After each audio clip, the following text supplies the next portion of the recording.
you're going to have the main house, that you're going to have your 3-bedroom house that could be rented out as an Airbnb, and then you could have the garage rented out as an Airbnb. There's a huge increase in use for that particular lot on the water. So that's how they've looked at it. A lot of our lots are grandfathered. You could have a lot that's 50 by 100. It wouldn't make sense to have an accessory dwelling on that small a lot, but we used to allow it. We don't now. So that's kind of where, you know, we're as a town.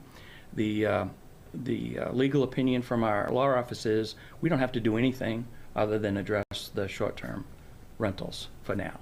So that would be a discussion that we should have, and I can do whatever you want as far as get additional information, but that's where we're at. Interesting. Yeah, we always appreciate your wealth of knowledge, especially with this. It sounds like Raymond's already, there were a couple of towns, like I think South Portland was kind of ahead of the game a little bit, Yarmouth as well. There were 2 towns that were there speaking. And I kind of feel like Raymond is almost a little bit ahead of the curve because I'm not sure why that is, but I think it was addressed in the 2004 comprehensive plan. It must have been. I'm not sure when we adopted we used to have in-law apartments. So you could have an in-law apartment, which was the difference between in-law and accessory is an in-law apartment has to be connected, like you can just walk from one, it's not a separate dwelling, it's just grandma lives down in the basement and there's no separation. In an accessory apartment, it's separated physically with a 1-hour rated wall, so that if there's a fire in one dwelling, the other people are protected and they can get out. So the other difference is you can rent out an accessory apartment. An in-law apartment, it has to be an in-law. Had to be family, didn't it? Had to be family. And how do you track that? So, you know, grandma lives there, she passes away, you get an accessory apartment, and you get Joe Smith from down the street, just needs a place to live, and you rent it out. That's, I think, what was happening in Raymond, and that's probably why we went to the accessory apartment definition over the in-law apartment. So I think that's it for now. I guess, Chris, my question would be this, and I guess I could aim it at Greg as well as far as the planning board is concerned.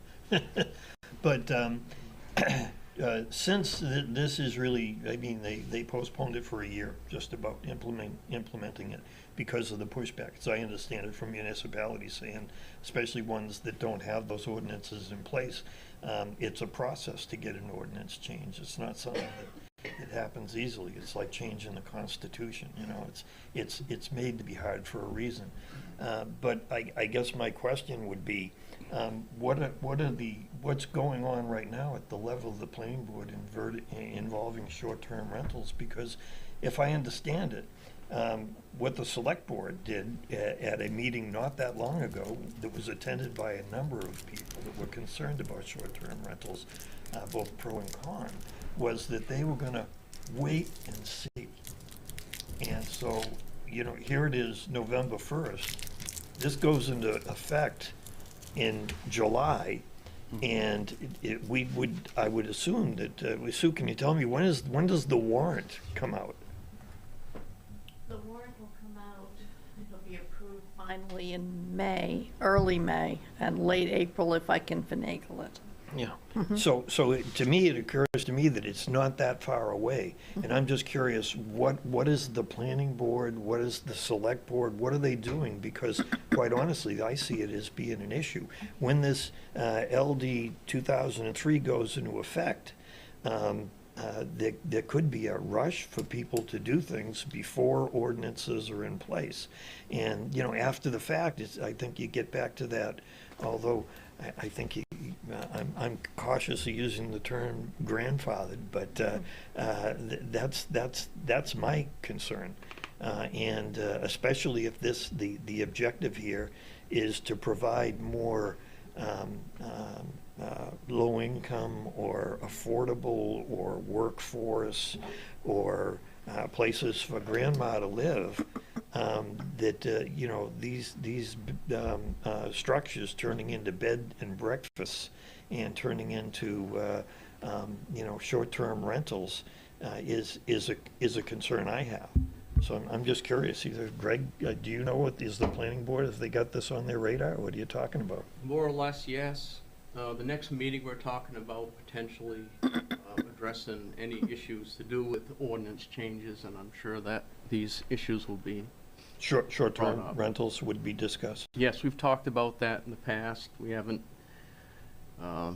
taken any action or anything like that, but it's Have on we- our radar. Have we adopted a tiny house ordinance?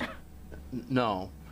No. I believe that the tiny house organizations, if I understand, in the state, have set like 400 square feet as a maximum. So, in other words, they've kind of defined, at least the industry has, what a tiny home is. And they've defined that as less than 400 square feet. That's certainly tiny, I would say, for a living situation. Yeah, but I think the younger generation is interested in that, yeah. and John, could you do your mic towards you? Yeah, turn it a little bit to your. I'll speak to it next time. I think the younger generation is interested in this tiny home thing. Do you know anything about, I mean, they can be moved. So for tax purposes, they might have a tiny home on the land and then remove it at some point. How do you determine taxes on that? Is that something that you guys are taking into consideration, or not really? We have, to my knowledge, we haven't had a huge discussion about tiny houses. I've had quite a bit of discussions in the last 6-7 years when this idea came about. There was a woman named Corrine Watson from Wyndham that started a movement to do tiny home developments in different communities around this area, Wyndham being one, and Raymond was on her sites as well. The state has taken a stance that tiny homes, to have a dwelling, you still need to have certain things that a normal house would have for public safety. A being it needs to be anchored down so it doesn't blow away in a hurricane or some kind of windstorm, or floated away in a flood. It has to have its own service, which means electric service, which means it has to have an electrical panel and a meter like anything else. They need to meet certain code requirements for egress. And the codes, the ICC codes, have adopted some more or less, I would say, less restrictive codes for these tiny homes, like a modular home or a trailer. Those regulations are different than a regular house. They're inspected at a facility approved by the Manufactured Housing Board, Kaiser Homes or New England Homes or whatever the name of the company is. They have people that inspect them. The problem with tiny homes is, let's say you built a tiny home up in Caribou, Maine, and you truck it down to Raymond, and you want to plop it on a lot up on North Raymond Road. I got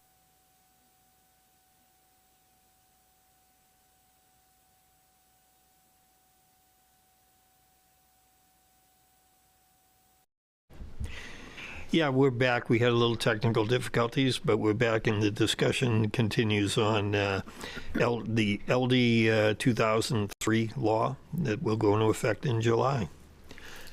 So I guess, Chris, I have a question as far as going forward. One of the things that this committee is going to be discussing as far as land use, and when we get to that point, are going to be such things as, is there a need in other zones other than the village to allow for two-family homes?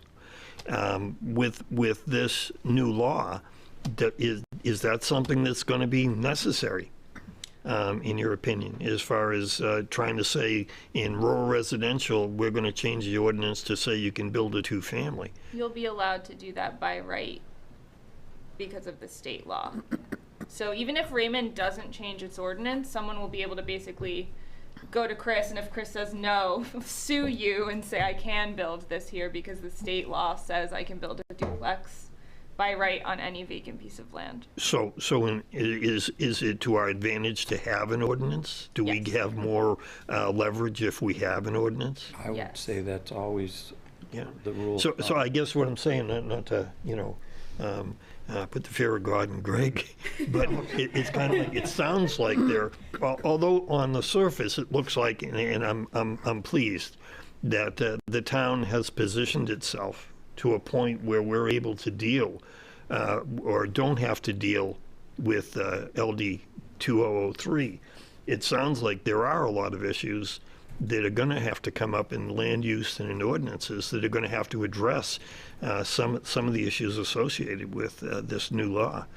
Yeah, my response to that would be, I think, as we discussed while we were off air, I think the committee should schedule some type of Zoom meeting with anybody that wants to participate, or maybe we have Phil on a Zoom meeting and we talk at a meeting here as a group. I mean, we can do it either way. I mean, Kate's definitely gonna want to be involved. I'll be involved, and Sean, you expressed interest, and so did Danielle. So I don't know. Is it the committee's pleasure to try to do that as a group? I mean, we could invite Phil to have a 15, 20-minute Zoom call with us and deal with it in the next meeting. I'm running out, that's for sure. I guess, like, I don't want to be the sky is falling. It just seems as I'm following this issue that No, I think you're it seems absolutely like right. the time is growing short. Yeah.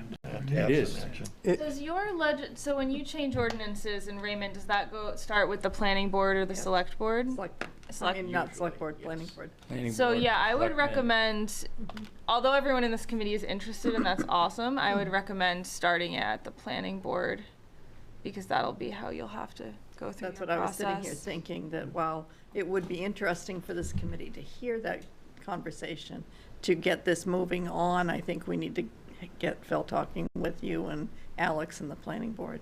Yeah, we could still sit down on that meeting, so it would be beneficial, I mean, especially to this group, because this is, I mean, it really affects us, what we're trying to do and everything. I had a question about, are we going to have a cap on how many of these can be built? 'Cause I think towns can have a cap, so if you're saying that only 1,000 ADUs can be built in the year, do you know if, do we have anything like that in place now, or will we? No, we used to have a growth management ordinance where we, any ADU or single family was counted towards a growth cap, and that didn't work out so well. So we got rid of that, what, Oh, my goodness, that was back in the early 2000s. 16, 15? I don't know, it was a while back. Basically, we put it in place, and it never reached the threshold because the market changed. Well, and it was, the way it was created, it was based on a percent of the years Right. prior permits issued, and it was kind of like diminishing return. It went to zero. Yeah. I think I came to the selectmen saying, we gotta get rid of this zoning ordinance, growth management ordinance, because we're gonna go down to 6 dwellings next year. Yep. Yeah, And- it's just like- The average of the prior 4 years, whatever it was. Yeah, because when the economy long was good, we climb were back. building 30, 40 houses a year, 70 at one time. Right. And then it went down to 30, 20, and then it was a certain percent of that 10-year average, and it went to 6. So we got rid of it. So I don't know of any cap in that legislation. I'm not as familiar with it as you just did the training. Yeah, it would occur to me that as state law goes, that they aren't going to, that the sense that I, in reading it, is that they're not going to allow you to cap it. The idea is that they're opening it up to all communities in the state, and that it's state law, and that you will follow state law. It's funny because it's contradictory to the home rule thing. Well, it is. So once again, I mean, that means that it goes to court. Yes. So any municipality has the right to challenge the state. I think as this develops, you're going to see after the initial effective date and the subsequent effective date, you cannot, unless there's going to be an opinion that comes out in advance, to a certain extent there already was, there were some amendments to this, and I don't believe that there are going to be any additional ones prior to this rubber meeting the road. And as a result, after that, you're going to start to see how the applications, where the holes lie. Chris is going to start to see it, and municipalities are going to start to encounter that, and the answer is not going to be clear.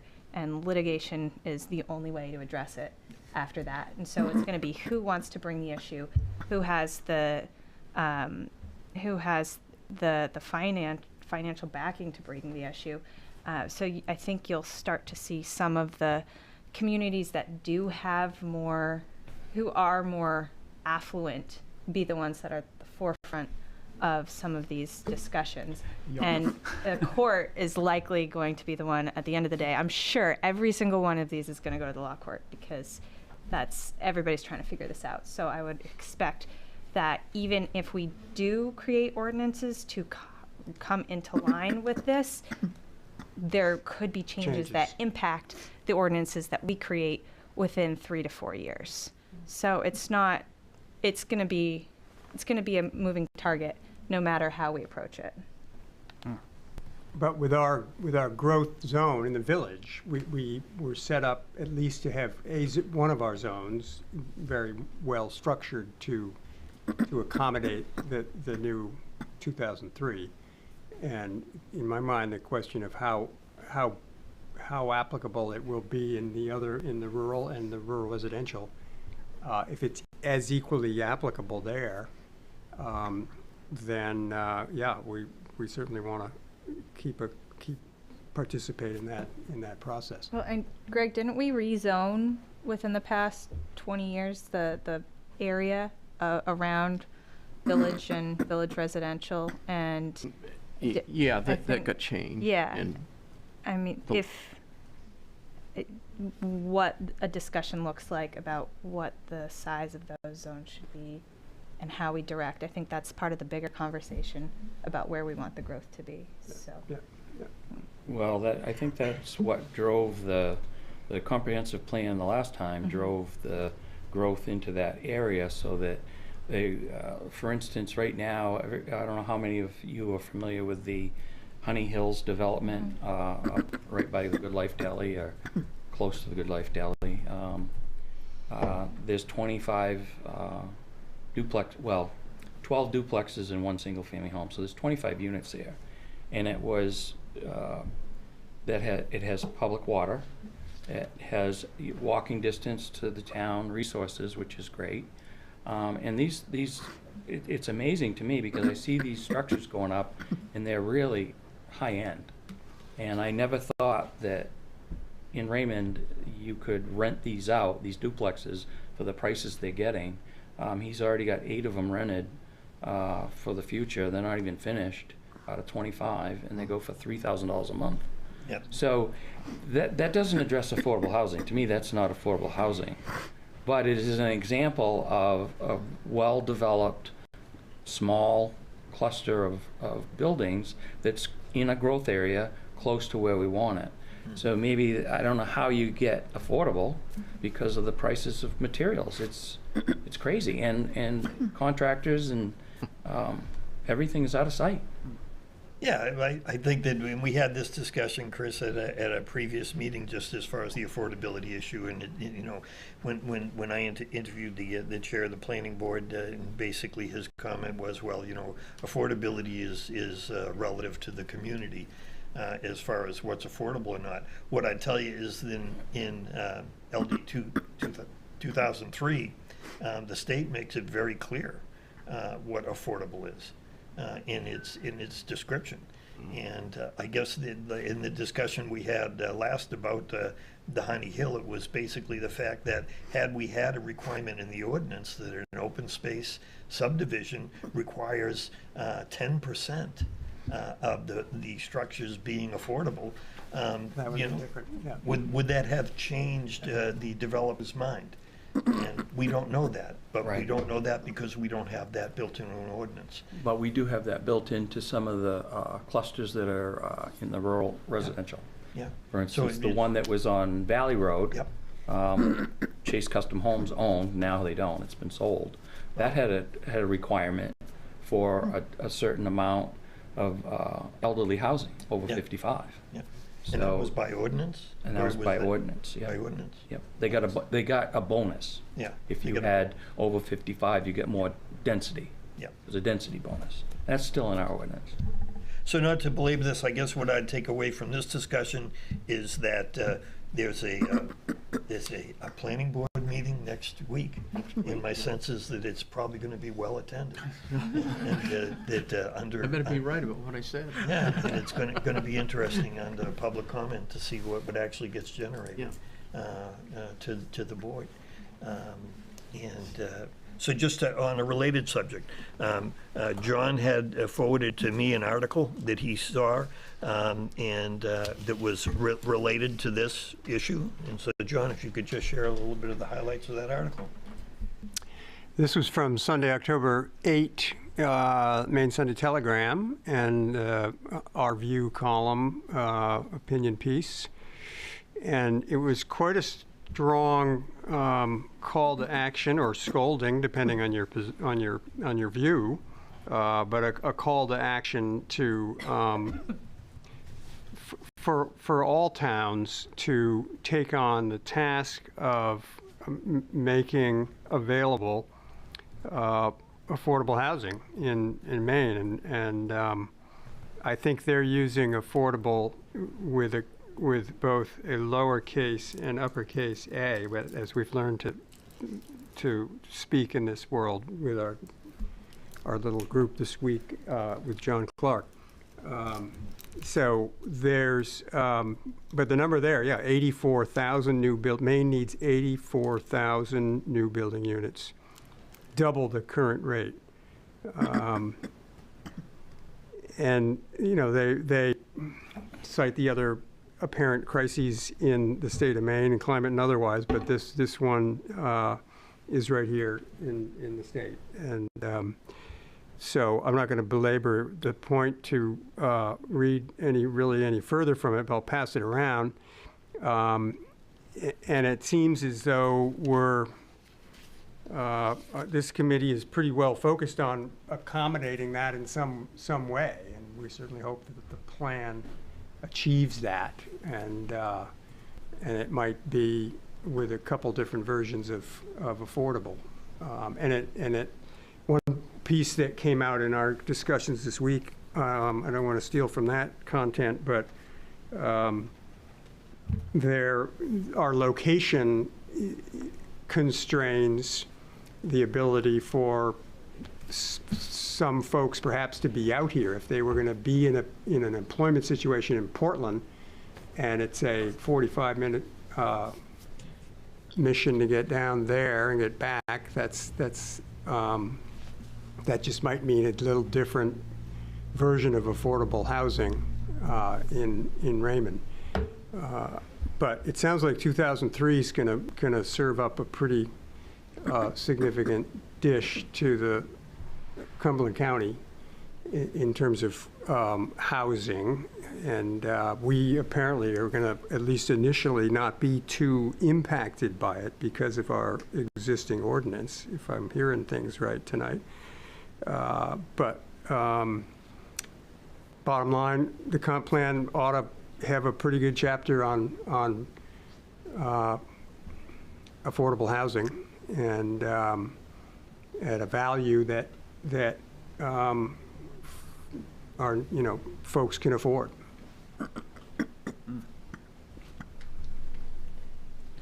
And I know we may be, and I can certainly appreciate North Star's perspective on the fact that we may be getting a little ahead of ourselves, that there's going to be a lot of work that goes into land use in general. But I will tell you, I believe this committee has been very engaged with this issue, as I believe we should, because it is actually a reality, and it's something that's going to impact at least the next 10 years in Raymond as far as development is concerned. And can I just ask, who was it that interviewed the code enforcement officer? John Clark and I. Yeah. Yep. And did he have any comments as far as affordable housing or small or tiny houses or anything like that? Not on small and tiny houses that I recall. On the affordable housing, I think acknowledge that affordability is an issue. And I think that some of the classic incentives for developers, density bonuses being one of those, was something to consider. But also, the makeup of Raymond without any sewer, right, and water in town makes some of that higher density difficult. Sure. Just because you need a larger surface, a larger square footage plot, and you need a big enough septic for that. So we have some structural challenges that make some of those things more difficult than, towns with water sewer that you can connect to. Sure. I did hear recently from a friend of mine who is a developer that just as far as you can overextend yourself on policy and ordinances as far as the city of Portland is concerned. I'm certainly not comparing the town of Raymond to the city of Portland, but they have a requirement of 25% affordable housing, which that my friend happened to suggest to me has caused for there to be a retreat of development from the city of Portland, because it's just, it really cuts too much into their margin. And so what they're looking at is at other outlying communities to do developments, because they just feel, or he just felt that 25% is a bit extraordinary. So I would just say that, certainly we look at being more, less radical, I would say, than something like that, but we're not Portland. Yeah, and I would just like to, kind of expand on some of the ideas, so that Maine housing report, says 84,000 units by 2030. Basically, and it says, there's been 38,000 units that we just haven't produced that we should have produced, and then they're looking at growth, which is another 45,000, 46,000 on top of that. So a large percentage of that kind of equals the existing housing crisis, and they're also predicting it getting worse. And they do break the state into 3 sections, so they don't do it by county necessarily. And we fall within the coastal section, which is the largest section. And so we have a historic underproduction of housing of 21,000 units. And so we have a projected future need of up to 28,000 units. So, this kind of covers our county and along the kind of mid-coast, but it equals close to 49,000 units. And I think if you look at any of these larger cities, I think the, Lewiston, Auburn being one and Portland being another that are kind of included in this, anything we produce in town is going to pale in comparison to what they could produce. And also from, an affordability and from a services standpoint, we're not going to be able to offer services for, certain types of renters and certain types of owners that these larger cities would be able to offer as well. And then to kind of echo the employment standpoint, living here and working in Portland or working in Lewiston and Auburn requires a car, which is another cost burden. And, these are things that I think when we look at how this affordable housing is typically paid for, the state is looking to optimize how their dollars are spent. And Raymond is not particularly well suited as a good way of optimizing those dollars. But I do think that, there's the affordability, which is kind of like the subsidized, and then there's like little a affordable, which is, essentially like, are we rent burdened or not? And that's typically defined as 30% of your income goes to paying your rent. Mm-hmm. And I do think that's something we could address. And I think there's different ways to address that with types of housing, smaller houses or higher density and things. But I think, the affordability bonuses, I'm all for it. But I think like those other larger, metropolitans likely have more to offer in those bonuses, and they're more desirable. And I do think the infrastructure costs is a really big hurdle to get over. And I just, if you already have a town that has in-place infrastructure, it would make sense from a developer's point of view to look at those places first.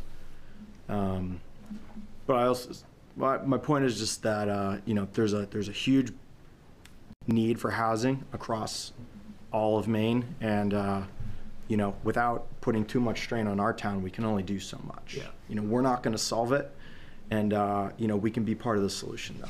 And I think that's a great comment. And Danelle had an observation in your conversation with the finance individual in town. And I thought that was a great point, which is any affordable housing is going to have to be accompanied with infrastructure improvements and services.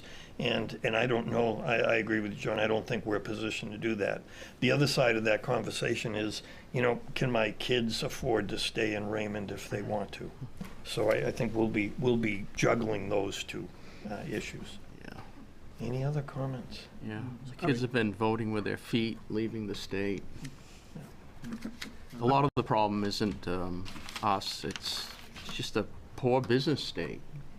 People don't want to stay here, they don't earn enough money, they can't afford the houses. The cost of a house isn't necessarily dictated by what happens in Maine, it's a sort of a national cost, and the people in Maine just don't have the money to buy all the things they need to build a house.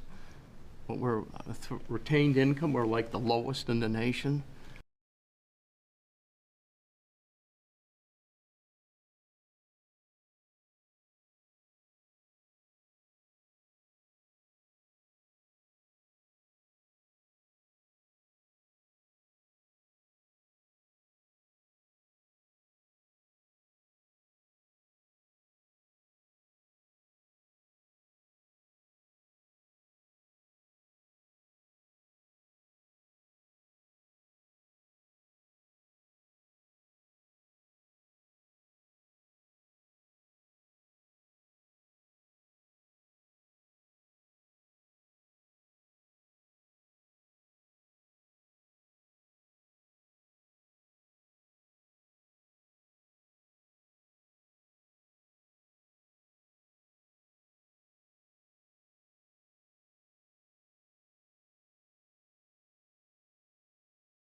Welcome to the February 21st, 2024 Planning Board meeting of the town of Raymond. The board will come to order. Board does have a quorum. We'll have a roll call, starting with Kevin, please. Kevin, can you hear us? Kevin Woodbury. Stephen Clark. Mike Richmond.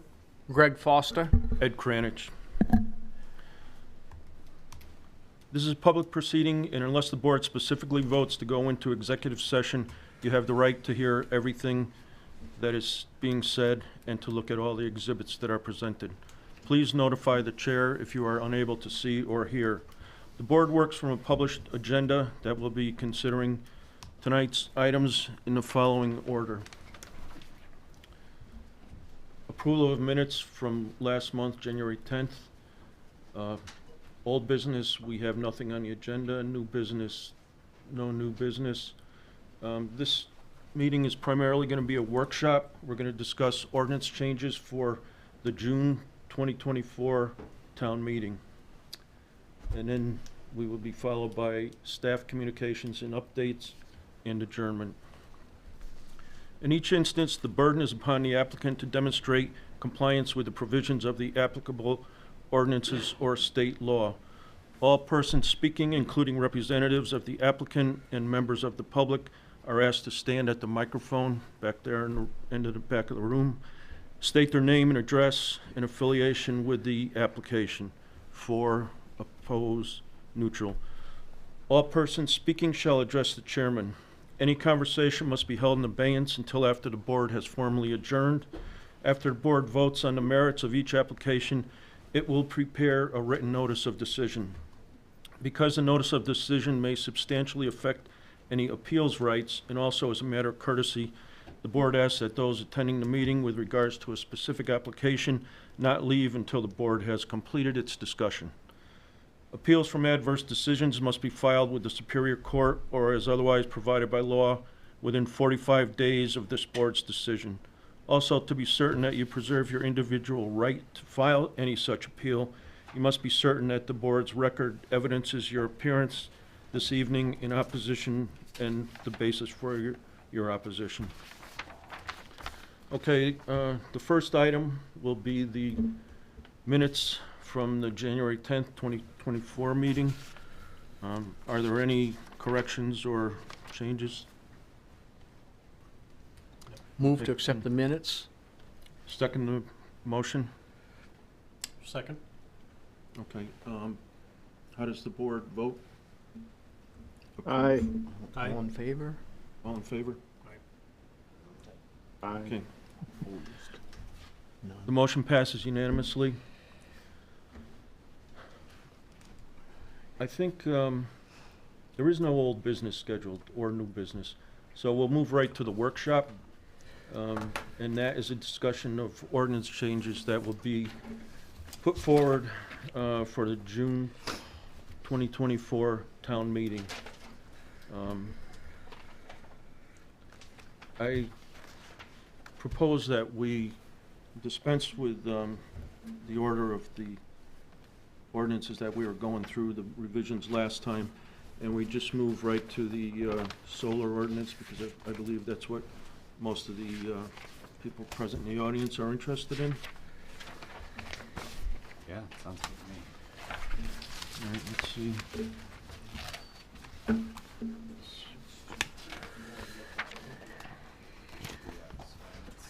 That's, Page 20, I believe. yeah, our pages are numbered differently. Yep. Okay. So based on last time's discussion, this has been amended to show the addition of the buffer section at the bottom,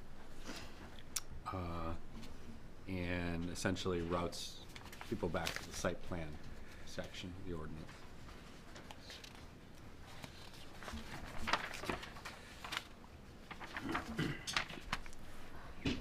So the difference would be, with this buffer, it would just be a setback, it would be a 50-foot landscape buffer strip And visual screen. and visual screen versus prior, we had just the setback.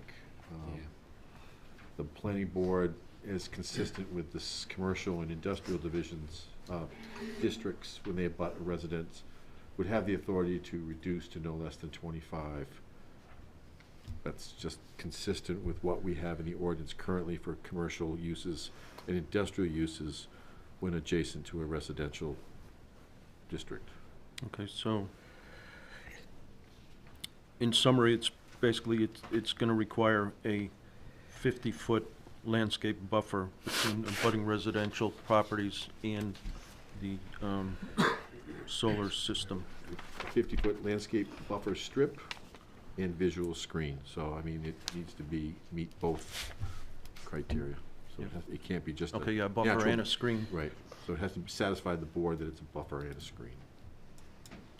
Okay, does the board have any comments on this revision? It makes sense that it's consistent Yeah. with the commercial district. So one of the things I think that's important is it does reroute back to that 10.6.0, I believe it is, which has, you know, quite a bit more. There's 1, 2, 3, 4, 5, 6, 7 standards within that need to be met for a buffer, which is the same as site plan for commercial, typical commercial use. So that explains what natural features can be used as a buffer, and you know, kind of what the board would use to determine if, you know, the buffer's adequate or not.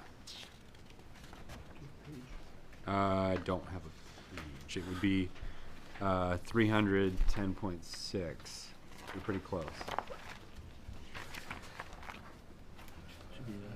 10.6. Performance standard. And then it's O, so it's pretty far down. Oh, that's what I was, oh, right. There you go. The buffers. Yep, right there.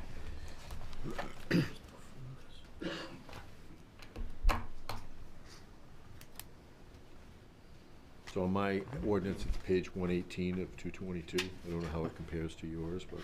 No page numbers. No page numbers here. No. I got page numbers at the bottom. Yeah, that's weird. You You guys can have the older- page numbers?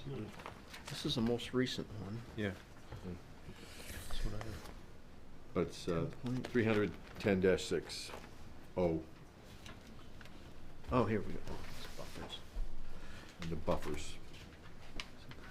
He's correct. He actually took that out. There are 7 items under buffers that they would have to comply with under that section. Standard plans.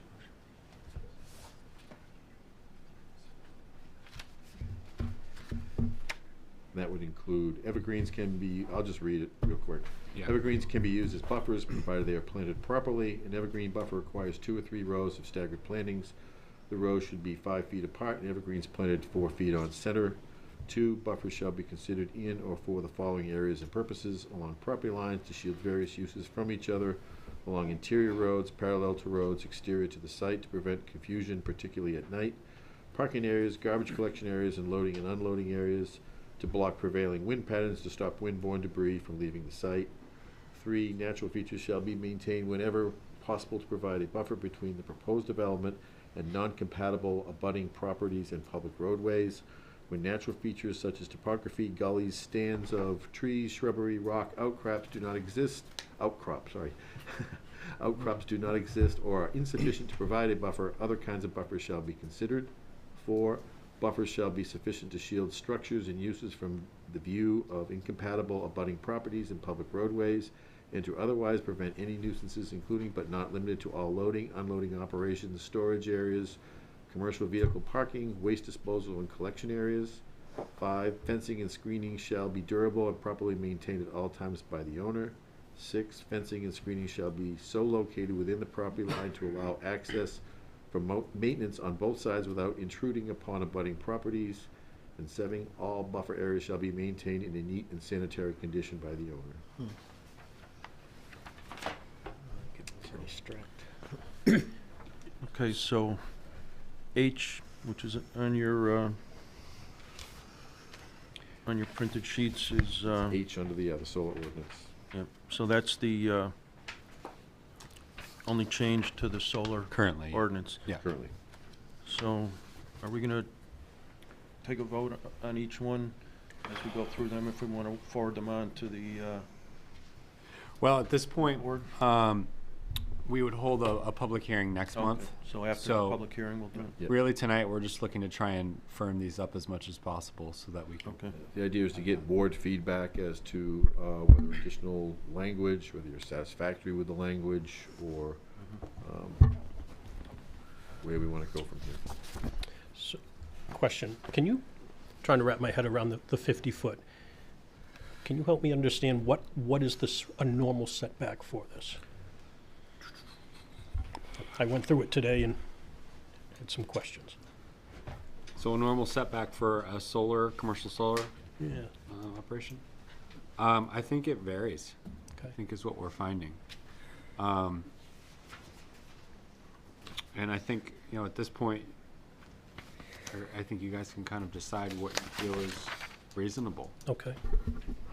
Yeah, the issue was there was a structural setback, There is a structural setback. but it was unclear in the provisions for what is required for a visual buffer. We have it in there that the board can require them to do a visual assessment, but the standards around that are vague. And now what we're doing is referring back to the regular site plan ordinance, and we've incorporated the standard that we use for both industrial and commercial uses when adjacent to a residential district, for consistency purposes. Understood. And the 50, I don't know where the 50 came from. I think we took a number that was basically double of the current side setback. Correct. And I think at that meeting, we decided Yeah. we're better to go large and be able to take it back. Right. I was just trying to understand And how. under this provision, in unique circumstances, the board, with evidence from the applicant, could reduce to 25. But obviously, they'd have to meet that criteria in section O of the site plan ordinance. And then in that situation, obviously, we couldn't have a 50-foot visual buffer. So I'm just trying to Well, no, not you, pin us down. you can reduce the visual buffer to 25. The setback still has to be whatever it is. Okay? Buffer is different than the setback. The setback is the physical setback from the structure. The buffer is what's required for screening and landscaping purposes. Yep. So, I mean, the two can be the same in certain cases, but, the buffer is very specific about what it has to be constructed to and what its function is. Setback is just that, just a structural setback. Yep. Which would be 20 or 30, depending on if it's a side or rear. I think we called this a rear line, maybe? Yeah, I think we did call It's it. 30 feet. I'd have to see what, I think it had meet the zoning. setback. So, I mean, obviously, you guys received a bunch of information from the public, and should you guys decide to allow public comment on this, you can. You just have to essentially vote to allow that, since it's a workshop. Okay, why don't we take a poll of the board and make a motion to accept public comment? I move to accept public comment. Okay, do we have a second? I'll second that. Okay, and all in favor? Aye. Okay, so we're going to accept public comment. I assume many of the people here are here for this item. Please keep your comments factual, brief, and please don't, just reiterate things that have already been stated or are in the record. So, who would like to go first? Anyone? Okay.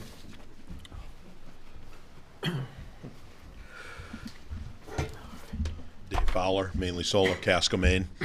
I'm just- sorry, I couldn't catch your first. Dave Fowler. Dave Fowler, Yeah. sorry. Just for clarification, so this change, can you describe how this would take place from a process perspective? Is this something that's in regards to my particular application This that's already particular pending? amendment from here would go to a public hearing in March, and from there would go to the select board to be placed on the warrant for the vote in June.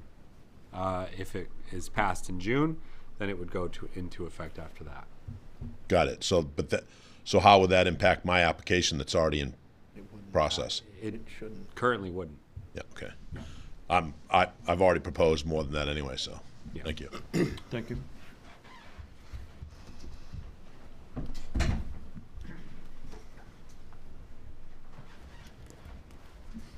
Hi, Laurie Wallace, 36 Pulpit Rock Road. I'd like to know if any of you read any of the offered amendments that our attorney James Best sent you, Yeah, or sent to Alex. I did. They were forwarded to the entire board, so I believe everyone read them. Yeah, I believe those were forwarded today, correct? I think those were No. yesterday. Yesterday or today, so I mean, I just want to make sure that the whole entire board did have an opportunity to read those, because they did come in after our normal submission date, but I mean, they would be, in the future, they would be admissible in the public hearing, but. Yep. And you were not willing to consider any of those proposed amendments? We just got them yesterday. It was a pretty extensive list, and I think, you know, the proper place to review those would be at the public hearing next month. So it was pretty inextensive. We tried to keep it simple so that we wouldn't offer too many Mixing it changes. up with another Um, submittal. Well, so if I could just, can I try to summarize what they Please. may have been? So this is from the February 18th letter? Yes. That's the correct version. So from that, I think the changes that they are requesting were outside of what we were originally charged with just looking at for buffers, but they would like to have, I think their highlight, bold type would be probably the easiest way to outline what the real impacts would be. The orders be amended to require that commercial solar farms be developed no closer than 0.4 miles from the nearest. That's a different, That's a different one? no, yeah, that's your, it was sent to Alex on the 20th. 100 feet? Would be that one. Changed to 1,500 feet? This one here? Oh, okay. And the proposed amendment is not red, but it is underlined. Yep, okay. In this one. It's right. under visual impact assessment. Yep. So under the changes that were requested were B, under submission requirements, B4B, locations of important plant and animal habitats identified by Maine Department of Inland Fisheries and Wildlife, or rare or irreplaceable natural areas such as rare and exemplary natural communities and rare plant habitat as identified by the Maine Natural Areas Program. They wanted that included as a requirement in the site plan. Under D, visual impact, they wanted to add language to 1, which would be visual description of project covering all physical elements that may be. Wait, hold up. You missed the most important thing, the third line. It says the planning board shall require the submittal of a visual impact assessment. Sorry, I missed that. Yep. No, rather than when necessary, they did cross that out, and it says the planning board shall require the submittal of visual impact assessment, where before it was, to your point, optional. And under 1, they have visual description of the project covering all physical elements that may be visible from public viewpoints or private residences when the project is located adjacent to residential zone properties. The end of that, or private residence when the project is located adjacent to residentially zoned property, was added. Under E, environmental standards, the preference for siting solar energy systems includes using disturbed, developed, or degraded lands, avoiding and or minimizing impacts to wetland habitats, and avoiding impacts to intact forests. Clearing of natural vegetation shall be limited to what is necessary for the construction and maintenance of ground-mounted solar energy systems. 2, for ground-mounted solar energy systems with a physical size based on a projected total surface area that is greater than 10,000 square feet, there shall be no cutting of vegetation within the strip of land extending 1,000 feet horizontal distance inland from normal high water line of any water body, tributary stream, or upland edge of wetland. 3, no ground-mounted solar system shall be located within 300 feet of a vernal pool. Then we go into dimensional standards. 2, setbacks. Solar energy systems shall meet the structural setbacks of the zone in which they are located, except when located adjacent to residentially zoned properties or when no other appropriate place on the site exists for the solar energy system to be operate as determined by the planning board. When located adjacent to residentially zoned properties, the setback shall be 200 feet. Going down, 4, buffer for ground-mounted solar system, for ground-mounted solar energy systems with a physical size based on a projected total surface area coverage area that is greater than 10,000 square feet. The property owner shall maintain at least a 100-foot natural buffer strip of vegetation from any adjacent residentially zoned properties. The vegetated buffer must contain species of at least 6 feet tall for 90% of the buffer area. Continuing, G, other standards, number 7. For ground-mounted solar energy systems with a physical size based on a projected total surface coverage area that is greater than 10,000 square feet and located adjacent to any residentially zoned properties, the system shall not exceed 10% coverage of the lot area. Lot coverage shall be calculated based on the solar energy's total surface coverage. 8, for ground-mounted solar energy systems with a physical size based on a projected total surface coverage area that is greater than 10,000 square feet, there is a signed interconnection agreement between the entity proposing the solar energy system and a transmission and distribution utility governing the connection of the system to the utility and the ongoing operation of the system after it is connected. And that is it. So there are sections in there like that went outside of what originally was requested. They looked at submission requirements, visual impact, sort of gets into what we did, environmental standards. There was a section in there that dealt with setbacks, buffer, other standards, and that was it. So they went beyond what our original task was, but that does not mean that you can't consider that. We also requested, under the district regulations for rural residential, we asked, instead of it just saying solar energy systems, which I presume brings you back to the ordinance, outside of 1,500 feet from the normal high water line of any water body. So does that? That was the first attachment, and then there was a chart that went with that. Okay, yeah.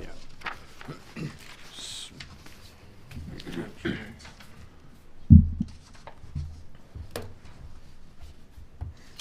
the board have any questions? Not a question, I guess more of a comment. I would agree with the chair that there's a lot of information here that we would need to absorb and react to. The only comment that I have, again, I have not delved into, is how I understand you had an attorney draft this for you? Yeah, they have an attorney. Yes. Where or on what basis did these setbacks and requirements, were they from other ordinances? How were they determined?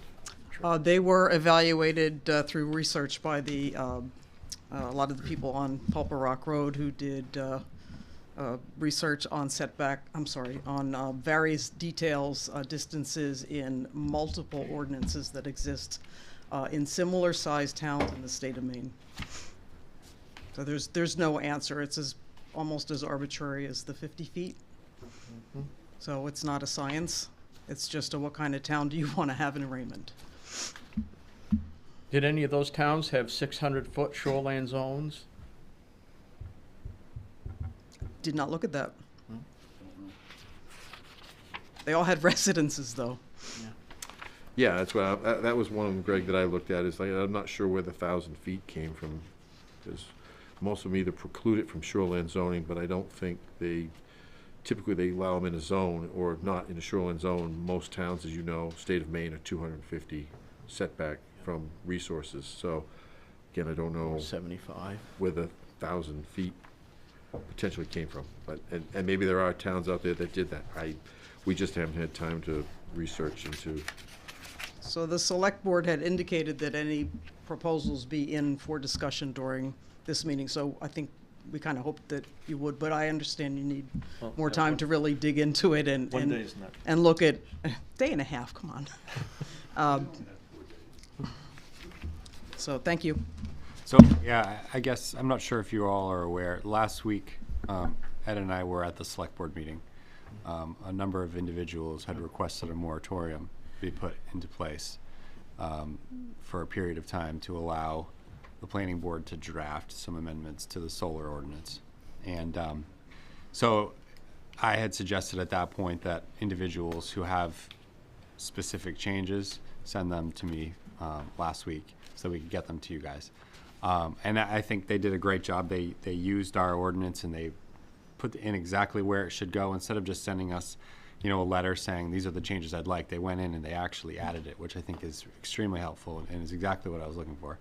So that's great. I think from a process standpoint, I think we need to figure out, you know, obviously we're kind of up against the wall here with the deadline. And I think you guys probably will need to make a decision. And I think the select board essentially, I don't want to say they put it on you guys, but they left it up to you guys to make the decision, They essentially. did. They didn't want to exclude us from They making did. a decision. Yeah, it's a great way to put it. So I think you can allow what we have already put in there as an amendment to go forward to the public hearing for next month.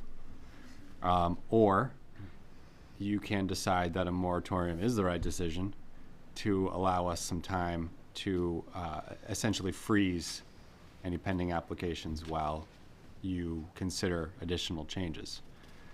It's kind of a difficult decision at this point, I think. And I guess one question that Alex and I wanted to follow up on is what limitations do we have under the state statute as well? Because obviously the state is advocating for solar farms. You mean limitations as far as the moratorium or our revisions to the? Yeah, revisions. More of the Not the moratorium. Obviously, the town can do whatever it wants with a moratorium, but I'm looking more from just the statute language, you know, because a lot of this is, you know, the DEP has certain regulatory things. They do review a lot of these solar farms as well, and I'm not aware of them having standards as strict as this, but that being said, the town can always be more restrictive than the DEP.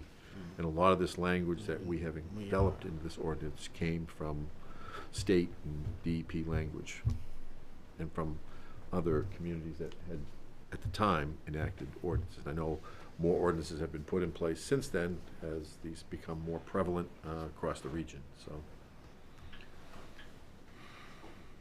I mean, some of these things I think are benign, but I do think things such as setbacks are things that need to be vetted out to understand their purpose. I think based on the proposed amendments from the public, that you would not see solar developed in this town. It'd be very, it limits it pretty much.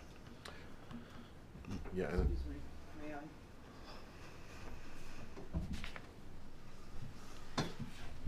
I think the recommendations, Laurie Wallace, 36 Pulple Rock Road, I think the recommendations that we're trying to make are not to exclude solar farms from Raymond. It's a great thing where all of us are in favor of alternatives to fossil fuels, but it would prohibit them from being put in the wrong places. Think of the town dump, which has no other use. If a company leased land from the town and put it in the town dump, the residual impacts to abutting neighbors would be non-existent. They'd have a lot more space. The ground would already be flat. This is just the wrong place in Raymond.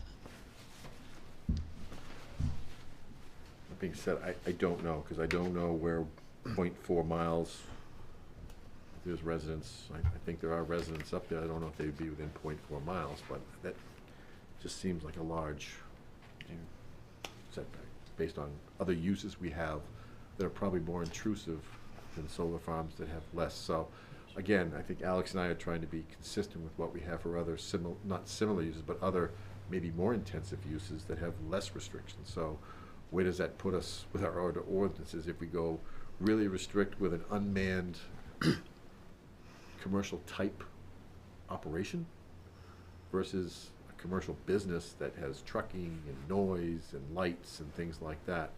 More opportunity for disruptions to residential uses, and they would have a lesser standard. Yeah. No, I agree with that.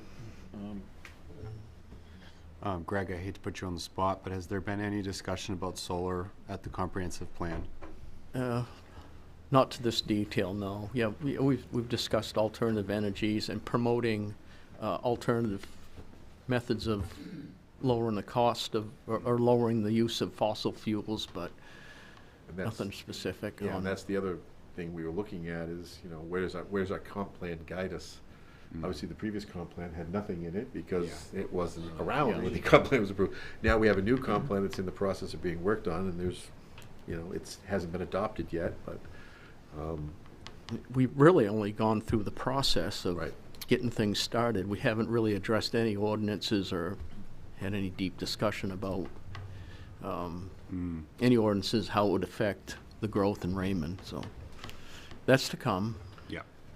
Okay. Would it be possible to request that they put that on their agenda so that we can, you know, maybe work that into our ordinances earlier rather than later? Wouldn't be this year's changes. We wouldn't make it for that.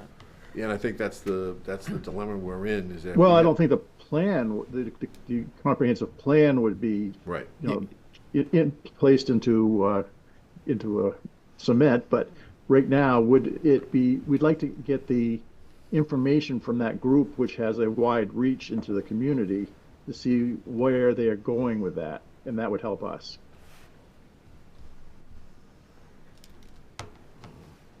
I think, Kevin, the one part that we're also struggling with is we're up against the deadlines here. So if we do any, you know, obviously we got to do some research, probably some rewriting if we're going to look into these other changes, and that's going to compromise these being adopted for June, because just the way the process runs with and that would have to be a special. I mean, I think this is important enough that enough people are interested in that even if it didn't make June, there could be a special town meeting some point after that. I mean, I don't want to. We shouldn't be rushing something just because we have, you know, a deadline we have to vote on in that particular time frame. Right. And that's all we're putting out there is the version we have now. If we make changes to it, it gets delayed. Either we've got to push it off to 2025, or we have to have a special meeting later on, and that can be only determined by the Board of Selectmen. That's not this board's determination. So I think what you need to decide tonight is, do you want to further investigate the changes suggested by the abutters, or do you want to continue on with the work that we were put in charge of, which was the buffering, and then from that decision will dictate where we go? Because if we go to incorporate the abutters' requests, I think then that delays us being put on the June agenda at this point, just because of the time. I think there'd have to be probably some conversations with our town's attorney. Yeah. And then the two boards would probably have to have hearings, and this may even have to go back for maybe a special workshop with the public again, if we're gonna, if the board wants to look into these other changes. I would suggest that we go through, make the change that Alex has proposed on here with just limited to the buffer, get that through, and then these other issues are gonna have to come up at a later time, and they won't make it to this June meeting, or June vote. Yeah, I would agree with that. And then if there's, then on the moratorium? Yeah, that's the next part of this. I think you guys probably need to decide. I would not be in favor of moratorium. Okay. The applicant has gone through a lot at this point. We had hearings on the original solar panel ordinances, and I don't remember any comments from the public regarding the buffers or anything like that. And this is not, and just for statement purposes, this is not the first solar farm that this board has reviewed. We've actually been involved, well, we as a town have been involved with Three. three. Yeah. One was not necessarily the solar farm itself, it had to do with the access, but it did have impacts on the town of Raymond. You did review the one that was just up the street here, of Dens Drive. And then obviously you've got the one that's before you, and I don't want to, again, we're not here to have discussions on that application tonight, we're just pointing out the fact that it's before you, that's it.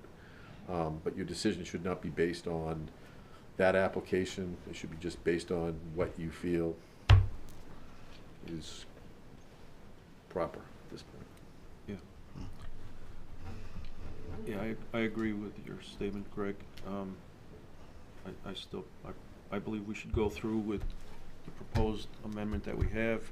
The other amendments proposed by the public would have to come along later, because if we try to incorporate them, we're not gonna make the June vote. So what's the point? At least we get this one change through. Yeah, I mean, realistically, we could probably try to do a special town meeting in August. I think we could make that. That would mean we'd have to do a public hearing in June, which would give us a couple of months, couple of meetings to go through that stuff, if that's what you guys wanted to do. Ultimately, that probably wouldn't affect this pending application. The only way this would affect the pending application would be if you had a moratorium. That would be it. A moratorium would put them on hold. Yeah. Based on the retroactivity that they're proposing with the moratorium. Yeah. If it's retroactive to the start of their application, that would be October. That means the 180 days would end in April. Yep. So. But it then it would apparently proceed can from be there. extended. Yeah. It can be extended? Yeah, Yeah, you that's can what extend moratoriums. what I was told, yeah. So I guess you need to clarify what, I think you have, I don't know if we've taken it's a workshop, so it's just a general motion. Yeah, I don't think there needs to be a. So the question would be, you'd like to put this, so just so I can summarize, you'd like to have this put on for a public hearing, next meeting to discuss just the buffer? And that you'd like to suggest maybe to the selectmen that we take up these other matters at a later date? Yeah. And that, as a straw poll at this, well, you haven't really voted, but I haven't heard from everybody, but the board, heard from 2 board members, I haven't heard from the other 2, where you stand on the potential for a Moratorium? moratorium.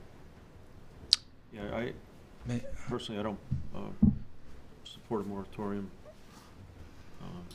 I think we need time to evaluate these proposals, for the changes that were just submitted. And we should just go ahead with the one that Alex has given us, the buffer. If I may speak, my name is Dave Hall. I'm at 32 Pulpit Rock. I'm one of the abutters. At the town, I have 2 comments to make. One of them, it seems like we're speaking about commercial uses. When you say, what if there were a truck loading and unloading, moving, I don't believe, would that be allowed in a it wouldn't be residential allowed. zone? Again, all I'm trying to, because it actually came from, your argument was you felt that it was a commercial use. Yes. And I'm looking at the worst case scenario. So if you did say it was a commercial type use, and that we had a zoning ordinance, because there are, I don't know what's allowed in the R zone, but there are certain items that could be commercial level. They could be contractors, for instance, right, allowed in a commercial. Like a school. I think there's things in there for a contractor to have. Churches, schools, public buildings and facilities, bed and breakfast, So boarding homes. all I'm saying is that in the worst case scenario, right, where there was a commercial use against a residential zone, where we have commercial zones, the setbacks that we have are those that we suggested. I understand what you're saying is that, but you could have a situation where a contractor could go in. Sure. Put a warehouse or a building in there, have 4 or 5 vehicles in there, operate that. The setbacks would be the same as the zoning standards. We wouldn't even apply in that case the commercial grade, right? Setback. So we're trying to put the highest magnitude of setback and buffering that we have for the higher intensive uses against a residential zone in place for a solar farm. Even though I personally struggle with the intensity of a solar farm versus that type of use. Right. I greatly appreciate you guys. As a residential group, you've inundated us with a lot of information, so. And I think, you know, we were all at the selectmen meeting, and I would characterize their interest in a moratorium as saying that, you know, I believe there were statements made of, it was really, we don't want to step on the planning board. We don't want to impose this moratorium for them. We believe the planning board should be the ones to do this. Would you characterize that as correct, that they had a strong interest in the moratorium, but didn't want to overstep what is your space to work in as setting a bad precedent? Well, they're the ones that would have to establish the moratorium. They seem to be putting it back on you. It's their duty. They take the official action. We would just give our opinion or our sense of it, whether we were in favor of it or not. And our vote is not binding. They can still take that under consideration, or they can take another measure. It's just really the board's opinion is what they're looking for at this point. Bob Wallace, Pulpit Rock Road. I would like to ask the planning board as a group to take a vote on a moratorium, because at the select board, they kicked the moratorium vote back to the planning board. And they said, if we did not like what was done, we can go back in front of the select board. So I formally request that you do vote on a moratorium, yes or no, so that we have what we need to do to ensure that this doesn't proceed forever, which at this point it possibly could. I don't know if we need a motion, but we just get a sense of the board's position. Yeah, again, this wasn't posted for a public hearing or anything, but again, to the residents' request, you could take a straw poll and forward that on, and it is what it is. And okay, we'll have a straw poll among the members of the board. Can I make a comment first? I mean, I would be in favor of a moratorium starting now, not retroactive, because you know, the people that in any town that are going to develop a piece of land, they follow exactly the ordinances we have in place. You can't, personally, I don't think you can step in and say, no, that's not what's in place. We're going to change that on you now. If we want to try to prevent this from happening in the future, then I would say, yeah, let's have a moratorium until we can get the ordinances the way that you know, the majority of people are happy with in the town. What the selectmen were considering was a retroactive moratorium, which would affect the current applicant. And personally, I don't agree with that also, as you just stated, your opinion.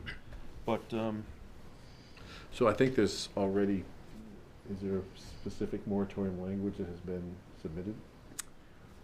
Well, I don't know. We could ask if they want to clarify the request.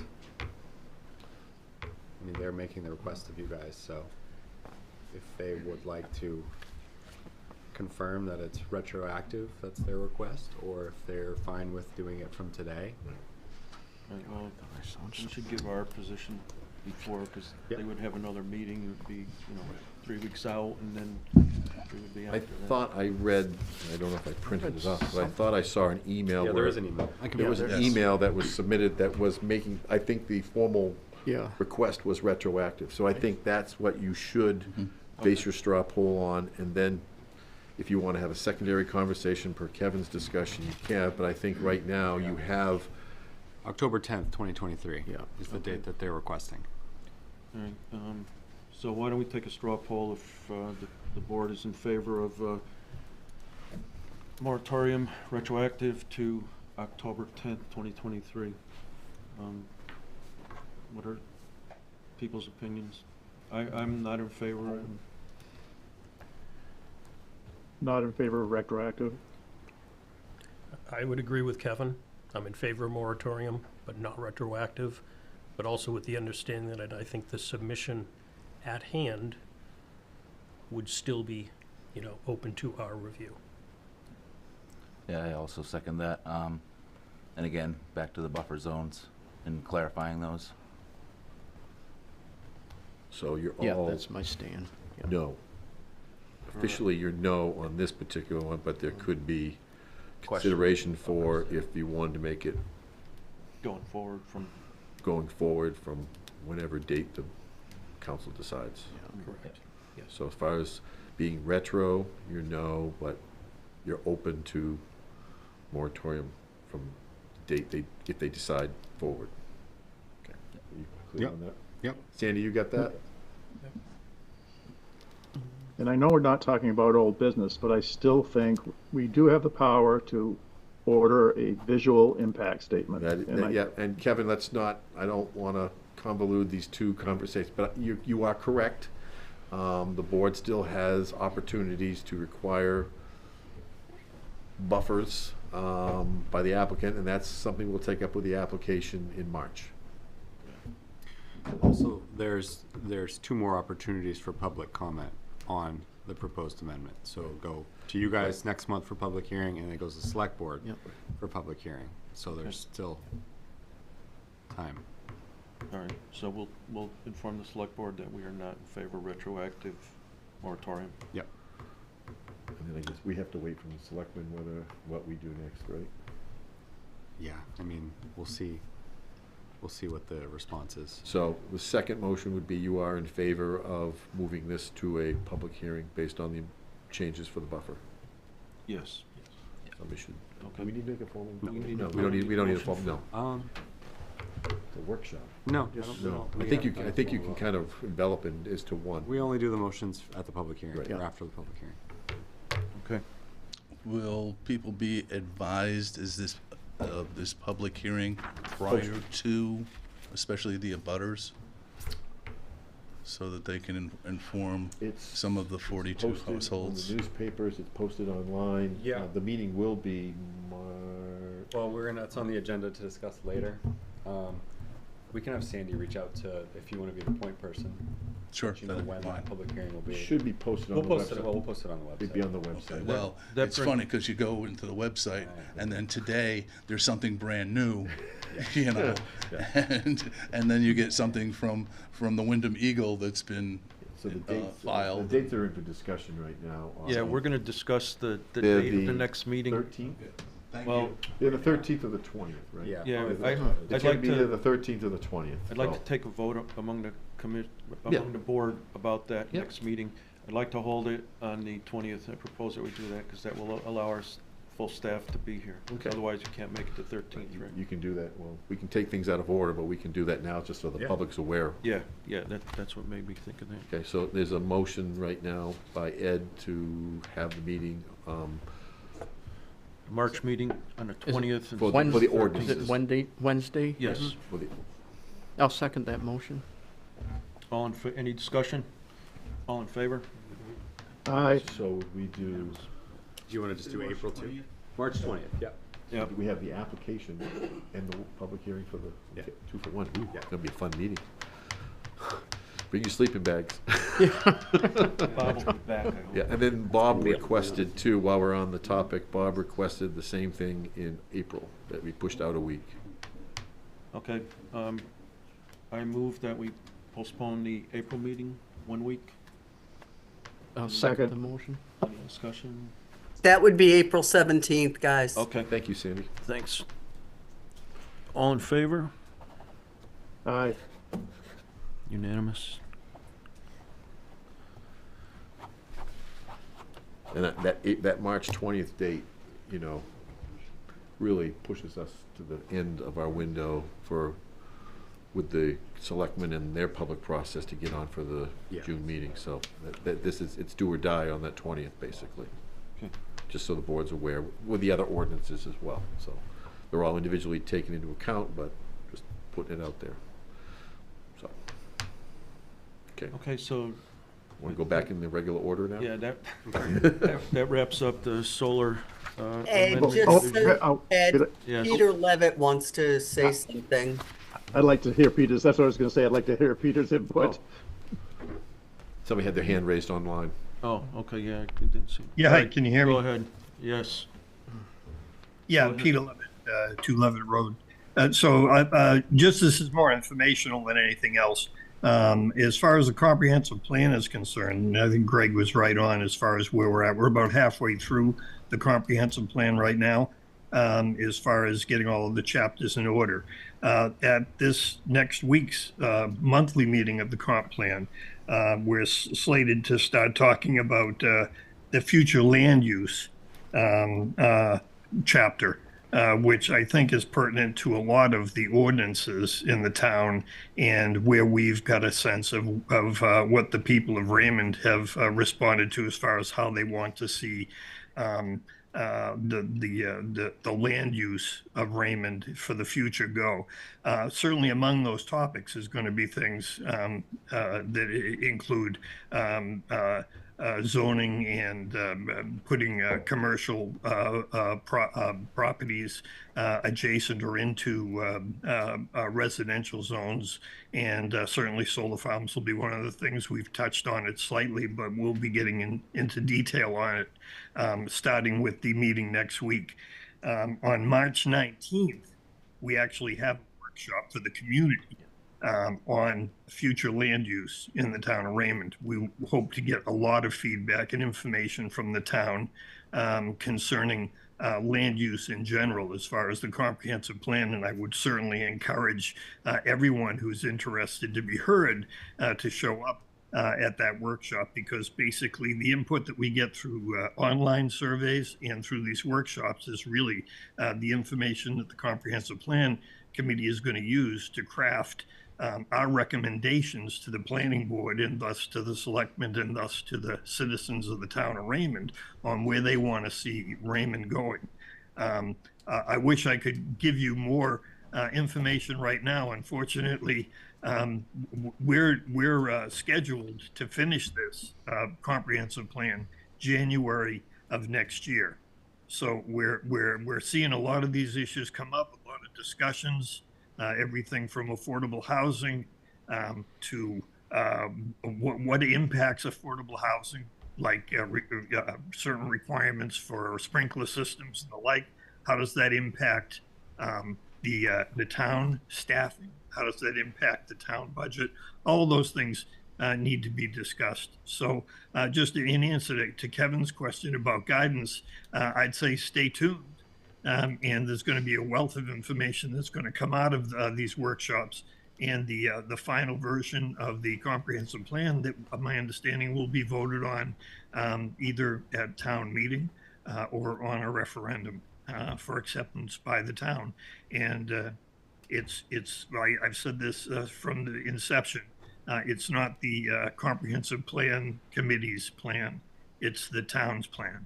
And all we're doing is collecting the information and formalizing it in a format such that the state will accept it. So just wanted to give that input and give that information. May I ask a question? Thank you, about Peter. that? Sure, I'd answer a question. I do have a question, because if you go on the town website and you go through the ordinances and everything, there is a comprehensive plan from 2004 that does have some modifications to it. So are we saying as a town that that comprehensive plan does not exist and we do not look at that comprehensive plan? Or is that comprehensive plan that was dictated by the state still in effect? Yeah, well, I guess what I'd say is that the state has certain criteria for accepting a comprehensive plan, but they don't dictate it. It's the comprehensive plan is developed by the citizens of the town. And as far as to your first statement or question, the answer is that from now until the time that the town accepts the new revised comprehensive plan, we are guided by the existing 2004 comprehensive plan. Thank you. That's all.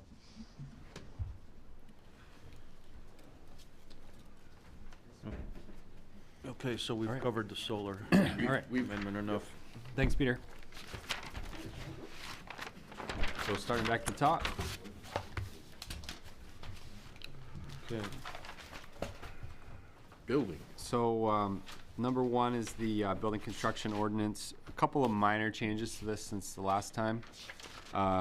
The attorney did review it and just had a formatting change to one of the subsections. And he took the dates out for the specific codes just because it'll save us having to amend it in the future when Newbeck updates building codes. We have to catch up to the right page. Right at the beginning. second page. Right at the beginning. We're going right in Okay. the same order now. Accessory. Chapter 400. Yeah. Chapter 400.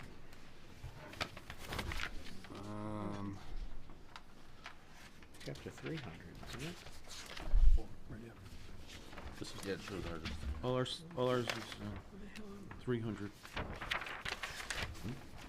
You at the very beginning? Yeah. Go to the very, very beginning. Right from the, Yes? yep. You flip the page over. Right there. Oh, the building code standards? Yes. Oh, all right. That's the one. Yeah, so just minor formatting changes. Really, there's nothing new there. Yeah. Moving on to number 2. Number 2 is the accessory dwelling units. So, I had a conversation with the state, spoke with our shoreline zoning coordinator about this. The attorney has reviewed this. He had no changes. He thought it was fine. It kept us in line with LD 2003, and he felt it was, okay with shoreline zoning. So I went to the state to just make sure we were good on the shoreline zoning side, so they weren't going to reject it. They don't have any issues. He went up the ladder, and he did have one issue, actually. Yeah, he did have one. I was going to say he had one. The only issue is he didn't like G, which is the one that we spent time going back and forth on. He liked the rest of it, thought the rest of it was fine, but does not like G because when you talk about expansion in the shoreland zone, you're talking about something very different than what we have here. So essentially he said if we're going to keep G, we need to take the word expansion out. Because it means something different. So addition? Alteration. If an alteration is made to create additional space. I think we were looking at, I think we were looking at it from a standpoint of an addition, right? Yeah. You weren't looking at necessarily as an internal alteration. Yeah, I mean, we can just leave addition. One of the things he also suggested, if we leave that section in, that we should add something about it being beyond 250 only. But it doesn't really matter because we aren't allowing them within 250 anyways, so I think we can say that. You wanted to add for, additions beyond 250 feet from, or 75. The state doesn't do anything with side setbacks, so they don't care about the side setback thing. So instead of expansion, should we say addition to? Yeah. I think if we take the word expansion out. Just we'll take be the word okay. expansion out and just replace it with an addition to. I don't care. Yeah. That's all about. Because we're not allowing them in the shoreline zone. Well, we would be allowing. We would allow, because the state's shoreline zone's 250, ours is 600, so we're saying we're not allowing them in the 250 foot from the resource. Within the shoreline zone, they're allowed from 250 to 600. Or they would be. Oh, they would be. Nope. Yep. We have a weird shoreline zone, different. The interesting thing is, I showed Alex, and this is available online, but there's an LD 2000 guidance from the state, which answers many of the questions you may have. Some of them leave me with more questions, some are answered. It's a good document you can go online and find. One of the things that we did find was for the ADU, right, you could require twice the lot size. Like we currently do. Like we currently do in shoreline zoning, so. But we could require that everywhere if we wanted to. Yeah, so I don't know We don't. how you want to.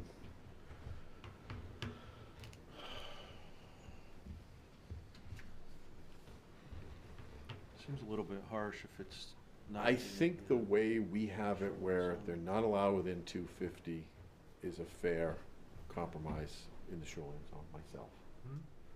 Because we're not putting that impact directly on the lake, it's further back. And I think it may address some of our concerns about Airbnb potential with these, becoming a big push. If you're back 250, you're not seeing the lake, your marketability for Airbnb probably reduces some. Where if you're We're talking about a separate unit, is that right? As opposed well, to. it could be a separate, or it could be detached or attached. Yeah, doesn't matter. Doesn't matter with the ADU. But it's a separate standalone unit, so its own kitchen, its own bathroom, its own bedroom. And under our provisions, the ADU, if as a limitation, has to be a minimum of 190 square feet or a max of 1250. Yep. So if you get a 1250 square foot living space, that's that's a decent rental for a summer. But again, if we're worried about the impact to our resources, moving them back 250 should reduce that impact where they're not right up on the shoreline. Yeah, I agree with that. So we just want to do the friendly amendment to addition, strike out Yeah, expansion? unless there's anything else you guys would like to do on this. I know we got some people in the audience, I don't know if there's any more. Anybody? Yeah, does anyone here wish to speak about these other amendments, or are you all here strictly for the solar? We're here for the copy. This? Can I get a copy of I don't think so. I don't have it with us. You wanted a copy of the changes? Oh, we don't have any extras.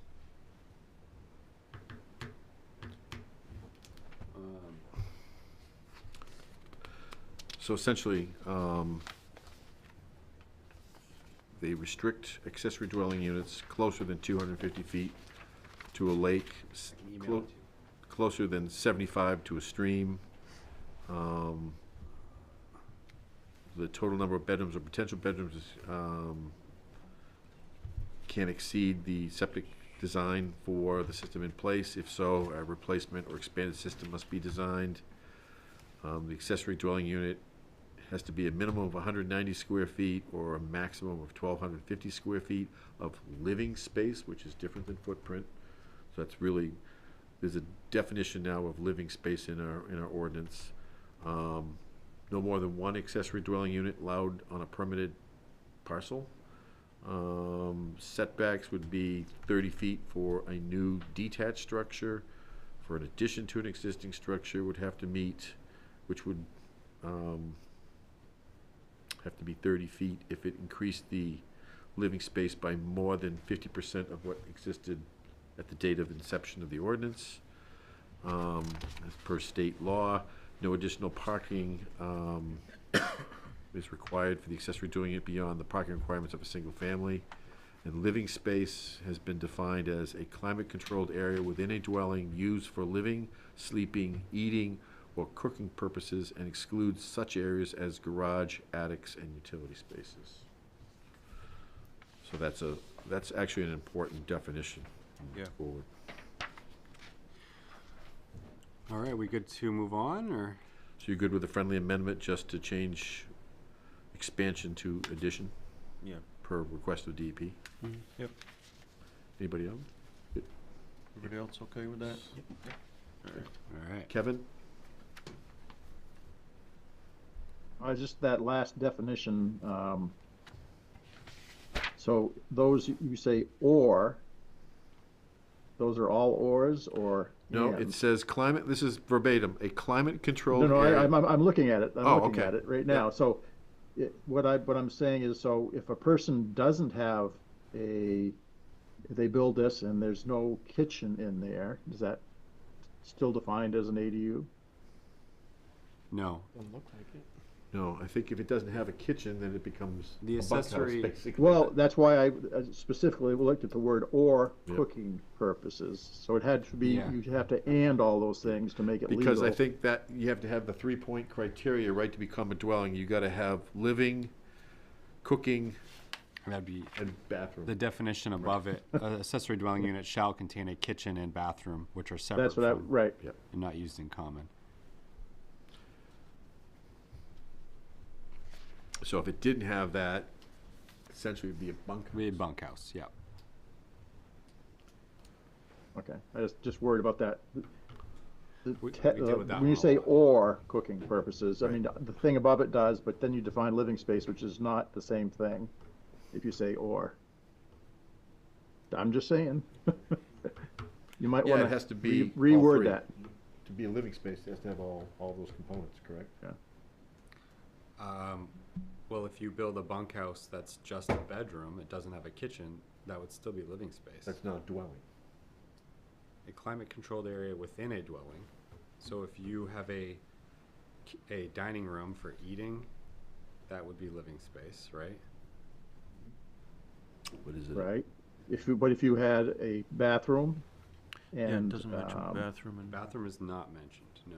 right, Let okay, me so then see. if you just had, if you had a living room and you had, some, bedrooms, it would not be called a accessory dwelling unit. Yeah, because it says sleeping. It doesn't refer to as bedroom, but it says sleeping. Eating is obviously a dining. Cooking is a kitchen. Living. Right, could be anything, but it does not So say. pretty much it's the kitchen determines. Yeah. A second kitchen, then it's an accessory dwelling unit. Yeah, what about bedrooms? I just don't think that's completely clear. Yeah, this is Alex Grounds right here. He's the one that gets challenged on this one weekly. No, I mean, the accessory dwelling unit above it, terms defined, but then living space doesn't completely No, define I it get what you're saying. explicitly.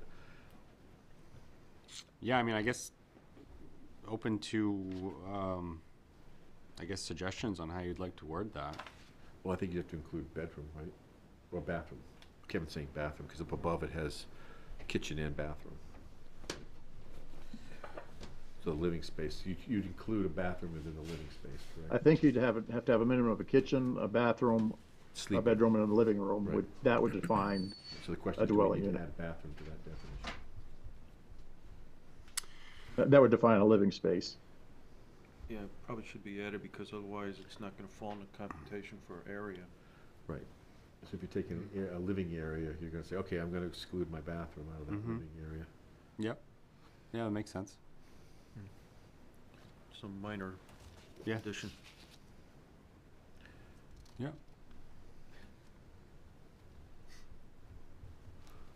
Okay.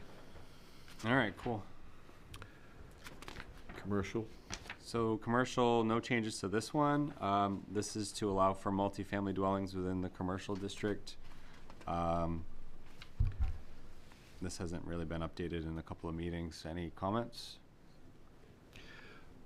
Only question I have would be if you had a lot that had 25,000 square feet Mm-hmm. and you had mixed, a multifamily on that, Yep. is there a limitation due to septic that may require it to be larger than 25,000? No, I don't think so. Okay. I just want to make sure because septic rules can override I think density. if you've got at least 20,000 square feet, you're okay. But it all depends on the number of bedrooms, right? Some- Yeah, well, you kick into other stuff. Okay. You so could have other elevation. site limitations where you may not be able to Yeah. get the septic in there, but. Yeah, that but would- as far that as would size, I rule, right? think you're okay, yeah. Oh, yeah, yeah.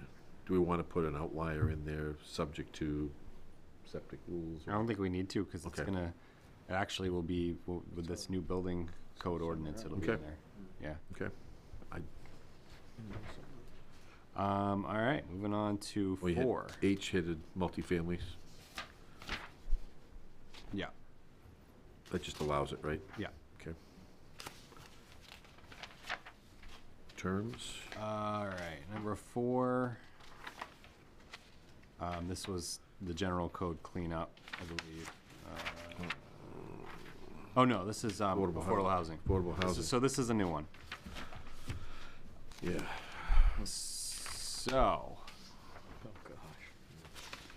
So what Alex did was he looked at the cluster development, the cluster subdivision ordinance, where we thought it would Open be space. most appropriate to envelop affordable housing because you already allow the same density, but in a confined area with open space, basically. So the idea was there could be opportunities for affordable housing.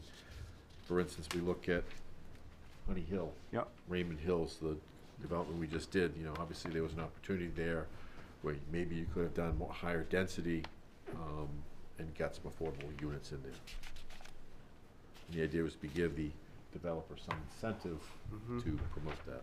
So the incentive is a 1.5 times increase in the net residential area allowed under the net residential density calculation. There's also an allowed 20% building height, and a 20% reduction in lot size and lot frontage.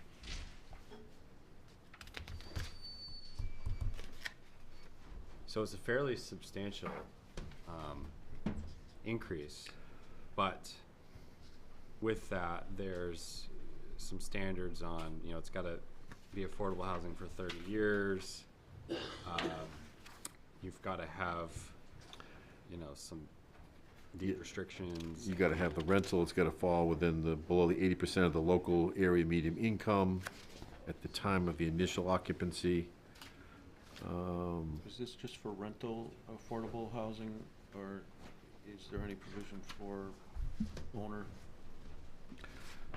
For owning homes, the occupancy of all units designated limited to households at or below 120% of the local area median. So we do have both options. So in it. rental or So if someone buys a new affordable housing, 10 years, they want to move, are they required to sell it to someone that meets the criteria for affordable housing? Yeah, it's a 30-year. So it would be a 30-year deed deal. restriction? It'd be a deed restriction, so it's transferable, but it'd be a deed restriction. Yeah. In exchange for the, you know, the 20% increase in height, and reduction in lot size and frontage, and the higher Does- density. Does it affect their pricing of their sale price? I mean, Well, I guess it's market-driven, Goes to right? market, yeah. It's market-driven and income-driven, right? So as that value increases over time, say somebody buys a home, 10 years later they sell it, whatever that increase in income gap is, would follow that. They don't go back to the original. no.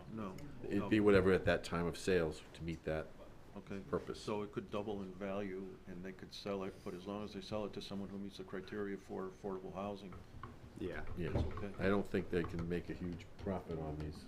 No, I don't think that's the goal. And I think, Oh. you know, if you look at the definition, there would be a new definition added for affordable housing development, which is what these would need to fall under. So this isn't really designed for, obviously, one-off, you know, I want to build an affordable duplex. It's Yeah. really designed to be in a open space subdivision. So if someone wants to come in with, you know, a 10-house subdivision, and it's going to be an affordable housing project, they could go under this. But if they just want to do a duplex or you know, a multi-unit, then it wouldn't fall under that.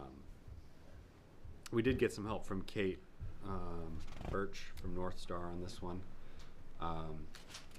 who pointed us in the direction of the state model ordinance and a couple other towns that we pulled this from. So. Alex, could somebody come in and almost do a mixed type of development? You know, this section here is affordable and this section isn't, and you would have to. We've talked about that. Yeah, maybe a possibility, yeah. Could be like a hybrid almost, Yeah. you know, and. I could see developers doing that. Yeah, I guess we just have to be careful about how we evaluate the density. The density calculation could get a little, we'd have to, I'm not gonna say negotiate, but we'd have to study that with the board carefully, how they computed that. Because if they came in with half standard full market, you'd have to deduct that amount of area out of the subdivision, then what was left could be qualifying possibly for the 1.5. So it is So, but I mean, it's, Yeah. I think we're So, open to the It's possibility. similar to what you guys did a while ago for John Chase on Valley Road, where it was half. I think Greg's maybe the only one left. I remember that. Oh, yeah. half elderly housing. Yeah, it was half, it was before we got rid of the Yeah, elderly same housing thing, density. yeah. That was half and half, but Yeah. wasn't too successful. There's only rocks there now. Yeah. It's gonna remain rocks. Yeah, I think that Was one's. it HUD money ran out or something? I don't Like know. that happened. Yeah. They got kiboshed to it. I think Chase ran out of money. Well, they did too. So what do you guys think? Is that something that? I mean, it's a start. It's a start, and I know we probably will, as the state develops this further and we get more clarity. But I do feel it's a start and it opens up much more than we've had in the past. I mean, we may be looking next year after the comp plan goes through, having to update that section based on changes or Yeah, something. I agree. We got to go with a start, get the ball rolling, and if it needs to be revised in the future. Right. We've been that talking year. about doing something like Well, this. and again, we'll just need to see where the market is, right? And if developers are even interested, because I mean, a lot of these affordable housing projects are based on regions and availability towards resources and you know, towns like Raymond, Poland, Wyndham, you know, not in the inner urban areas are now becoming targets because our land is obviously more affordable than it is in the inner cities, but there's the distance from resources, so, I did get a call yesterday from a real estate agent who has a client who's looking to develop a subdivision, a development that's modular homes, not mobile, modular, affordable housing, and they're just calling towns to see what towns have for programs for affordable housing. And, you know, at this point I kind of had to tell her we don't really have anything in place. You know, it's just a standard subdivision, which, or manufactured housing. yeah. So I think, you know, what they're probably finding is there are some municipalities that have, well, Wyndham has something very similar to this, for example. But Wyndham's in a little bit better situation, is that they're gonna have water, public water and public sewer. Yeah. Yeah, you can have smaller lots. So, we have sections that may have public water, but we're nowhere near public sewer. And that kind of limits a little bit of the density. Yeah. These are re-sprinkled. Well, they would be a subdivision. It'd be a so subdivision, they'd so have right to- now, they'd fall into the subdivision ordinance which requires sprinklers. Or hydrants, if you wanted to do something like that. Yeah, if they're on public water. If you had public water. Yeah. It's your, I just know certain developers don't do Raymond because affordable because of that. but I mean, I believe Wyndham, I think Wyndham requires. I don't know about in their No, subdivisions. they have sprinklers. Yeah, they have Fire sprinklers. They're within 100 100 feet, yeah. I know Gorham requires sprinklers Yep. Formulas everywhere. everywhere. That's everything. And I think, you know, I know Westbrook does, but no, they're the larger communities. But the outliers, I think towns are starting to split up as far as where they're going with sprinklers and units. Some towns are adopting them. I think it all depends on fire codes and fire ratings and equipment available. I know I work out in Bridgeton. They have, you can do sprinklers, you can do dry ponds, fire ponds, cisterns. If you're within a certain distance of a existing hydrant, you can do what they call relay stations, which is basically a turnout so that you can pull the pumper truck up and do the transfer without blocking the road. So there's other things other towns have. I just don't know what's best. Yeah. And none of them are cheap, you know. You put a cistern in, that's big money. If you do these apartments like you guys are talking, I mean, is it more taxing on the utilities of the town, and does it bring a good tax benefit? Like, is this gonna be more calls going there for emergency calls? I don't know if the emergency calls go up at all, and I don't know, I'm with affordable housing, so again, I don't know what the percentages of impacts it would have, for instance, on the school system. You know, there'd be children of age going to school that may have an impact on the school system. Depends on the density and the number, but overall, unless it's a massive development, I can't see it having a major pull on town resources. Does an 8-unit? Could he use the podium, please? Oh, sorry. I just ask questions. I'm not actually fighting over the. No, that's fine. It's discussion. What's your name? Where are you from? Jeff Morris, 13 Anderson Road. I'm just wondering, does an 8-unit apartment have the same tax benefit as 8 houses? Does it still bring in a high-level tax, or is it a lower Yeah. tax with more? Probably the single family, I'm guessing the single family would appraise higher because they're individual units. The 8 units would be a lower tax, Yes. because it's a rental, most likely, yeah. Yeah, I would say Derek's probably the best one to answer that. I don't have anything to do with taxes, fortunately. I get enough bad stuff, but, I think just from a straight up marketing value point, I mean. yeah. But from affordability standpoint, you probably can hit the target of affordability easier with a rental unit than you can a single family. There was an 8-unit in Wyndham just went on the market. Their taxes are $8,000 a year, so it's $1,000 per unit. If you build, Yeah. if you build 8 homes, you're not getting taxed $1,000. I wish.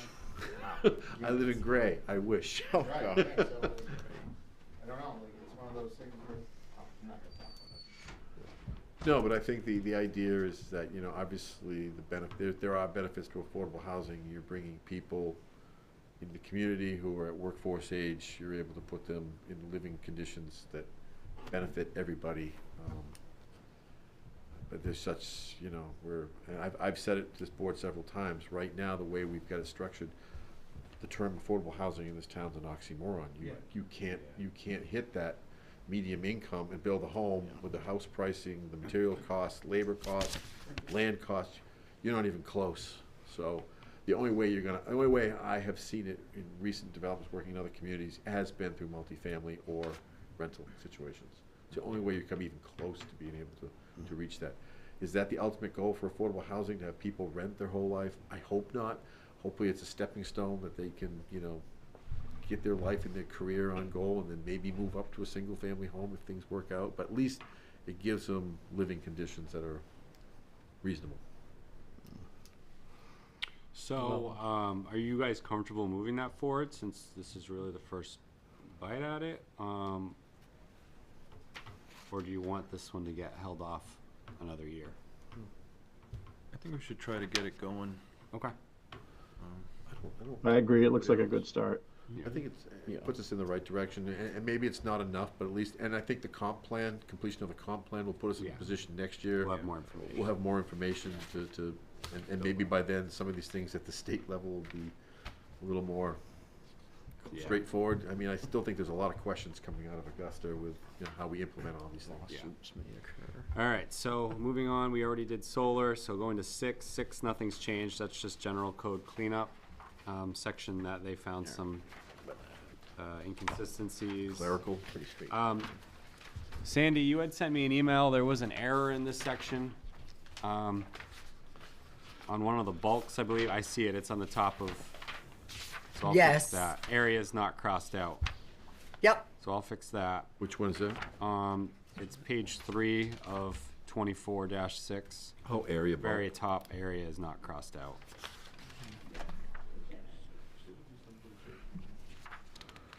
So next would Wanted to be be, sure before you got to the last draft. yeah, I appreciate that. Area bulk, it's a new word.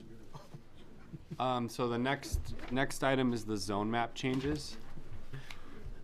Nothing's changed with these. It's still the same 2 maps, one on Main Street and one next to the commercial district over near the canals. If you guys are still good with these, we need to send out a certified letter to all of the people affected by these changes and the abutters, direct abutters, which is about 105. 105. So we got to do that. They got to have that 2 weeks before the public hearing, so we got to send it out like this week. Well, we got a little bit more time now because of the meeting. Yeah, by the 7 days. 29th, it's got to be done. I figured that out earlier. So, you guys are good with it, we'll get that out. So I what? don't know what that's gonna bring in, who knows? We'll see. So we call this commercial village fringe zone? Well, it's just gonna be village and commercial. Okay. It's not a new district or anything. But That's it's- just what I have. But it's outside the file. No, but what's this area on the second one? The purple? Yeah. That's staying shoreline. It's just beyond the 600. Okay. So it could be brought into village, but Everything around it's village, right? Obviously. So. The yellow, yeah, the second one, the yellow is Colored commercial, copy. It's a commercial one. We'll talk about this one, right? and the purple is hatched is LLR2. Yeah. Okay, maybe still on this. Which map did you guys on? The first one? Second? Second one. Jim's looking at the second one. 600 feet. Yeah, the first one's, Around this yeah, the little thing. first one's straightforward, the Yeah, I second looked one. for you. I didn't have your email. You're good. No, you're good. I think you guys know what I'm here for, so. Yeah, the second one's just a little more Affects involved, these I think. commercial ones. The second one is a little bit more involved. The first one, we're a little bit more aggressive. Okay, I understand it now. They're in the shoreland zone, but it'd be commercial. No. Is the yellow, is yellow in? Yellow shore- is village. Yellow is village, or commercial village, I don't know what they mean. right? That's what it says here in the map itself, down, I'm looking at this. Yep, the key at the bottom. Yep. I wish I could get there. This is I have one of those. It's confusing as hell. I didn't realize this new one had been printed. I missed that somehow. Yeah, this is, it's talking about this. It shouldn't have been shoreline zone. in a minute, once we get through this one, yeah. It affects these other. I just wanna make sure I'm not missing it. Nope. And they wanna take it out of shoreline zone, so it's more active commercial. Huh? Yeah. Yep. LR2 outside Shoreline of, zone. it could be brought into the village. Yeah. But it's two-sided. Oh. So, but right now, But we're we posing, didn't. okay. In this particular. All right, so, just clarity on that second sheet, the dashed purple is LLR2 outside the 600 feet. The yellow dashed would be commercial village. Well, deep Village. village. The yellow lines are village, Right. and the purple would stay shoreland. Yeah, we should just make the change on the map that's just village. Yeah, yeah. And then there is 3 lots that would go further into commercial. I'm easily confused. Right, the red, or the cross-hatched red.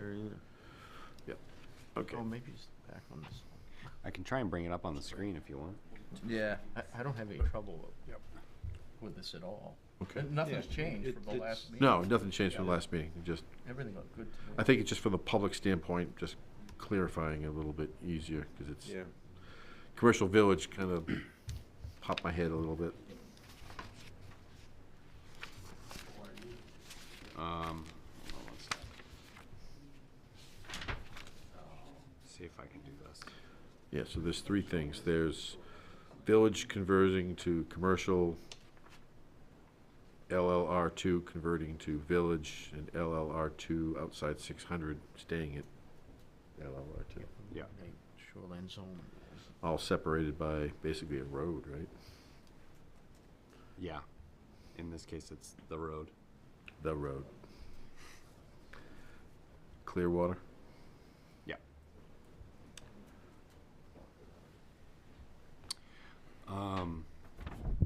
Yeah, so there's nothing that's changed on here. Maybe for the public hearing, we just have a display, or bring, so we can bring it up. Yeah. I don't think we need it tonight, but maybe for the public hearing, we can just bring it up so we can all see it. Unless you guys have questions. I have too many sets of Yeah. revisions. I think we just need to display. Yeah, we can do a larger Yeah, we should color. put it on the screen. Right. and Have Yeah. everyone be able to Yep. find it. Okay, and you got one more? Business license? Well, hold on a sec. Oh, floodplain. Do you want to ask about your suggestion? So this isn't one that is in front of you right now, but we have another zone change that we would like you guys to possibly explore. Do you want to intro it? Yeah, Jeff Morris, I guess 31 Main Street. So I have a relatively small lot on Main Street, and I was just seeing if it could be, that it's out of the village zoning, and I was just seeing if we could, if there's a reason for it, or if if it's something we could explore, put it back into village zoning. It's on that same map. It's The one, the previous one, the first one, it's right? Map, if you look under that little square in the top right, It's a, a lot that looks like a T. yeah, it's a relatively Yep. small lot, and All the way to the right, I think basically. it's So it's this way. the snake. I think it comes from the really from the snake, or what is that river? What's that river out Yeah, back? so that 600 is from the Tenney River. Yeah. Tenney Other River, side sorry. of this hill. And it just has a weird loop that comes over and gets Three lots there. that are three of our lots, and So it's this one. You over there, right there? Yeah, that one right there, you got it. I was That's just in seeing the- if there's a that's in reason why shoreline it's, zone too? Is that Couldn't 600 be. feet? It's 600 Yeah, feet. it's It well hasn't beyond. always been 600 feet, but it is now. I don't know when it changed, but you can. Because there's like a 40-foot embankment up and then down the backside to the river, but it's Yeah. there's a that whole, 600 there's is a not whole, from the front of it. Yeah, that came up when we did something years ago for the vet down there too. Yeah. I was just looking to see if there's a reason. I mean, it's all the watershed goes the opposite direction of the whole lot is shedding back the opposite direction, and I was just seeing if there was So any that's reason why we couldn't bring that back to.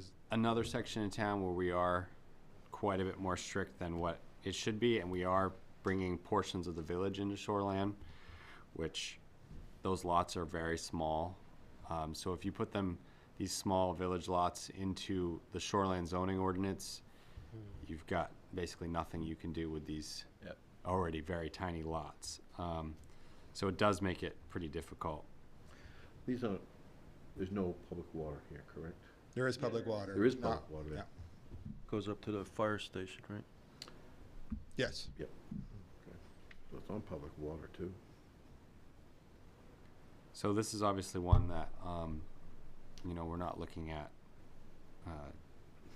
bringing this in for the public hearing right now, I think, but. Yeah, I'm sorry. I don't know if this is the time or place. No, to do I think it, it's but a. Are these Looking lots, are there houses on them now?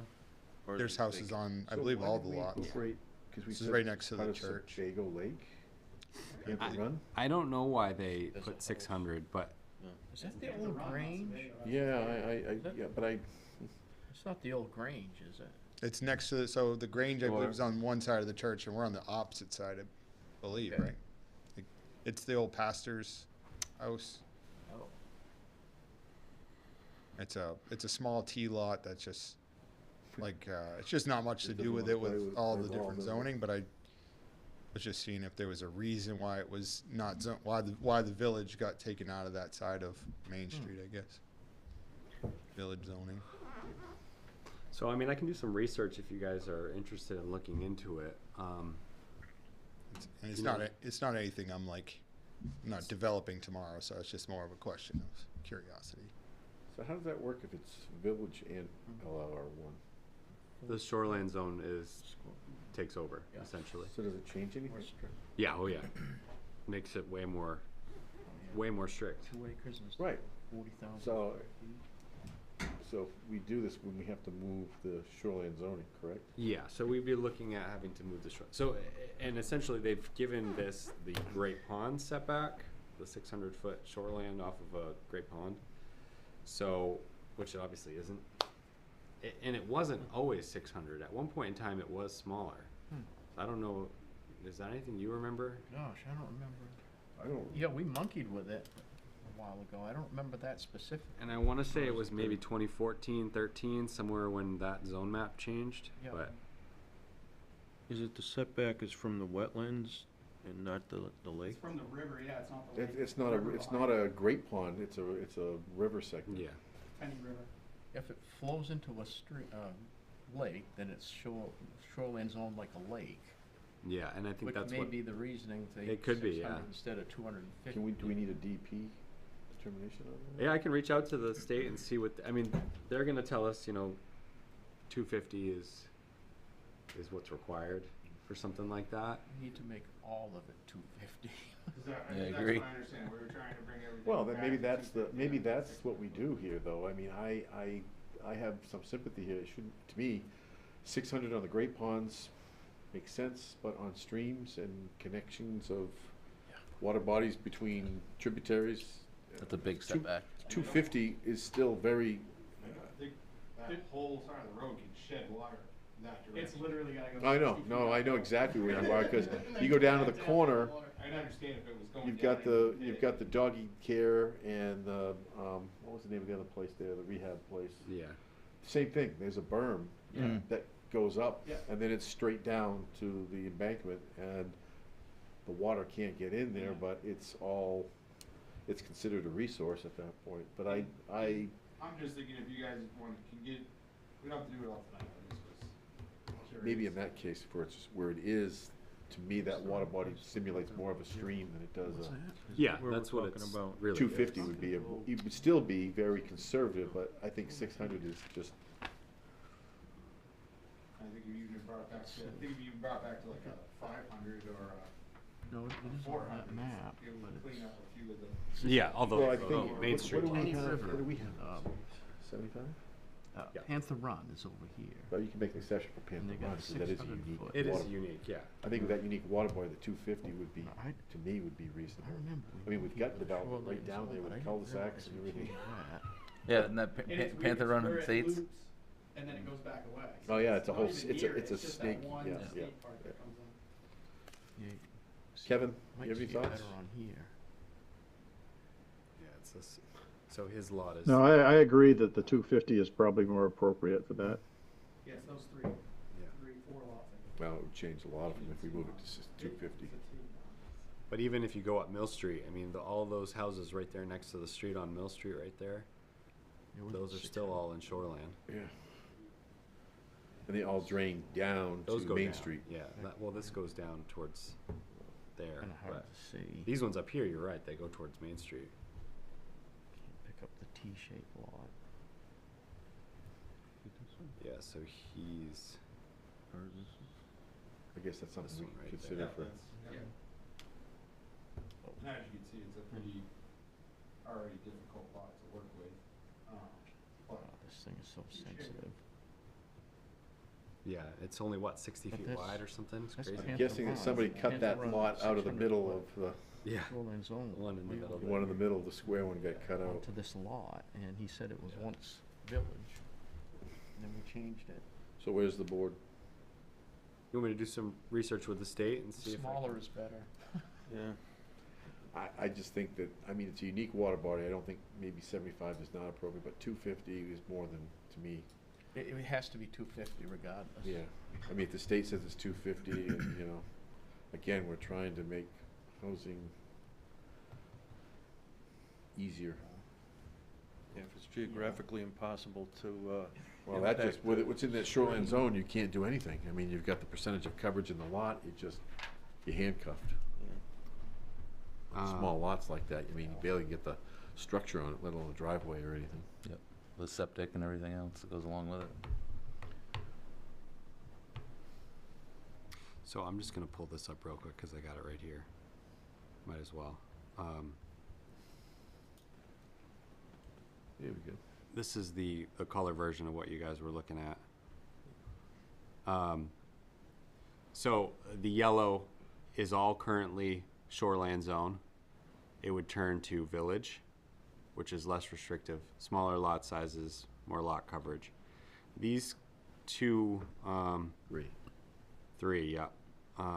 Up here, they're kind of a red and Yeah, purple. your other one's a little sliver, yeah. Are Commercial. commercial, but they're currently in shoreland. So we would be able to put those more into commercial.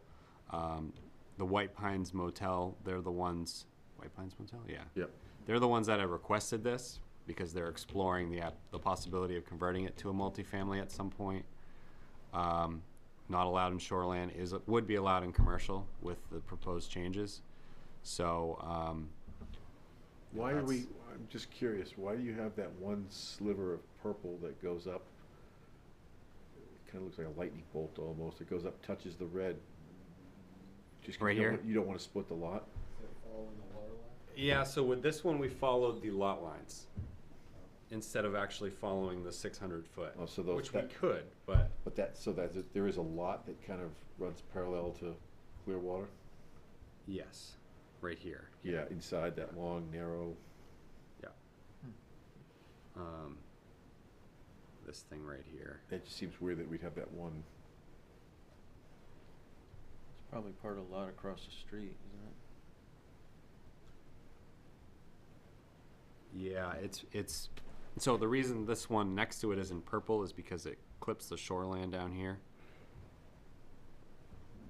So because the shoreland is touching it, we left it purple. We just left everything that the shoreland touched purple so that the lots weren't being split by zones. I guess if they wanted to petition, they could come in and make their statement. Yeah, I mean, if they wanted, like we did on the other one where we just went by the zone, we could, but. This just clarifies if you guys are. Just, I thought you were just doing an offset from Clearwater when I looked at it. I didn't realize it was a lot. Yeah. Yeah, the lot is in the middle, the road goes through it for some reason. I don't know what exactly is up with that, but. Almost like a spite strip. Yeah. Okay. So yeah, that one could end up bringing in some discussion for the public hearing, but. Are those two maps separate, or is that all in one? Well, for display purposes, it's in two, but it would be under one shoreline zoning map. One article. Oh, I gotcha. We could split it. When you guys set the warrant, you guys could split it if you'd like, because it might make sense to do that, so that if one fails. Here hating it and here not caring. Right. And that these people. Yep, absolutely. I think it's a You good run idea. that risk if you lump them together. Yep. All right, I think we're just about there. You get the last one, which is the Business license? business license. Yeah. Yeah. So this one isn't one that you guys need to review really, but typically you review all the ordinances before they go to the select board. This proposed amendment to the business license ordinance essentially removes the requirement to renew your business every year. It's now just going to be a one-time deal, and they won't be doing renewals, which I don't believe they are even currently doing renewals. It's in the ordinance, but I don't know that they come in every year. Simpler is better. Doesn't really change much for you guys. Doesn't change anything because it has no involvement with the planning board really, and doesn't really change anything for code enforcement either. But it's really just in front of you guys for informational purposes. The fire protection ordinance was supposed to be coming with this package. That's now put off till next month before the revisions are done. So that won't make our stuff, which it doesn't need to come before us for public hearing anyways, so it's fine, but just want to let you guys know because it was discussed at one point. And that is it. The fire ordinance changes it, what, 4,800 to 5,000 square feet? I believe that's the current I think so. proposed amendment. And Yeah. subdivision Yeah, I think status. Wayne is Or- on, so. But to trigger sprinkler systems. Would subdivision still be? Yeah. It wouldn't affect subdivision. It's essentially just for large residential structures. Yeah. There's also a section that I believe they're putting in that would allow you to remove like a garage, for example, if you do a firewall that meets the requirements. Yeah. Remove it from that total square footage number? Yeah. Yeah. Yeah, and Wayne's on if Yes. you guys have any That's the other gross measurement, so. Is the 5,000, houses. I can't remember, is that Mhm. floor It space? includes or the basement though. Yeah, basement, garage. Is that, yeah, essentially, and I believe it would still include a porch that has a roof. Yeah. Correct. Yeah. And Wayne, is that a 2-hour firewall? Yes. Yeah. Instead of a regular. Yeah. So it's a little bit more. It's a double layer then. Yeah. Yeah. But you get to take that out of your total calculation. Wayne, right now, for subdivisions that require sprinklers, what type of systems are we predominantly seeing going in the homes? And I'm just for maybe for the board, but for my own, what typical cost is that to a structure? So I did an inspection today, and I actually asked that question, and that particular system was between 10 and 11,000. And is it a tank in the basement essentially? Yeah, that's the tank with the pump, versus somebody using their domestic well to supply their sprinkler system. The issue there comes in is the well pump needs to be upsized to meet the flow capacity. So there's an additional charge to do that. So is there a reservoir basically that's kind of like a first flush and then the pump has to kick in to offset that? Or is it all straight from the pump? It's Depends on the system too. you have to have the capacity in your well, like you'd have in your water tank in your basement. So the domestic water sprinkler systems don't require quite as much water as the pump and tank type of system, but it's still pretty close. So, you know, the pump and tank system is generally a 300-gallon tank. One of the more recent applications that was thinking of doing the Uponor type system, that's the domestic water system. It wasn't as much water that had to be in the well casing, but it was still pretty significant. So to do that, you obviously have to over drill your well to have the volume in the well Yeah. casing. You got to upgrade Yeah. your pump to a 3-phase conversion and all that. It's added Yeah. expense. And your line has to be bigger come to the house. Right. You gotta have we have like inch or 2 inch. I think it's an inch, yeah, if you want that flow. Yeah. The where the domestic water supply type of systems are really beneficial is anywhere where you got public water. Right. Yeah. That makes them really easy to Yeah. install them in It's a those pretty areas. limited amount of rain. Yeah, I don't Yeah. think we have any. Yeah, Just Main extremely. Street, right? Yeah. Well, Honey Hill. There anyway, you're within 1,000 feet of a hydrant. Honey Hill that just went in, they went all on public water. They did. Yeah. Yep. They went public water instead of doing the sprinkler system. Because they could. Yeah, exactly. Yeah, they could. It was right there. Okay. And then the other thing, of course, the select board asked about having an appeals process Yeah. for the fire protection ordinance. And the other thing we were looking at that Kevin had mentioned was the solar, the battery storage, Yes. solar, adopting that NFPA ordinance, that NFPA standard as an ordinance, so that we're more in line with the newer technologies that are out there now, because that's changing fast. And in the past year, had 4 requests for battery storage systems. Those were all in residential homes, but it was mentioned the other night at one of the meetings, I think it was the select board meeting, that companies are starting to ask about putting in battery storage Facilities. to support the grid, Yeah. commercial battery Yeah. storage. Yeah, there's a large one going in Gorham. That's before the board. Yeah. Where do they get their load from? Do they just take it off? Solar, Yeah, they, and they're store all they it. capture it solar. and They store it in the battery, it. and then they can release it at their, to offset peak demand and get a higher rate. Right. Yep. Yep. So it's right now, solar, you know, it happens when the sun's out, but unless you have battery, but, you know, there's some concerns with those batteries because they're all lithium based, so. Yeah. All right, so public hearing in March. March 20th. We'll have all this stuff updated and ready to go on the website. So, Copies. I guess we can talk about maybe later, but I'm just thinking about structuring that meeting because we're gonna have the solar farm application before us. Yep. Typically, we've done the ordinances first. So I think we just wanna think that through how we wanna do that. Do we wanna do the solar farm either way, we're gonna get, Well, most of the crowd will leave after the solar farm application Yeah. goes through, so if we want to do that first.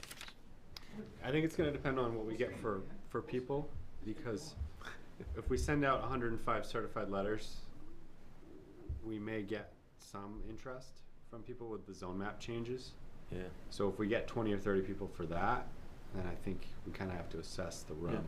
Well, I think you could do these ordinances, I think, generally are gonna go relatively quick. I didn't see I think the only one you're gonna get hung up on is the solar one. Yeah. So you do your public presentation for the ordinances, but the solar maybe last, and then that just kind of flows into the next body.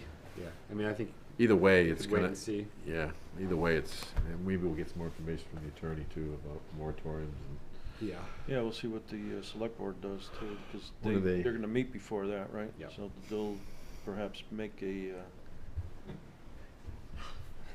Yeah. There's a ping pong, the ball went back to your side.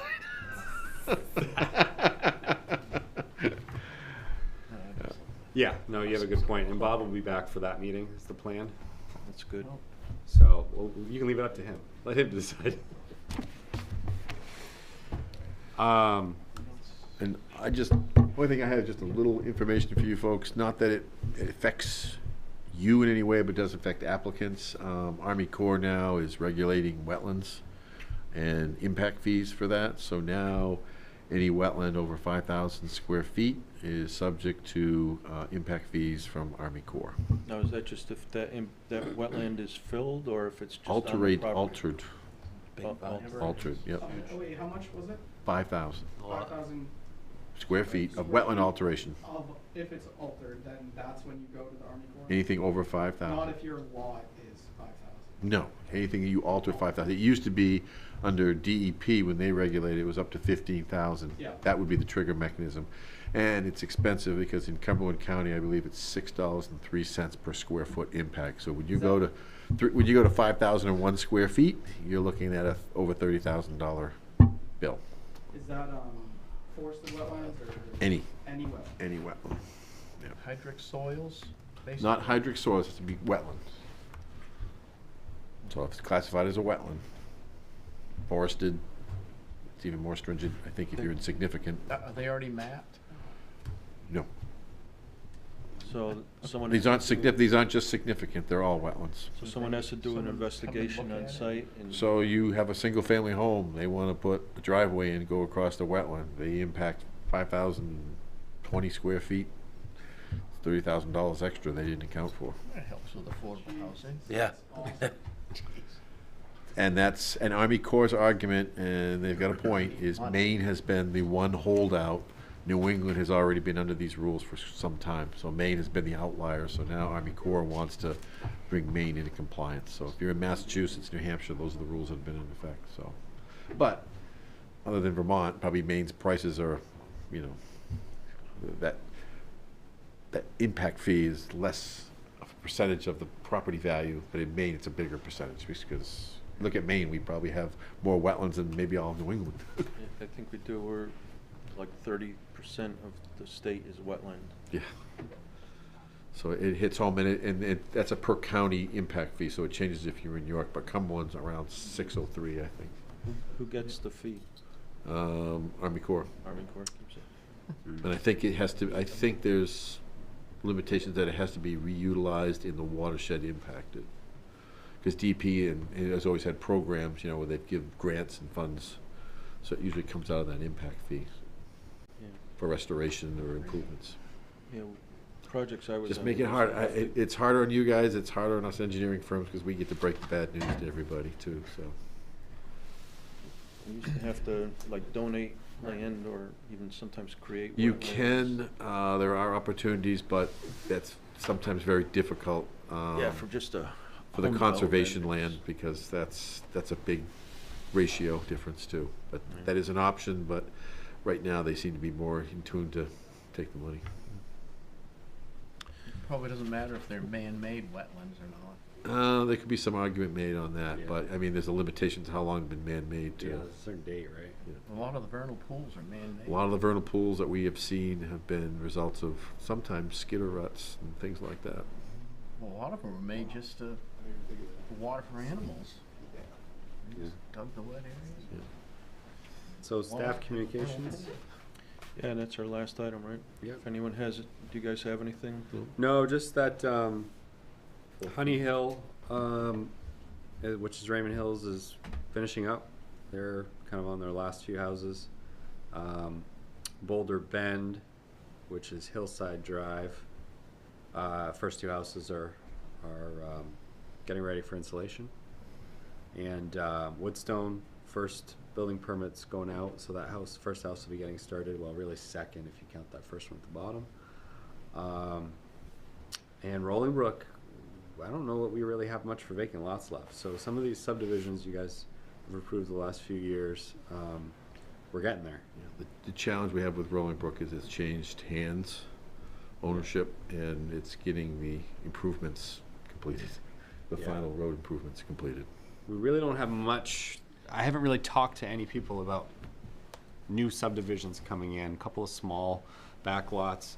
There may be one subdivision in the next couple of years, but I think they're still a ways out, which would be kind of right next to Raymond Hill. But yeah, there really isn't much. There will be a summer camp coming in for a dining hall addition, probably in April or May, but there really isn't much else, coming up for projects. So maybe a quiet summer, possibly, for you guys. We'll see. Move to adjourn. Second. All in favor? Aye. Aye, Captain.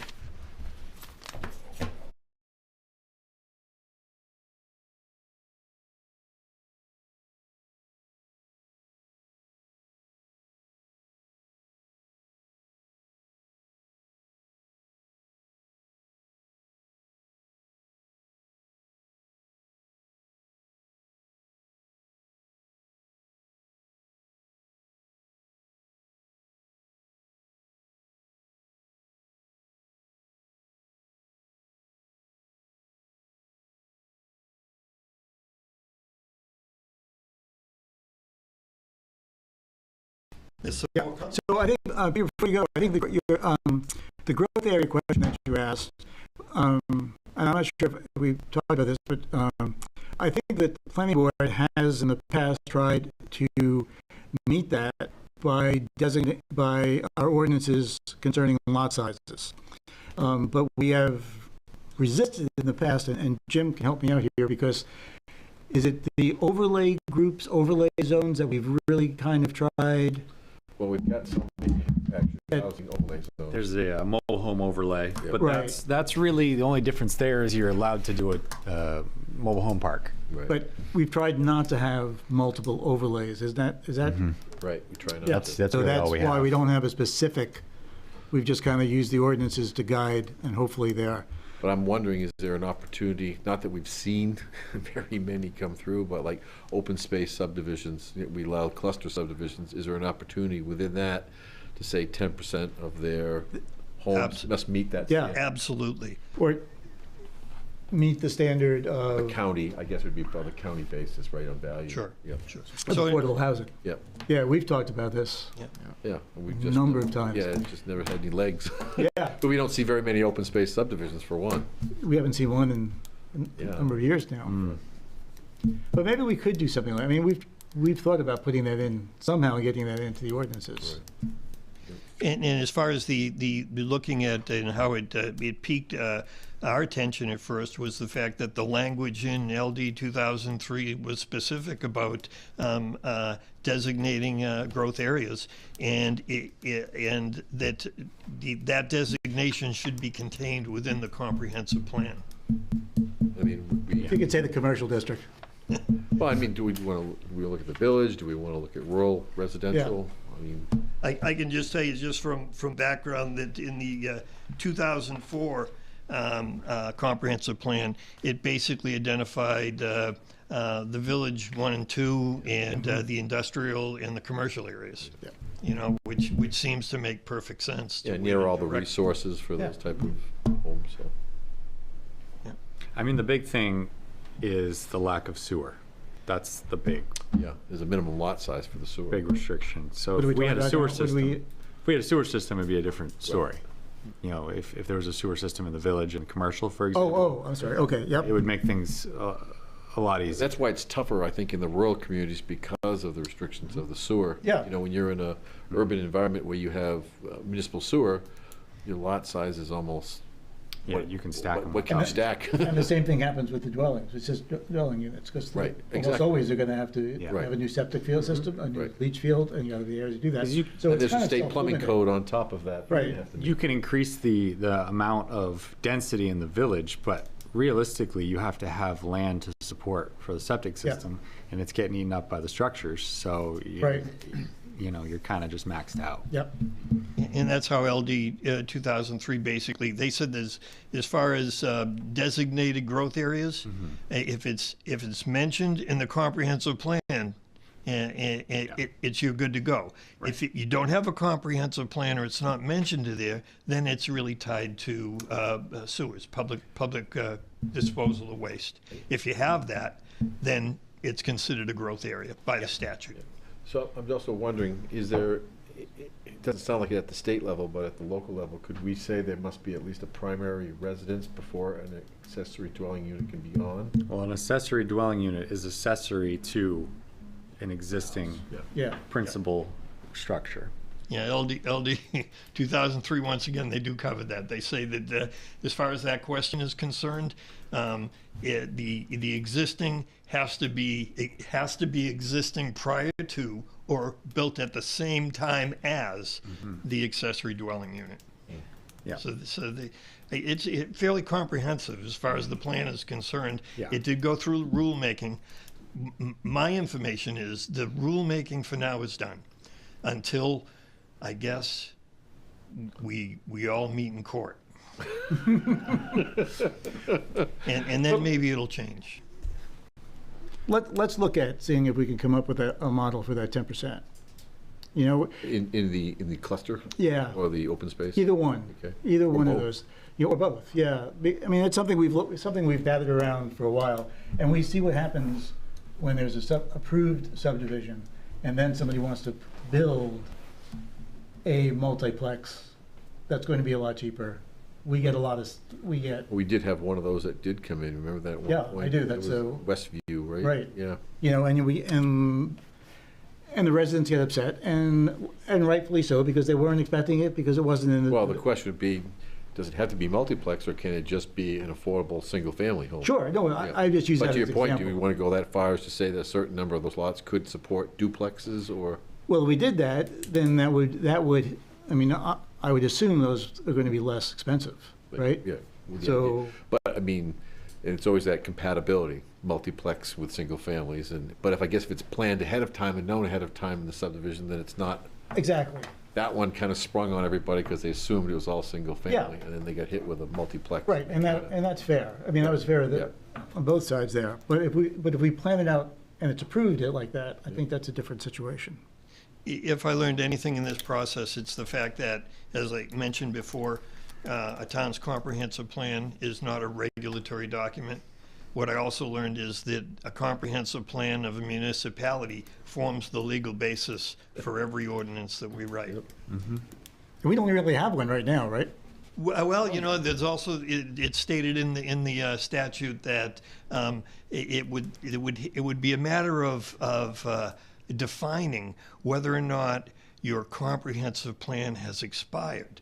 When it was a required state requirement, when we had a planning office, and it was required of all municipalities, it was every 10 years. Mhm. Right. Yeah. But that went away. Yeah. So we no longer are required to do it. However, my understanding is you're in a much more precarious legal position if you do not have. Right. And your availability of certain grants are restricted. Absolutely. Yeah. Okay. Thank you. Thanks, Peter. Oh, there's more? Oh, yeah, just roll over to Sean. Sean, I'll make it quick for you, Sean. I'm at 84 Main Street, Comprehensive Plan and Budget Finance Committee. I don't want to throw anything more at you, just want to, I took a class on this. As a realtor, this thing fascinates me because I want to be able to speak on it, especially people coming in and saying, hey, can I use this as a short-term rental? When I took this class, the panel was comprised of somebody from Janet Mills' office, so it was just very interesting because some of the stuff that they were saying, they're like, yeah, we don't quite have this thing locked down yet. We're still working on it, so anything that I kind of say could be kind of changed. If something's built into the deed where you can't have an accessory unit, that's going to supersede that. So if there's some kind of restriction on the deed that says you cannot have another unit, that won't go into anything that's protected by the deeds. ADU must be 190 square feet minimum. Like Peter said, municipalities can set the maximum. For example, South Portland has up to 1,200, but typically 800 is the number. All the shoreline zoning still applies, but with the wastewater and the water, it's got to be adequate water, and you have to expand your septic tank as well. So I was pleased to hear that, because if you're putting another 1-bedroom unit and you only have a 3-bedroom septic, you need to expand that so it's 4-bedroom. Municipalities can choose on how to decide if you have a tear down. If you tear the house down, do you treat that as vacant land now, where now you're building, just like Peter was saying, when you're building? The towns can decide on how to do that. Let's see. Town of Yarmouth has not pursued short-term restrictions, but South Portland is restricting them. So just a little information for you on that. And Total restriction, none at all? Yarmouth is not pursuing any short-term restrictions, so they're going to allow it. Yep. And South Portland is restricting the short-term. Wow. Now, with those two, I'm not too sure about Yarmouth, but like South Portland is on water sewer. Right. We're a septic here, so and then, yeah, that's about it. Peter really hit on the rest of the stuff, so I just want to kind of bring those couple more details in. It really fascinates me, so I'm not saying one way or the other, but I think that the concern of the comprehensive plan was that, hey, this thing's going to come quickly, and then if we do decide on short-term rentals, just how is that going to affect our staffing right now for the town, which is already kind of limited. Okay. Yeah, you only get one shot at it. Oh, really? Yeah, that's it. So I'd just be remiss if I didn't say this. In my investigations and educate myself into this whole process as far as the comprehensive plan is concerned, I would tell you that Raymond is exceptionally positioned to deal with this, based on the foresight in the efforts of the planning boards that in the existing now and before, the code enforcement officer, the contract planner for the town, and that when legal is telling you there's not a lot you have to do, I believe they're right, because this town has positioned itself way before this thing was ever even on the horizon. So we do appreciate that. Thank you. So you can keep talking, Peter.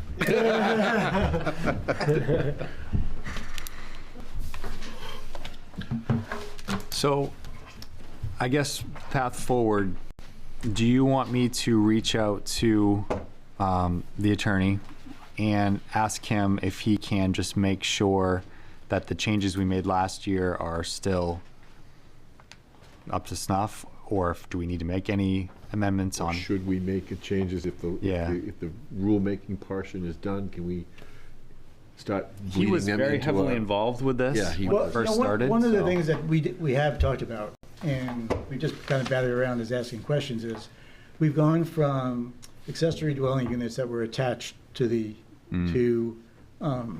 principal unit, right? The principal house, whatever we call it. In-law apartments, right. they were called originally. And then we as a board, batted that around. You remember this? Yes. You were on there. We batted that around and said, well, what's the difference if it's attached or it's not attached? Right. So we went with, why don't we just do it? And so we came up with 700, I think, was advisement under the state, I believe. It was something like that. Yeah. But what we really didn't consider was so much more of the property that gets eaten up with the driveways and all that other stuff. But even more so, and Peter brings this up as an interesting thing, is that we can build that, you build it for your mother-in-law or for your son or whatever as a separate place, but then you move on, and that becomes the perfect rental, right? Yeah. And that's why we did the accessories, because that's what we saw happening. Yeah. Exactly. Yeah. Force. So, but if you go back to what we used to do it, and it's attached to the principal dwelling, it becomes much less of a rental property than when it's separate. Maybe, I don't know. I don't, you know, because it's, I don't know if it's attached, you know, normally there's some way, there's a door or something in there. Yeah. You know, but, or that could be a requirement of the door. But, I mean, I don't know if we should go down that road. There's a little but- irony here is that the state obviously came up with a accessory dwelling unit as a way to combat affordable housing. Right. But in a community like Raymond, you know, those rentals, if they're in the shoreline zone, are not gonna be affordable. No. They're gonna be on Airbnb, going for whatever a week, and, Yep. you know, so it's not, in that case, it won't be combating affordable housing, so it'd be interesting to see what their purposes are and how they address that in this. And maybe we have it just in the rural district, you know, and not in the, as, Or not growth districts or or whatever. the growth district. We have two accessory dwelling units. Those are questions I ordinances. guess we'd have to iron out, and maybe talk to even Phil about the legality of where and how. Yeah. I don't know if we can. Yeah, I mean, we can't have any control over it once we approve it. I mean, it's. Because I mean, just think what we went through with the districting of modular and mobile housing when that came up. Right. That was difficult. Yes. Very. All right. Okay, so are you Anything okay? else? Yep. Yep. Anything else that we're gonna look at?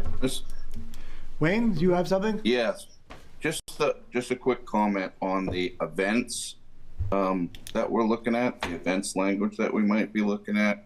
We are not, Wayne. Adopted code. Wayne, we are not. We're gonna throw it Oh, to the you're select board. No, we're not doing it. We're throwing it to the Okay. select board. Yeah. Very good. And hopefully we will not be doing it. Yeah, because our adopted code addresses a lot of those types of functions, NFPA 1. Kevin, you got anything? No, but I am interested in the accessory dwelling unit. I don't see why we would be restricting sizes. It sounds like, you know, well, if you're older or if you're a grandparent or if you're, you know, a child of the person, you can't have as much space as the primary dwelling. That to me is kind of an odd thing. Yeah, and I think, again, Kevin, I think that came from an earlier version of in-law apartment where it was 700 feet for. Right, it came addition. exactly from that. And I think we just adopted that for the accessory dwelling. I don't think any thought was put into it could be larger, but then I know we had a case that came in where we had, somebody wanted to put 2 residents on one lot Right. in the shoreline zone, and they couldn't do that because they had to be standalone density and they had to be separated. Shoreline Then it zoning, became, that twice. then that accessory issue came up, one had to be less size than the other, and it gets into a lot of detail. Mhm. Has to be 6 acres. If you have 3, then you have to have 3. Right, I think we got to look at, you know, Ridiculous. if we're going to have people But you can't have do two this, primaries on the same we lot. need, we need to, safety and the environment, the things that we should be concerned about, but not Yes. restricting sizes. If they meet all of the, you know, requirements Yeah. for runoff and whatever, and septic systems and codes, you know, I think restricting people's freedom is kind of something that the town should be. And you can go into a, you know, some sort of other place and live in a group of people that wants to do that. But if a town is restricting, if a government's restricting, you know, how people live, is other than the safety and environmental concerns, I don't think we should be quite imposing those type of things. And if I could just add something, they said that you can't restrict them outright in shoreline zone. Needs to go to the podium. Well, they did. They restricted it. No, they're allowed in shoreland. They're allowed. But it's twice the. Yes. Yeah, twice the density. There are, the shoreline is treated differently. Yes. Twice. Yeah. I'm just gonna, I don't care if the conversation keeps going, but we're gonna have to keep on going to the mic if we keep on talking around here. So, is there anything else that we want to talk about officially? I'm good. Then we have a motion. Good. Someone do it? To adjourn. Yeah, done? Move we adjourn. Second? All those in favor? Okay.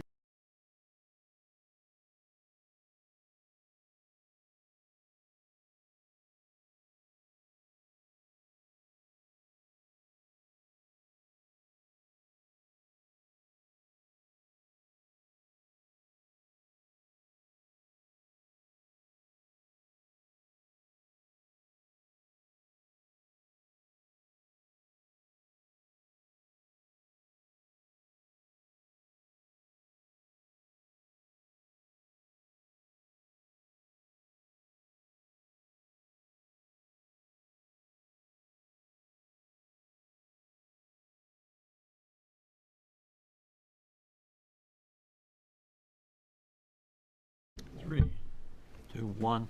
Yep. Welcome to the meeting of November 14th. We have a quorum. First order of business is approval of minutes from October 10th. So moved. Second. Moved and seconded. Any discussion? All in favor? Unanimous. New business. Update of the British Memorial added to the Veterans Memorial Park. David McIntyre. Thank you. Is this on? Yep. Okay, good.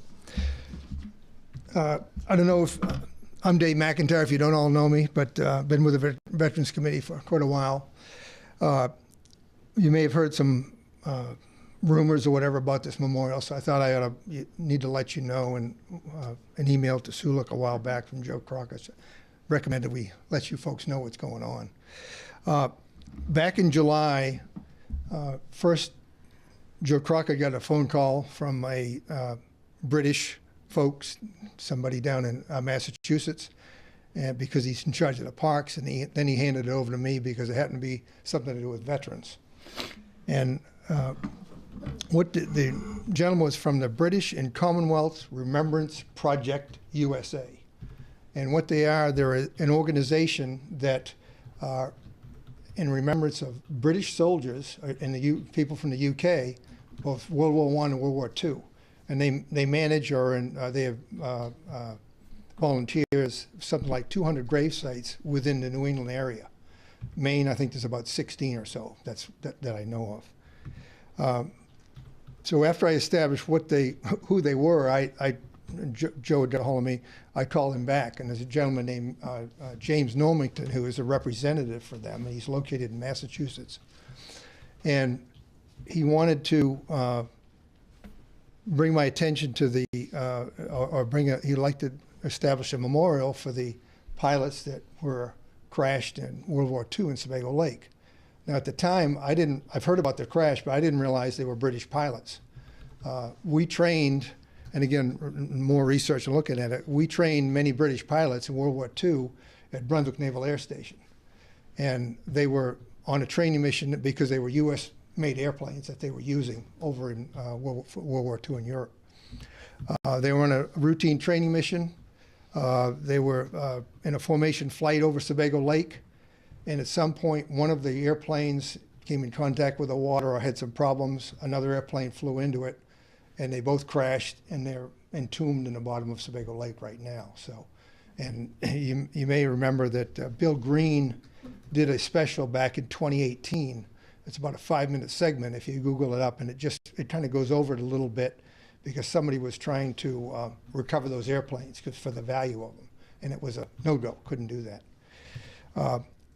So after I called to talk to Mr. Normington, he let me know what they'd like to do, have a monument. They didn't care what we did. He was contacted. It was kind of up to us in Raymond's for the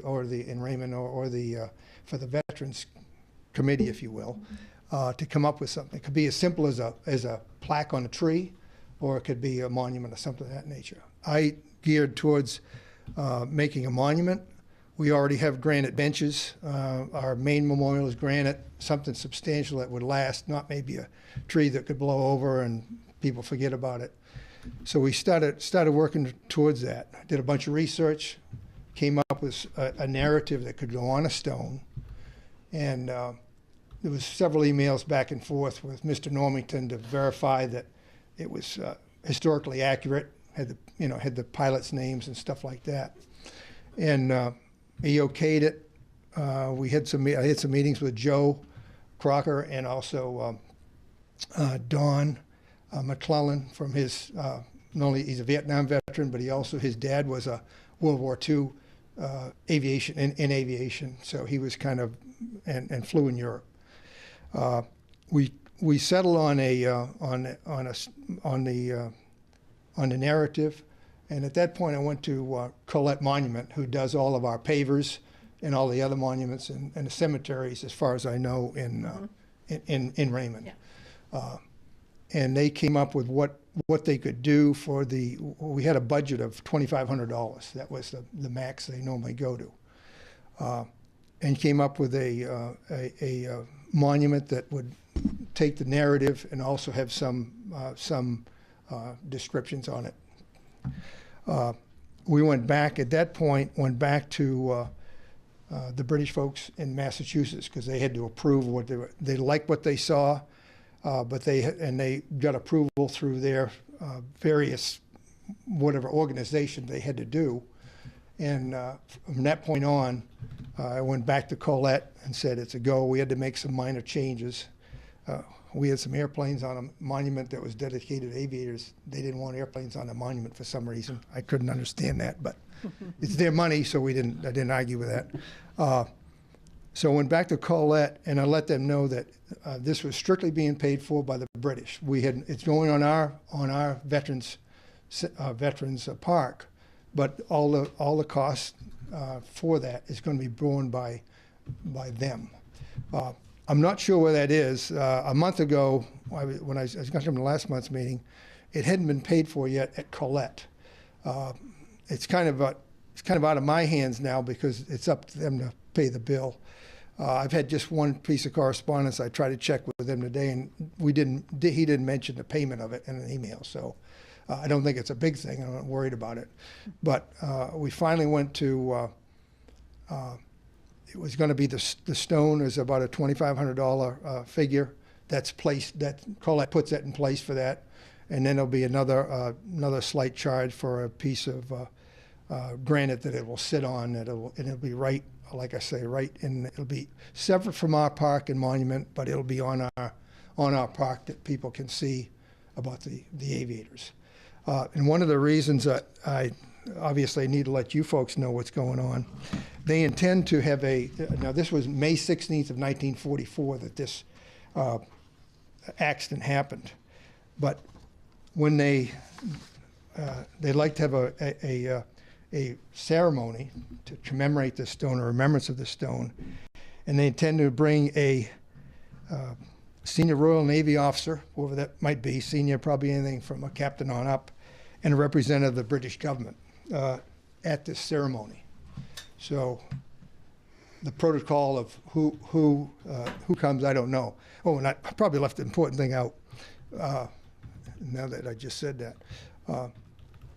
He told me when I originally talked to him, somebody in his organization and either met with Janet Mills or met with somebody in her organization, and that's how the discussion came up, that they wanted to recognize these pilots and come up with a monument.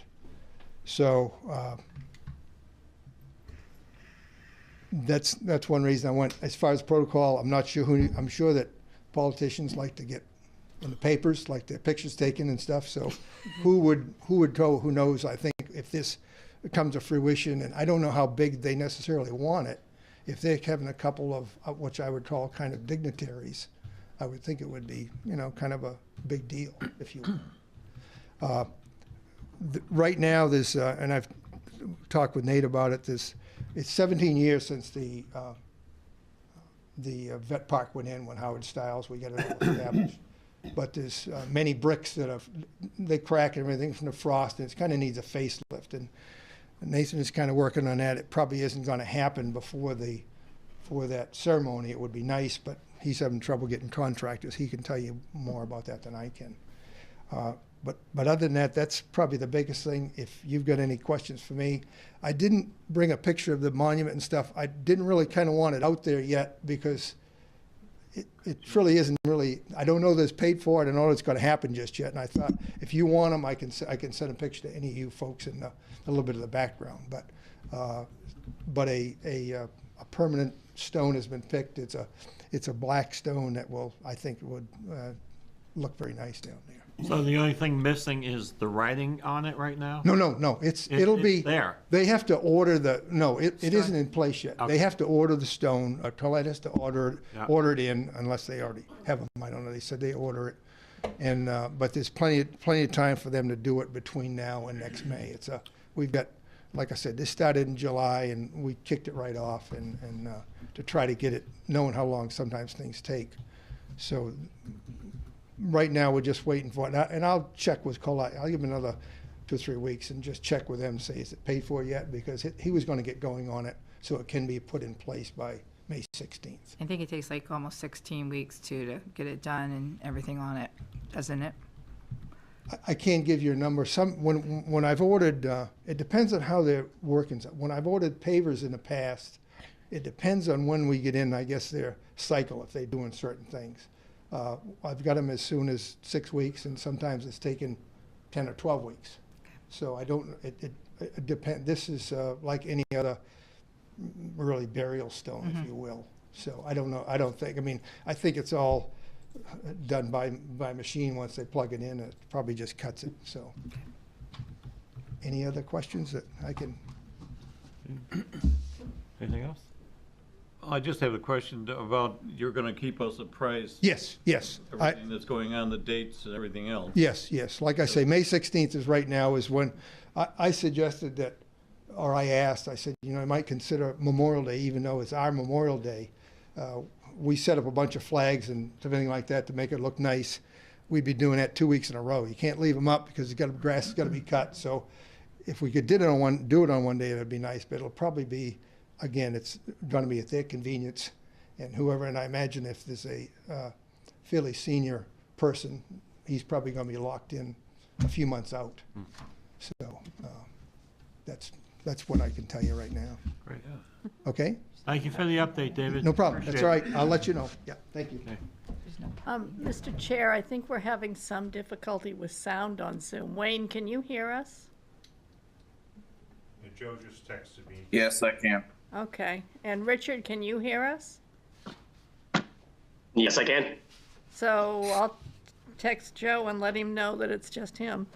There you go. Thank you. You too. Thanks, Dave. All right. Thanks, David. Yeah. Thank you. You're welcome. All right, consideration of 2024 Ice Derby. Ingo, you're up. Good evening, my name is Ingo Hartig. I reside on Oakledge Hill in Raymond, and I'm representing the Sebago Lake Rotary Club, and I'm requesting another fishing derby on February 17 and 18. There's some change, I like to, small change. We are working on a plan to now involve more pike, get more pike out of the lake, because they are becoming a problem, northern pikes. And the polar dip is going to be on Sunday instead of Saturday. Good idea. That's it. Thank you. All right. Can I have a motion to? Move to approve the application for the Ice Derby for February 17th, 18th. A second. Moved and seconded. Any discussion? All in favor? Great. Thank you very much. Thank you, Ingo. Bring on the ice. Yeah. All right. Consideration of business license for Nicole Richmond, a licensed clinical social worker. Is she here? I am here. She is. That's Nicole. Hi, Nicole. Hi. All right. So why don't you tell us about this business you're going to open? I'm a licensed clinical social worker in the state of Maine. I've been in business in Gorham for 20 years, and I recently just moved the office out to Raymond to be closer to home. So I do. Could you speak into the micro? I'm short, sorry. I do mental health therapy for children, adolescents, adults, families, usually private practice, just a couple people at a time, small office. Where's your office going to be? It is in the 1288 Roosevelt Trail building where St. Pierre Law is. Okay. All right. Great. Across from Goodhue? From somewhere? Goodhue? Yeah. All I right. think there was like 7 things. Yeah, Wayne, what do we have for things that need to be cleaned up? So we did an inspection yesterday, and there's some small items that need to be cleaned up. There were 7 of them yesterday. They've taken care of 4 of them up to this point, so we're working in good shape. We would recommend conditional approval of this business license, subject to correcting the deficiencies in the fire inspection report within 10 business days. All right. Oh, when are you planning on moving to Raymond and opening the business? Well, that already happened. Oh, okay. Great. I'm up and running. Great. Terrific. Can I have a motion, please? Move to approve the license, subject to correcting those few fire department issues. Second. Moved and seconded. Any further? Nope. All in favor? Unanimous. Thank you. Welcome to Raymond. Thank you. Thank you. All right. Changing Raymond Village Library. I can give you the license copy. Oh, sure. You want me to come in and get it, or? Yeah, I'll call you when it's ready, and you can come in and get it. Okay, all right, thank you. I think this is going to be. Consideration of changing Raymond Village Library hours. Richard, is it Dow or Doe? It is dough, Doe, okay. like the pizza. All right. So Richard, I saw your assessment and when people come in and, yeah, that's nice work right there. That's good statistics to look at. How's your staffing? Is any of this being done for staffing issues, or what's the reasoning behind it? Not exactly staffing issues, but kind of fixing, because the full-time librarian, we have one of them, she doesn't get a weekend. She has 2 days off that aren't consecutive. So I'd like to change that. For the Friday and Saturday, there is kind of a tough time. If you call out sick, you can't have just one person working in a building. You have to have 2 people. So finding a volunteer for 2.5 hours for 2 shifts or 1 5-hour shift is much easier than a full 9-hour day on a Friday or a 7-hour day on a Saturday. So that's 2 parts to it. Okay. Are you finding volunteers to do it? Sorry? Are you finding volunteers to work? Yes, we do have a good volunteers. It is just one of those things that they're volunteers. They don't get paid, so it is on their time. Okay. How about changing that baby hour that you guys were questioning? Yes, it kind of actually works out because our children's librarian, Miss Karen, is going on a nice vacation to see some of her family across the seas. So we're going to be not canceling, but postponing baby story time regardless for the month. So I think it'll be a good pause, and we'll be able to do it now on Thursdays, same time, 10:30. Okay, great. Yep. Any other questions? How are you planning to communicate the hour changes? Yeah, I haven't done a newsletter yet. I have one drafted or ready to go. So I'll probably send that out tomorrow, assuming it is approved. And if not, I can just change that part. And we have a Facebook page that's very active. I'll post it on Facebook. I will update our website, of course. And I have a good connection with some of the local papers, like the Wyndham Eagle. I can always let them know too. Let the town office know too. They can put it on the page also. It's a great point, yes. All right, do we need a motion? Yes. A motion to approve the new Raymond Village Library hours. Second. Been moved and seconded. Any further discussion? All in favor? Unanimous. Thank you, Richard. Thank you, I appreciate it. Information, let all the clientele know. That'd be great. Thank you. Do you want to put it out there right now, what the new hours are? So anybody is watching? Yeah, I can let you know, absolutely. So it's going to be Tuesday, Wednesday, and Thursday from 9 a.m. to 6 p.m. So those will be our nice long days. We still have some evening hours open. And then Friday and Saturday will be 9 to 2. And if you do look at the stats, Fridays are not our busiest day, and Saturdays we definitely want to have a weekend open. So that's why I'm keeping that day. Great. Thank you. Thank you. Thank you. I don't know why I did that. Okay. Consideration of extending contract assessor Kurt LaBelle's contract until June 30th, 2024. No, not Kurt's. No. I guess the only question I have no objection to extending it. We did an adjustment to it last year, adding some time because of the income stabilization thing, which has now been canceled. Yes. So is that reflected in here, that less hours are going to be required, or where are we on that? Well, this is also getting ready for the reval, so Right. my guess is no. Okay. Did you get your letter in the mail today? I did. It was a great letter. Yeah. Yeah, it was. And It you was sit very there and you go, informative. why did the legislature do this? Well, we all know why we know why, and we also made the comments at the time that they didn't allocate enough for it, so. No, But they don't listen to us. no, they don't. And Kurt normally would have been here for this, but he's not accessible by phone, Zoom, or anything else. He's out on vacation, I believe. All right, can I have a motion? Motion to approve. Second? Moved and seconded? I think you have to sign it, that's it. Yeah, I think so. Okay. All in favor? All those in favor? Unanimous? You know, it's kind of weird that it says, I know this is like right off the internet, Uh-huh. but it says the company. We are the Oh. company. So I will sign it. Yeah, and Kurt made the form. Can you just type right underneath Town of Raymond? I'll just write, yeah, Town of Raymond. Yeah, I should have picked up on that and fixed it. I didn't know if we were the CIA or, could be, we could be. You never know. Yep, because CIA is undercover, so this may be our cover. Yep.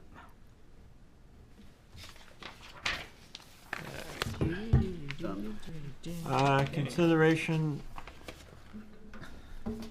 Abatement requests. oh, the Yeah, abatement and- request for tabling, right? Where you're yes, Can I have a because motion that to wasn't table, ready. please? Move to table the abatement request. Need a second? Second. All those in favor? Unanimous. Consideration of new street name, Tanglewood Circle. Wayne, you taking this one?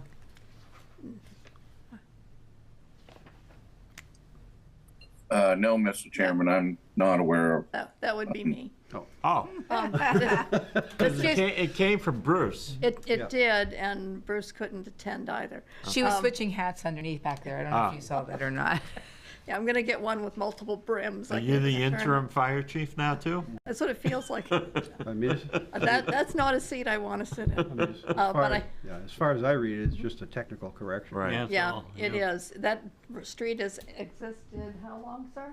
Oh, 25 or so years. Yeah. It just was overlooked at the time to add it to E911, and people that have moved there can't or their company can't find them using GIS because it doesn't exist in any databases. And when it was researched, Bruce found that it wasn't in the E911 database, even though it's been in existence for a long time. So this is just a clerical It is. fix-it thing. I had the same thing happen to me when I built the other house. No, we did that so they couldn't find you. I didn't want them to find it. All right, can I have a Move motion? to accept the name change. Second. All those in favor?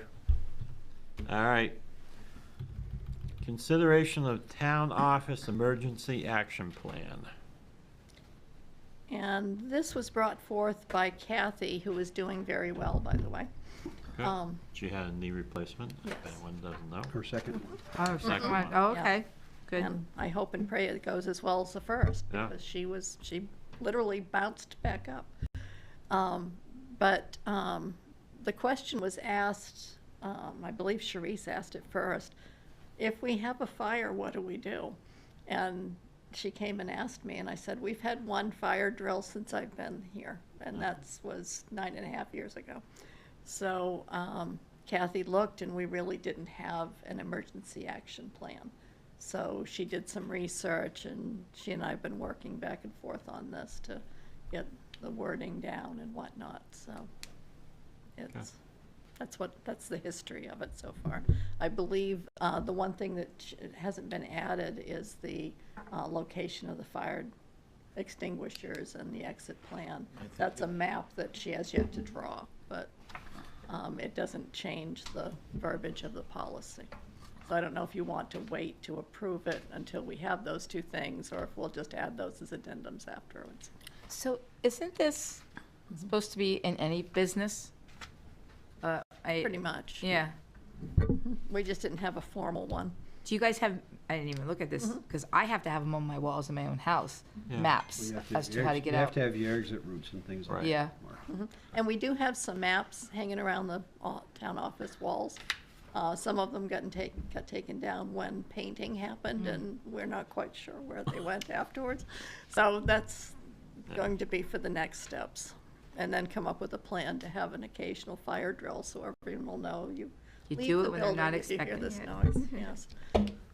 So this is a policy and it needs select board approval? That, I'm not 100% sure that it does, but Right. I more wanted you aware of it. okay, Why can't this just be an internal thing? that's what it is. The other thing I see that's lacking, because as far as, I mean, maybe, I'm not sure where everything's located anymore, but don't we have some of the servers and whatnot downstairs? So shouldn't IT be mentioned somehow in there on what they should do? Because there's a lot that, under an emergency, that Kevin can do remotely to mitigate anything that happens down there. Oh, that's true. He has a redundant system somewhere. Yeah. Oh, yes. Back. So, but I don't see the need to get selectmen approval. Just- Yeah, it's more we appreciate, procedural. right, we appreciate the heads up. but- Okay. All right, discussion of proposed plans for new public works garage, upcoming budget process. Nathan, Hi. So, I believe you guys have got. yeah, are these the final plans? They are not the final, but they're Okay. pretty close to it. Okay, There's a few minor changes that I want to make on the office layout. Other than that, that's basically what we're going to do. okay, It's downsized quite a bit from what I had originally started due to financial. It's smaller than the buildings that we talked about during the budget season. It's only 13, well, it is not only, it is 13,000 square feet. and you could put all your equipment in this? We can put most of it in. I would never think to put all of it in there. We have another storage building on the other side, the old sand salt building. Yeah, And the idea behind that, we've seen a couple of the municipal garages burn flat to the ground and they Right. lose all their equipment. right, And that's a pretty good fear of mine. And we Yeah. keep stuff right now up to District 2, and we keep stuff down the pit. So you could fit all our equipment in that building. I wouldn't recommend it. yeah. It's a lot of room. It's a lot of money. I'm just kind of here to see if we're headed in the right direction.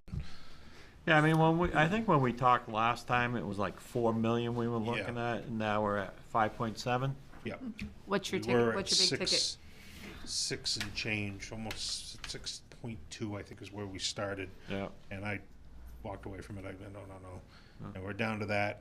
The next step would be knock off 2 bays, which would, going by the square footage numbers only, if you knocked off the 2 bays beside the wash bay, that's going to knock it down another 850,000. Well, what's kicking it up? Cost of everything. It's Well, I know, yeah, I know the cost, but is there any big ticket items? there's more nothing than- really big in the building. We've cut out a lot of the stuff. The wash bay is fairly expensive. Fire suppression, I think, was Yeah, that's almost 400,000. Yeah, that was a quarter. Yeah, it's a lot of money. And that's really it. Those are the 2 big items. In the wash bay, we actually went away from the built-in pressure washer system. We're going to keep the pressure washer we got. But the fire suppression, 3-phase power, we're going to cut out of that. That's going to save us some money on that. The only thing that we need 3-phase power for is the overhead crane, and we can put a power inverter in for a quarter of the money. The 3-phase power's got a lot of good to it, but a lot of bad. There's supply demands. If you turn all the lights on at the same time, somebody hits the wrong button, you're going to be in a different supply demand charge for however long they seem to keep you in that mode. Where's phase 3 at the street of 8? Plains Road. Plains Road? 3-phase power. The school ran 3-phase all the way to the elementary school. So they went right by the Plains Road and up 85 with it. So how? But it's is it at the corner of Plains and 85, or is it down? No, it comes from 121. Oh, that goes the other way. I got Goes you. right by us. Yeah. right Okay. there. Talking to the electrician today, he said that's a very expensive setup. He had another expensive. The building's expensive, but it's another 30 or 40 grand to tie into 3-phase. He said somewhere in that range because of the cost of the equipment and all that. So are there the towns running into this same kind of pricing type thing issues? No, well, there's a lot of other cuts they've made. Gloucester didn't sprinkle. Harrison didn't have to sprinkle. They fall back under the Maine State Fire Marshal's recommendations. What's their recommendations? On this building, don't sprinkle, you don't have to. But we have to because of our ordinance. Right, I would say, you know, we'd have a hard time enforcing the ordinance on other people. Right, if we don't do it. Ourselves, so. No, I just was, just asking, so, yeah. And that, okay. It's almost it's almost 2 times the square footage cost that I was told by our engineer when I brought this forward last year. Where are the prices coming from? Is it quoted, or is this just Sebago Technic's estimates? This is Sebago Technic's. They're pretty much allowances. He said this is a high number. The 5.7. Yeah, is a high it number. looks high. You're going to spend money to get accurate numbers right now. He's recommended that we go to a design build, that we give whoever companies we pick, this is what we want, this is what we want for siding and whatnot, and just give it to them. To go forward and have them design everything that this building right now, and come back with a price and ready to go out to bid, so a little over $100,000. And Owen said it's not. He said you give it to a company and they're going to do it for nothing. They're gonna build what they think you want, and then you pick it out, kind of like what the fire department did. They did a design build. You're just gonna be careful about what you're buying and what you're getting. That's where they come in. I don't want to build a garage that we are already cutting at. Do you know what I mean? Like, You don't want we're to cut settling. corners. Yeah, and I don't want you to go in and get a half job that you want, because the whole point of, you know what you need, get it on paper, but wait a minute, let's take off of this. And the whole point, I thought, was to get out of some of these other buildings so we can have it in one place. So Nathan, go back to the. I wouldn't add anything more to this building. No, what I'm saying is you're offering to cut things out to save costs. I don't think he's cut the bay out yet. He's saying if he does cut it out, it'll be 800 less. He hasn't cut it out yet. But it's I mean, 800 on a 20-year 5,800,000. So you're cutting out. I mean, the other it's thing, a lot. But. And that's really what you got to, when you stop and look at it. If we finance this building and you cut $800,000 out of that, you're literally pennies. Right. Yeah. And it's something that's got to be talked about. I mean, we can cut it back. We can operate fine with 2 less bays. Well, you know, let's get back to where why we're doing this. We've got, we've spent a lot of money on equipment, and this is going to help maintain it and give us a little bit more life out of them. Yep. So I don't feel bad in building something that's going to meet our needs. If we shave a few dollars out of there, but then we end up having to have stuff back outside again, we haven't accomplished where we were going to get there. So. I mean, the other thing was doing the mechanical, making sure it fits into a bay. Correct. Yeah. I mean, we've got a lot of problems down there that we puddle around and work around. And, you put a truck in there with a full plug gear on it, you're climbing over the plow to the other side of the truck. Trying to get a truck in that building that's disabled is a nightmare. Over that. What would the plan be for that building in the corner? That building down there, I talked to Cumberland County off the record that they're thinking some storage. I have not talked to the fire department. I'm sure they take up some storage. District 2, you'd have to hang on to. That's this building down here because of the fire department attached to it. And I think there's a lot of other options there that could be done. Those are just off the wall. District 1, where my office is, Joe will probably consume that until this up here to the school happens. Both of those are sellable buildings, because that's another thing I think we got to consider is we're not going to lose any operating costs right now. We're going to reduce some of it, but we're not going to lose it. And this is going to be more to operate than what I've got right now. Joe's running out of space. He's pushing me out the office every day. Yeah, that's a space. If nobody's been there, you should go there and have a meeting in there and see how tight that one is. We've had some failed attempts at trying to rehab the inside to make it more usable friendly in the budget process. And every time we get the money, we get a little bit closer to the goal, the price goes up. So we've been picking away at it. We did quite a bit of work on the outside of the building this year. I think it would be a good building for him for the time being, but what are your goals for the school? We end up with school. So that kind of hinges on that. A couple of hundred, and at the end of the day, it's probably a $250,000 value, that building down there. So right now, we're looking at approval next June on the bond. Correct. Go to the bond bank. That takes a few months. Building in the spring of 2025? Talking to Owens, realistically, he was thinking the fall of '24, we could start building if everything was pulled together and wow. going. And we would be in it by the fall. So he said about 12 months to build this. So where that lands. Okay. That'd be nice. Who was that? Said that? Owens, our Sebago Tech. Sebago Tech. Yeah. Do you guys have a generator at the building? Right now, we've got a plug-in generator. Bruce got a grant. I don't know where it came from, but we've got a new 30 kW generator coming. Actually, we've got the generator.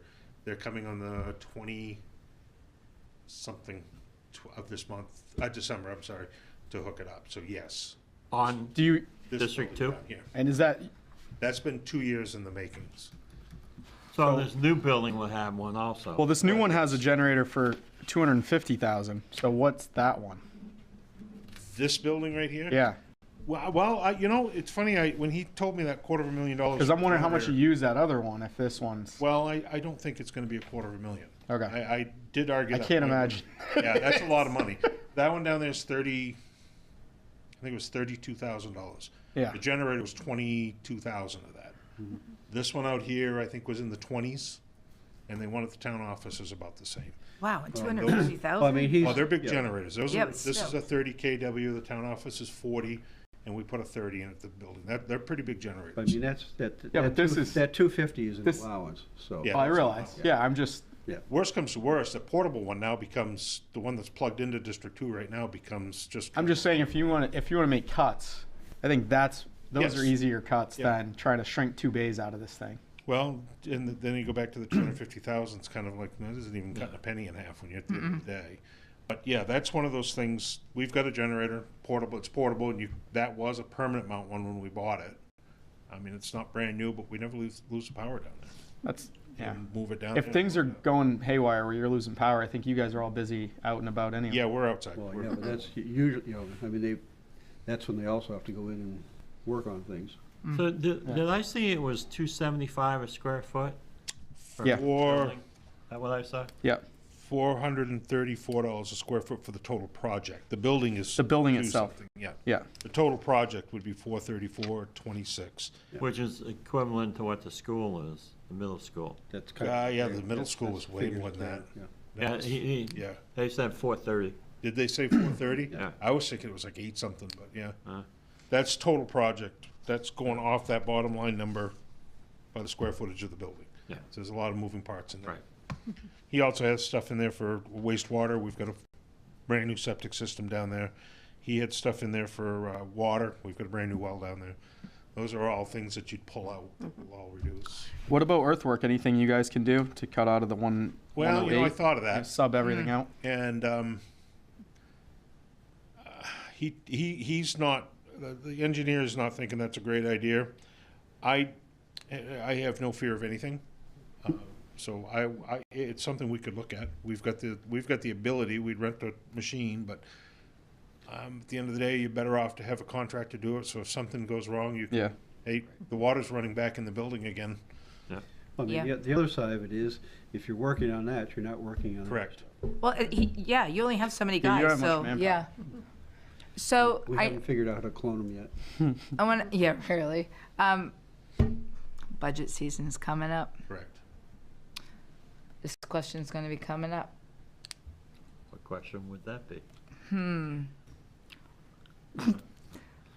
Do you have, I mean, we know we've been talking about it, so what do you need for, what budget stuff does he need for budget season? Because it will be coming up as to, have you done estimates? Have you done plans? Have you done whatever? Well, he's got the plan. The plan's all done. I know that. I know Yeah. that. The floor plan's done. The Right. construction plans are not done. That's where Right. that's where that design build. Okay. Right, comes and out. I don't know that you can get that done before budget season. Well, you wouldn't anyway if you're gonna bid it out as Yeah, you got to Yeah, bet it. you'd designed to you'd- build. You'd probably, what I would end up doing, and I believe this is how this would work, is you're gonna refine that 5.7 million down or up. And that's where you're gonna go, that's where the budget's gonna have to be set until it goes out to bid. Once you get the final bid, that's where the bond stuff comes in and away you go for the. I don't have a problem at all. Like I said, I don't want you cutting it back out just to get it down or whatever, but I just know that this is gonna come at us during budget season, and I'm fine with standing behind it and everything else. And look, I have one question on the actual placement of it. Is that 30 feet enough room between the salt shed and the corner of that building? Yes. Okay.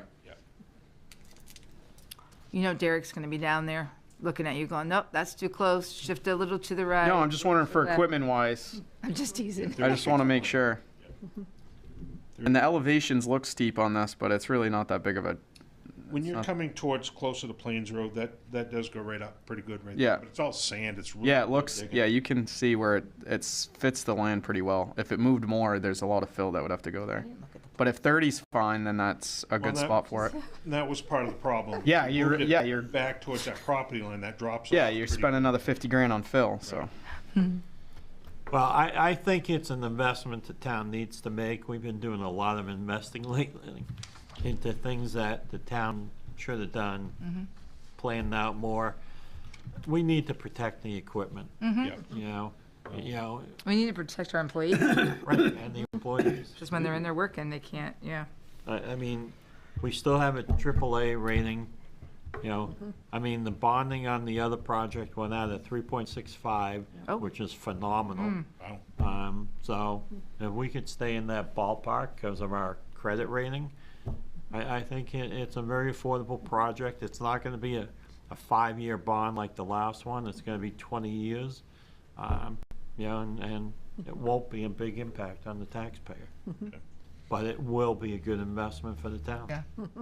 So These the- buildings too they last for, Yeah, and it's what Owens is looking at is they're insulated metal panels. Yeah.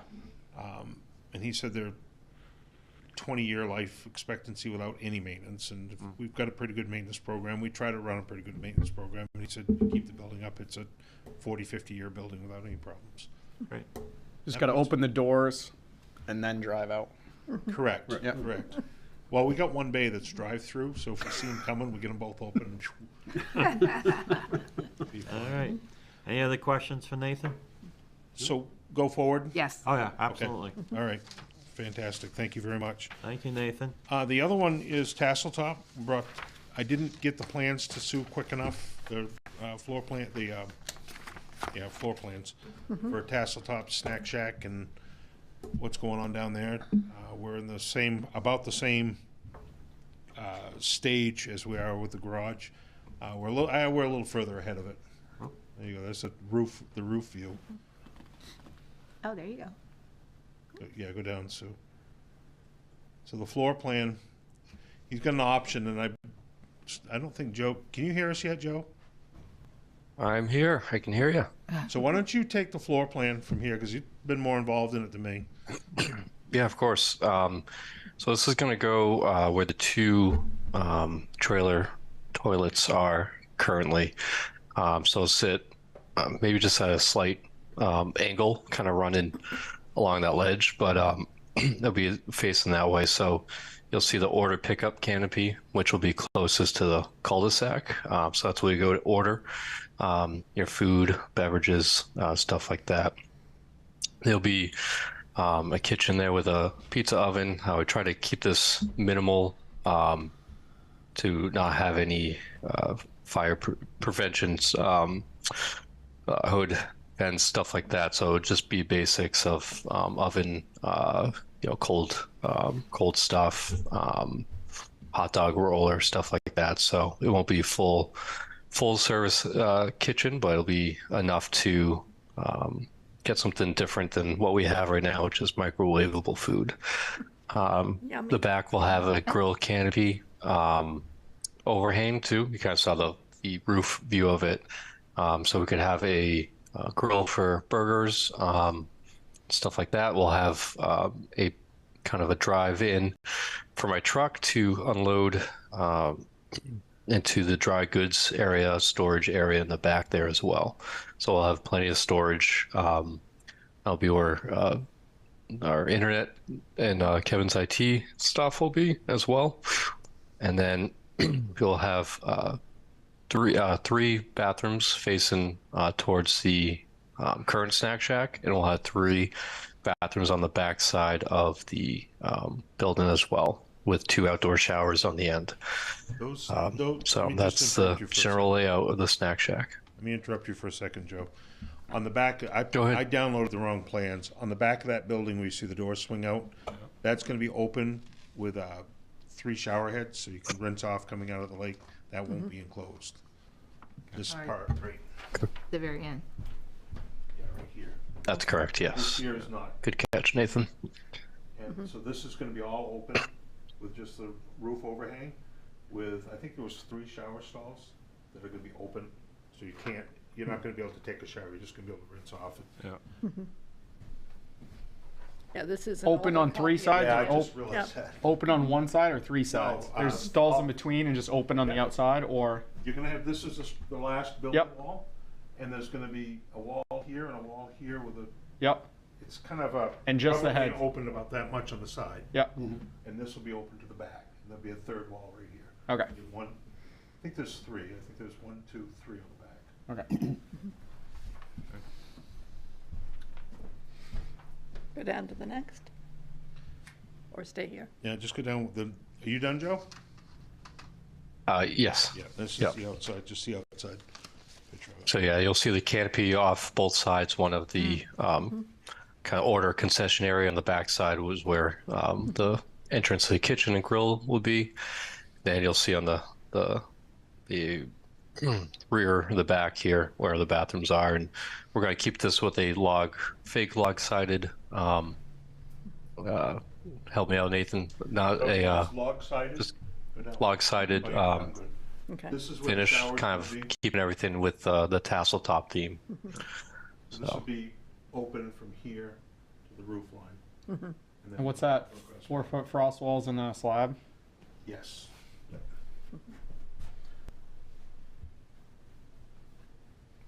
And posts on the roof for the overhangs? Or is that frost wall too? I think they were posts. Yeah, the front's posts. Okay, yep. They got 2 posts. The 3rd one there.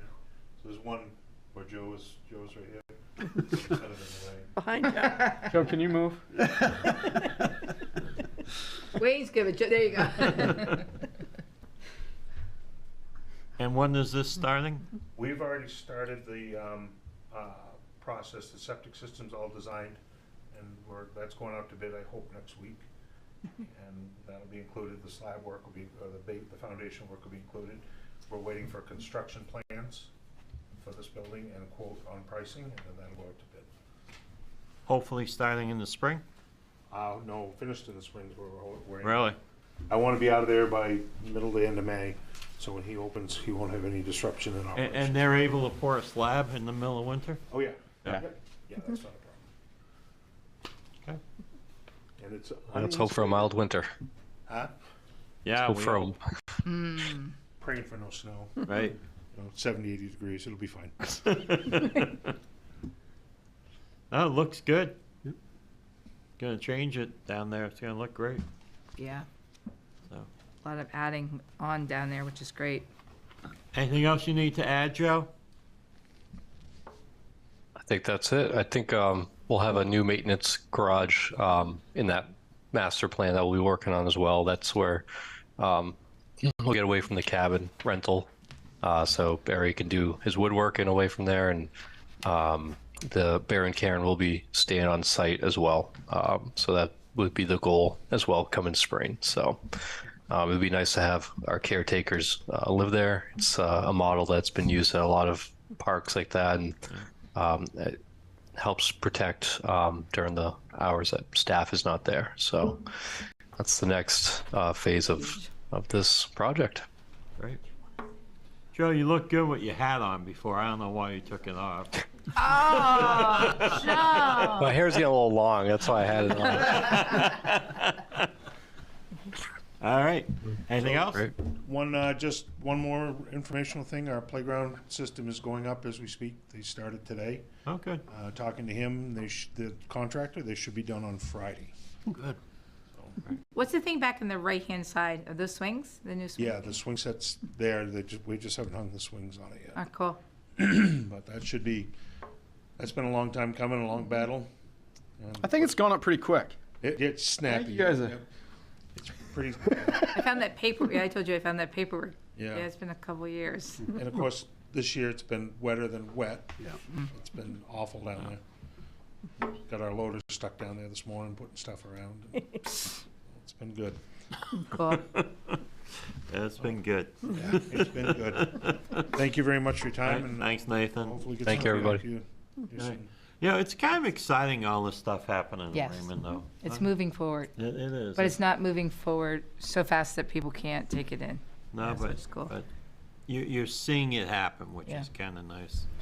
So, all right. Thank you Don't very move much. ahead yet. Back on that emergency action plan, we actually have to sign that, but I think that. Why? I added that if you wanted to sign it, so I'll take that off when we add our attachments to it.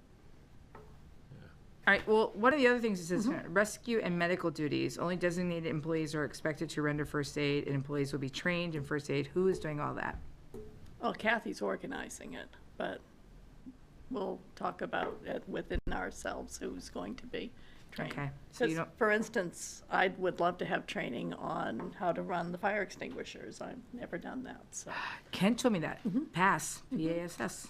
And he I showed mean, me. that's typical of most, they'll, you know, you have the overall plan, then you train certain people. employees to do Mhm. certain things, and then they're designated, so Yeah. that's, you know, and it's an evolving thing, so. Yep. So we don't need to sign it, all right. Okay, public comment. This is our only public this evening, sir. You guys want to say anything? Nope. You sure? You can say whatever you want. Want some more candy, guys? All right, well, anyone on Zoom that wants to say anything? No Seeing one's none? raised their hand. Selectmen comment? Nope. We're good on that? Oh. Admin- Wait, thank you to all your staff that you had for election day that came out and helped because you guys were down and out. And out of all times to do it, a huge thank you to everybody. Yeah, it was, I mean, we have great employees. They stepped up, they got it done. And volunteers did, and yeah, you guys, That's, yeah. that's a wonderful segue into the town manager's report, because that's exactly what I have. There you I go. rolled that right out to you. All right, so, The election workers were amazing. Everyone I called and said, Sue and I can't be there. No one said, oh, that sucks to be you, basically. It was, how can I help? Can I work extra shifts? I'll do whatever. And I especially want to call out Marie Connolly, Louise Lester, Jenny Silverblade, Cynthia Davenport, and our Nathan back here, Nathan White. Marie stayed most of the day, so did Louise. When I came in Wednesday morning before all the staff was here, so I wouldn't be unclean amongst them, there was only one form that was missing.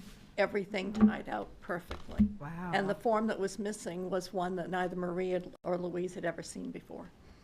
And they were able to fill that form out. I got everything up to the state, or Jenny did for me. Jenny and Cindy worked double duty all week and worked the election, being the registrars, and stayed well and beyond. Nathan was there at 6 o'clock, and he was still there sending me results at 11. So I could not possibly have done it without them. You know, it was actually a pretty good voter turnout. It was much For an larger. off year, nothing really going Yeah. on. And it was true across the state. Yeah. Oh. Absentees were down and in-person was up. And Yeah. that's the first time since COVID that that's been true. Yeah. Wow. So it has been amazing, but the town of Raymond certainly has wonderful, wonderful people in it. Everyone jumped forward. It was beyond fantastic. Yeah. And they helped a lot while I'm sitting over there frantic, trying not to come apart. I've only had to miss an election before, but not with both myself and the warden Yeah. down. Great. So that was fantastic. Good. Anything else? That was it for me. Do we have to have a meeting next month? Really, really do, sir. We need to set the agenda and the schedule for the budget season. And if we wait till January, things can move too far to be good for the election. Can we do it at the end of November Mm-hmm. and not have one in December? Yeah, but when Thanksgiving's, You're ready to Thanksgiving. If you well, I It'd guess be you like could the do- 27th. the or- It'd be Black Tuesday. Black Tuesday, Black It'll be Friday. Black Friday after Oh. that. It's appropriate. Yeah. I don't have a lot right now that does need to be on there, but the budget schedule in particular is. You realize what's going to happen now. Mhm. that Why are you As soon going as you away? say there's not a lot on there, we're just, Yeah. couple things might come up. All right, we'll just leave it for the 12th and, Mhm. Come in, do it, and get out. yeah. Are you going to be away? Me? Yeah. No. Oh. No, I just, It was going to be a nice. I was hoping not to have a meeting. Yeah, maybe January's an option for not having a meeting. Yeah, we'll see where Possibly. we're at. I mean, Mhm. because budget really won't start till February. Right. But that's when we set the agenda and set the schedule so that we know when to have the staff have all their stuff ready. Yeah. All right, so we'll be back on December 12th. I'm sorry. That's all right. I should put it on my calendar now, if I remember. Put it on mine. All right, anything else? Move to adjourn? Second. All those in favor? Unanimous. Thank you, everyone.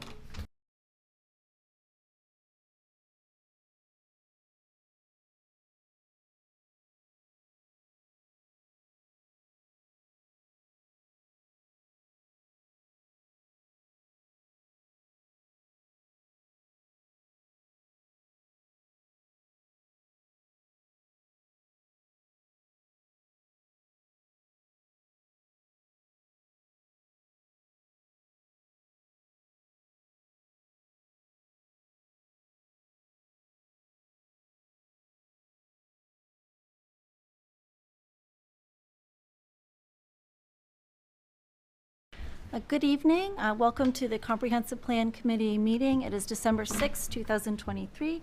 I'll make a note that we do have a quorum present along with Sam and Kate from North Star Planning. First order of business are our minutes from November 1st, 2023.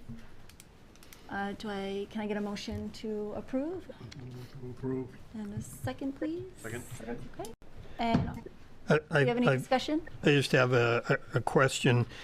In the minutes, just so that everyone's aware, the interview that was posted was not the interview that I had with Ms. Raymond for Lakes Region. The interview was with a select board member, and I believe, if I read it, it was a discussion of the comp plan prior to the committee being formed. Yes, it looks like it's from Thursday, September 23rd.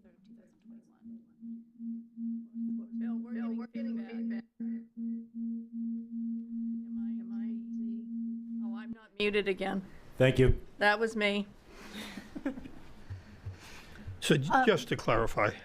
Yes, I just assumed that was intentional, but maybe not.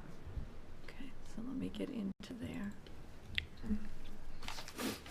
Whoops, this one. So which part was that again? It's the article is from Thursday, September 23rd, 2021, and was it Raymond looks to the supposed to be future the with the Uh-huh. November comprehensive plan. 3rd, 2023 article? Oh, I grabbed the wrong article. I just, it's not a okay, I problem. see. I mean, just making it clear that I did make it clear in that interview that both that the logo was to be used, the QR was supposed to be used, and that they would publish the date of the January event. So, Okay. Do you think we can I can approve add- minutes as amended with the Yes. new article put in? Yeah, and I'll fix that, All right. get that sent back out. Can I have a posted. motion to approve as amended? So moved. All right, and this, Second? we'll call it a second. All right, and all in favor? And that passes unanimously. Thank you. So we'll move right on to old business with public outreach check-in, and that can be head off by you, Kate. Yeah, Kayla, if we have people, if we want to do the January event first, we can do that if people are on Zoom. Is someone from Parks and Rec on Zoom, or do I have their name? Yes, it looks like we have Do you want to Joe. do that Yep. first so he Are we doesn't have okay to as a stay? committee taking this out of order? Okay, we will start with the January logistics event and outline instead of public outreach. Yeah, I think so. Based on what we've been talking about with Peter and Kayla and Sue, I understand that our event will now be in the cafeteria at the middle school. There will be youth basketball going on in the gym. And I think we should use this as a good opportunity to try to get people who might not otherwise engage with this kind of event to come in. So the plan is for us to really go through like the details of everything for the event at the next meeting in January, but we did put together some initial thoughts, and because of the format and the youth basketball thing, I think we really want this to be open house style. We will not have a formal presentation. There won't be a start and finish of a presentation. It'll just be people can walk in anytime during those few hours. And I think if we can get some committee volunteers to be there, we can kind of have greeters to help steer people into the event. And what we're envisioning is that we will have sign-in stations for people as they come in. We will have, instead of doing a presentation, I think we'll have a handout of Raymond facts. And if we can get it set up, we can even bring our projector and have it sort of playing slides on a wall or something. And then we will have stations around the room with activities and questions for people to answer, as well as I think some kids activities too, like coloring and stuff like that, so that if people have younger kids or whatever with them, we can entertain them as well. So I think, that's our initial idea. I think what we'll be asking is for committee volunteers, that screen, that's the slide. People to help us get snacks and all that kind of stuff. But so I will turn over to you and to Joseph if you. Sure. So I think that's a great pivot to do an open house style, because there will be people coming in and out of the gym for that entire time period. So it makes a lot of sense, because if they already feel like they're interrupting something, they'd be less likely to come in. So I think this pivot is a good idea. Yeah, I'd like to walk you through kind of the format too, because I don't know if this would change how you guys want to collect data during what time, but usually we operate from 8:30 to probably around 2 o'clock or 3 o'clock, depending on the schedule, sometimes 4 o'clock. So 8:30 is, we have a huge first and second grade group coming in, and that's around 44 families coming in to play basketball, so that might be a good time to be there as well in the morning. And then after that, from 10 on, is our third and fourth grade, fifth and sixth grade games. So that morning time for January 20th especially might be a good time to set up. I didn't know if that was possible. I know on there was 12 to I think 4 was the original time. Yeah, I think we had scheduled it from 1 to 4. I think we were trying to avoid conflicts of space at that point in time. So, I mean, we would capitalize on having citizens and parents there. They have to walk right by the cafeteria to get into the gym. It might be better to try and... I think if we have enough committee members that are willing to be there through the span of that time or take shifts, I think we could entertain. I don't know about, your time and how that would factor into it. So we might have to consider that maybe you've prepared the materials for us, but we take over at that point. Yeah, I think the other thing to think about is we have put out some ads and stuff that say 1 to 4 already. Otherwise, I would say let's just switch it earlier. But we could potentially set up earlier in the morning, and then we could be there for the first part of it, and then the committee members could, it'll be open house style, so then you could all take over, or we could potentially like kind of split a shift between us as well, so each of us is only here for a couple hours. So what time like would the most like intersection of families be? So it starts at 8:30, but like, you know. So that's when games start for first and second grade, and that's going to be our biggest group because we have 2 courts going at the same time right now. So I mean that's probably the peak of it, and then after that you're looking at maybe 20 families coming in about every hour. Okay. Would it be fair to say, Joe, sorry to interrupt, that after that 1 hour approximately is done, from 8:30, so 9:30, you'd have people leaving the gym from those 2 courts, and then you'd have people entering. So correct. This sort of sweet spot may not be starting at 8:30, but more as opposed on the other side of that 9:30. Is that a fair assumption? For sure, and we have about a half-hour transition time between that first and second grade group and the start of the next game, which is at 10. So, because we have to move the court around to get the full court, so you'll have a half hour in between there to kind of people will probably be milling about, some people coming in, some people leaving, so that might be a ideal time to get people's attention. And I'll say too, I'm supposed to be there at 8:30 already.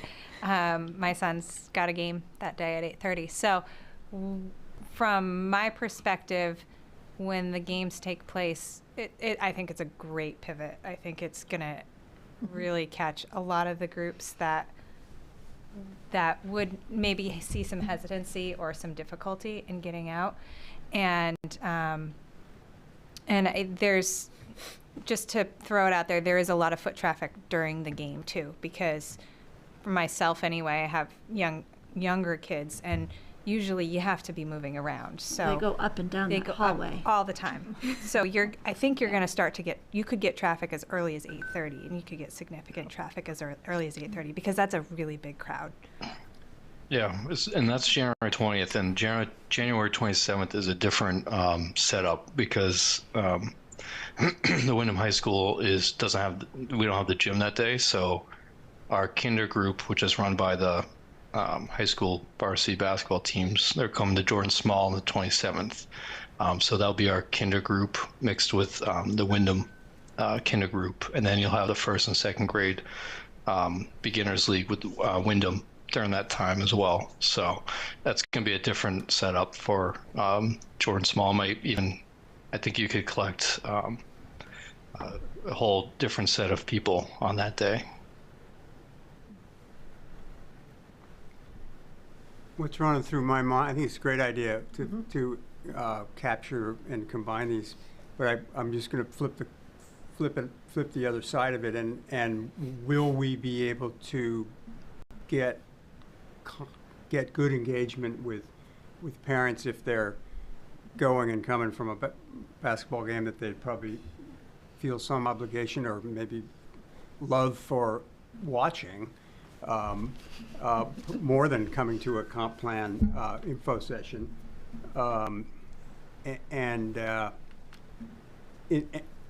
guess what it'll require is having kind of, like you say, these modules that are easily accessible to a parent with 5 to 15 minutes of time to drill down on these topics that are kind of deeper than 5 to 15 minutes.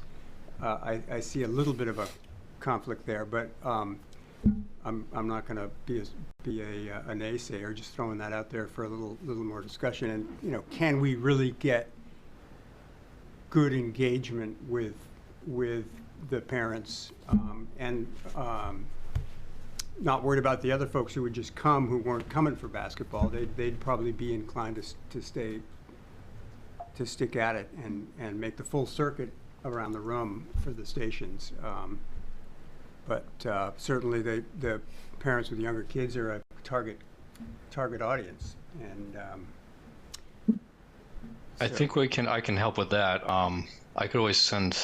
We have our own email blast that goes out to parents and stuff, so we can almost put out what activities or what's going on during the basketball time. So maybe they would be more apt to say, oh, well, my child who's not playing basketball and come in color, and I can learn about this, and then maybe that'll allow a little bit more planning before they head to the gym. So that's a possibility as well. Good. I don't want to put you on the spot, Joe, but could we sweeten the deal by offering some sort of raffle? Like, I don't know, a Parks and Rec sweatshirt or tassel top sweatshirt or a tassel top pass? I don't know. Just thinking off the top of my head here.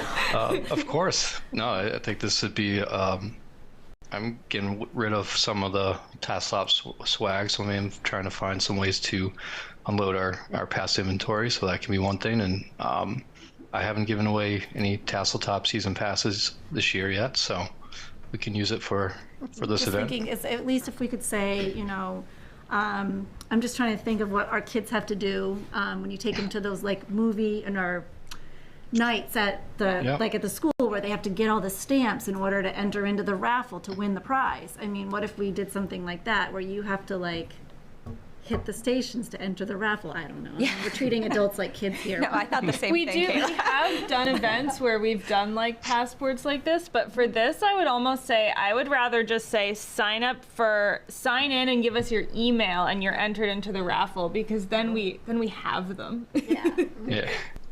Yes, I think there's definitely a cross promotion there as well. I mean, Tassel Top Park's definitely part of the the comp plan and part of Raymond, and I think the more we advertise that, the better as well for Raymond residents. So I'd be all for that. Just let me know how much and how many, and we can work that out. Okay. Peter? Yeah, so I do share some of the concerns that John has. So I guess could we just get a little bit more in depth as far as how we would collect data? Because my understanding is that's the primary objective here, is to collect data on opinions so we can have a better founded consensus.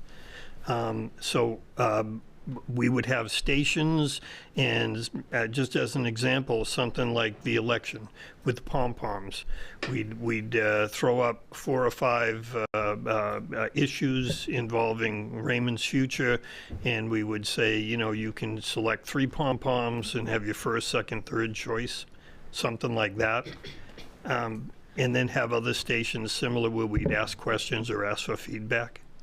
Yeah, so I think what I'm envisioning at this point is that understanding that some people will, especially like parents, some of the parents might not want to stay, they might not be able to stay. So if we can at least get people to sign up for an email list, we can also have an online survey version of this too that gets sent out to them later. So there's kind of 2 levels of engagement going on here. One will just be building awareness, getting some new people to sign up, give us their email. And then the more traditional sort of thing that we're doing at this event is we will have stations around the room that touch some of the comp plan topics. So we haven't finished drafting the questions yet, but usually we have at least 1 or 2 map activities. So there will be a big map of Raymond, and we'll ask you to put dots on certain things. I think there will probably be some question about housing, some question about transportation, natural resources. Like I said, we haven't sort of nailed down what we're thinking for those yet, but we also will do a combination of things where you're sort of just sticking a dot or voting with a dot, and things where like you're writing an answer on a Post-it or on a poster board. So just sort of different levels. And if people have time and want to engage with everything that day, that's great. Hopefully we'll get a crowd of people who are just coming for the comp plan event. But I think we can also hopefully take advantage of people who might not have otherwise come, and at least just get them to sign up and be aware that it's going on, even if they answer an online survey later or something like that. So I guess and you touched on it a little bit there, but I'm an interested individual, and rather than have the open house format, I want to sit down and have a 20, 30-minute presentation about what this is all about, and also some Q&A or something like that. How I know that we've been focusing kind of on the basketball event. And I don't disagree with that. I think that is a way to capture a demographic that we haven't been seeing as much as we hope to on the preliminary survey. But once again, I'm going there and I want to know what this is all about. I've been maybe hearing a little bit about it, and I want to sit down and have a presentation, not an open house. How do we provide for those individuals in this format? We were planning on having a fact sheet, which is something we've done in some other communities, as well as assuming there's a blank wall somewhere, we can just bring our projector and have a kind of rolling presentation. There will be staff around. Hopefully we'll have committee members around who can also help answer questions. Also usually have like a question box for people to write notes of questions they have. And so we take those and add those to comments. And I think if we do this kind of just totally open, the next event we do, we would likely do a more formal presentation for the future land use event.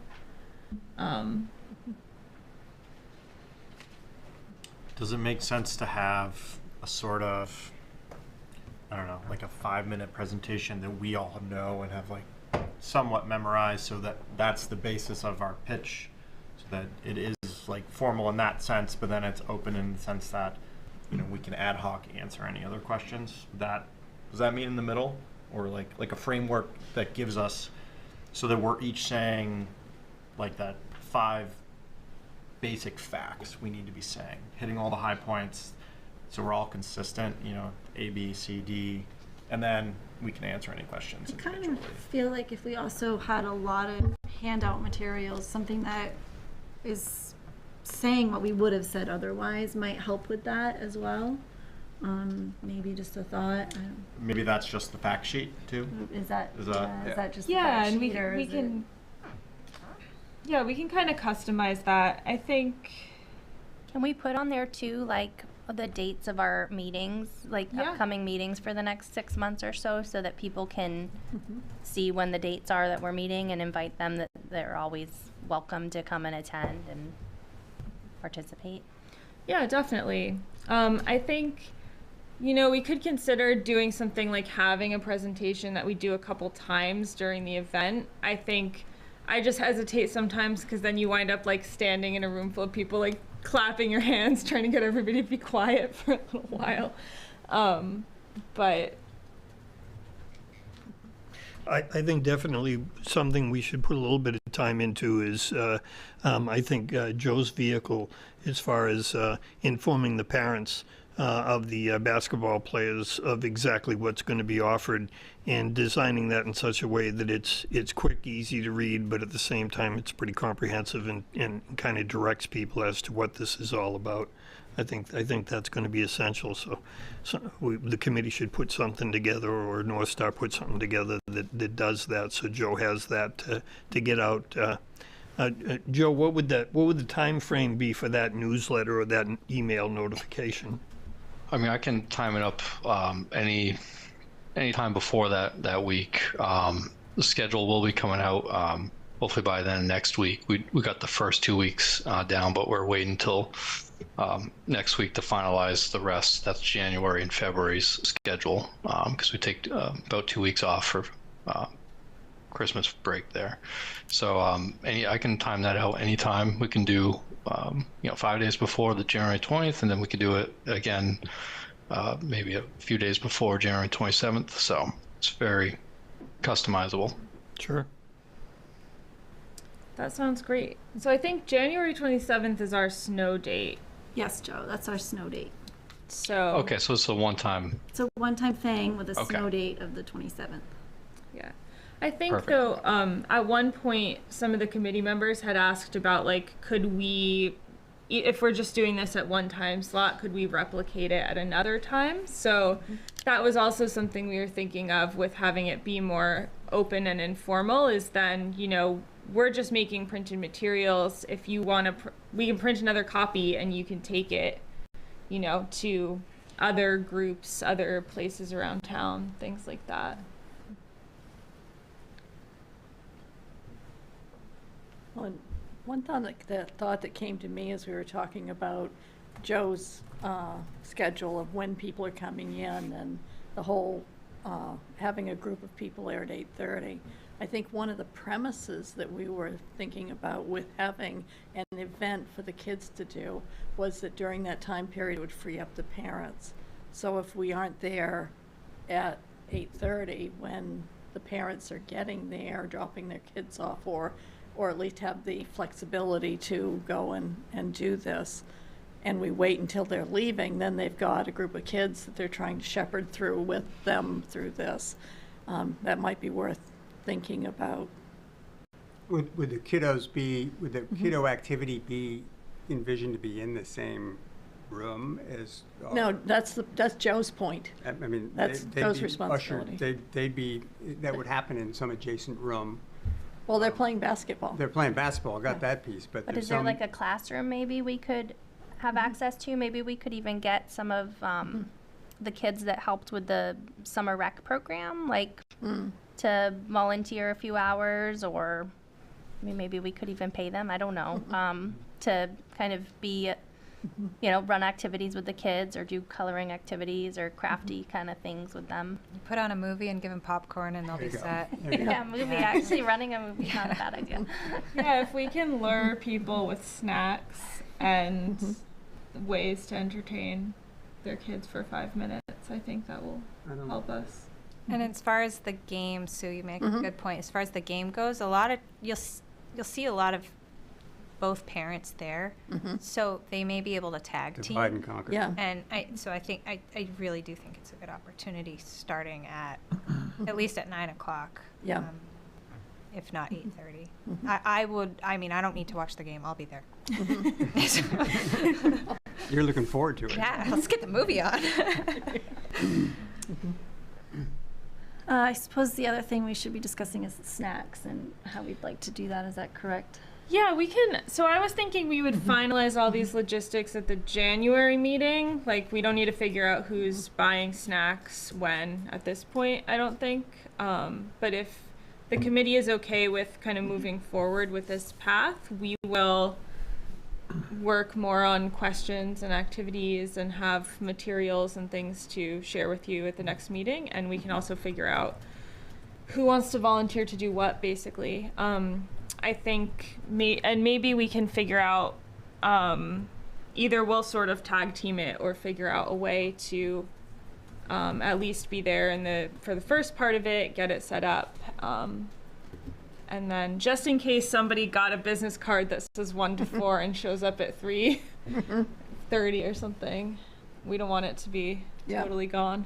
Well, I think we have to be there till 4, no matter what. I mean, we've already committed to that, so Yeah, we so- have to yeah. hold fast to that. But I think we can be a little bit flexible on the start time. Yeah, hopefully we can Yeah, it'd be a divide shame and to miss conquer them. with our volunteers and If Joe has such a big group that's coming in at that time, it'd be a shame to miss them. I mean, I think 9 or 9:30 is fair. I just think, you know, at 8:30, personally, you've got kids, you're rushing, you're probably already late. Would we really capture that many people at 8:30? I'm not entirely convinced about that. Right. But once the first games and activities are starting to end and people are coming in and out, I feel like that would be the opportunity to catch people more. But I mean, that's just me. No, always being late. Those are good points. And Yeah. Joe sees me running late all the time. So I mean, I kind of you get those advocate for- transition times too, and people are waiting in the hall. So if Yeah. we're running a little bit behind, I mean, they're right there to capture. Yeah. So I think that's also those transition times will be key to get people's attention who might not seen the email or don't know what's going on. So. Sean, you had your hand up? Yeah, kind of unfamiliar with the middle school. Is that cafeteria on the way to the Or? Yeah. Yep, Okay. you can't get to the court without going Can't by miss the. When you go in to vote, there's, and go down that long ramp, there's like a glass wall, sort of, that's the cafeteria. Okay. Yeah. Is there any kind of signage that we can put up in addition to outside as well? Yeah, we should put up.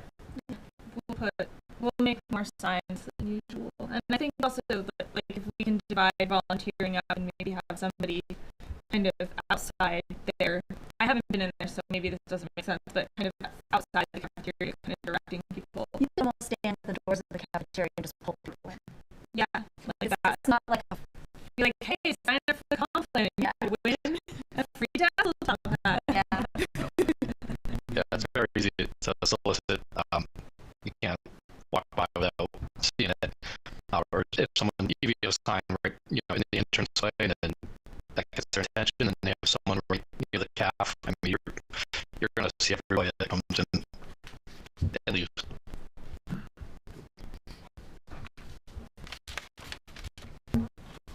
So I think we need to come to, I think, at least a general consensus of whether we think this is a good idea as a whole or not. I'll make one more pitch for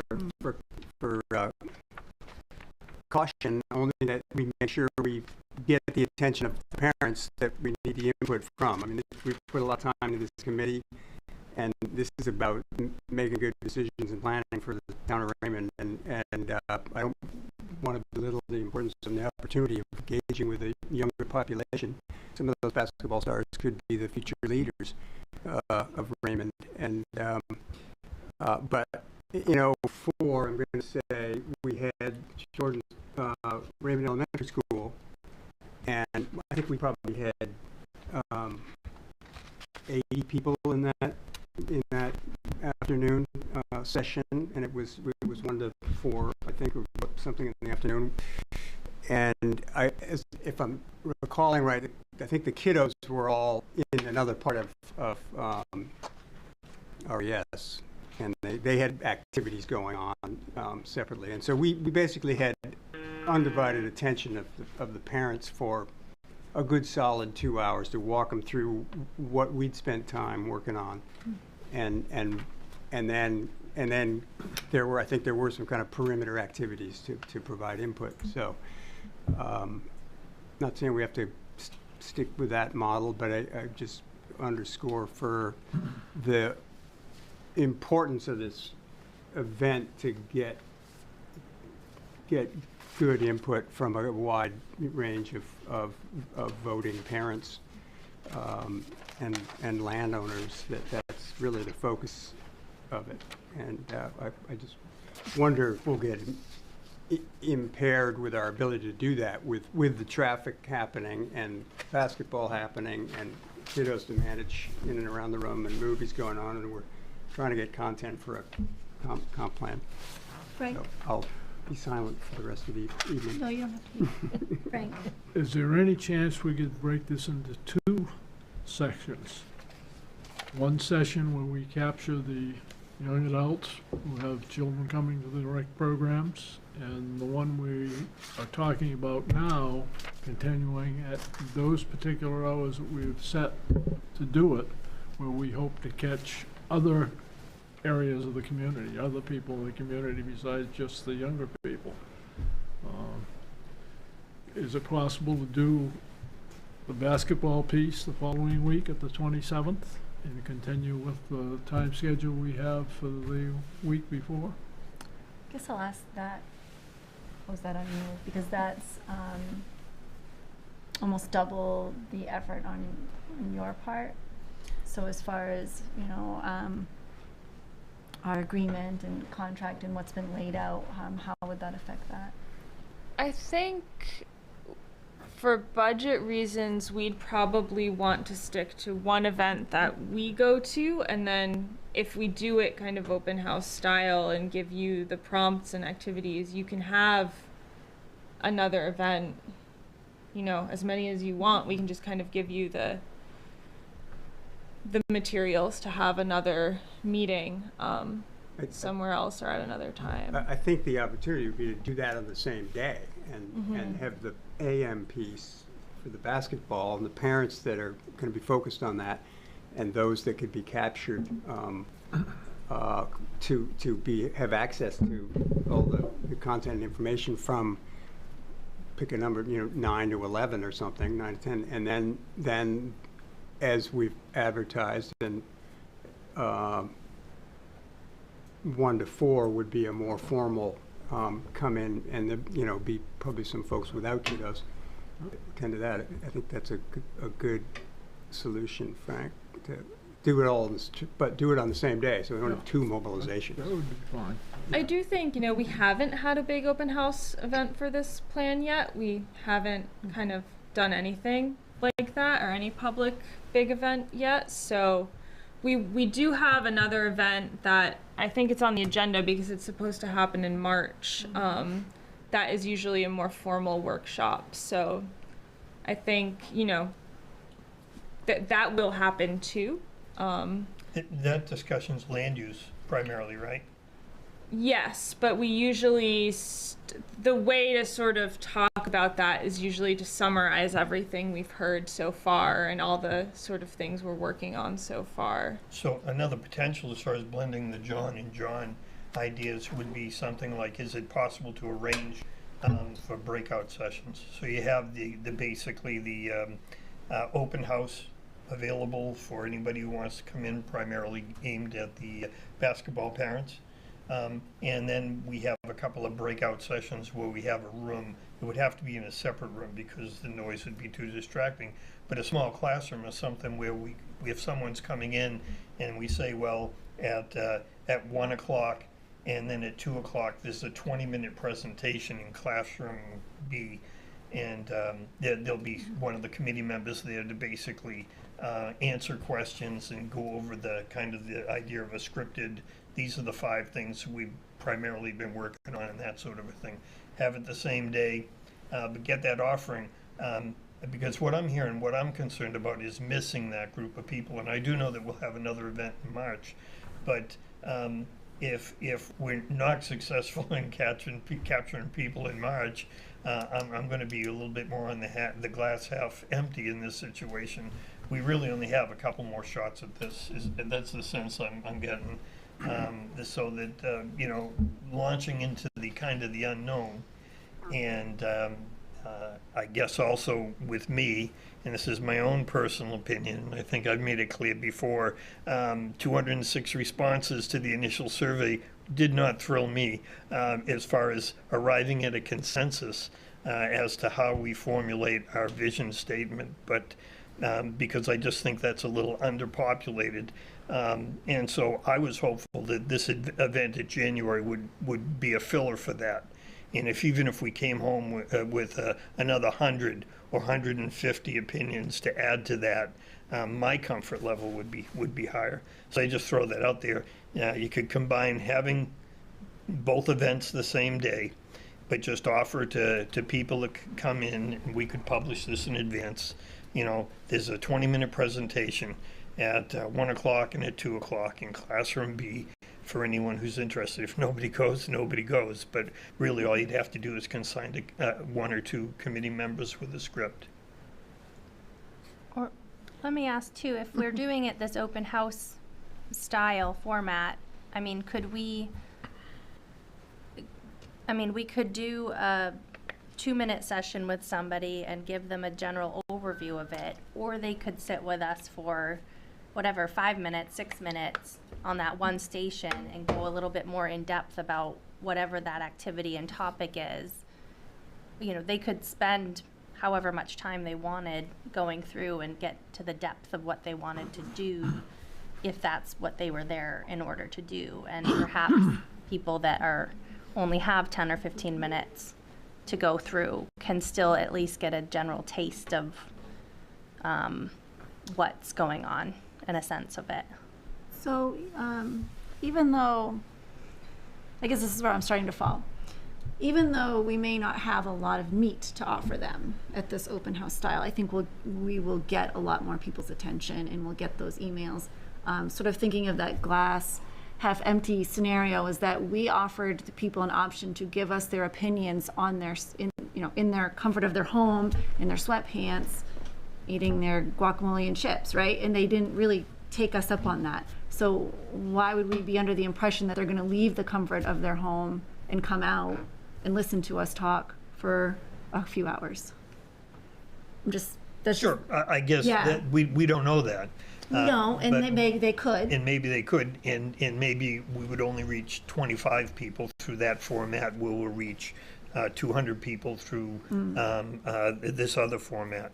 I'm just thinking about individuals that are interested in the plan, that have not had that opportunity, that say, oh yeah, there's an informational session available up at the school, and I don't have any kids in school, so I'm not going there for the basketball. I'm going there like a public hearing would be for anything else.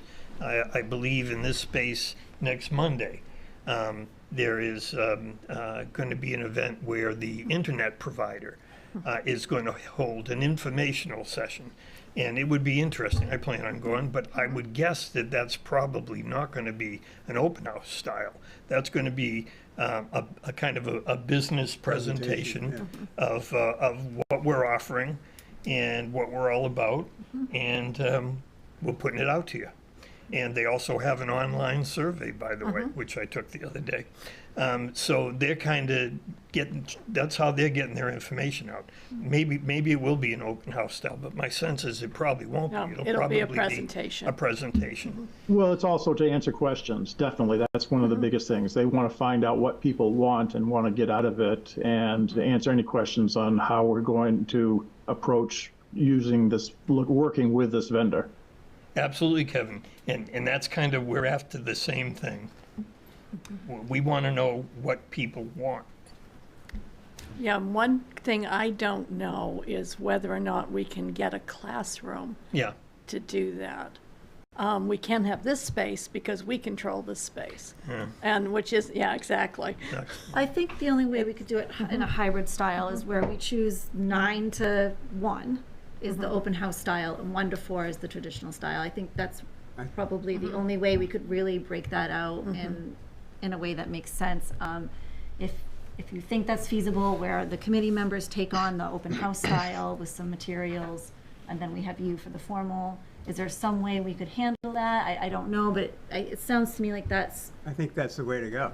more of the direction we'd like to lean in. I don't know if that's feasible on your end, or thoughts on that.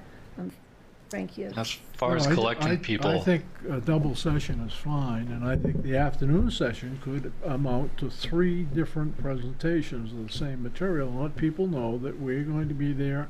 We're going to have an open house type setup where they can look at different aspects of the comprehensive plan, but at 1, 2, and 3, there'll be a 15-minute presentation of the overview of the comprehensive plan.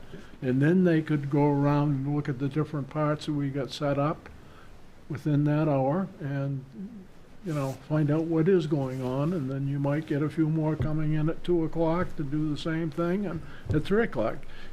They're getting a time to come. They know if they come at 1 o'clock, they'll be out of there by 2. If they're coming at 2 o'clock, they're out of there by 3. If they're coming at 3 o'clock, they're out of there by 4.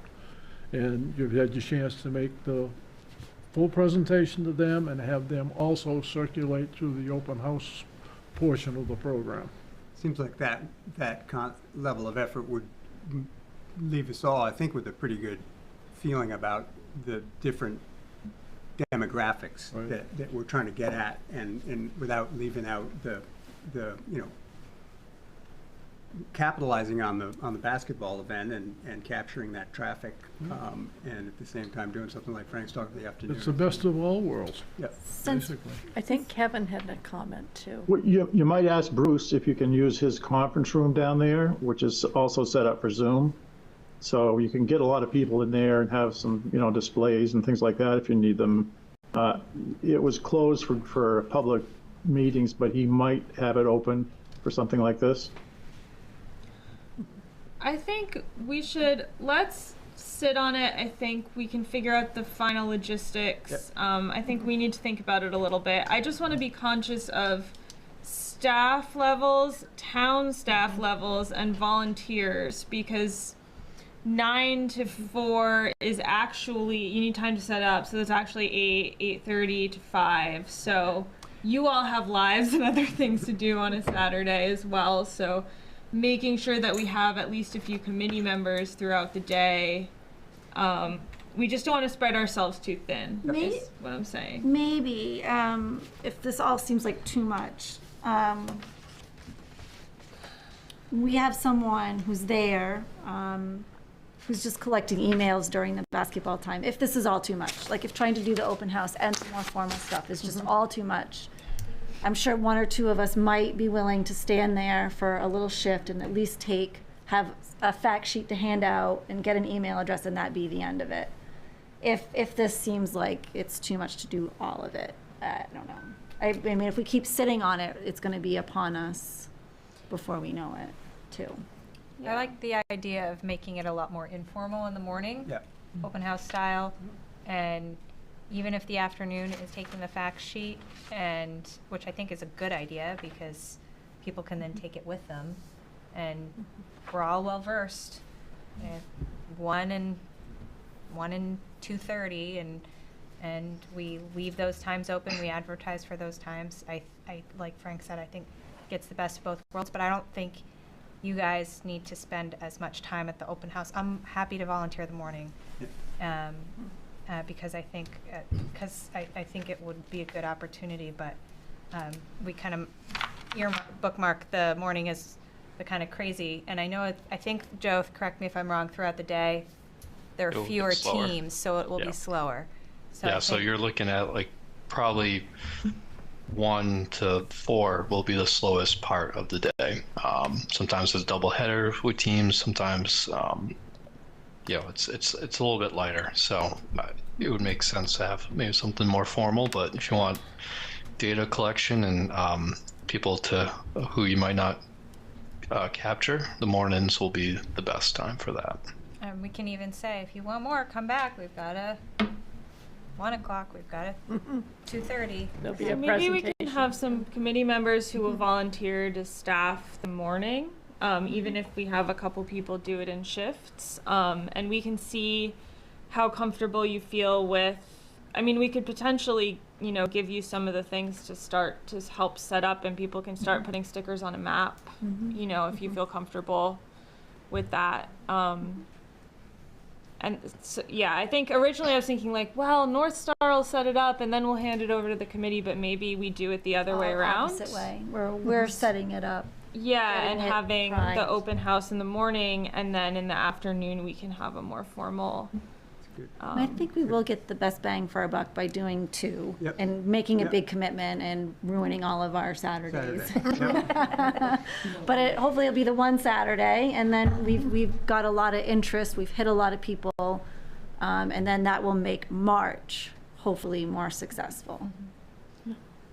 Good. So I think we're all in consensus to move forward with the hybrid plan. Good. Okay. Yeah, and I know we're going to talk about snacks and things in January, but I do want to throw out that Joe is in possession of a Sam's card. And Are you volunteering? And I am volunteering him, but I did get his permission. It's here in writing if anyone likes to know. That's true. That's true. But he also has a popcorn machine. That's exciting. Yeah, so Yep, I can do that. We can do some stuff like that, because if Joe uses his Sam's card and whatnot, we can charge it back to the comp plan, so. Great. Good. I think so. All right. Thanks, Joe. Thank you, Joe. Thank you, everybody. Joe. We'll see you Thanks, Joe. January 20th. Here we go. All right. Could we take Kevin out of order too? Yes, I'm okay with taking Kevin out of order. Okay, so we're gonna skip to a little bit of new business and talk about technology. So Sue, can you enable screen Yes. sharing for me? Let's see.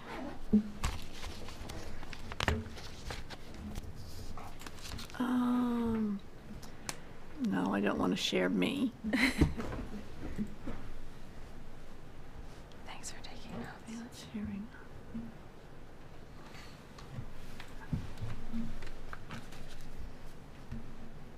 Okay, you should be able to share now, I think.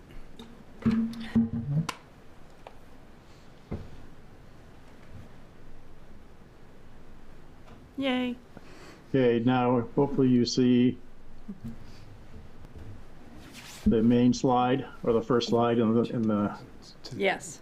the group. So obviously technology is where my heart lies, and it's always been there for improving the community. And we got involved, Raymond did, in 2015, as you can see, quite a long time ago, as things go.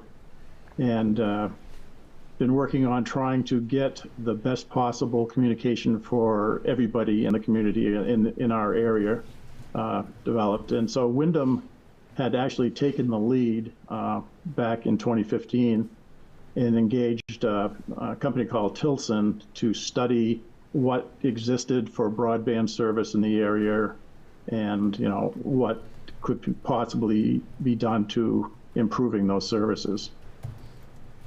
So as things went along between 2015 and 2020, Wyndham formed a community broadband coalition, and that's when Raymond got involved. And that was Gray, Raymond, Standish, St. Joseph's, and Wyndham. And that, moved into a community broadband thing called Lakes Region Broadband Partnership. And things were going along quite well. We were meeting very regularly. And so at that point, Wyndham had the money to involve another company called Axiom, which is a broadband developer and provider in Maine. And they came together with our committee and got a lot of information. We did a lot of the same type of research that is happening with the plan that you guys are trying to develop now. And so they developed a plan, and that was presented. And this plan was not for broadband for everybody. It was to get the major backbones of fiber in place so they could deliver really good service for everybody eventually. So that came out in 2018 with the major backbone segments. And if you can see, that was the plan in the orange on the left. And from there, Axiom kept meeting with us, and we kept going on through things.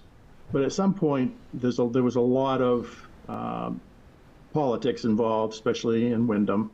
A lot of people said, well, we don't need this, there's no need for that. And so things slowed down a little bit, and Axiom submitted an updated cost plan in 2020.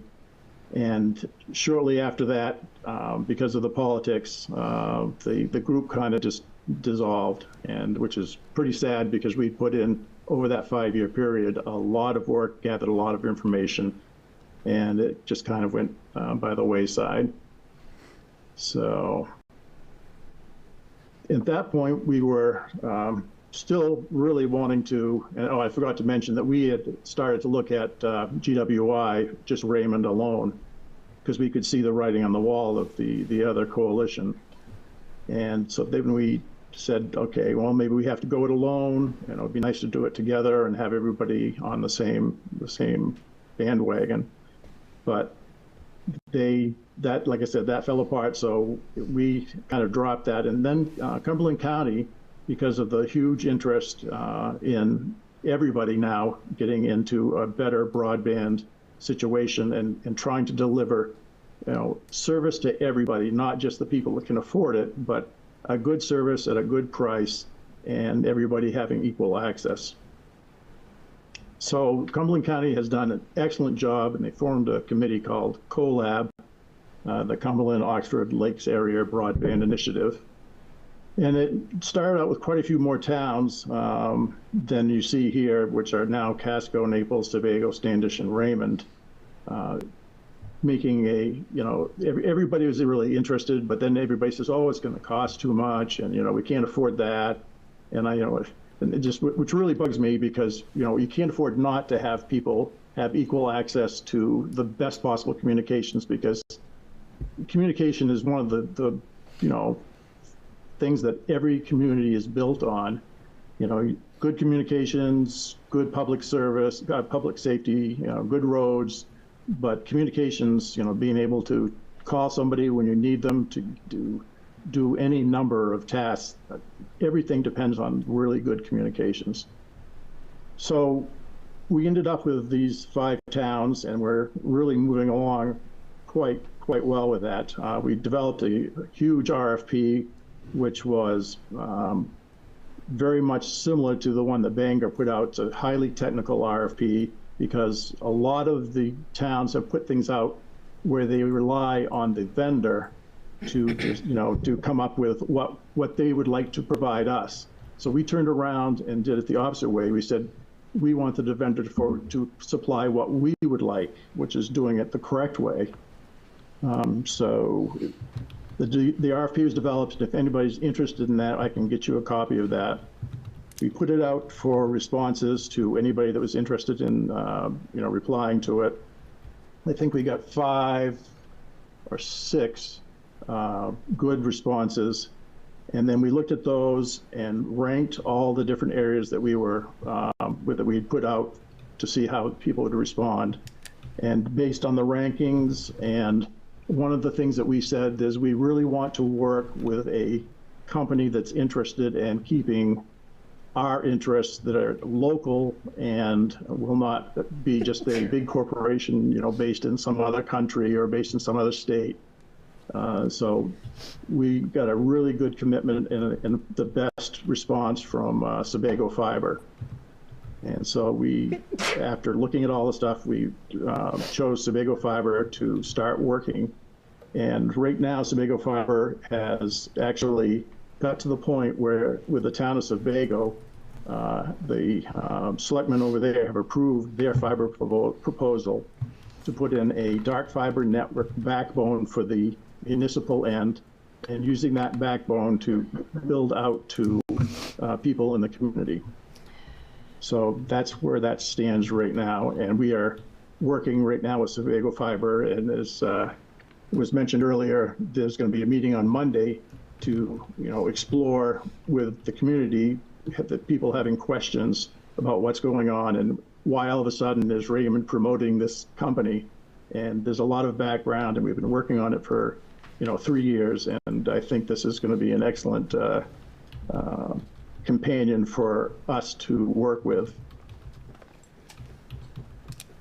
So when CoLab did this, the goal was to provide, the affordable, reliable, the best high-speed broadband that we could get, and for not only for in the town, but for the small businesses, large businesses, and the municipality. So we looked at those. And this is what the statement of purpose that we put out, and it's all in the RFP, and it about 3 months of work to get this together.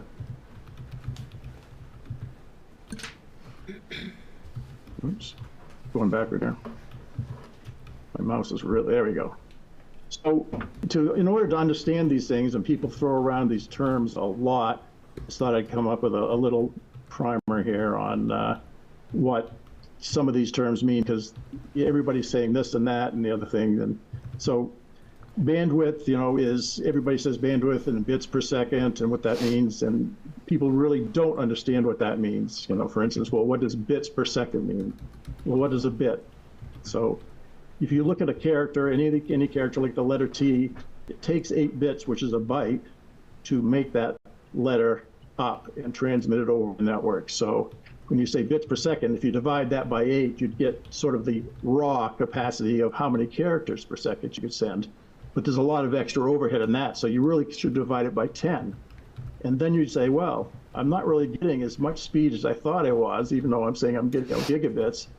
When you cut that in half, or by 8, and then you cut that again, it really isn't as fast as you think it is.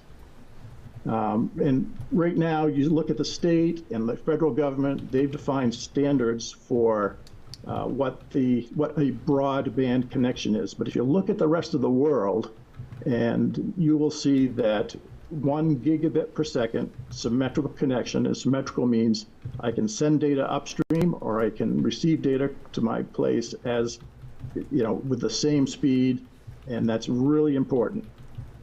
Because when you get to sending or backing up your audio and video files and things like that to the cloud, so that when your house burns down, you still have all your data.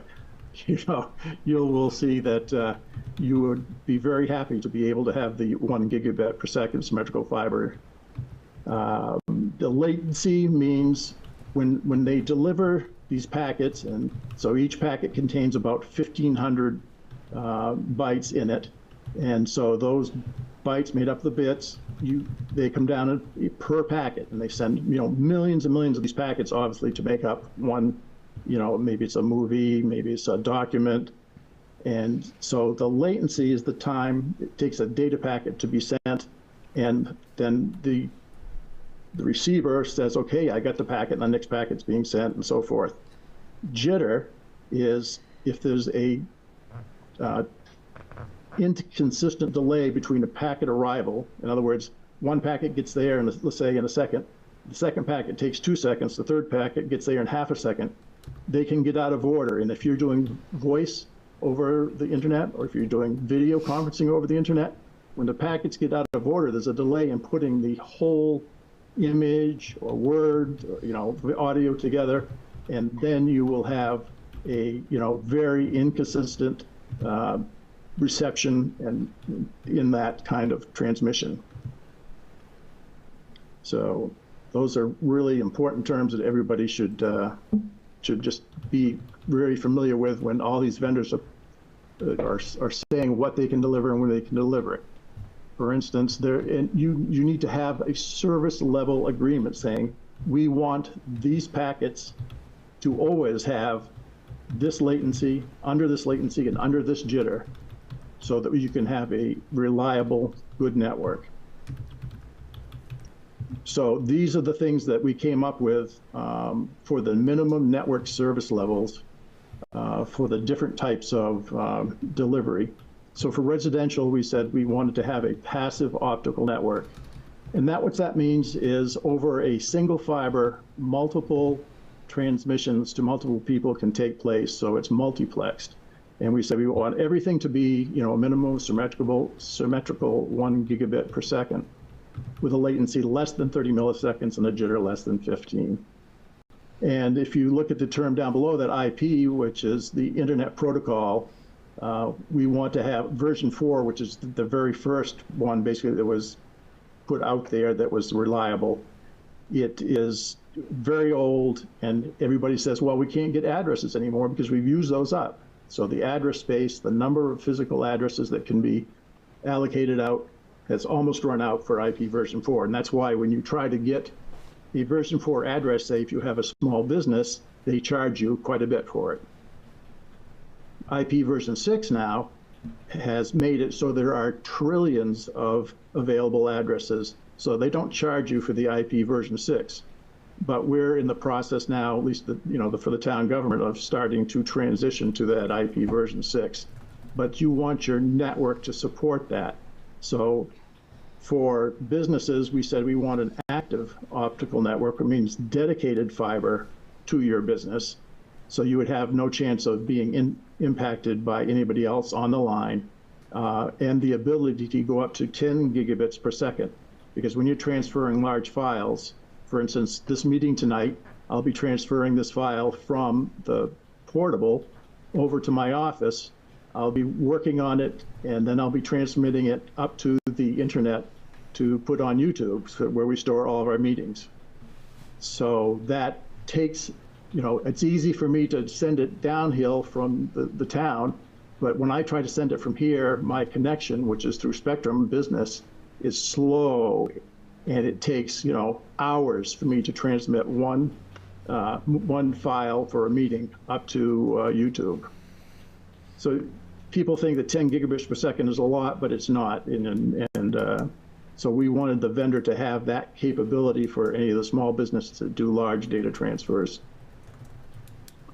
And the same thing when you're with the municipality. What we wanted there is we want to have a dark fiber network, which means the town government would have its own fiber, manage its own fiber. It wouldn't be responsible for repairing it or anything, but the government would be completely secure, and be able to manage the speeds and between all of the buildings that the government has. So, like even the Tasseltop, Sand and Salt Building, all of our municipal locations we connected by this fiber network.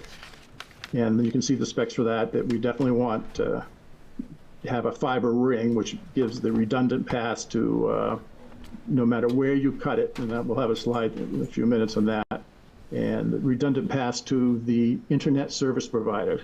So there's a difference between the physical provider and the internet services provider.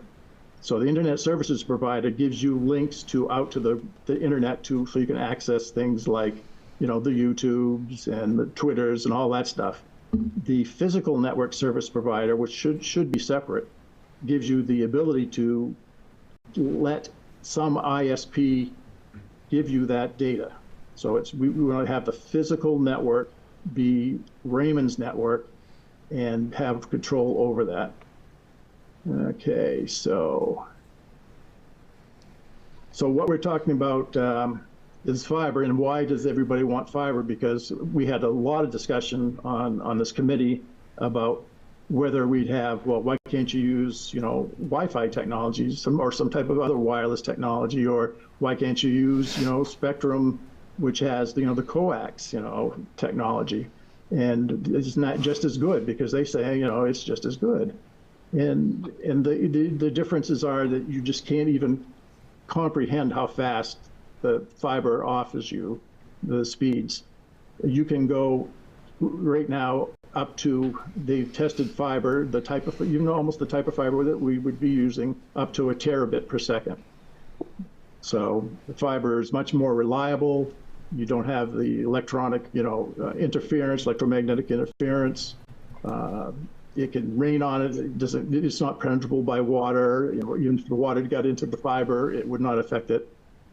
It's just so much better than any of the other wired things. Future proofing, like we just said, the bandwidth can go well into the future, and that's something that we on this committee looked at, saying, yeah, we need to have better communication right now, but what about the future? If we put something in place now and spend a good deal of money of doing that, is it going to be usable in the future, or are we just going to have to turn around and do this again? The scalability, like you said, we'll start off with speeds of 1 gigabit per second, but you can easily upgrade that by fixing the fiber itself can stay in place. You put new electronics on the other ends, and you can keep using that same fiber over and over and over again for faster speeds and more people being able to use that same fiber. So there's no question over the other wired technologies that fiber is way better.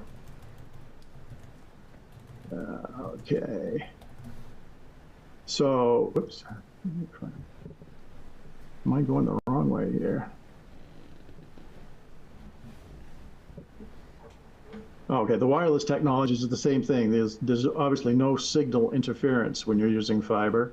The reliability is you can't beat that, and the weather and other physical obstructions obviously affect wireless. The leaves on the trees in the summertime, so you can't get a really good signal all the time with any type of the wireless transmissions. Even the Starlink for the satellite, because you do have some weather factors that do affect that. For instance, we have, for my office, we use Starlink as a backup to Spectrum.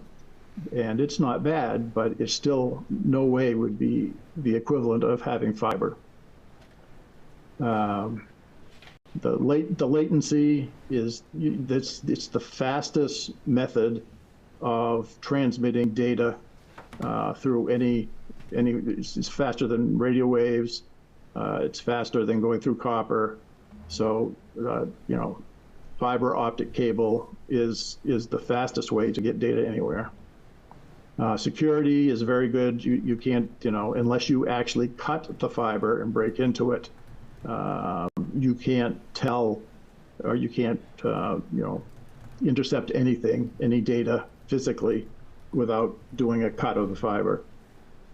All the other types of anything that's, any other wired technology, you can tell what's going through it by not cutting it.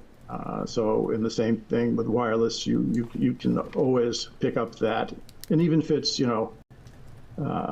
encrypted, which everything should be, the current methodology for encrypting is pretty good, but there are computers out there now that are able to, using different technologies, to decrypt stuff fairly quickly.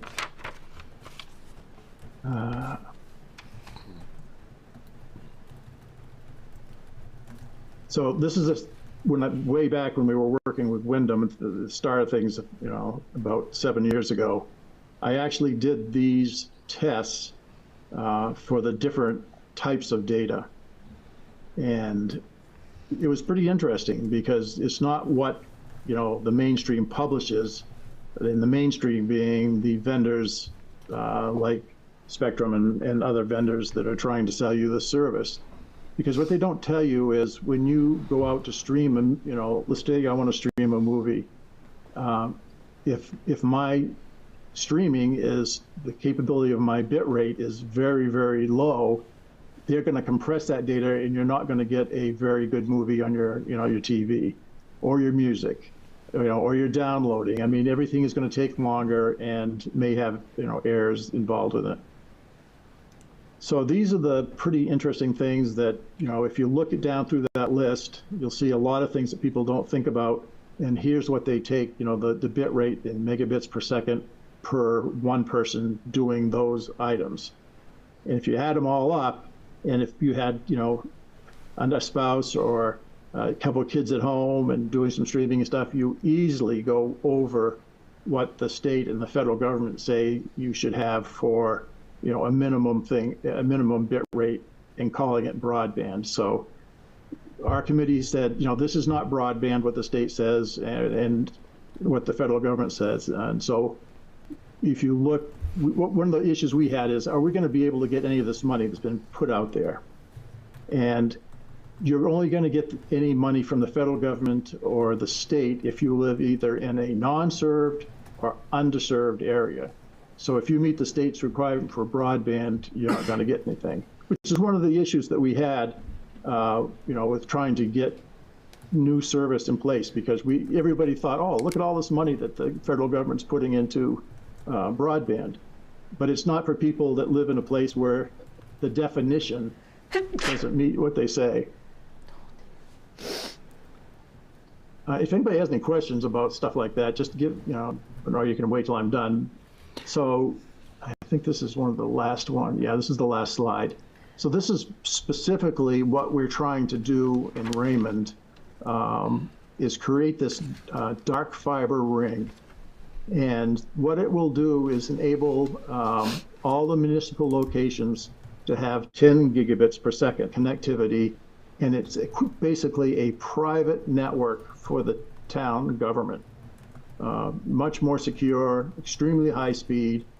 Right now we do backups off-site from the town office to the fire station, from the fire station to the town office. So because we have 2 server locations, so that we can make sure that if there is a disaster, we can recover all of our services within 2 or 3 days. But the only way to get those backups is to have a high-speed network. So we're paying a considerable amount of money between the town office and the fire station just for and this is in quotations, a dedicated line from Spectrum. But it really isn't dedicated, because the line is a fiber line that runs down to, I think, probably somewhere in Wyndham, and then comes back again. And it goes through their switches. So it's not really, again, a private line, and it's really not fast enough.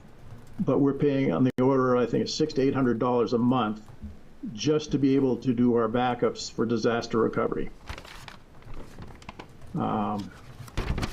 If we put this ring in, you can cut the ring, in one place, and then there'll be no loss of service whatsoever. the only time that you'd think it'd be bad is if you had a really, really bad storm and it got cut in two places, then some place may be isolated out of that ring.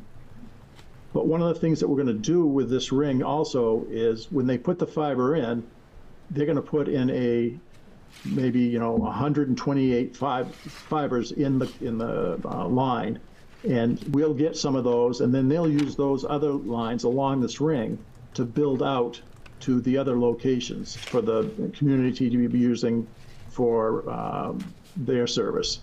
So as part of this thing that they're doing on Monday, they want to find out what the interest is and where the interest lies so that they can say, we'd be willing to, as a corporation, put this much money into the line because we know we'll make some back.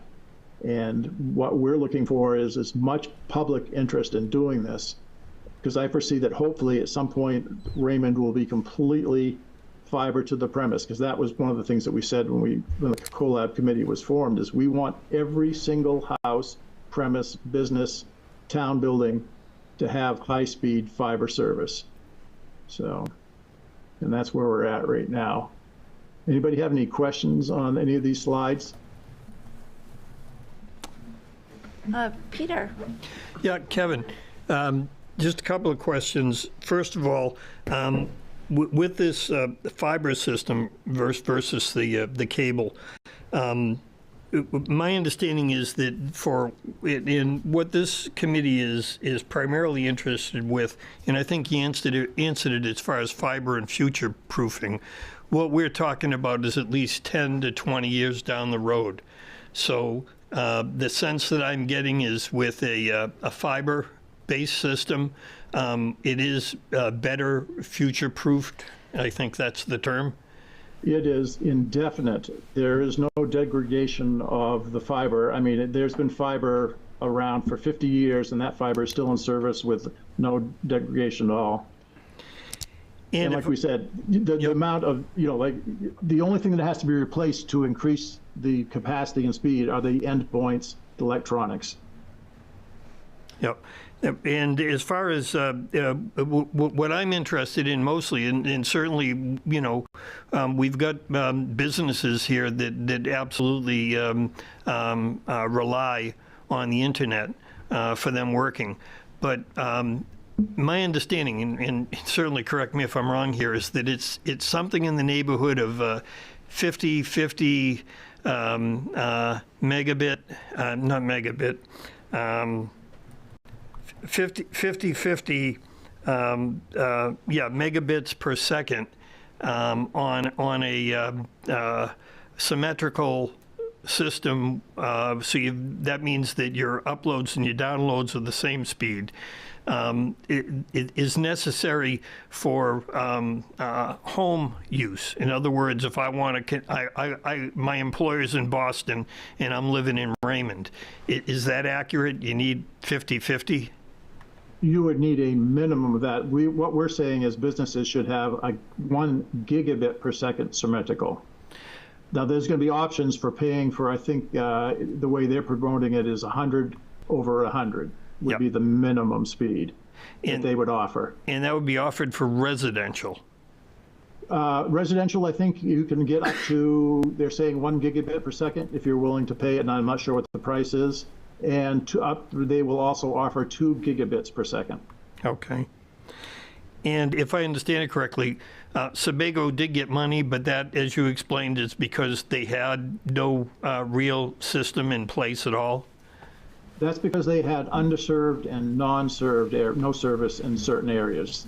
That gave them quite a bit of money to start their system going. And I assume Raymond is not in that. None of the other towns met that criteria. Yep. And so what I heard this described as would be a kind of a public-private venture? So what we're doing is we'd be working with them, and when I mentioned like the ring, the dark fiber ring, we would be like leasing, we would own the ring through a lease, and that would be our property by leasing it. And they would be putting X amount of dollars, and I think they put in something like $200,000 into the town of Sebago initial startup, because they're not doing a ring, but they're doing a dark fiber linear. If you, I guess this hasn't been published, but you could probably look on their site. But it's quite a long, a couple of miles at least, line that captures most of their municipal buildings. So as far as when we're looking at, when this committee's looking at such things as housing, and the fact that one of the things that might attract people to locate into Raymond might be access to a high-speed fiber symmetrical internet that they could get for a residential situation where they would not be commuting to Portland or Lewiston or Boston, and make it feasible to live here. That's not so much financially feasible at this point in time, given the system we have. Right. So what the plan was, Sebago wants to, and this makes sense from a business standpoint if you look at it, they want to build out from that dark fiber ring into areas where they will get the highest take first. Their goal is to service, every house, every business. But in order to do it economically, and this is where each town really wanted to do the whole thing at once and to possibly do bonding and stuff like that so that you could do it right. Because that would be the right way to do it. To have everybody get it almost immediately. But there was no reality in that situation, as you well know, trying to do something that large all at once. So the most cost-effective way is to put the service in small steps where the highest take rate is. And as people see this, and this is what happened in Fry Island, they started putting the service in over there, and within a year, everybody wanted it. And so they built out, and the entire island has fiber to every house now in business. And so, Kevin, I understand then that really what this translates into is the fact that the municipality would become the internet service provider. No, not at all. No, we would only have, the only thing that we would have control over, I mean, we're having the agreement for there's service level agreements, which is different than there are no other vendors that offer service level agreements. And we would have a portal for the town office to be able to get onto the municipal portal and see what's going on with anything in the town and be able to look at it so that, but we would not own the infrastructure. We would be leasing basically the infrastructure. Then would it be, is it Sebago Fiber would then basically be, let's say if we were to go with them, would they then become Charter? They would be the equivalent of Charter, except for service level agreements and it's just, I mean, there's really, there's no comparison. I mean, it really is a partnership of working with another vendor. And if you look at, and I don't have that with me right now, but what their terms are going to be, and I think they have it on their site if you look at it, what they would be doing as far as working with the community and not being a, Spectrum. I hate saying that, but working with Spectrum where you can't really work with, you take what they give you and you take the prices and that's it. Sure. Thank you. That's very helpful. Are there any other further questions for Kevin? It's possible you may have lost one or two of us. Well, my other thing is solar. We need more solar. More solar. Lots of good info, Kevin, though, no doubt, and a critical thing. We all going to. Internet's not going to go away. Everything is, every time you do anything, I mean, if you use your cell phone, I don't use my cell phone using the cell phone towers. I use it with my internet service. The Wi-Fi part of it. Because Raymond is horrible.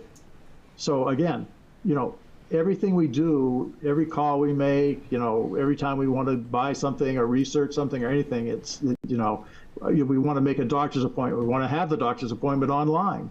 You know, every little device in our house, you know, the Internet of Things is now connected to, you know, up in the sky, the cloud, you know, and if you want to do that in a secure, fast, and easily usable way, you want to go with a vendor that's willing to work with you and has, you know, a good help desk and that responds to your, you know, problems. And that's one of the things that we really rated these guys hard on. And Sebago came out, you know, almost on top. GWI was another one that we had looked at, and they were very good, but their methodology is to go all in all at once, and we couldn't afford that. Yeah, part of my concern is, and I've heard this estimate, I don't know how accurate it is, but that with the rate of new devices coming online, that you can expect that there's about a 10% increase in the requirement for capacity every year. So that would mean in 10 years, we would need 100% the capacity that we have now.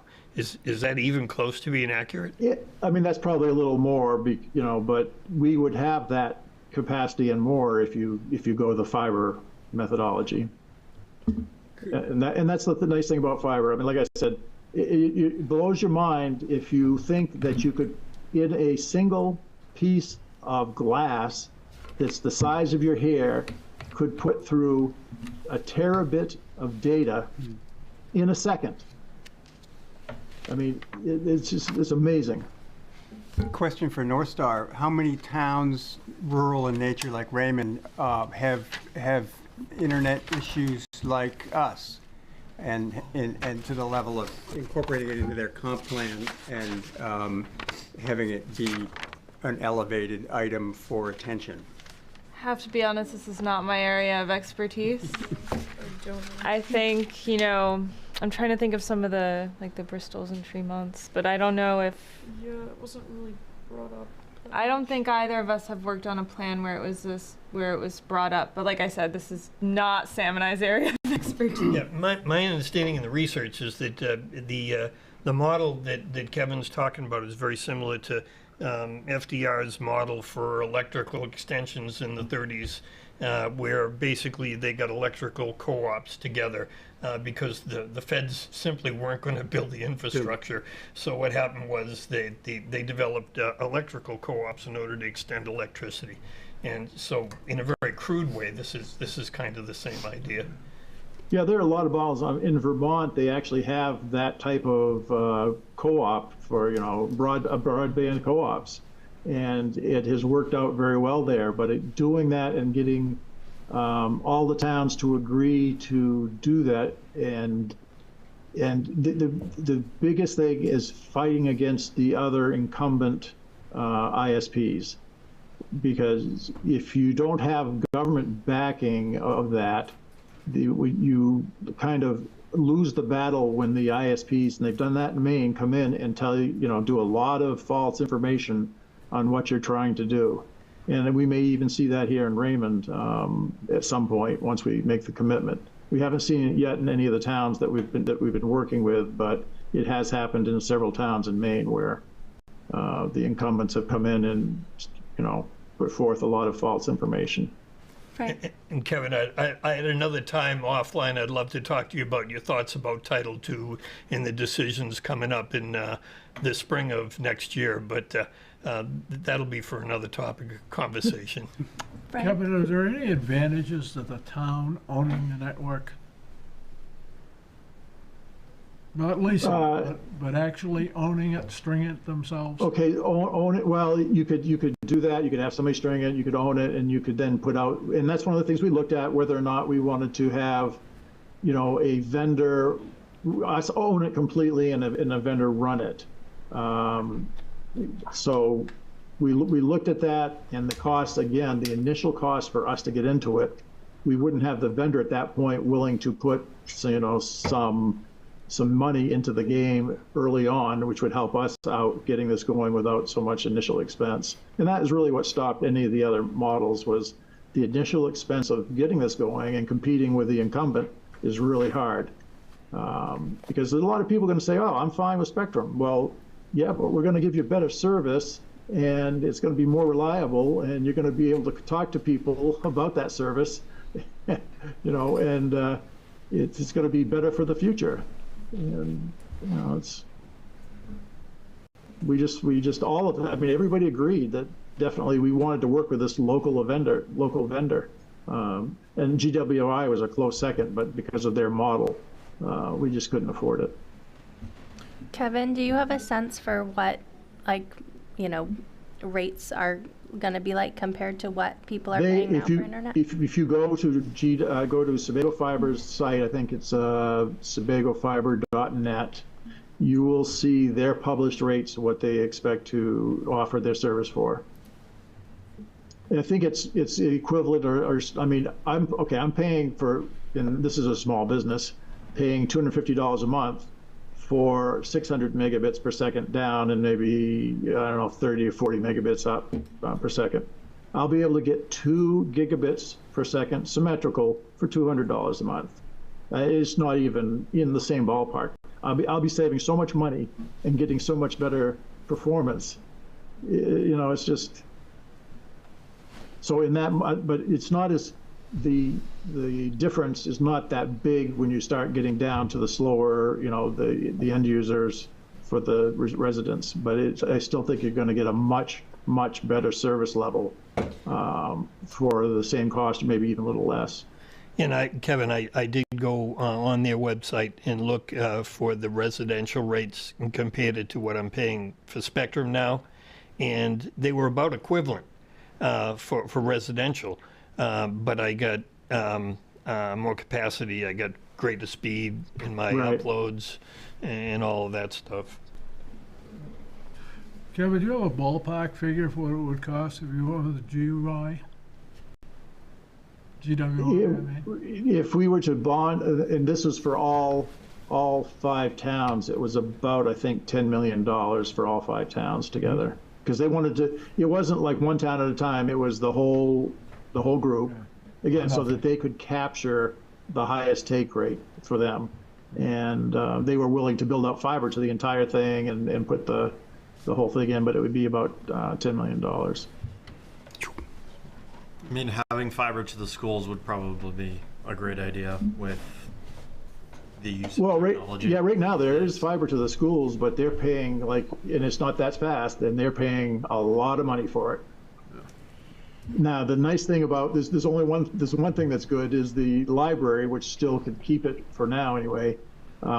They get free fiber, symmetrical gigabit fiber. So that's the university network provides that to the libraries. Nice. And how would the actual installation work? Are these coming in overhead on the power lines, or these buried cables? Yeah, I mean, I wish, again, the optimal way, and then you don't have to worry about having possibility of 2 cuts, but everything is, overhead. And that was one of the advantages that Sebago Fiber had. They already have the licenses to work with the vendors for all of the overhead poles. What would be the cost using Sebago? Well, okay, our initial cost for the dark fiber is, again, depending on how people respond, and say, let's say they have 400 people that sign up for taking it around that ring, then they'll probably throw in maybe $100,000 to $200,000 into developing the ring, because they can see a pretty easy payback take rate on that. If nobody responds to it, then we're going to be stuck with having that initial ring build out, which would be it's going to be somewhere in the $600,000 to $800,000 range, because it's like a 14-mile ring of fiber around Panther Pond.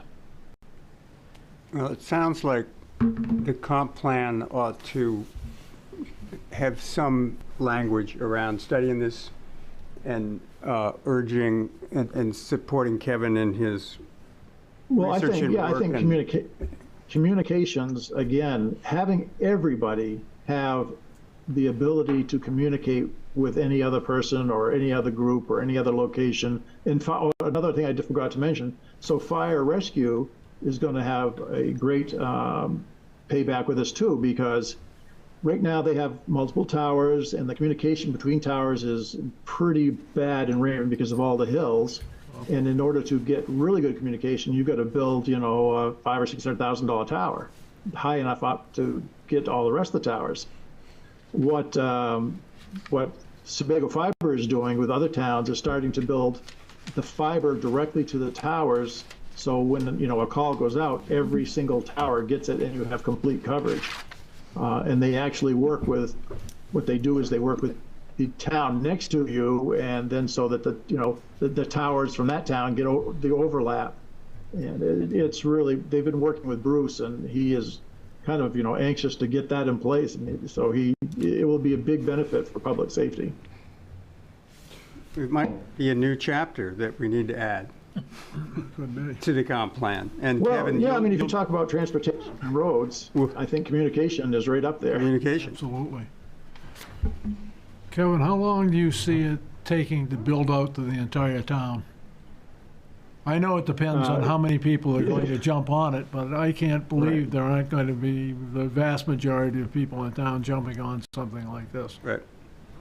Well, it took a year to do all of Fry Island, and that's quite a bit smaller, but I think maybe in 2 to 3 years you could have, you know, a complete build out. I mean, it would probably take 6 months to build the dark fiber ring, you know, once it's been put in place, the engineering and stuff. He's got his, this is another benefit to it. He may be a small company starting out, but he has his own trucks, his own service people. He's hired some really good technical people to aid in this network. So I'm very convinced that that he, you know, is going to do what he says he will and do a good job. I mean, the proof is in Fry Island, and they've done it there, so he can expand that out and keep going. I mean, we were initially concerned with, well, how are you going to provide all the tech support for this? And is there going to be a call center? And what are your response times going to be? And so we did get all that information, and we were, and again, all the towns were satisfied and voted to use, you know, him as the provider.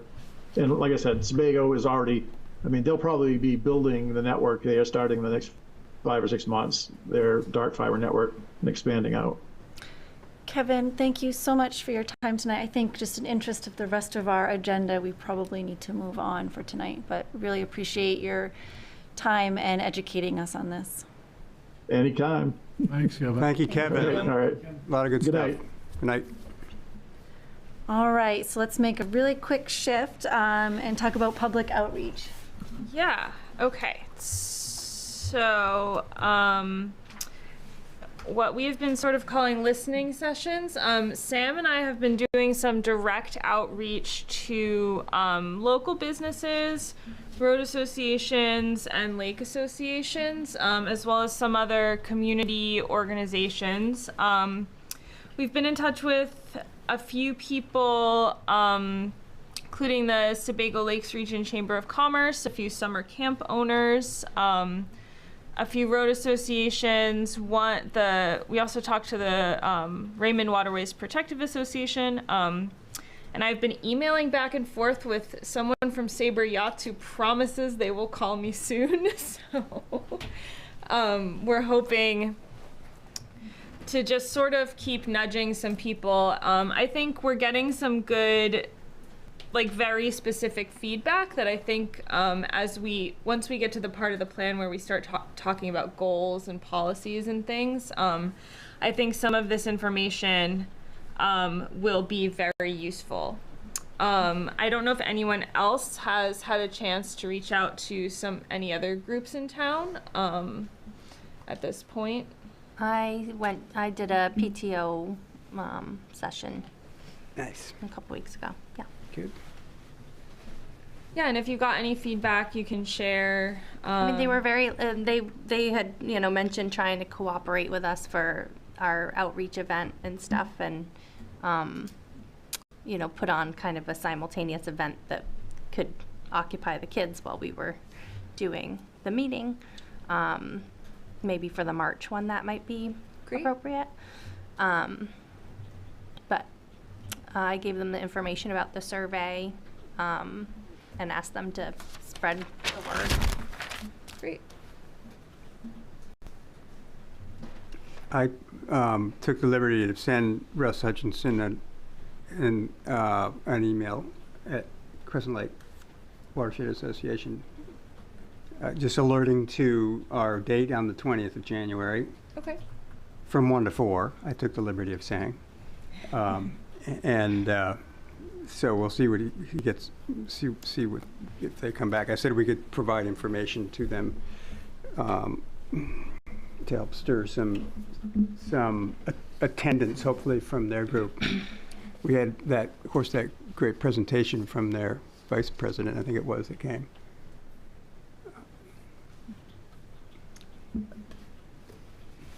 I think where that overlap goes is their mission is water quality protection, and that comes also as a side benefit of conservation efforts, land conservation efforts. And Russ was on the Conservation Commission back in the 10s and helped out with the Community Forest Project. So certainly Crescent Lake has benefited from, and will continue to benefit from, 330 odd acres that won't be developed in that watershed. So we'll see what they say. Have we reached out to all the other town, sorry, something keeps making me sneeze. All the other town boards and committees, like the Conservation Commission, Planning Board? I know Peter's gone to the Select Board. Yep, Planning Board covered. Okay. Conservation Commission really Doesn't exist. Okay. I only know it's on the website. I don't know it's active. It exists on the website, but other than Yeah. that, it's on break. Okay. So do we feel like we've reached all the other town committees? We're not missing anybody? We probably are. I mean, is there still a recycling committee and not so much anymore? Not really. Yeah. Okay. I mean, they exist, but they haven't met in at least 8 months. So then it is possible. Isn't there a Raymond Beautification Committee? That's the other one we were wondering about. Yeah, they don't really have meetings per se. They do what they call walk and weed in the summertime and whatnot, but it isn't a group that gets together and talks about. Okay. Like, excuse me. Yeah, there's something in the air. Right? Frank? I can give Sharon a call and talk to her to see if they want to have some input. Okay. I think they'd be a good committee to at least invite to take part in this. So I'll give her a call and talk to her. Okay. I have a couple of personal connections I've talked to about talking to. Had a busy month, so yeah, hopeful that within the next few weeks we'll make it happen. I think we also wanted to see if anyone had any connections to like any senior groups, or we've reached out to Age Friendly Raymond, but you know, I know there's a senior living place here, but anything like that to make sure we're reaching that demographic. Do they have like I wonder if they have like a community room there, or if there would be some sort of a opportunity to get those people in one place at one time?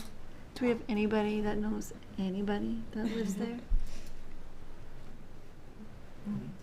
They do have a room. They do have a community room. They do. Okay. I mean, that could be something that we could, if a committee member wanted to volunteer to go over there, we could like help try and set that up with whoever manages the place. I'd do that. Okay. We'll try and see. I might have to reach out to Sue. We'll see what we can find out. And Is that the one on Levy Lane? The apartment building there? On 85. Behind Good Life. Behind Good Life? I think it's behind Good Yeah. Life. Yeah. Yeah, I think that's Levy Lane. Is it Avesta? Is it, who is think it? it's Vesta. Avesta? I think it's Yeah, a it's yeah. Avesta.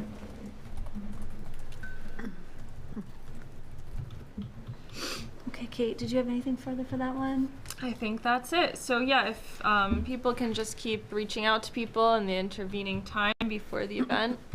I think it'll be important to do another push kind of after the holidays, because I think a lot of people will forget what we tell them between now and Christmas.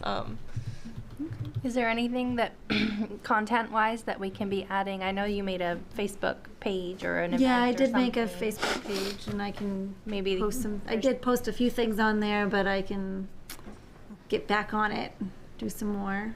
Kind of weekly putting out, I don't know, pose a question for people to just think about, or they could even comment on it, you know. We do have 64 followers on it. Hey, that's pretty good. That's a quarter of our response rate. Can they give us emails? That's real. Maybe, You know yeah. what you could post a link to is to sign up for the email list. Okay, yep. There, I can email you the link directly, but it's on the homepage right now. Okay. So it's just like a direct thing to sign up for the email list. All right. I'll put some more effort to it. Moving on to vision statement. I believe last meeting we had talked about the vision statement and had some ideas and input. Committee is still working on the vision statement, and we'll get you an update within the next, I'd say within the next 2 weeks. Had to make sure we spend some additional time on that. Go ahead, Peter. Sorry. Yeah, I know the time is short here, so I'm just going to quickly just make some comments. In no way do I think that the work group hasn't done a superior job in the wording of the draft. And I do understand that it is an evolving document. So as we get more input, then it may change the vision statement a little bit. Which is why I'm very interested in acquiring more information. But I would just say, in looking at the vision statement from 2004, there were two things that jumped out at me. One line was, "The cornerstone of this foundation that we have inherited and upon which our future will be built is human respect." And then there's another line, "We seek a fair and just community where all citizens have equal rights." So I just note that in the draft, there was really no mention of whether or not we're a welcoming community or not, or whether or not one of our goals is inclusivity, including everyone. So I just throw that out. And in using North Star's basic assessment of the 206 responses we got, what I found was this. For number 3, what is the biggest threat to quality of life in Raymond? Respondents are most concerned about too much growth and development followed by worsening traffic in town, as well as conversion of homes into short-term rentals that bring in more tourists and change the dynamics of the neighborhoods. And then it goes on to say that also a threat to quality of life is changing attitudes from the influence of new residents. And so I take all that and I look at what the work group has put together, and that they don't have things like diversity or inclusivity or welcoming. And I think you're spot on, given the information we have. So that's not mentioned in the draft at all. And I'm just saying that might be something that we want to think about, when in fact our guidance is that our mission statement or our vision is going to be based on the data that we collect as a consensus in surveying the community. So one other point was that under 8, Raymond in 2040, respondents were given the open-ended prompt. So in 2040, Raymond should be, the number 1 response was the same as it is today. So I take that to mean status quo. So if that's in fact what the data is showing us at this point, then we really don't want to be, according to the consensus of this, we don't want to be changing anything. We want everything to stay just as it is. And then number 3 under that, the number 8, Raymond in 2040 should be welcoming and inclusive. There were 27 responses of the 206 that included that response. And so I think, once again, that supports where we have the draft statement right now. It's kind of like a bumper sticker I saw the other day on a car, and it simply said, "Welcome to Maine." now go home. So, I mean, if that is the consensus in the town, I think we should say it. Because that's, and as far as under the last, under the ratings, 2014 versus 2023, it said, respondents' desire for Raymond to stay the same as it is today as a preference for this stable, high-quality life to continue. So I agree that the stable quality life should continue. I just don't know that I guess the consensus is, once again, that we should stay the same. So I just throw that out there for some thoughts when the work group is completed their second draft of this. And also, if I'm not mistaken, this is a living document. This will evolve as we get more input, which is all the more reason I'm very hopeful that we get a lot more input. It maybe changes some of my sense and North Star's basically interpretation of the data that we've got so far. So are you saying, Pete, that if we only got 10% of the respondents that encouraged welcoming and I'll say diversity and inclusion,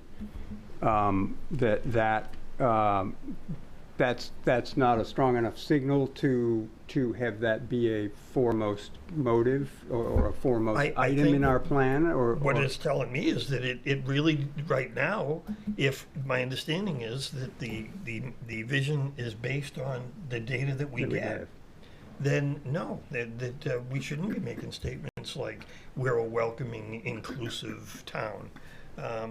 That's not really the message we've got through this data so far, for me anyway. And also, as I understand it, from North Star's assessment of the responses. Right. I think, though, some of those statements are the shoot from the hip statements. It's a quick answer. Yeah.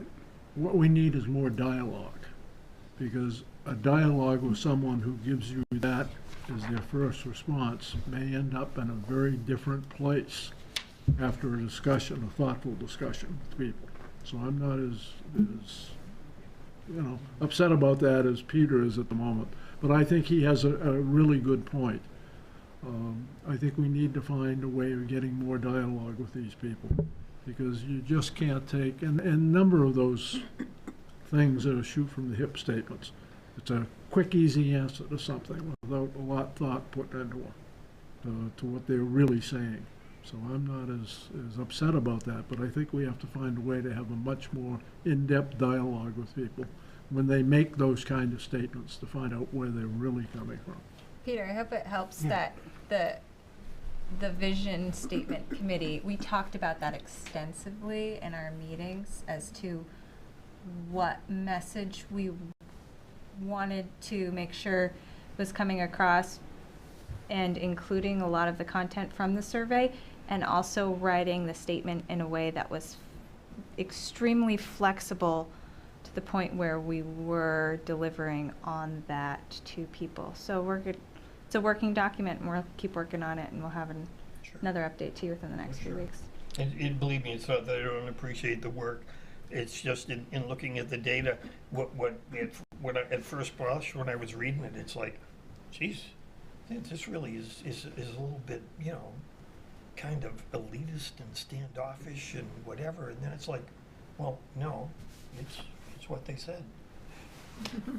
I do think it's important to remember, though, that if everybody's saying they want Raymond to stay exactly the same, sometimes you have to change a lot of things about how you do things in Raymond if you want to keep things the same, right? Like if you want to keep the level of development around the lakes the same, say, that would actually involve a lot of change from the town level, and how land is used and things like that. So I think, there can be a balance of, it's good if people really like where they live and they want a lot of the things about it to stay the same. And I also think, and Raymond is not unique in this, that there is that kind of attitude of like, don't let too many people know about us, too many tourists, that kind of thing. But what I did want to say for the vision subcommittee, is that we also sort of figured that if you want to punt it back to us at some point, that would be part of the process. So when you're ready with your next draft, if you want us to take a pass over it and then we can bring it back here. Like Peter said, it'll sort of evolve as we get more feedback from people, but that's, you know, That's great to know. Yeah. And Cool. you'll most likely be taken up on that. Cool. Yeah, it's not all on you. We're here to help write it. You so. folks have the experience and knowledge of how these things should read, and that based on your other towns that you've worked in, and not that we need to copy them by any means, but you're the experts. I really liked the visual that you guys had created as part of the information from the survey results, where it was like that word. Oh, the word cloud? Cloud, yeah. I wonder if, like, we can kind of do that in conjunction with a vision statement like this, where it's like, yeah, sure, a little bit more visually, like, captivating and kind of gets across the same sorts of sentiments as the vision statement. Yeah, definitely. I think, you know, there's a couple different, like, communities will sometimes have, like, you know, a page which is very graphic that just says, like, main themes, and just, you know, kind of list those things out. Or, like, you can pick, like, 4 or 5 big ideas and have that be sort of a visual kind of accompaniment to the vision statement. Say, like, these are the biggest themes coming out of that. Yeah. So I think that's definitely something that helps make this a readable, understandable plan that we can keep in mind as we're working through all this. Okay. Thank you. And thank you for all your work. The vision statement. One of the last things we have is the proposed date for future land use workshop in March. Yeah, so this is basically just to keep us on schedule and to help Sue deal with booking things through the school.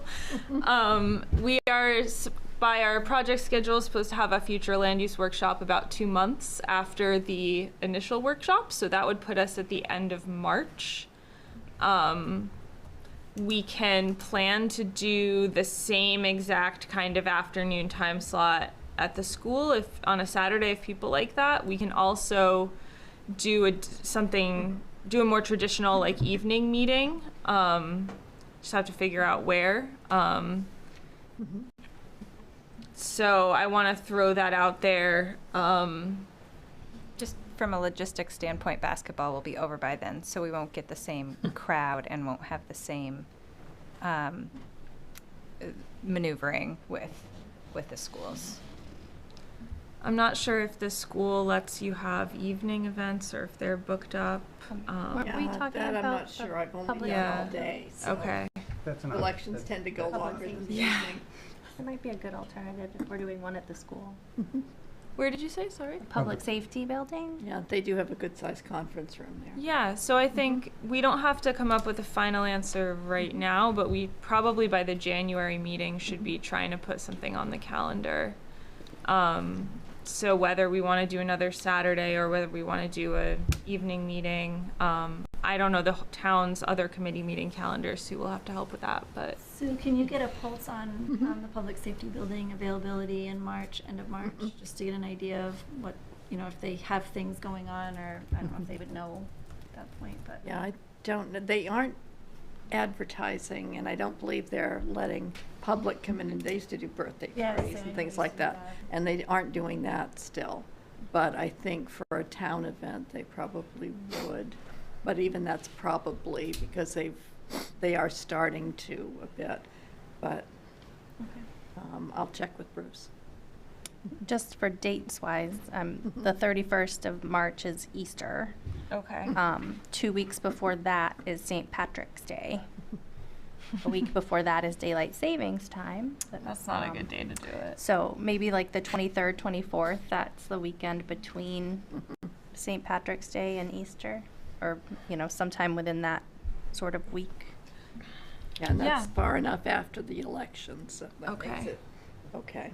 Yeah, or a weeknight too is also an option. You know, the kind of traditional time slot for these is a couple of, like a 2 hour.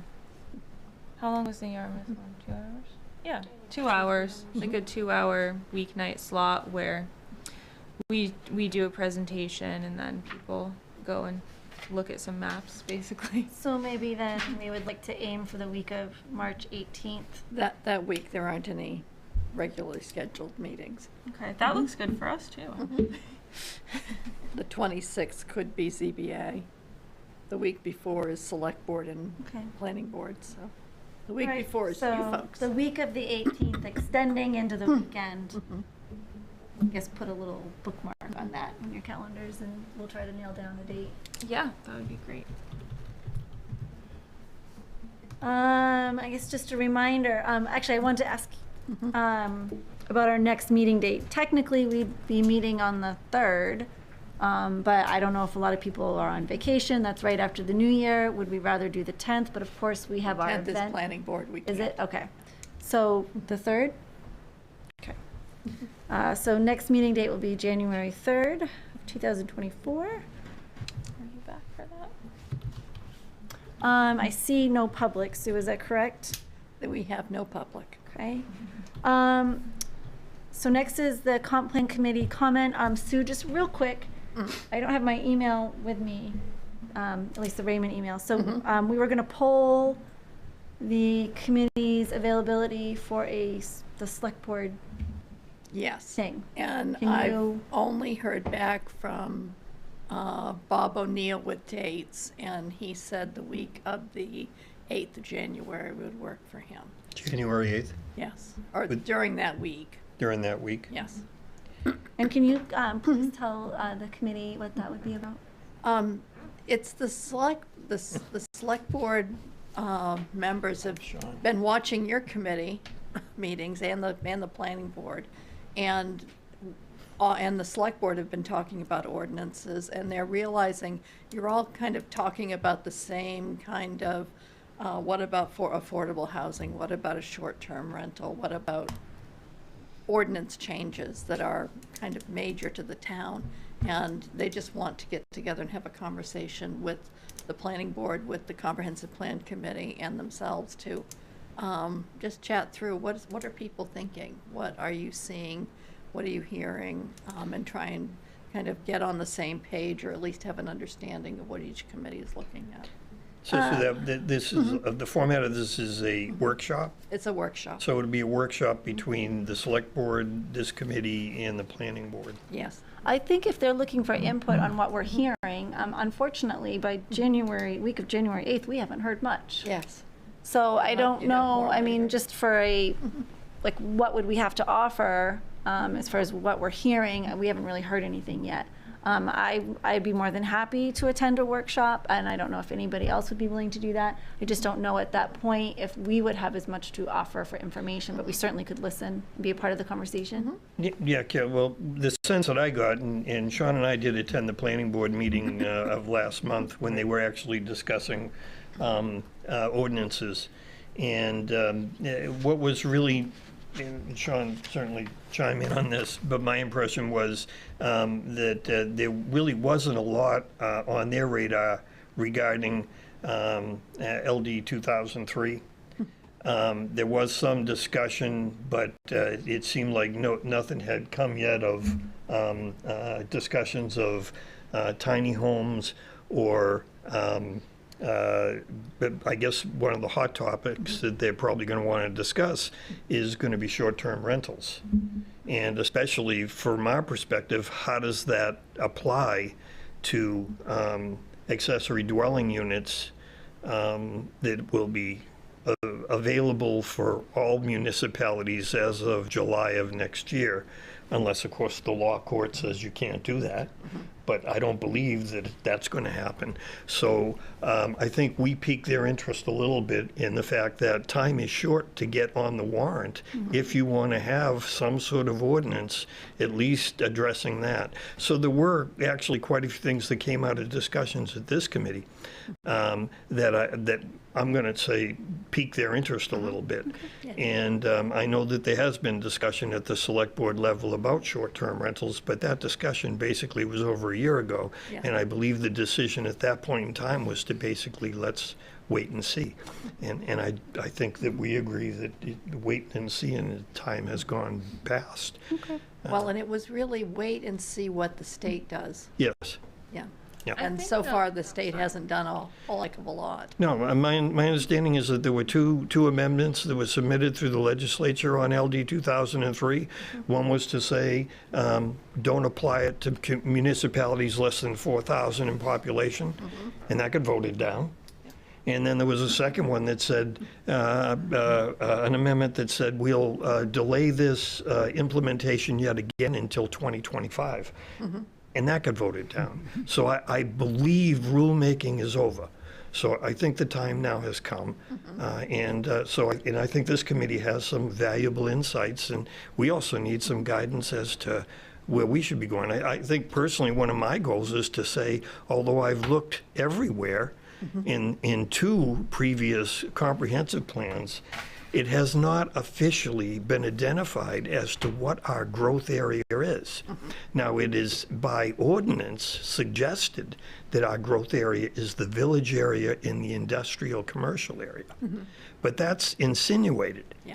It is not actually spelled out. And I believe there are implications as far as 2003 goes, as far as... We don't have that in place. Yeah. Where is our growth area? Because my understanding is, and Sean, correct me if I'm wrong, but in a designated growth area of municipality under this law, you can put 4 structures on a lot. That was coming from the state, yeah. Think of that. Yeah. It was 4 structures on a lot. Can we do it? Can we not do it? I think we need to have that conversation. So I just wanted to clarify just real quick. I kind of was just thinking what public had for input, that we wouldn't have any of that yet, not necessarily our input. Sure. So I just want to clarify that point real quick. So that would be potentially the week of the 8th, and we would try to see if we could get as much attendance from this committee as possible. Yes. Okay. And that's just the only input I've had for dates. So Okay. So if anyone has any I'll be preference, attending et no matter cetera, what. by all means, let me know. What Yeah, date I'll is be it? attending. Just something to think about for that meeting too is I think, like you said, we haven't gotten a lot of public input yet. If they're interested, it might be good to kind of put a pin in this too, and when we start working on the goals and policies and like more concrete things in a couple months, maybe having another joint Second workshop. Okay. Okay, so I guess leave a spot open. You can. And if you have And any we'll give you a preferences, more, let me know. okay, so more, if you have a preference on a date or time or days that work best for you, email Sue, so she can sort of tabulate that, and she'll put out a, An let us agenda know. of Yep. such. And if Chris we can Hansen attend, that would be great. at that meeting, presumably, hopefully. He would, yes, I assume. That would- He's that not able to attend tonight. He had a personal thing. Yeah, that would be a great meeting for Chris too. We did inquire, Select Board, if it would be wise to have the town lawyer there as well. And I believe their decision was that it's a little too early for that. Yeah, that eventually, yes, definitely. But right, this meeting, they just want to see what page everyone's on, basically. Is there any other committee comment? I am not seeing any. We're just a few minutes behind, so can I have a motion to adjourn? So moved. And a second, please. Excellent. Thank you.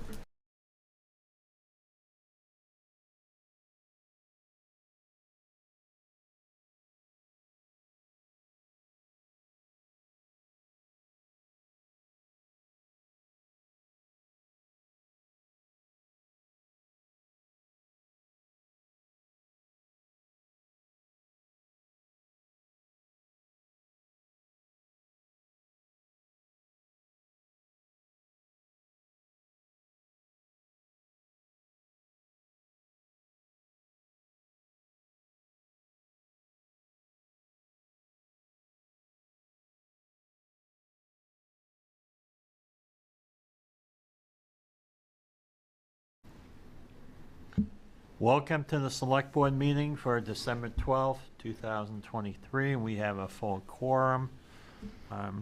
First item on the agenda is approving minutes of the previous meeting. So moved.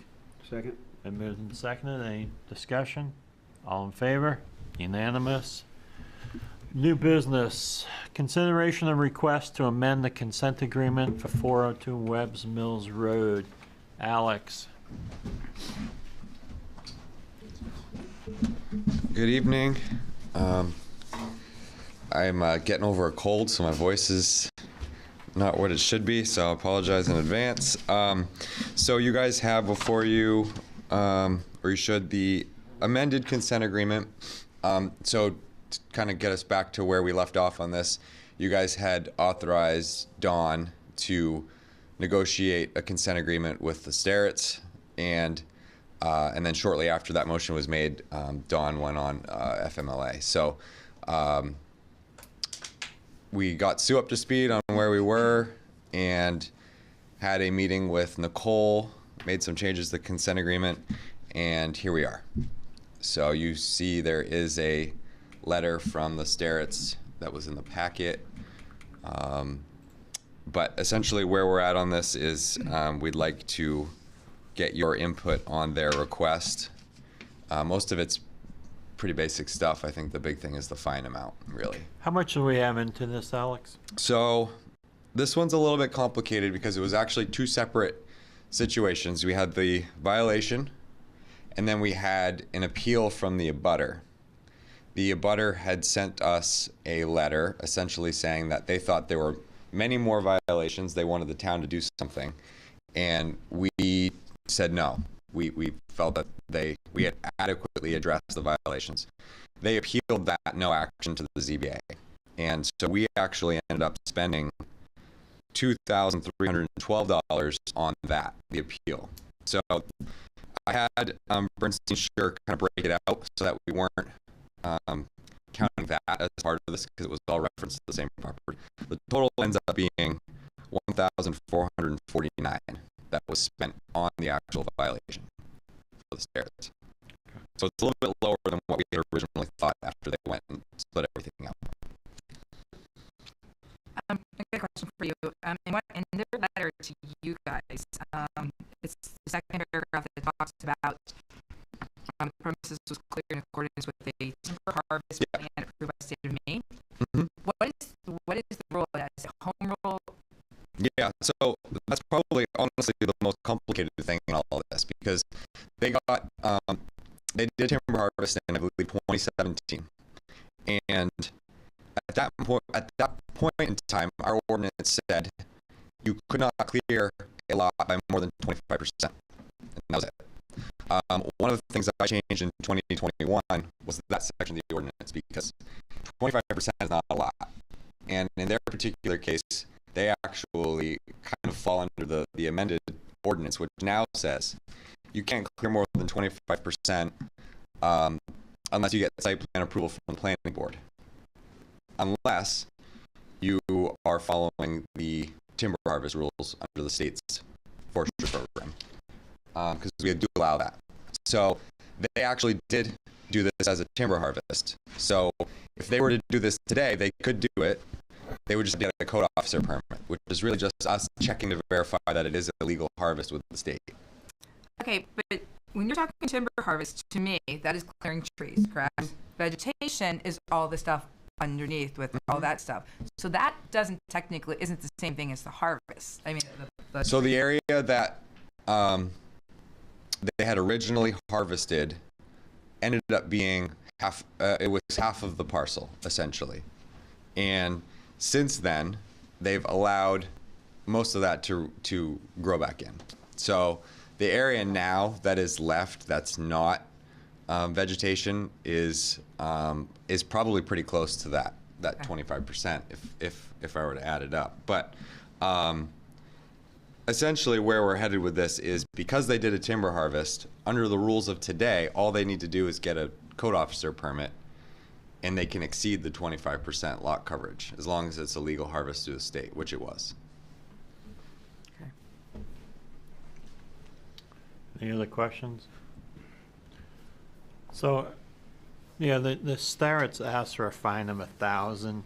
We asked for 5,000. Everybody okay with kind of going in the middle? 2,500? 2,500. I am. I thought we kind of had authorized Don to. Yeah, we did. Get down in that figure anyway. Right. So I don't have a problem with that. So Alex, you think you can negotiate 2,500? Nicole is on Zoom. I don't know if she's in a position where she wants to speak, and I don't know if that's a conversation you guys want to have. If you guys are good with everything else, if she doesn't want to speak, Sue and I can contact her and we can see if that works. I just would like to try to avoid having to come back again next month with 1,500 or whatever, a rebuttal or something. Well, I mean, what we had done last time is we'd authorized town manager to negotiate. Yeah. 2,500. So I mean, if Sue would take that on now, and I mean, Nicole? if there's a minor thing there, you can take that up with Joe. Has Nicole seen this? Yes. Okay. Yes. Her only question was actually on the timber harvest thing as well. She was confused about that. Okay. Nicole, are you listening? Would you like to comment? I am here. I appreciate you being willing to negotiate, although I would prefer it to be lower. Based on everything I stated in my letter, I understand your position, and if that's your limit, then the 2,500 is fine. Okay. I think we also said, we also had agreed at one point that we would take a payment plan on that. Yes. That was my question for you guys next, was if that was still an option for them. So Nicole, if you accept the 2,500, we'll vote on it tonight, and you can work out a payment plan with Alex and Sue, if that works for you. Okay, that's fine. Okay? Thank you. Great. All right, can I have a motion then?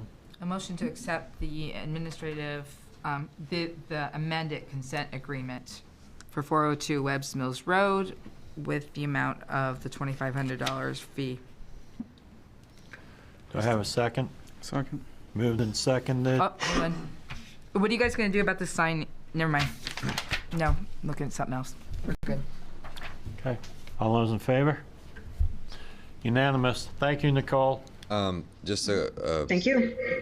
one other thing. Sue, there was a few things on there that we had to figure out as far as timeline. Yes. Do you guys want to weigh in on that? There's some time restraints on when they need to have this stuff taken care of. Do you guys have any opinions on that? What do you mean? To get the after the fact permits. There's some blanks on there. I mean, do you feel like 2 months, 1 month, 6 months? Why don't you work it out, Alex? We can work it out. Work on that, because I mean, you're into trying to schedule, what's the planning board's schedule and what. Well, this actually will all come right to me. It shouldn't need to go to planning board at all at this point. It's all just.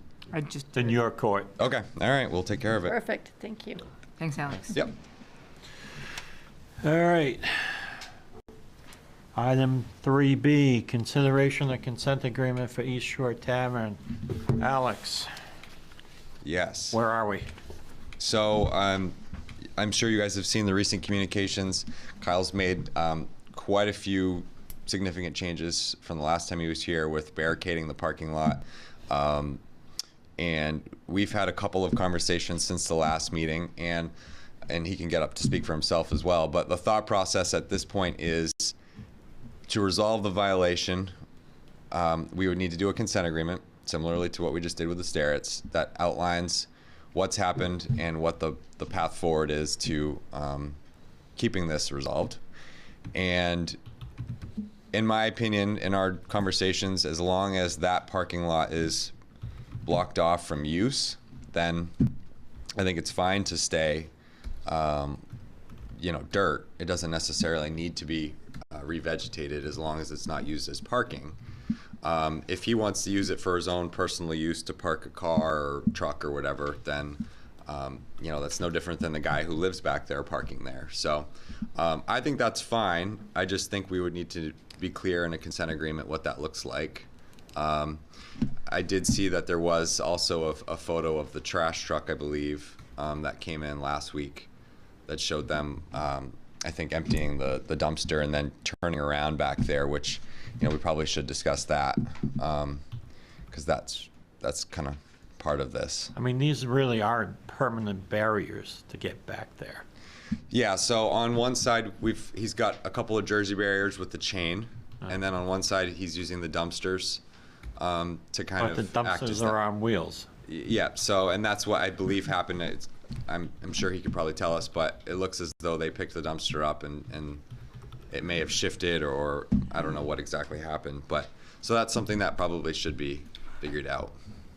On the administrative consent agreement, Kyle doesn't technically own that property. He leases it. Mm-hmm. But you have it down as whereas the property owner. So who is this consent agreement going to? The leased person, meaning Kyle, or the actual property owner? No, it would go to Kyle. He has sufficient rights, Kyle, or interest in this through that lease, as if he were renting or in some agreement with that property owner to get permits for stuff. Okay. That gives him enough interest to sign this consent agreement. Okay. I would think, at least.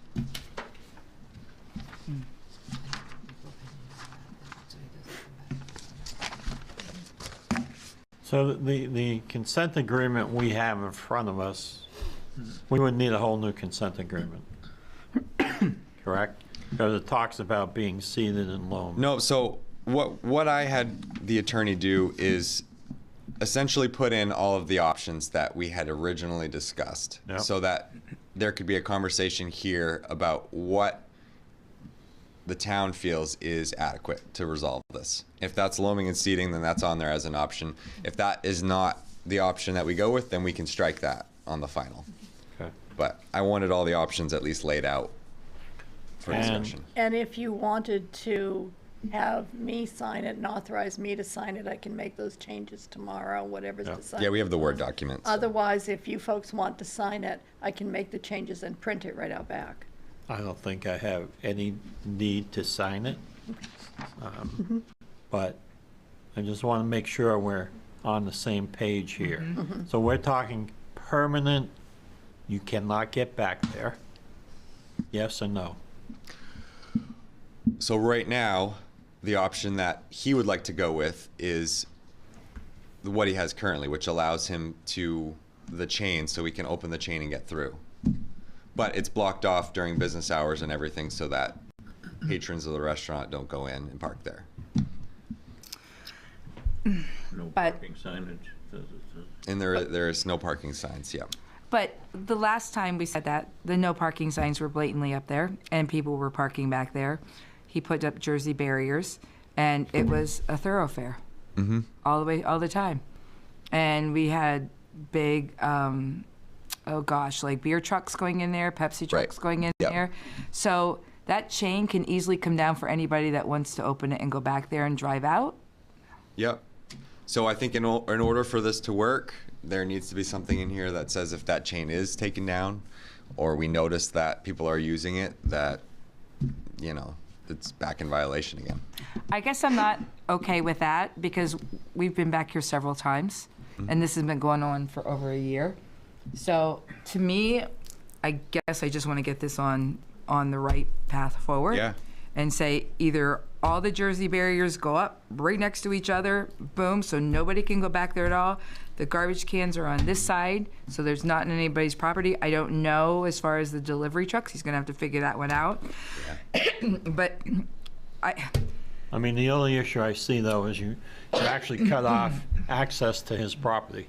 If he's renting it, it has no use at that point if he completely block it off. Which is, yeah.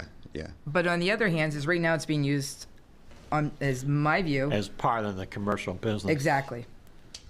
Yeah. So, and that's the goal with tonight, and that's why we're here, is to try and figure out, because ultimately, with the status of the liquor license, I want to make sure that you guys agree 100% with whatever the end result is here. And if that's that the board wants no use of that at all, and it needs to be completely barricaded, then that's what the town's going to do. Where are we at right now with one, the status of the liquor license, and two, the status, I don't remember if we approved or not the entertainment one at the last meeting. That would be a Sue The question. liquor license, I still haven't heard from the state, and they're supposed to contact me, and they told me they would contact me to set up a time for hearing. And that Okay. license A day no expires hearing. January 20th. While it's under appeal, it's still. Yeah, Right. as I understand it, as long as it's under the appeal process, it doesn't expire. What about the entertainment one? Did we approve? That, I believe that continues as well because it's attached to the liquor license, loose by law. Okay, I didn't know. I mean, I don't have big heartburn if that chain is, made a little bit more permanent so that he could either unlock it to go back there and park himself or whatever, but not for routine things. But either put another couple of barriers behind the trash cans so that the trash truck can't go back there or whatever. I think that because that would allow him to go and park himself, his own vehicle back there, but not. Is there a lock on that chain? I don't know. You can ask Kyle that. I'm not exactly sure. But I think, I agree 100% on that. I think the photo from last week kind of exposed the crack in the current setup. I mean, I could see how it could happen, but as we're trying, if we're trying to separate that, then there's no violations if they can't go back there. Yeah. But if you leave it so that someone unaware goes back there and creates the violation, then that becomes an issue. So, Yep. so if you can address that, then I'm happy. Okay. I think one of the issues is those big trucks that come in there, like the beer truck or the garbage truck. It's much easier to turn around in that big space than trying to back out. Yeah. But I if think they were if looping they around, but if one side's completely blocked off, like you're saying, Yep. then they can't go around. But I mean, if they, I think, that's a one-time learning experience. If they know that that's not what it is, they're either going to back in or whatever. Yeah. Well, trying to back in off 302 is not the easiest either. Well, and looking how wide that chain is, who's to say someone's just not going to come in and run that right through? Well, yeah. Maybe not as wide or something. Any talk of a fine? Well, do we have any legal fees? We do. I haven't gotten the total number, from Bernstein Sure on this one. I mean, I can get that if that's something you want to leave open. My guess is it's probably going to be similar to the stair. It's probably somewhere between 1,000 and 2,000 is my guess. Yeah, I'd just like to be made whole on that. That's. Yeah. Yeah. Because I just don't feel we had to get to this point. So. From Bruce's standpoint, has it been back in and re-inspected on the grease and stuff like that? I think, yeah. Sorry, I didn't see. Yeah. There is a thing there that says that he wants it Well, that was the made. That was the old original. one. So I Yeah. just don't know if Wayne has that been re-inspected for the grease stuff? Oh, this is December 7th. No, it hasn't, because it was 6 months from the date of the inspection, so that would put it into the beginning of March to do that inspection and see what kind of grease buildup there is, and if our temporary solution actually made things better for the business. So we're looking at March for the next scheduled inspection. Okay. Yeah, I just don't like fires, that's all. Neither do we. Okay. All right, well, thanks. I have a question. Is that chain, is that one of those plastic ones? It looks yellow. The yellow ones are usually plastic. No parking sign. There's two things. If it's plastic, I mean, it's not the end of the world. But if it's a regular chain, it should have some reflectors going across there because it is dark at night and it's a bar. You don't want somebody, snowmobile, stuff like that. People are getting really hurt on chains that just go across unless That's why I said they're not gonna get make hurt. it smaller, so where just a truck can fit through and not have it that wide. What's the truck that's parked on the property now? That's his. That's his? Think about that. Okay. Well, I mean, so you know what we're after, right, Alex? So we'll leave it to you to make it so. I think the biggest thing is just, like, this is the last chance. Like, we're gonna say yes, no parking back there. If his pictures are shown or something in commercial, then, you know, it's kind of like a 3 strikes and you're out. So I'm okay with the chain and all that, and being a little more lenient on where the Jersey barriers are and the things. But if there's trucks back there again, I think it's complete. You don't get. I don't know. Sorry, you don't get to use it, but it's kind of like your 3rd strike and you're out type of deal. But that's just me. Kyle, you have anything to say? Always. I never miss an opportunity. I know. So the picture that you got sent there, that's from Casella Waste. Those dumpsters are not on wheels. They're not easily movable. What that truck did, I would imagine for ease of turning around, was they picked it up, dumped it, and set it off to the side. If you look at the photo, you can see where the dumpster was placed, and then you can see the tracks come in on the truck. And then he placed it off to the side, went in, turned around. I've spoken with Casella about that, let them know that that's not acceptable. Those are there in place. They're where they're supposed to be for a reason, and they assured me that that wouldn't happen again. Since we've put up the chain, those dumpsters in place, we haven't had traffic back there. I think if we did, you'd have photos from the neighbor that likes to make sure you're up to date on everything. So it is working. The only issue that I have with the consent agreement too, one would be the loam and seed. I don't think that there's a requirement in place for that to be back to loam and seed. Other than that, I'm fine with the consent agreement. I don't think that we should be looking at levying fines. Obviously, I'm opposed to that. This is a situation that was open-ended. It got kicked around a lot, but ultimately we came down to a solution. It's taken a little bit longer than I think that we all planned on it, but this solution is working. There's no trucks back there other than the trash truck that actually moved the dumpster. They've been spoken to. Alex says that, you know, he feels that what we've done back there is sufficient to keep things the way they need to be moving forward. Is that your There's a truck? requirement in place for that back to loam and seed. What's that? That's Wayne. I think he's playing back. Yeah. Oh. Is that your truck? It is, yeah, it's my dump truck. Okay. And what do you think about putting Jersey barriers where those trash cans are? I mean, at this point, I would like to use the dumpsters with the understanding, just because those Jersey barriers are not cheap, and then I have to have them delivered, and then I have to have equipment on site to move it around, which I've already done once. So I would like to keep that in place. You have a video camera on those dumpsters all the time. That guy is not shy about making sure that you see everything that happens down there. So if it was to happen again, you guys would probably be notified immediately. But I've been told by Casella that that's not going to be an issue. Is there a lock on that chain link? There is, yeah, on the side that comes over. And it stays locked? Yeah, yeah. The only person Is it plastic or is it? The chain itself is plastic because it's safety yellow. I wanted to make sure, as you brought up, that people would see it at night or even during the day, so they weren't trying to run into it.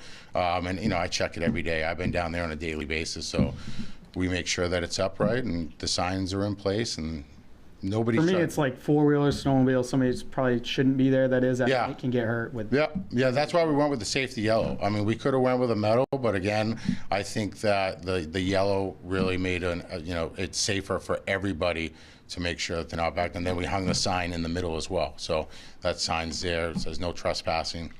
We have our no parking signs up. So, Kyle, you left here at the last meeting, and you knew what we were asking of you, not to have people back there, correct? I mean, yes. And it's been constant traffic through there. So I would like to see the Jersey barriers go all the way across and have the garbage things on this side and have it blocked off. Because honestly, I am really afraid. I think sometimes you play on our words and we think that we know what each other is thinking. Like you left here the other night, a couple months ago, thinking that you were going to get the license and didn't get the license and all that went down. Mm-hmm. So I guess I just want to make sure that we are completely clear. And the only way to do that is put the Jersey barriers across there. I disagree with that. I think that the solution that we have in place, and then the code enforcement officer stating his opinion that he thinks that what's in place now is working. I think we're overreaching a little bit, to be completely honest. I don't. We have a lot of pictures to show otherwise. You have a lot of dated pictures, but you don't have any recent pictures other than the trash truck. And From the last month, and you just put that stuff up recently, like within the last, what? after the last meeting that I walked out of here, I went with no guidance on how to take care of this, and I went ahead and I put the Jersey barriers in place. And I did everything that you suggested in the meeting prior was done. You So left a big opening for people to be able to drive back in there. Even your beer trucks, your Pepsi trucks, all those are going through there. And you didn't know that they were going through there? a lot of times they show up in the morning. So a lot of times my delivery are left by my cooler. So no, I'm not there. And once we realized with the pictures that they were there. 12, 11, yeah.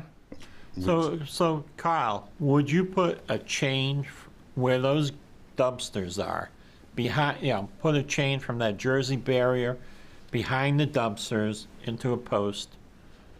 Yeah, I don't know if I can get in the ground. If the ground's good now, yeah, that's not I don't a problem. think it's frozen yet. Yeah, I mean, I'll have to put a metal post Instead of there. a Jersey barrier. Yeah, like a yellow chain like on the other side. Yeah, I have no problem. I think that could solve our solutions without you. Is that Jersey, I don't know if you've seen these pictures, the ones that we have, but the ones to the left of the dumpster, is that the neighbor's? That's the Jersey neighbor's, Bears? yep. Okay. I was gonna say, because you slide that one over, but no, those you don't are own yours. that one. Yours are colored? Yeah, I think they're red and yellow and green. Okay.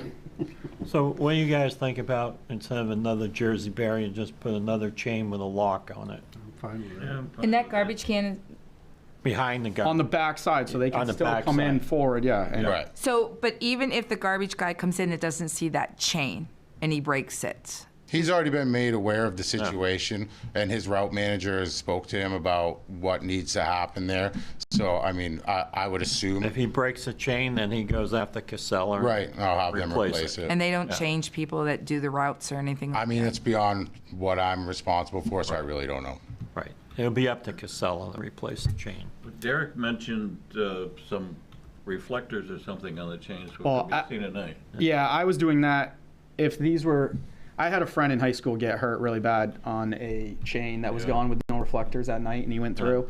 But being plastic, if somebody actually accidentally goes through there, it's plastic. They're not going to get hurt. So it was kind of, mine was a safety thing. So if they run into a plastic chain at night, he's gonna have to go buy another plastic chain.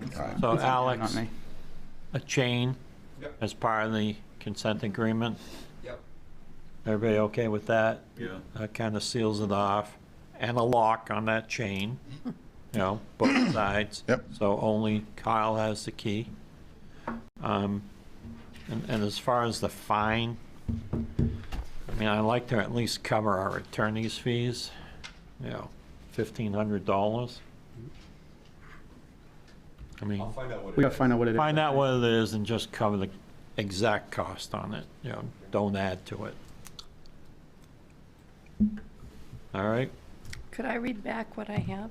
Yeah.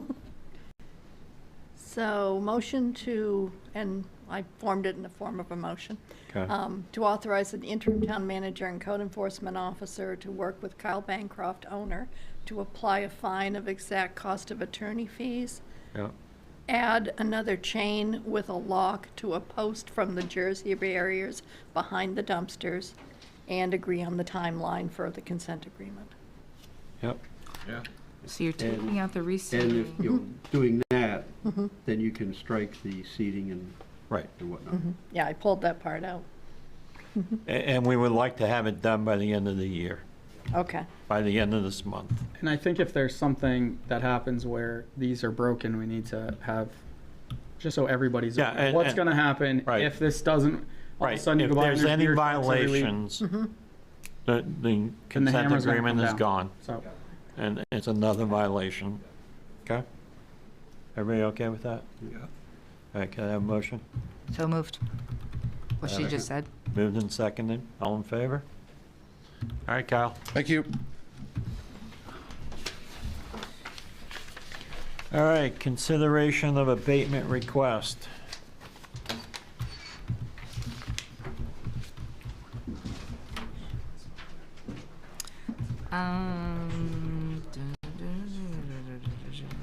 Oh, I'm Okay. sorry, I'm still typing them. Well, this lady's name is different. We're spelling it wrong. So Melissa and Melissa. So I don't know if that matters. Did I give you a copy of it? Well, it's on the certificate of abatement, but it's also other places, so it's Okay. MELISSA, and the other one is MAL. Her actual name is MAL. Yeah, she did the MAL, so I'm assuming that was- Yeah. Melissa and Mel, yeah. Well, it's just- And our Melissa made this form out for Kurt. Oh, okay. Of course, hers is Eve. It's a Yes. Melissa party. All right, so let's have a motion on this abatement. Move the abatement in the amount, let's see, what's that? 364.11. Tax amount, Yeah, 364.11. Second. I think we need the lot number and all that too, don't we? Okay, account number, well, let's see. It's personal property, so there isn't a lot. Personal property. okay. Yeah. Personal that's property, right. Account number. 208. Yeah. 208 208 PP. PP. 208 PP. Do I have a second? Second. Moved and seconded. Any discussion? All in favor? Unanimous? All right, budget goals. You know what? Why don't we say the budget goals? And why don't we go to the sprinkler system? Mm-hmm. Okay. All right, Bruce, we're gonna put you on the spot here.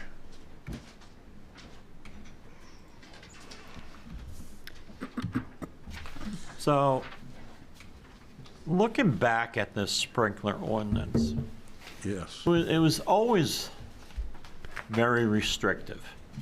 And from what I remember, it started out to just developments. Like if there were more than 4 houses in a development, then they Subdivision. needed sprinkler systems. Correct. Am I right on that? Yeah, we had a subdivision ordinance prior to this. Okay, Correct. so my memory's still okay. So why did we get so strict? So 2 years ago, we adopted the current sprinkler ordinance. There are many reasons why this was done. There's a lot of science that goes into this. The fire environment that we experience today is much, much different than that we experienced 15 years ago. All of our furnishings are synthetic. They're not cotton wool, made of real dimensional lumber. And these things give off double and even triple the energy when involved in a fire, and they're doing it in less than half of the time. In fact, a room fire became untenable with natural furnishings in about 26 minutes in the past. Your normal grandmother's couch, furniture, carpeting even. Now it's 2 minutes, 46 seconds. We're seeing flashovers. We are unable to, well, let me reverse here a little bit. Because of everything being synthetic, the smoke is now fuel. And smoke gas ignition creates huge problems for us, where it used to be said that in 5 minutes a fire would double in its size. And now it's 20 to 50, 60 more times in split seconds due to smoke gas ignition. Again, creating an untenable atmosphere very, very quickly in the structure for the people who might live there. Our buildings have changed. And a lot of people thought that, you know, if I live in a new building, I'm better off because those old buildings are so dry, they're tinderboxes. Believe it or not, the old buildings gave us time, and a lot of time, actually, because they were dimensional lumber. The new materials that we build with are really nothing but oriented strand board. It's chips of wood that are pressed together with epoxy. It's a plastic, it's a hydrocarbon. The stuff fails in mere minutes. So we are arriving at about the time when the building flashes over, when the building goes into failure mode, and we're arriving with much less people. Then we looked at the water supply requirements, and we didn't pick every building. We picked buildings that had 4,800 square feet and greater because we cannot meet that fire flow, the requirement for that building. If it's on fire, we just can't do it.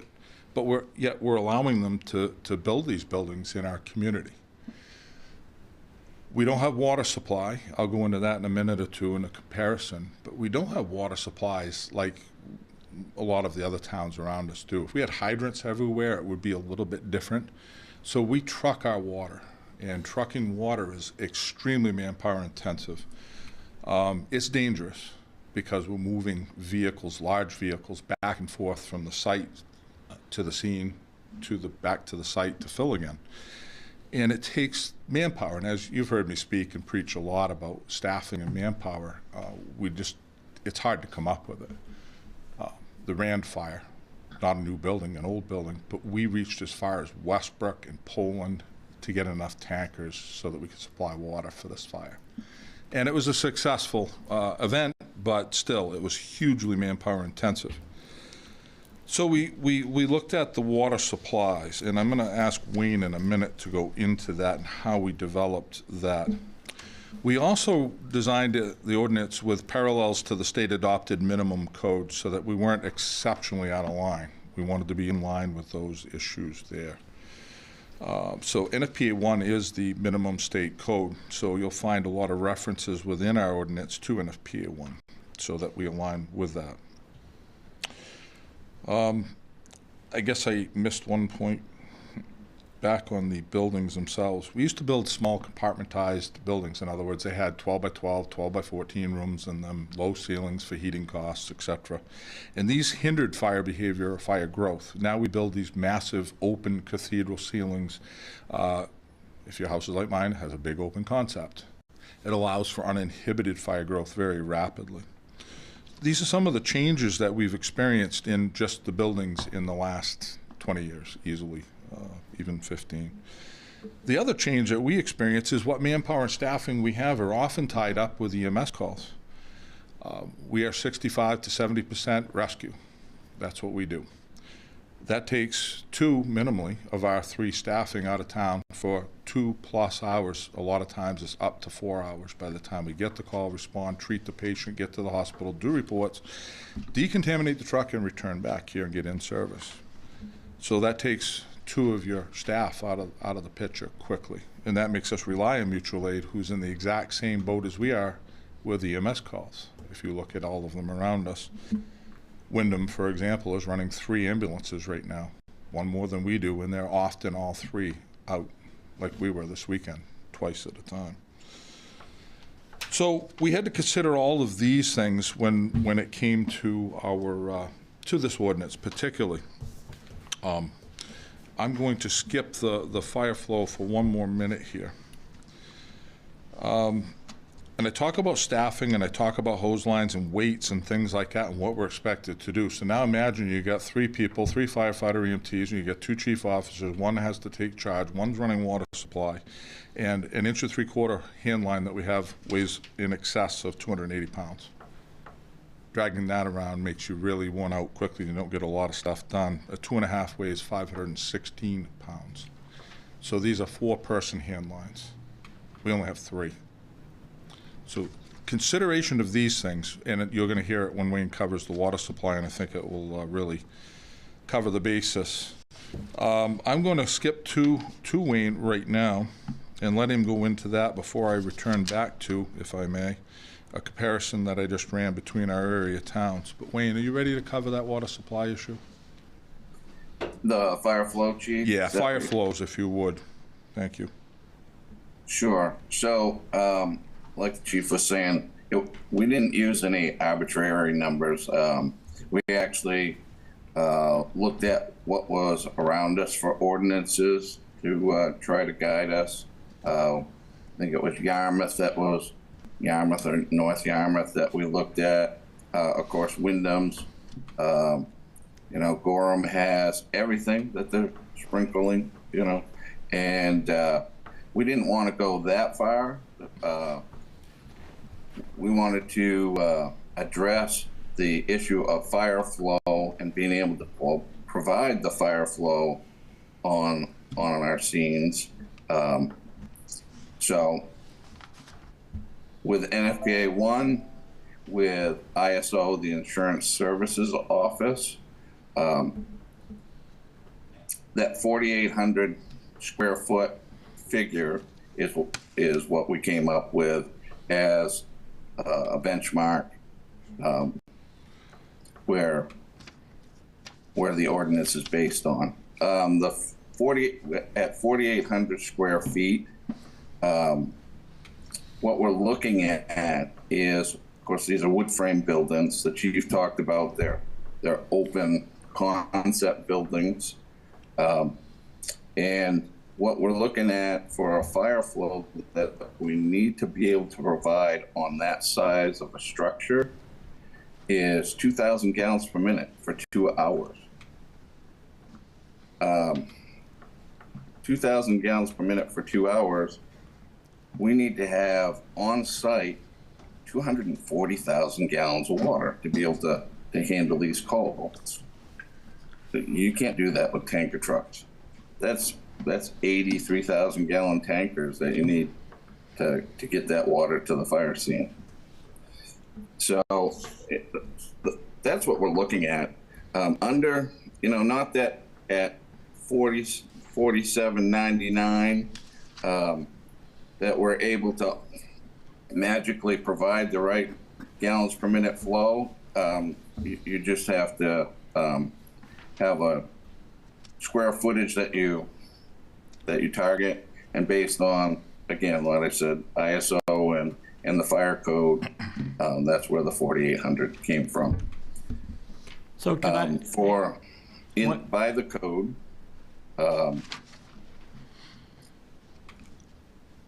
for buildings that are less than the 4,800 square feet, the code recognizes that those buildings require less water, and they tried to standardize what was required, and what they came up with was 1,000 gallons per minute fire flow for 1 hour instead of the 2 hours, which significantly reduces the amount of water that you need to have on the scene.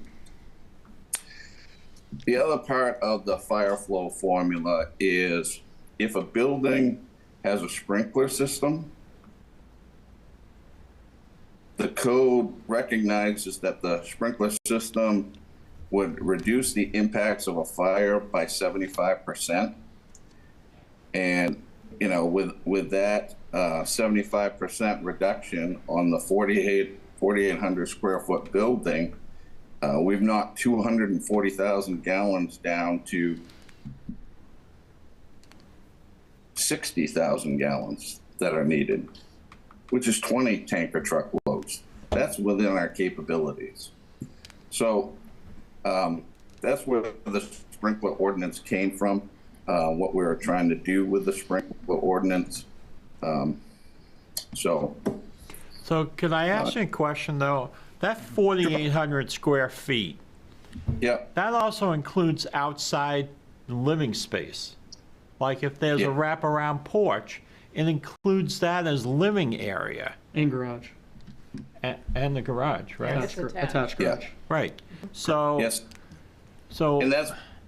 So why aren't we at 4,000 like most of the other ones around here that I saw, eliminating that outside space as part of the living area?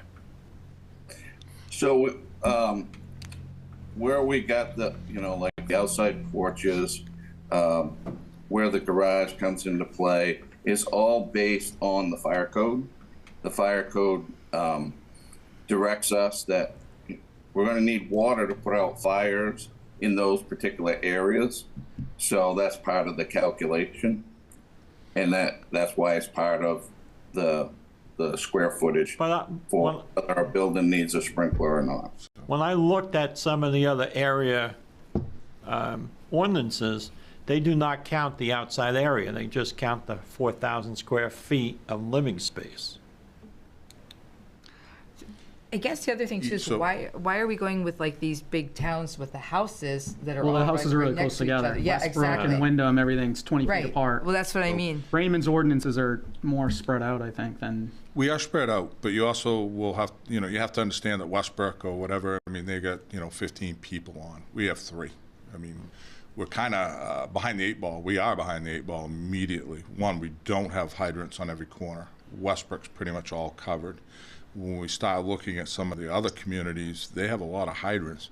So I guess going back a little bit, we've been very successful over the years with our fire protection ordinances. We're very progressive. Yes, I will give you that. We are. But there is also an end result to that. We see far less fires than towns maybe to our west, to our north, than we experience. And we have more houses in our community. We have better protection with our ordinances, and we follow through with inspections. We have a great codes department that works with us hand in hand on a lot of this stuff. So that's one of the success stories that we have. Do you guys track that, like fires over 4,000 square foot houses, and we just track percentage of them all going- fires, and yeah, that would show if we looked at the individual report how many square feet it's entered into the reports and stuff. Yeah. And then if they're sprinklered or not? Yep, that would be also tracked, and we submit all the data to the federal government as required and the state of Maine as required. So, What if they're when we wells? look at that one question, though, if I can kind of go back to that, we look at the whole fuel package because the garage and the porch is also part of that. It's like having a pile of wood to go in a wood stove. It's a cord, all one cord. But other communities don't.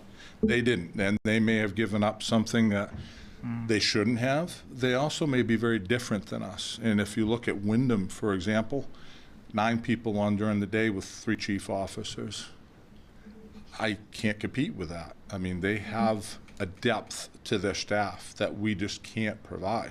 But they have four We have times the a amount of farm. houses that we have, right? Yes. Sorry? They have 4 times the amount of houses that we have in the. They are town. bigger. Yeah. They are bigger. Yes. I think that's. They also have way more rescue calls than we do, but you know, Yeah. I mean, we can look at it that way, but More hydrants too. more hydrants. They But have. when we they- passed Wyndham this has- ordinance, and we said, okay, if you build a development of 4 more houses, you not only must sprinkle the houses, you must have a water supply. Correct. We have some of that in there. Right. If you're X distance from the station, and if you, correct me if I'm wrong, Wayne, but isn't it over 5 homes requires a tank?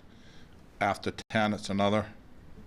If it's, Yeah, it's something to that effect. Yeah, I vaguely remember that Right. being discussed. And we look at like a Wyndham compared to us, to kind of go back to that, they have 386 fire hydrants. They're 50% covered in hydrants. We have 25.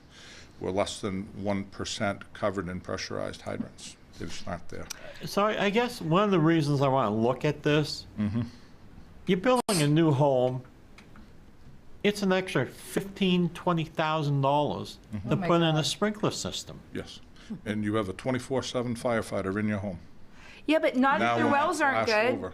And how now- many times do the wells no, start to dry Now up? you have tanks. That's You got why it's tanks. so expensive. You I this have big one at tank my in your house, full there's a water. tank. There are There's a options. 300-gallon tank in There are also options to the sprinkler systems, and one of the options that we can cover here would be the fire barriers, not a barrier, but a firewall. So that's a UL engineered and listed structural component that's designed to prevent a fire from going from one section to another, and tanks. And we offer that as in our ordinance as an option. And we also accept the opener, strange name, but opener systems, which is a system that works directly off your internal plumbing. It doesn't have a tank. It requires a very large pump in the ground in your well, but it's also a much more cost-effective system. The opener system does not sprinkle in your attic or in your closets. So how are as you opposed accepting to that? 13.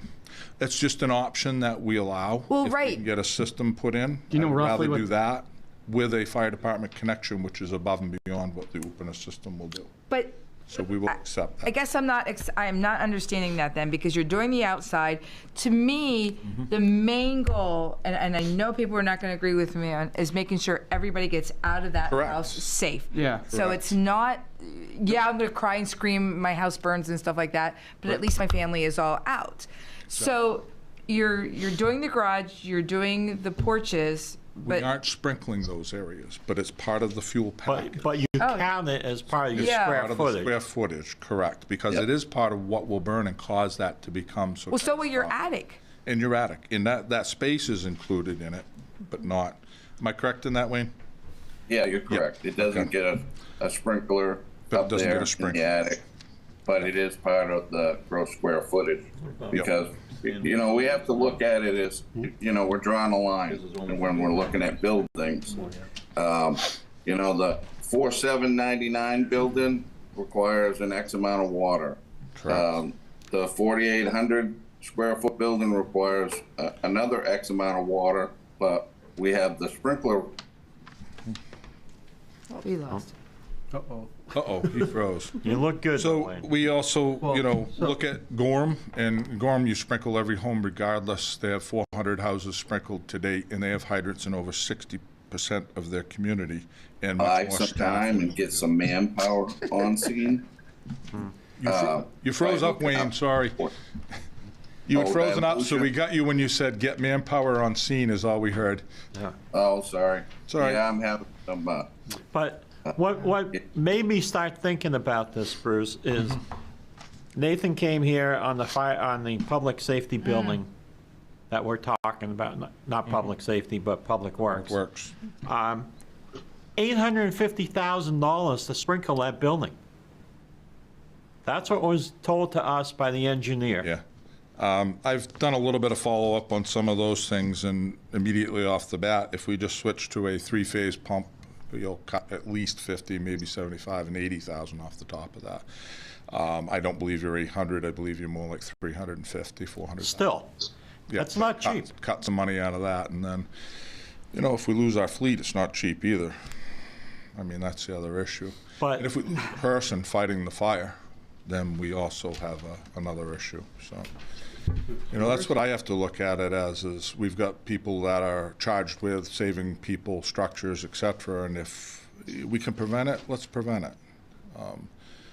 It's a pay now, pay later thing. What's the situation with Mr. Snow's property? Well, before, where's the definition section? Because where's the definition of living area? NFPA 1, Chapter 15, correct, Wayne? 18 is for fire flow. 15 is fire flow. Where was the 18. Definition The of living area? Yeah. What's considered living area? I'd have to look that up. Because I mean, we keep talking about garage, we keep talking about a sun porch, but are those, you would not normally consider those living areas. Correct.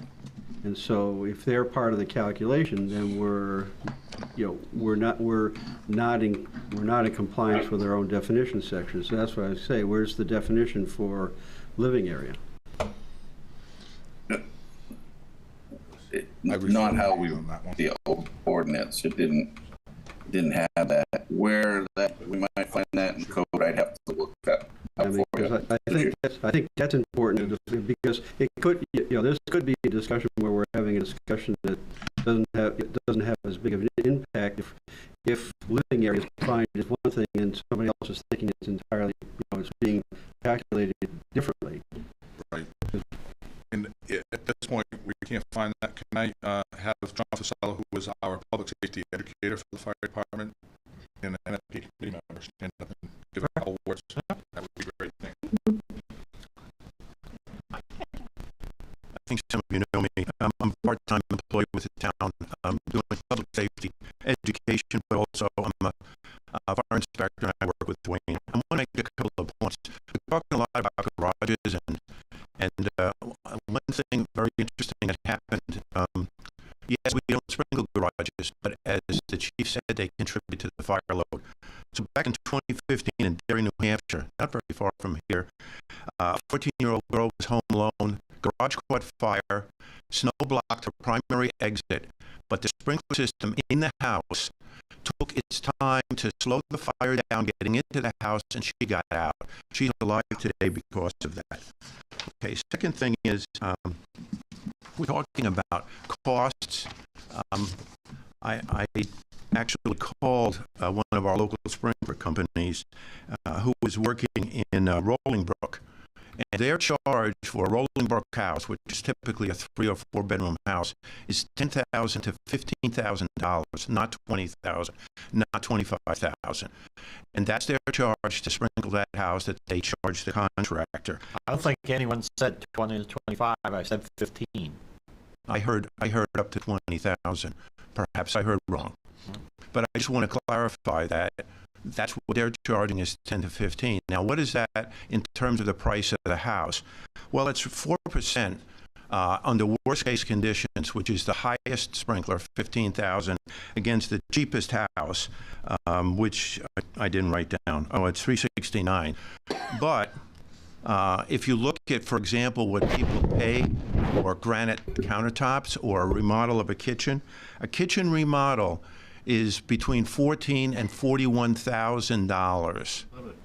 Now, a kitchen remodel is not going to save your life, and a kitchen remodel is not going to save your house. So you put the money, instead of the kitchen remodel, into the sprinkler system, and now, as Bruce says, you have a firefighter right there ready to save your life 24/7. In addition, we're doing a lot of comparisons to other towns. I'm not sure that some of those comparisons are very good. One of the things that's been omitted is this town has a lot of rolling hills and a lot of camp roads. I live on a camp road, and it will take time for fire trucks in the middle of winter to get down to my house. So these other towns, and I've driven through all of them, yes, they have hydrants, which makes it easier, but they also have paved roads. We don't have exclusive paved roads throughout the town. And then one other thing that I'd like to mention is in Bucks County, Pennsylvania, they did a 15-year study. They passed a sprinkler ordinance, and they compared sprinkled buildings to non-sprinkled buildings. And between 1988 and 2010, they had 90 home fatalities in non-sprinkled buildings. You know how many fatalities they had in sprinkled buildings? None. Almost as important is property damage. A lot of people often say, well, the sprinklers make a lot of water, and that's a problem with water in my home, and so forth and so on. So the same place, Bucks County, Pennsylvania, the average property loss for sprinkled homes was $14,000, $14K. Compare that to almost $180K for unsprinkled homes. So the fire is going to be extinguished in 37 seconds. There's a UL, they've done a whole bunch of tests, and won't bore you with the details, but one of them, they compare a sprinkled and unsprinkled room. In the sprinkled room, the smoke alarm goes off at about 12 seconds. At 37 seconds, the sprinkler goes off and extinguishes or at least controls the fire. Now, that's the reality that we have in this town. We have these buildings built of engineered materials that are going to fail. We have these high hydrocarbon content furnishings that are going to flash in 4 minutes. But in 37 seconds, that fire is largely going to be out. The occupants have enough time to get out, and by the time we get there, instead of going into a dangerous situation where the floor may collapse, we're just putting a little overhaul, so to speak, to put the fire out. So I just wanted you to have that information. Do you have any questions? Thank you. I don't think any of us deny the... You guys are going to be out of a job. I mean, the fact that sprinkler systems work. My concern is the living area calculation. Yes. I think we're a little extreme when compared to other towns. I don't think you should count outside area as part of the living area. And as Rolf says, I would love to see a definition of what living area is. Well, we have a big problem that we have in this town too is affordable housing or anything remotely going to that. But if you do add in garages, which now everybody wants, it's almost a given. You have a 2-car garage and one little covered porch. There's not many homes that you're going to fit under that square footage range, even in first-time, second-time home buyers ones. Those are going to be almost all included now. Right. Well, and that's one of the things that they talked about as far as the comp plan when Peter Levitt stood up too, that we did not meet the requirements for affordable housing. So that's something they're going to be looking in the future. But how do you get that affordable housing in there if these extra expenses are in there?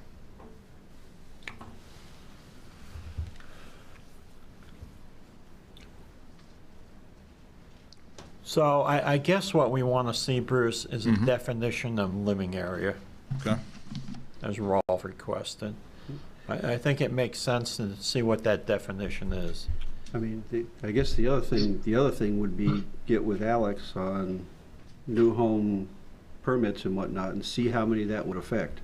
Okay. I actually have figures on that right now. To date, since the ordinance's inception, there have been 6 homes that have triggered the ordinance as far as square footage go out of almost 80 new home building permits. There are, though, 5 more that are upcoming. We've talked about the plans. What dates were that? Not permitted yet. What dates was that? This was adopted 21. Yep, 21. 2021, there's been 6 sprinklered homes in Raymond? 6 for this ordinance. Yes, not talking subdivisions, just this ordinance has triggered that. So And then there's been 4,800 80 square. permits? 80 new, almost 80, Alex said. It's close. But you're not counting the subdivisions You're not- that No, were what subdivisions, mandated to yeah. put them in. But Yeah. you're not counting the 80 in the subdivision either. No, I don't believe so. Those are Oh, all yeah, permits. Maybe they are. Yes, Not sure. What he's saying is that he's got, what- since 21, there's been 6 that have required a sprinkler system because of the ordinance. Right. Right. But out of the There have been many- 80, if there's 40 of those that have been in a subdivision, you have 46 homes that have it's sprinklered. You're Right, just yeah, you- so the 80 number isn't really as accurate as the 6. You kind of have to go out of the 80. How many of these wouldn't have required a sprinkler anyway that do? That would Yeah. drop that number way. I was just looking at the 4,800 Yeah, no, I get it, threshold, yeah. not, because these are 2 separate ordinances. So one falls under the land use and I believe. But you're subdivision, taking the total on the 80, and the other one is this. and the other one's only that. So you kind of Yeah. So there haven't been that many, though. I mean, that's the reality of it, if you look at the full 2 years. So Bruce, your fire protection ordinance, Yes, is the definition in that online? that should be on there as well. As far as the That it living refers space? to Because I have it up NFPA 1. now. Do you know what it would be under? I say, I actually don't use that ordinance a whole lot. That is really a Wayne and John thing. So, What was the question, Mr. Chairman? Sorry. Where in your ordinance does it define living space? Living space, living area. It does not. What? It does not. Talks about the gross square footage, which is the same thing as the fire code talks about, is gross square footage. So, but you're- so it appears to me we've got a cart and a horse issue here. That Yes. we've got, we're saying, we're saying discuss the square footage of living area, but yet we haven't defined it. So I think the first order of business is to define that, so then we can determine what the impact is. Right now, you're at the whim of whatever anybody's interpretation of living area is. Understand the current ordinance isn't making a determination of living area versus non-living area. It's looking at a building as a whole because of how much water we need to put out. Yeah, I'm not disputing the that, but fire. what I'm saying is that the thing that's in front of us is discuss reducing the square footage threshold of living area from X to Y. So you've already defined that there's something that you're defining it against, but it's an undefined entity. But Wayne isn't. I made this document. And Which- I made this document after Joe asked me to look at the surrounding towns' ordinances, and Wyndham refers to living area. And Yep. they Ours have a is lower first to square footage of living area than the 4,800. They go with 4,000 feet of living area. But they're not saying what the living area is. No, I didn't. Ours That's is what we're close. asking right now, yeah. They may in their ordinance, I didn't capture So I that. mean, Ours is gross square because, again, you may be into a situation where, if, depending on what the definition is, that you are not having an impact, or you are. Yeah. But that was taken from Wyndham's. Yeah.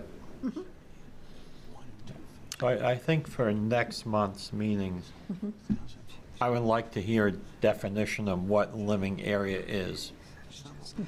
And the fact is, then, the ordinance would need to have that definition Right, added in the to it. ordinance. Because, otherwise, you're into, now you're into, he said, she said, the only way you can do it is make sure you define the What a living elements. area Yeah, is. specifically.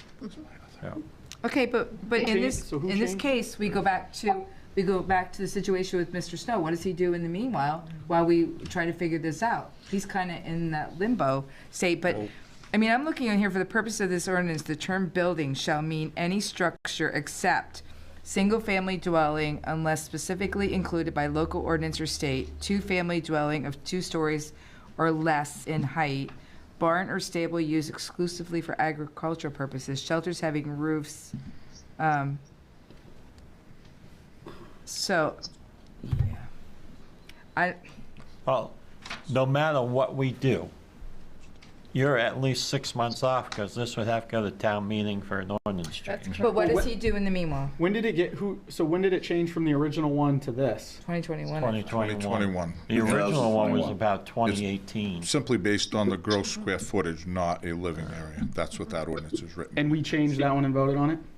Yes. We are not. We didn't refer to living space in our ordinance. It refers only to gross square footage. No. wait When a minute. it was changed in 2021, In 21. it had to go to town meeting to Yep. get voted on. Yep. Right. So, I mean, that's. Correct. But I mean, if we're looking at doing Huh. a change, let's do a clean change. Well, Am I allowed to chime in? hold on one second. Number 4 on here. Not yet. Sorry. Almost. A fire sprinkler system is required throughout in any existing residential 1 and 2 family bedrooms, buildings of 4,800 square feet or more in total gross floor area. When any repair, restructuring, rehabilitation, alteration, or other improvement of the building or structure which equals or exceeds 50% of the existing gross square footage of the building or structure. When renovations occur that would require a building permit and the total area, ceiling, walls covering would also, an approved fire sprinkler system is required to be installed throughout. So you guys just kind of threw in there 4,800. We didn't just. It's not just. It came out of the codes. No, sorry, that came out wrong. We use the code for No, guidance. that on came out wrong, sorry. No. I think a definition of living area is very important in this. Mm-hmm. And it could change a lot of things. Yes, it could. So, I mean, I don't live out on my deck. No. Okay, especially when it's 10 below zero. All right? Your deck probably isn't covered, though. Yeah. It is? Okay. Yeah. So that roof's tied into your roof of your house. Yep. Is part of the burn. Well, I have a package. sprinkler system. But you do, yes. Yeah. So, okay. Is that Mr. Snow on Zoom? Yes. Mr. Snow, Yes. are you available? All right, I am, if you can hear me. we can. So go ahead, we have your letter in front of us. You've heard the conversation, and we like to hear what you have to say. I am listening to Wayne and Bruce and their guest speaker. I can't tell you how much respect I have. I don't think that anybody, as we build this new home in your city, is after me or trying to make us spend a lot of money. We just received, actually today, the lowest bid we have seen at $15,000. And our livable square foot is 2,100 and approximately 50 square feet. I think you see that in the letter. I may be redundant here, but the 3-car garage, the basement underneath the livable, it's a ranch home, and then the covered porches seem to all add up when they were trying to tell us that we had to put a sprinkler system in this house, or basically we would not receive a certificate of occupancy, period. And so I'm thinking, if we only have 2,150 square feet, most of the houses moving forward, the city of Raymond is going to have to sprinkler all of them. Every house is going to have to be sprinklered. I don't have an excessively large home. And I appreciate the analogy, by the way, about that young lady that got out of her house because it was sprinklered. But he took that analogy from 2015. This is the year 2024. So I'm hoping that we can move forward. Wayne, by the way, I haven't met you personally yet. I think that you are the code officer that demanded this sprinkler system. And I appreciate actually what you're doing as a fireman, and I think you're trying to save people's lives. You're not trying to get at anybody, but I just do feel like this is excessive on a house that's no larger than ours is. I hope I didn't go on too long. No, you did great. Thank you, Mr. Snow. By the way, Raymond is a town and not a city. There's only 4,700 of us here, okay? Okay. We still only have, I think, 2 stoplights, so just... That's why I want to be there, by the way. And I'm not some crazy foreigner, by the way. We've lived in Wyndham now we've had a home there in Wyndham for years. At any rate, well, we'll move forward. Thank you for at least paying attention to this. And I hope that somehow, so I can have a CO and not spend $15,000 more on a house. I'm hoping we can move forward without a sprinkler system. That's our goal. All right, well, thank you, Mr. Snow. I have a question for you, Bruce. Yes. I build a house. It's 3,000 square feet, and then I add on to it. Do I have to go back and retrofit a sprinkler system in it? No and yes. Okay. There is a percentage, I believe, in the ordinance of value. If you exceed the percentage of value, then it has to be retroed. I believe it's also a portional coverage with, and I'm looking to Wayne to see if he'll correct me. Again, I'm not the guy who administers this code so much as Wayne and John do. They're in the field doing this. Well, I mean, a retrofit. That's a lot more than they'll. It's going to be a heck of a lot more than 15,000. Retro would be. Am I correct or am I wrong in that with the threshold, Wayne? So when we're looking at the retrofit, my God. I know of a building in particular, it'll probably come up at some point, that they're basically tearing out all the inside sheetrock right down to the bare studs, and that's the time to retrofit. Right. And that building's going to be a significantly sized building, so way more than what we're looking at here with Mr. Snow. So that's an old building that they're redoing, and they're tearing it all down, and that Right. exceeds Well, they're not tearing it all 4,800. Well, they're redoing the whole inside, gutting it. Yeah.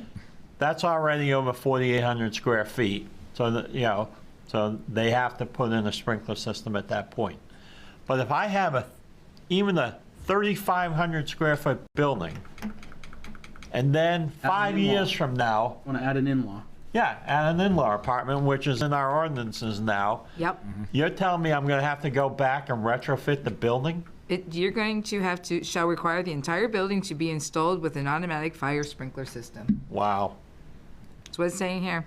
Yeah. Any building or structure of 4,800 square feet, more gross floor area, any repair, reconstruction, rehabilitation, alteration, or other improvement of a building or structure which equals or exceeds 50% of the existing building shall require the entire building to be installed. Wow. So if it exceeds 50%. It was. So Yeah.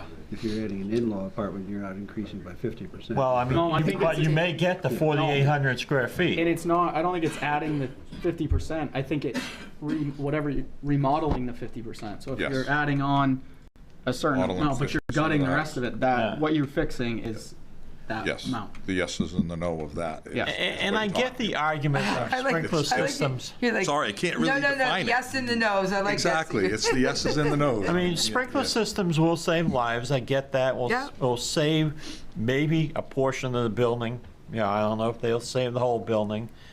But how can you say it's a 3,000 square foot building, you're okay, and then a 4,800 square foot building, It you all have to comes have down to that sprinkler? fire flow and what we can and can't achieve. So when you hit the Yeah. 4,800, you hit those flows, which we just can't even. But if I live 2 miles down a dirt road, you're not going to get there anyway. We probably won't. And that's that's the thing. that's reality. So, in reality, we should be looking at it like Gorham did and say everything. Everything, is done. yeah, well. And, I guess my philosophy has been for a long time, but, if you're going to build it, you better protect it. We may not be able to. And it's not that we're an incapable department. We're very capable. Right. We have great equipment. We have great support from you folks in our community on this stuff. So we get good equipment.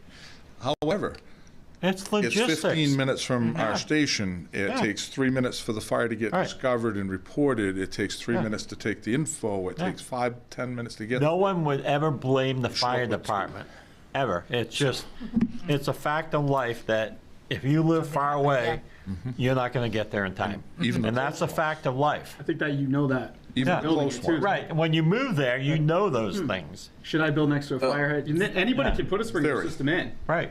If you're that, if you build a 1,200 square foot ranch and you hear about the 13-year-old girl I and you sprinkle want to my save your in-law house, apartment. boom, and you can put it in yourself. You don't I've have been- to. Just because the ordinance is there doesn't mean Right. anybody can. Right. I sprinkle my in-law. I did not sprinkle and retro the rest of the house because I would have had to gut my walls down to, again. Well, that's because you like, If I remodel you it, like your mother-in-law. yeah, absolutely. On camera, that's a very good thing. Absolutely. So, it is what it is. So if Mr. we could get a Chairman. definition of living space, Yes. that would be very helpful. But I'm sorry, where are you going to get that from? Because he says it's not in there. I can go to the Wyndham ordinance where I. Somewhere there's got to be a definition of what living space is in a house. I would assume if they defined that in there, or Yeah. if they said that, because you said Then they that must it have would be it the same as their ordinance, then they must have defined it. Yes. Okay, I was If they just didn't, look- then I they was had- looking for if they didn't, then there's another problem. Yes. That's- So we will bring that back Mhm. in January. Yes. Okay. I'll also work with the chief about, and Wayne probably about, having an appeal process, because I realize Yes. that the ordinance is missing that. Correct. Yeah. It is. So That was a what good does Mr. point. Snow do in the meanwhile? There's nothing that's going to happen before 6 months anyway. So you're saying that he's going to have to put it in? Well, because it's gotta- I don't know it would- where It he would is. have to go to planning board. Planning Right. board would have to write the or do the Yeah. ordinance. Then it would have to go to a public hearing, then it would go to town meeting. So you're saying it's that 6 he will have months to at put it least. in? So he understands fire codes. All right.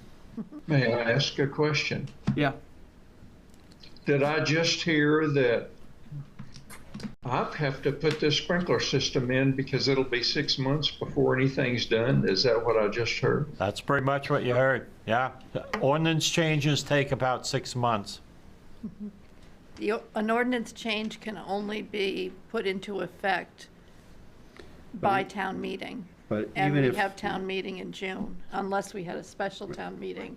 But even with Yeah. that, it takes a couple of months or several months to get the wording right, to have the planning board look at it, to have our attorneys look at it, and then to post the meeting and get that noticed. But if Your the ordinance Yeah. calls for, by the way, we don't have an ordinance that tells me that I have 2,150 square feet. That ordinance doesn't tell me that I am required to have a sprinkler system put in my home. And you're saying that we have that in place. Just for the record, I have 3 neighbors that have new homes. None of them have sprinkler systems. And so, excuse me, Wayne, but bottom line is, can common sense prevail here? Is there a way for an average size home, somebody say, I'll make the call, he doesn't have to have a sprinkler system, it only has 2,150 square feet, he doesn't live in the garage, he's going to have a firewall between the garage and the home, he doesn't live in the basement, it's completely unfinished, he doesn't live out on those porches that they want to include if they need to. I mean, I'm sorry, ladies and gentlemen, for me to be going on, but this is a lot of money because there is no ordinance that says that my home at 2,150 square feet has to have a sprinkler system. I don't think you can show me that in writing. Can you? Yeah, Mr. Chair. The other houses were built before the ordinance took effect, just for one simple note. The basement plans that we received for this house are partially finished already. It's noted in the blueprints submitted by Mr. Snow to Alex for the permit. And when you factor in the gross square footage as per the ordinance, unfortunately, it does require it, so. the basement is not finished at all. Well, Mr. Snow, I understand your frustration, but government moves at a snail's pace. Ordinances, yeah, we can't just waive an ordinance. It's in place for a reason. We can try and change the ordinance, but changing that ordinance takes months.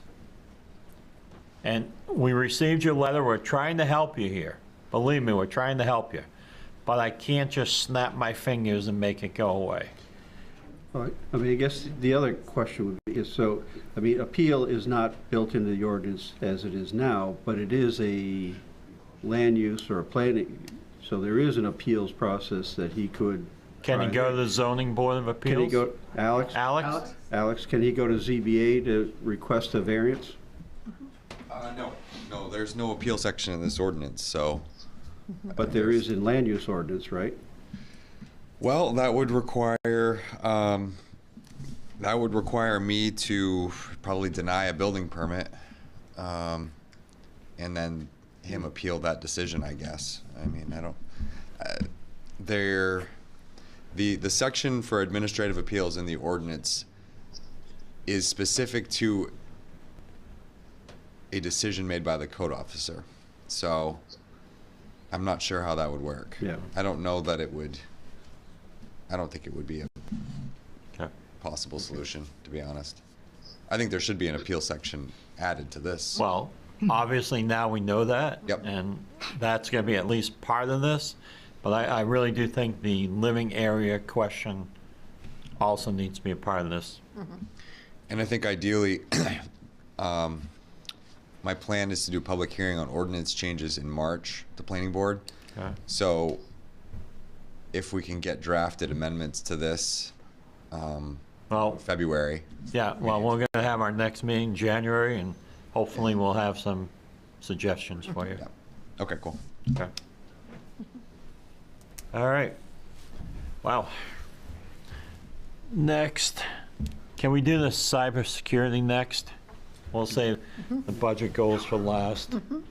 My suggestion, okay, before you get into it. Yes. My suggestion on this, it's a living document. You're already finding issues with it. My suggestion would be, let's let people, before we piecemeal make changes in there, let's let people look at it, read it, figure out what it is, and come up with a total blanket set of Well, and that's what I've recommendations. tried to do with this one. I've sent it out to all of the department heads, asked them to review it. I'm not sure how many. Does Nathan read it have any totally. issues with it? One of the pieces that's coming out is because of Nathan, yes. So I think one of the things we need to do is vote as a select board that it's okay for the sheriff's department to have access under one code, Yes. right? So can I have a motion for that? And not to put in the other changes or whatever. I think you sit on it for like 6 Okay. months and see what pops up Okay. due to these. But I mean, you know, I But guess- that's the one thing I know we need to address. Yeah, but And does we he, have do they already have done that, do they have that access now? They do. Okay, so if they do, we have not voted to approve this policy, so the fact of its absence in there doesn't preclude what you're asking for there. If they already have access. Well, they have access because Because it was Sue and I and Nathan had a discussion, said, give them access. Oh, okay. And, right. yeah, give them Yeah, access and we'll figure it out and then later. Kevin, came back with, well, I need select board approval. Okay. So In that case, fine. that's what I'm asking for, is select board approval that they have access, because they're an important part of this whole thing. Okay, so moved. Yeah. Do I have a second? Second. Moved and seconded, all in favor? There you go. Okay, You so have a I'll select select this- board vote on the sheriff having access under one code. Okay? Perfect. Yeah. All the other stuff, sit on it for 6 months. Okay. See what pops up and But not just sit on it, have people read it and Yeah. comment on it. well, that's what I mean. Don't. Well, I don't, mean, and then make notes on what needs to be changed. Yes. I mean, Because it's it's a big document. yeah, It's huge. it's a lot. Okay, so can I just jump in here just a second? Yes. I'm just looking, sorry, back on that Wyndham Fire thing, because now it's got me curious. really curious. And it just says the definition of gross floor area, the sum of the horizontal areas of all enclosed areas of a building, including cellars, basements, mezzanines, penthouses, corridors, and lobbies, measured from the exterior face of the exterior walls or from the center line of a common wall separating two buildings, but excluding any space with a floor to ceiling height of less than 6 feet 6 inches, if you even understood any of that. Yeah. Glad they did. Count everything, unless it's very Yeah. short ceiling. Right. So what about decks? Everything with a roof on it. Decks don't sometimes, right? That one, I think that one said horizontal walls though, so it would have to be an enclosed porch or Right. an enclosed deck. I don't think it's Right, including and a just that. screen. So it doesn't would count. close, it would do the garage then. It would do the garage. I don't think Right. it would do the decks and the No. porches if they're covered because it said horizontal walls, but Right. that's just what I heard you ramble off, so. Yeah. But you will I didn't come- memorize it. Sue will come back with that definition. Wyndham, and it's under definitions instead of Yeah. fire sprinklers, yeah. Sorry. All right, so we're good on the cyber stuff. All right, budget goals.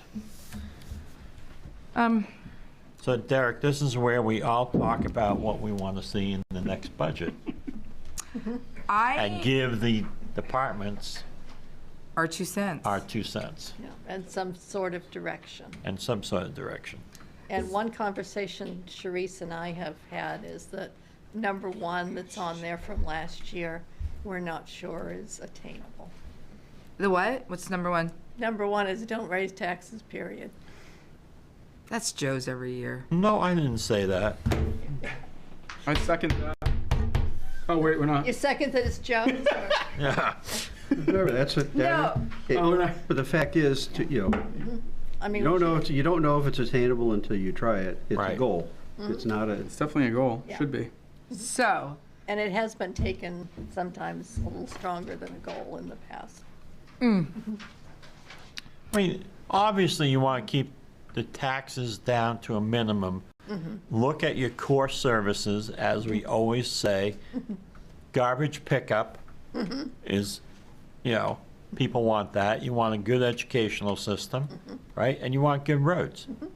And you want sprinkler systems in every house. But if, And that's how you get rid of the fire department. but then you don't have a fire department budget because your sprinklers are in every house. But, I mean, those are the areas you want to look at.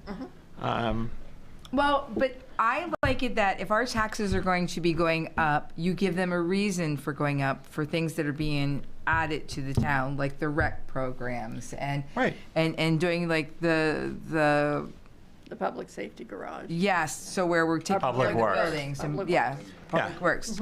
I mean, you also need to invest in the town, Yes, which we have done a lot of We have. over the last 5-6 years. and it's all been positive And I agree, it has been positive. without Yeah. killing the bank. Well, you know, we're pushing the limit here a little bit. But it's not just us. But, as I mean, we are still fiscally in pretty good shape. Yes. And I think we need to stay there. We don't need to go overboard. Yes. Yeah, we don't want to give a little and get carried away. Right. I mean, you know, we have a capital improvement program that works very well for being able to buy equipment and everything else. We know the Public Works building is going to, you know, be bonded, and, you know, we need to see how can we make that affordable. Yes. It's going to be a 20-year bond, more than likely, because of the cost. Yes. Those, I mean, what other goals do people think about? Anyone? No, I usually come up Mr. with Chair, mine. can I chime in here? Sure. Okay. Well, you know, in talking about the mill rate and, you know, core-driven budget and, you know, investing in infrastructure and equipment and buildings and all of that, our capital improvement plan program has really not been, let's say, you know, Funded. reviewed and looked at, and you're supposed to, you know, it's supposed to look out 5 years and update it annually. That has not been occurring, and it needs to be townwide and not just department-wide. And the other piece of that is to, you know, when you're looking at a capital improvement program, is to consider your financing options to make that investment, whether it be borrowing, whether it be from a reserve account, or we also added to tonight's agenda the consideration of impact fees, which is something that was talked about briefly back in March. That might be another source of revenue, because our revenues are really not changing from year to year, but the expenditures are continually increasing. So it's very difficult to, maintain or lower that mill rate. And, it's not just us, it's the school, it's the county.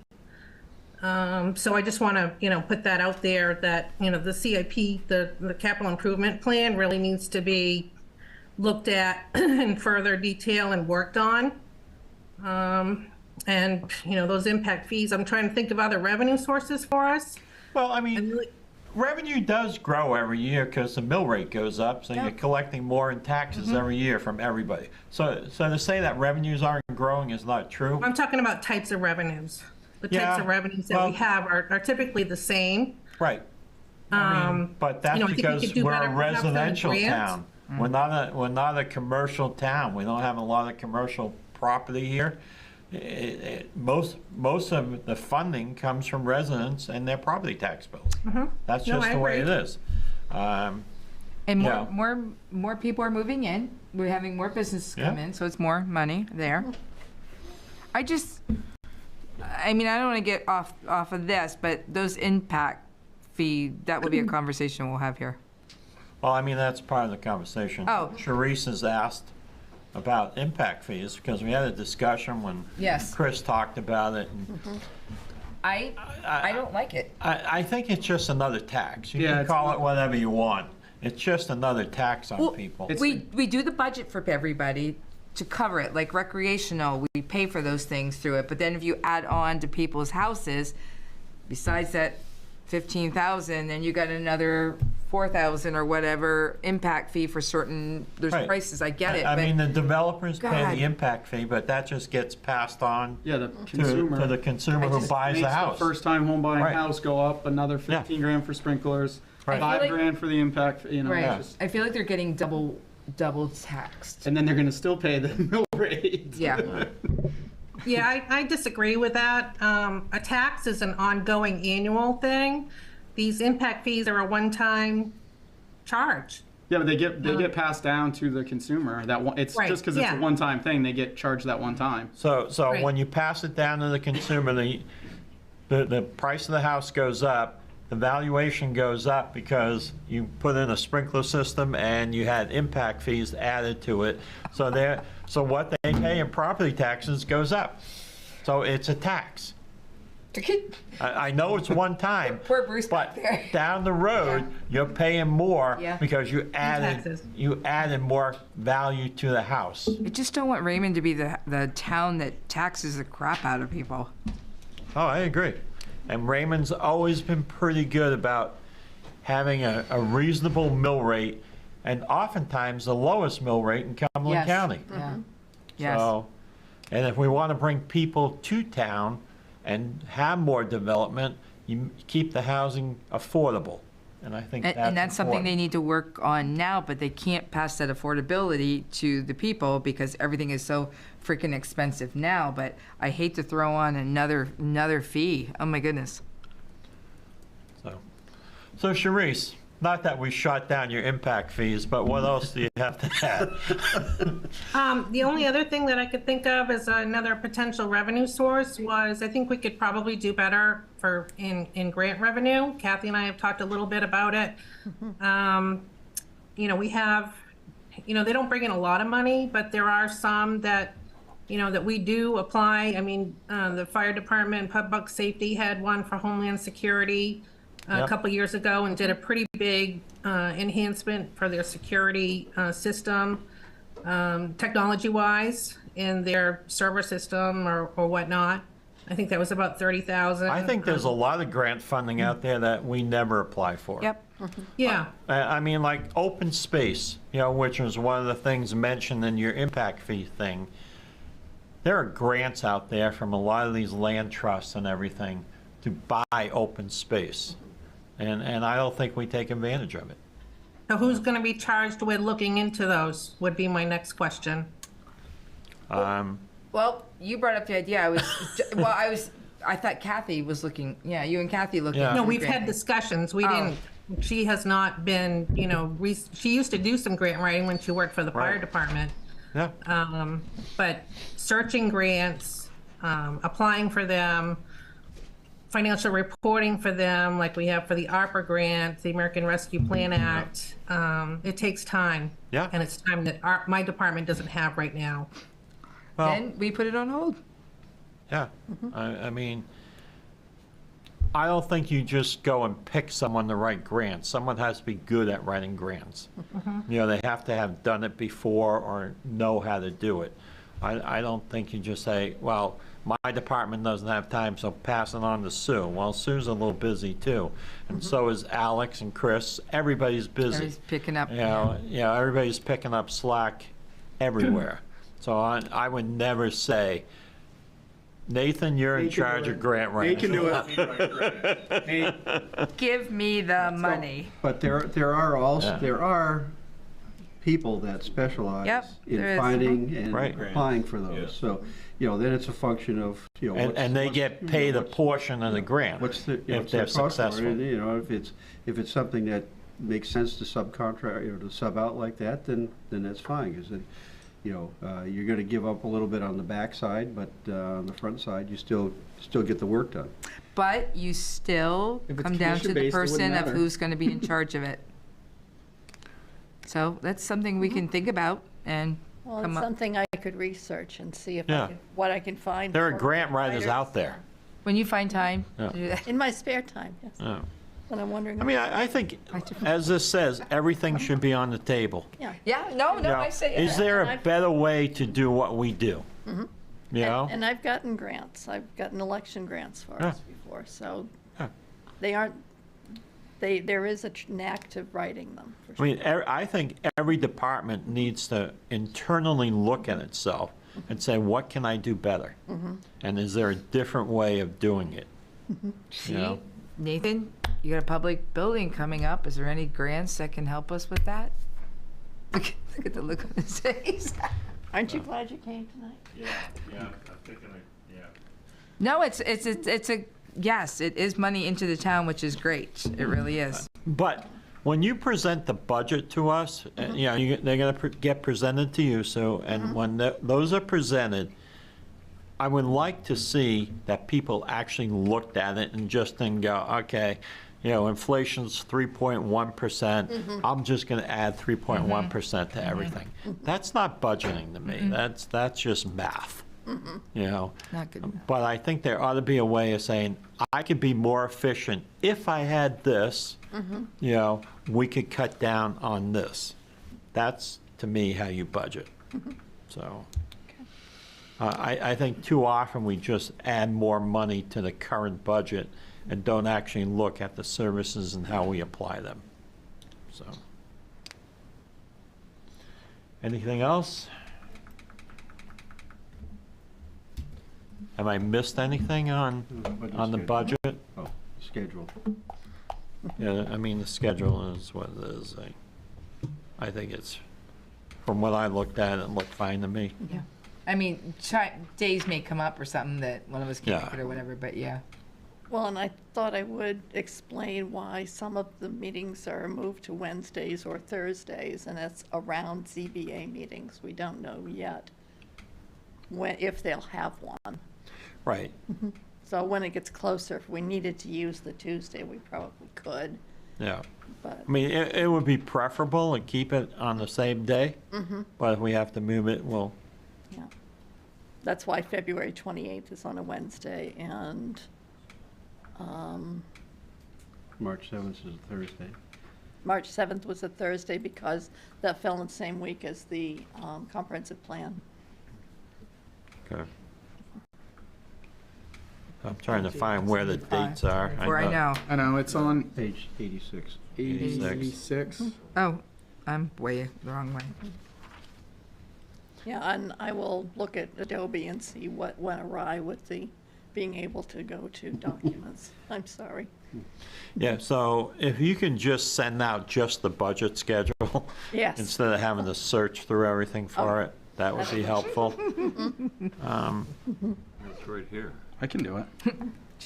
So, I like Sam. It's right here. He found it. well, I've got it now. All right here. So if I could I love print that. this to my If computer, Sam I'd can be all find it, then we set. can all find it. That's not what I want. So, You can just do a print to PDF and Right. sell just page 86. I know, I got that. All right. Joe, I just texted you a screenshot. Oh, thank you, thank Yeah, you. good shape. Appreciate it. Oh my God. It'll also be This is a rough incorporated crowd into the tonight. calendar. Holy cow. What's It'll that? also be incorporated into the town calendar. Yeah. Yeah. Okay. And I think it looks fine, so. Just you know, send him a page. Yeah, I mean, and you'll send it, it gets sent to the budget committee so that they can, if they've got any major conflicts. Yeah, yeah. Yes. Ch- It yeah, hasn't been sent to Send it to the you- chair of the budget committee. Yeah, and- you folks get first dibs at it. Who is the chair? Bob Bob. Goslin. Oh, he is again? Okay. Well, they haven't. Well, I haven't had their first meeting. organizational Oh. meeting yet. All right. All right. So, you all set on that, you think? Yes. Really stress to your department heads to think of different ways of doing things. Outside And the gain box. efficiencies. All right, public comment. Anyone from the public want to say anything? Now's your chance. We're going to wait on this, the cyber thing, right? Yep. Yep, okay. Selectman comment?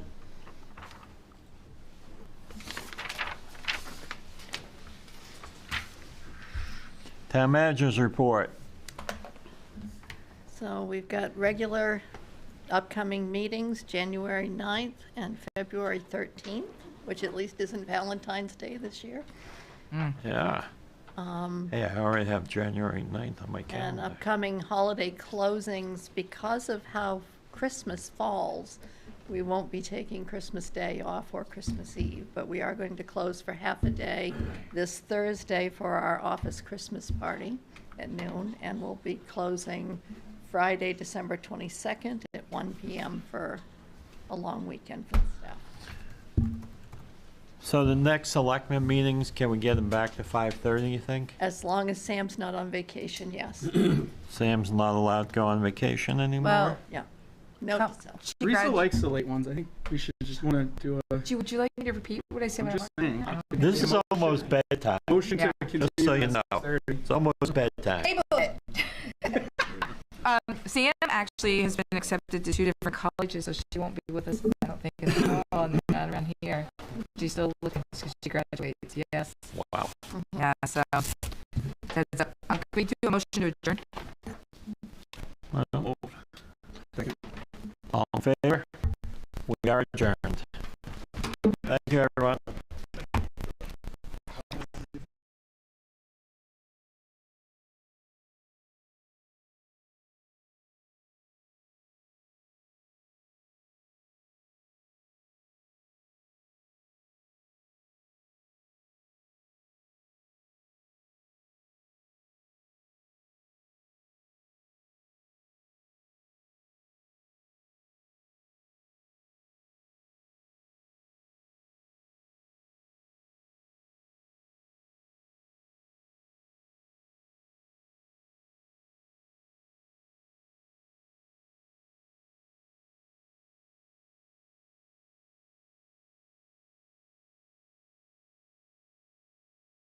Welcome to the December 13th, 2023 Planning Board meeting of the Town of Raymond. The Planning Board will come to order. The board does have a quorum, and we'll start roll call. You, Greg? Greg Foster. Robert O'Neill. Ed Cranch. Mark Childs. And via Zoom. Kevin Woodbury. This is a public proceeding, and unless the board specifically votes to go into executive session, you have the right to hear everything that is being said and to look at all the exhibits that are presented. Please notify the chair if you are unable to see or hear. The board works from a published agenda. We'll be considering tonight's items in the following order. We have the approval of the minutes for the November 8th, 2023 meeting. We have a preliminary site plan review for the Allen Solar Project with also with a public hearing, followed by a workshop discussion for ordinance changes and any staff communications. In each instance, the burden is upon the applicant to demonstrate compliance with the provisions of the applicable ordinances or state law. All persons speaking, including representatives of the applicant and members of the public, are asked to stand at the microphone, state their name, address, and affiliation with the application. All persons speaking shall address the chair. Any conversations must be held in abeyance until after the board has formally adjourned. After the board votes on the merits of each application, it will prepare a written notice of decision because the notice of decision may substantially affect any appeals rights. And also as a matter of courtesy, the board asks that those attending the meeting with regards to a specific application not leave until the board has completed its discussion. Appeals from adverse decisions must be filed with Superior Court or as otherwise provided by law within 45 days of this board's decision. Also, to be certain that you preserve your individual rights to file any such appeal, you must be certain that board records evidences of your appearance this evening. There we go. So our first order of business is the minutes, which was a corrected copy sent out. If everybody got from Wayne, the last corrected copy.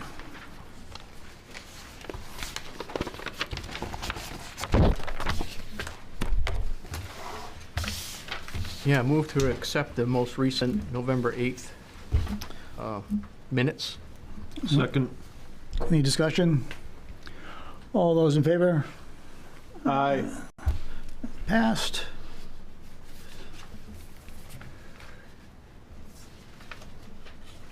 Okay.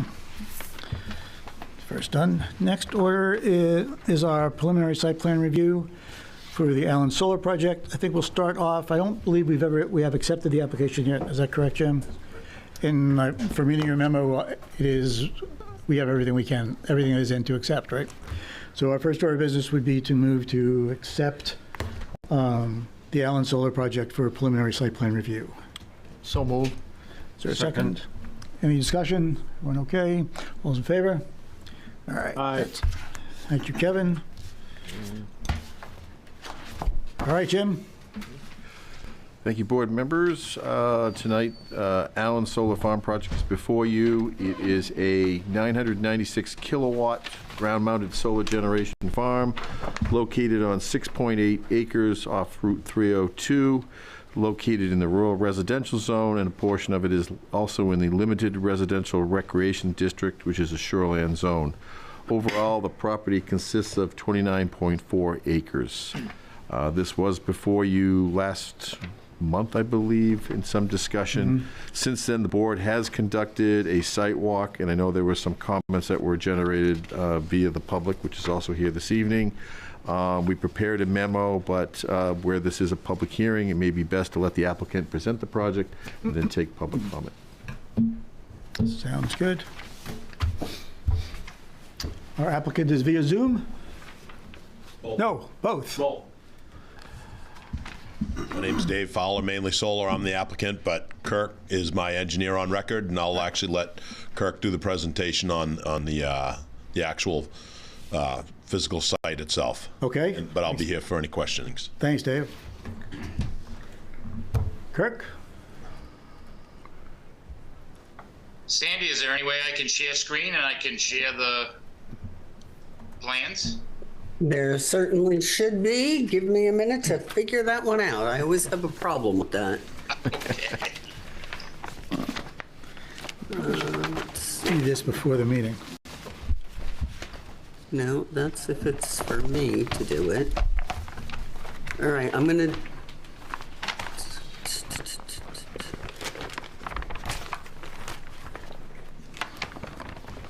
There should be a place that I can make you the host for a minute, and it's not coming up again. Just did this to me one other time.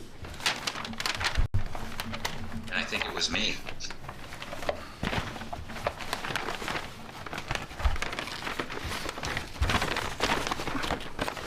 This is not giving me that option tonight. Is it by clicking on participants? On the 3 dots is where it's supposed to give me that. Participants? Did you catch that, Sandy?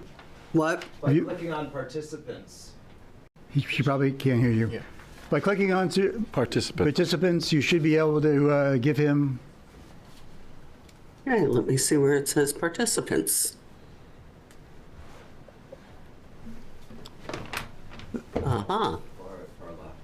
Let's try that.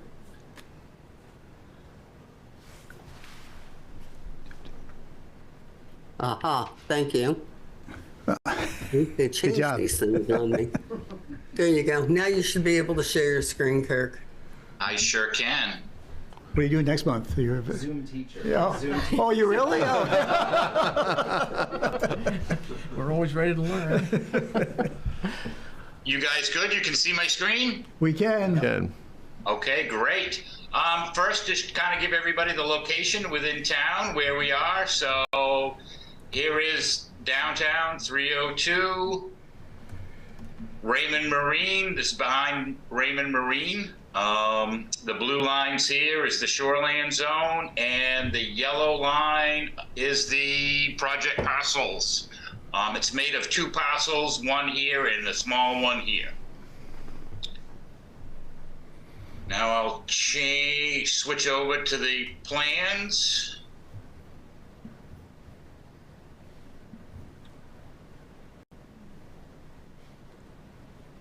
The project as proposed, the entrance will utilize the curb cuts currently at Raymond Marine. The access road would be constructed through the smaller lot owned by the Allens. The access road includes hammerhead turnaround, and the solar panels will be occupied in the northwest corner of the property lot. We're proposing that the solar field area will be surrounded by a fence, only the solar panel area. There will be a gate located at the entrance drive. To handle the stormwater, we're proposing 2 soil filters, one fairly large one that is located here that will take up, treat probably, I think around 60%, 80% of the impervious area. And then we have another small one here. Based on recommendation from the last meeting, we've included access to each of the soil filters. One is here, right off of the access road. The other is near the equipment pad, where it will come down this way so that maintenance can be, the equipment can access the soil filters and perform maintenance. There is a small equipment pad located right beside the hammerhead that will include an inverter and a transformer for the system. Power from the equipment pad will be below grade, follow along the road, the access road, and right at 302 there'll be 2 new poles that will need to be installed in order to make the point of interconnection to the circuit, CMP circuit. The road also, as recommendations or requirements from the fire department, we've included, since the last review by the planning board, we've added a fire lane. We've also added a 10,000 gallon fire cistern to fight any fires that may happen. And that cistern is connected to a dry standpipe system, so we're proposing to install a water main that will encircle the whole project and allow for the fire department to pull their pumper truck up, connect to that dry hydrant, and then have hose connections essentially circling the whole project area. Resources, we have designed this project to minimize any impact on the natural resources. As you can see, the road goes around wetlands. The green areas are wetlands that were identified. The purple are significant vernal pools. those resources is what's kind of pushed us off into this northwest corner of the project parcel, so that all of these resources can be avoided. For the project, we will need to obtain a stormwater permit from the DEP and also a NERPA permit, NERPA PBR, because we are associated with this significant vernal pool. There is some terrestrial habitat that we'll be cutting, and we'll need to obtain a permit for that. Other than that, this is for everybody to kind of understand, this is a very small solar project. Most of the solar projects that people see being constructed right now are 4 or 5 megawatt projects that encompass about 19.9 acres. This one is just almost a megawatt, so it's about a quarter of size of most of the solar developments that are being constructed right now. And with that, I think it's pretty simple, straightforward, and I'll turn it back over to the board. Thank you, Switch Kirk. that back to me, Kirk. Okay, so I've got to do something. You got it. I'll stop share. Yeah. Ah, wow, all right. Boom. There we go. You do it. Thank you much. You got it. Good trainer over there. We can do either one. Do you want to open and do the public hearing and then have board comments, or would you rather do board comments first? Public hearing. Public hearing, okay. In that case, I will open the public hearing. Just the rules of the public hearing are that you need to go to the podium and state your name. We can get you the microphone, so you don't have to go to the podium. And just please remember that our job on the board is to enforce the ordinances, to look at and make sure the project complies with that's in the ordinances. If it's other than comments other than that are in the ordinance, you can certainly make them, but it's going to be the most beneficial comments to us are where you feel the project as presented does not meet the town's ordinances. And with that, you could limit them to a reasonable amount of time. I'd appreciate it. Can you give me 1 second yet, Bob? Kirk, even though you quit share, you still have to give it back to me as host. Okay, participants. Yeah, we just learned When that. you go back didn't there, we? would you see if there's a mic underneath the podium, portable one? And so what do I need? The 3 dots. Yep, and then it should say make host. There we go. Thank you, sir. You got it. Yep, okay, thanks. Sorry. He's gonna go grab it. You're good. No, it's fine. Yeah, you're okay with that one. You're up. Oh, and I'm up and we're ready. I'm Dave Hall. I am at 32 Pulpit Rock Road. I am an abutter to the project. I have been at the house, we have been at the house since it was built in 1982. And I've just handed a photograph of a stream located on my property that comes from the wetlands that are directly behind my house. I'm not sure if that was part of, we didn't see it as part of the plans or review that anyone drove down the road and looked for culverts to see how the water was making its way down to the pond, but just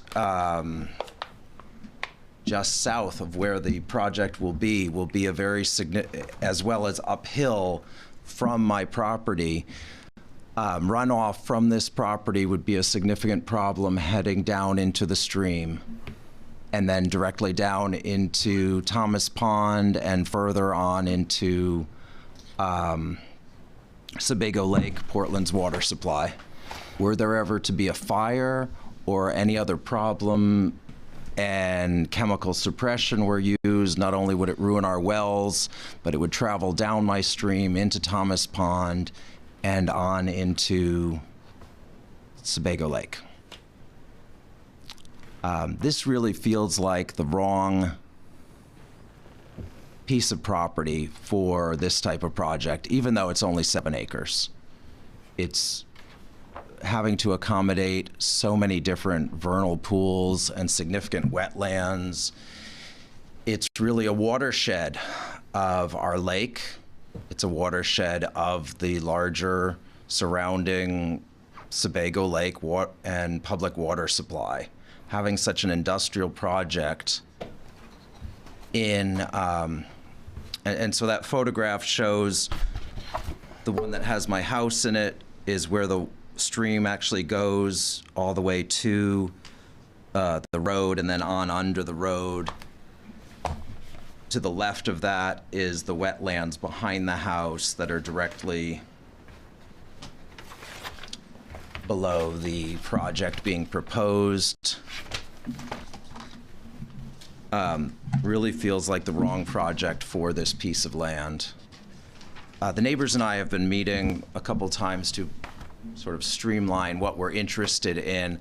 You know, other people will talk about property values and know that we all share those same concerns about property values and how this doesn't seem to be in the spirit of our town plan for how we want residential communities to be as well. But I'm going to leave more of that discussion to my neighbors to talk about.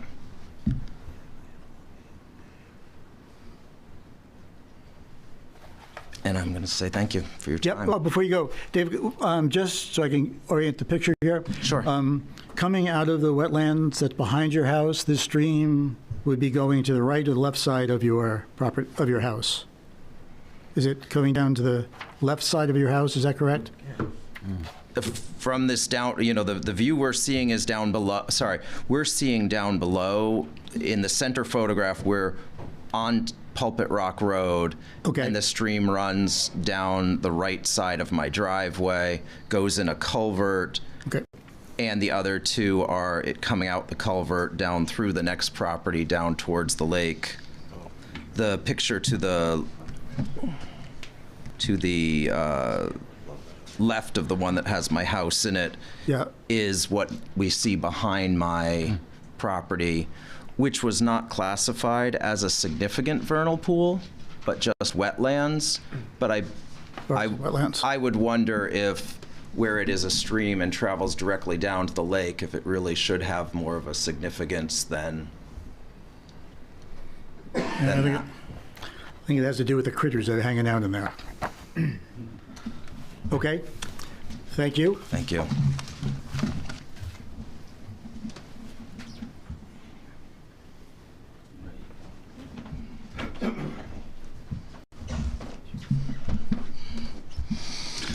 Hi, my name's Bob Wallace, and I've lived in town since 1991 in the same property, which is 36 next to Dave.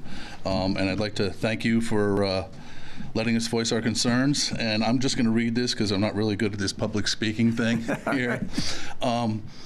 This project should be subject to the comprehensive plan vision statement for the town of Raymond, which I can read, but you probably know it already, as well as certain other ordinances that are currently in place. We know that there's unknown threats to water quality, and this project would change the aquifer in Thomas Pond and eventually Sebago Lake, as we've discussed earlier. This project is on the shoreland zoning edge, and it is listed, this watershed is listed as a water body at most risk, which I can't remember where I got that from. I just have down chapter 502. The comprehensive plan, there are sections regarding the regarding land use statutes that goals regarding water quality, natural resources, wildlife habitat, community, and rural character are to be directed away from these areas. That section also states that rural character will diminish at an accelerated pace. This is from the town of Raymond, and I feel that this project is in line with the gold rush of solar installations occurring in Maine. And one question I do have is whether this project is actually trying to take that whole 29 acres plus the other section and make this an entire commercial or an industrial area. The land use ordinance as well as the town solar ordinance help define the comprehensive plan more clearly. Land use statute from 2003, 10.A.2.C focus on conserving the town's natural beauty related to surrounding sites. Land use statute 4-G.2 states a 50-foot buffer and visual screening from abutting residential boundaries is in a commercial zone, which that would be as soon as they started working on it, it would be a commercial entity. 10.A.2.E and 300-10.1B.5. The site plan should stabilize and improve property values, which I don't believe this is being done with this project. 300-9.1.G, conditional use will not depreciate the economic value of surrounding properties. 300-9.27-A, equipment to be installed in a safe manner with minimal impacts on the environment and to neighbors. So what would happen if the fire started behind my house, an electrical fire? How would they get there? Who would know it? If I'm asleep, my wife's asleep, who would know this?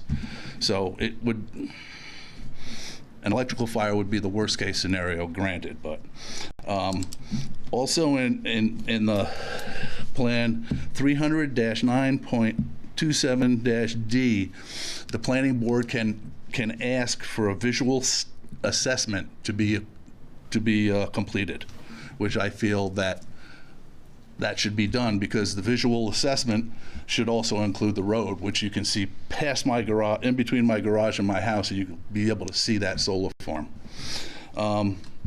300-9.27.F, minimize or neglect glare. There's no discussion of that in the project that I saw. I could be wrong. We talked to the impact to the aquifer and watersheds.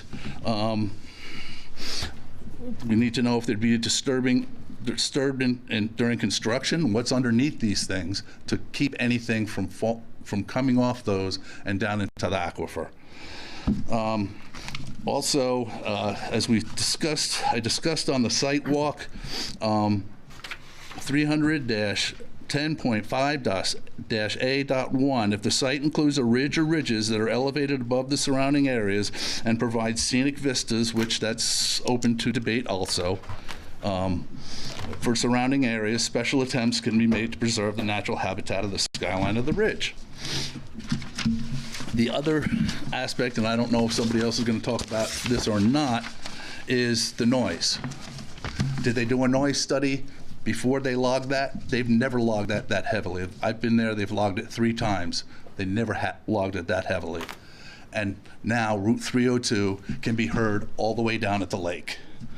And what will they do to address that the change in noise? And what will they do to address the added light pollution? I see lights that I've never seen before through the woods on 302. Again, the electrical fire is a big thing. And then I think Steve will talk about electromagnetic radiation. Also the habitat degradation for larger animals, the deers, the fox. They say they're going to put a foot underneath that's going to be open. How's a deer going to get under there? And if not, where are they going to push them to? Are they going to push everything down to the Cape?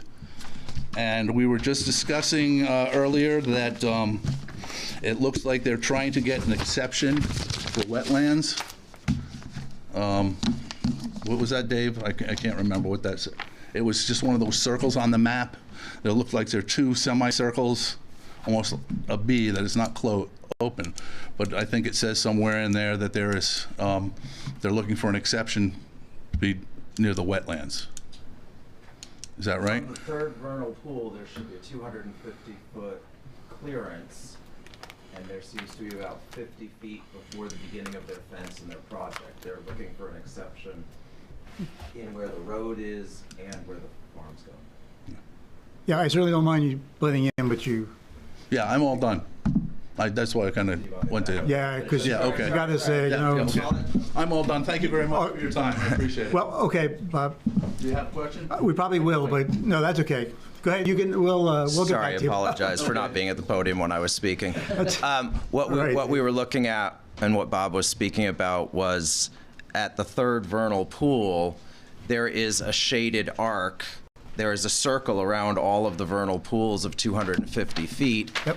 And I believe his name is Kirk, was saying that they would be looking for an exception in where the road would be impacting that, and the corner, is it southeast corner of the project itself would be, the project would be a third, the third of the project would be within that 250 feet in addition to the road.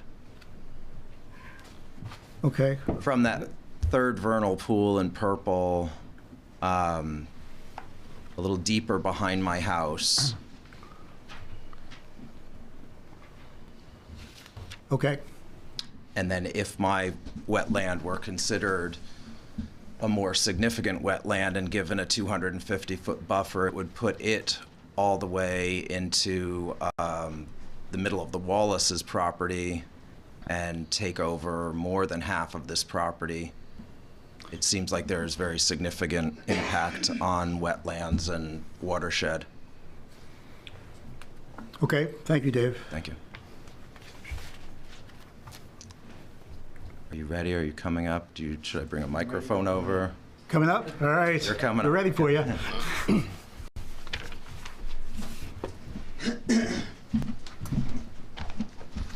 Hi, Steve Danzig. I am at 38 Pulpit Rock Road.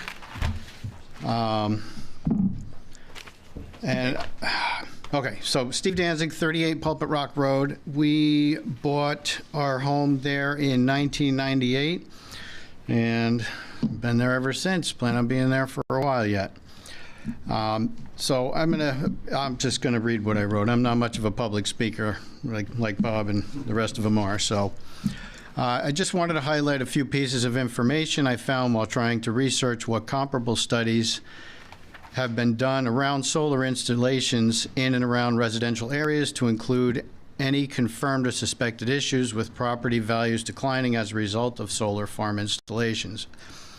What I did find was very interesting, but unfortunately only speculative in nature due to the fact that most solar farms are built in large open spaces with flat terrain in rural or agricultural areas.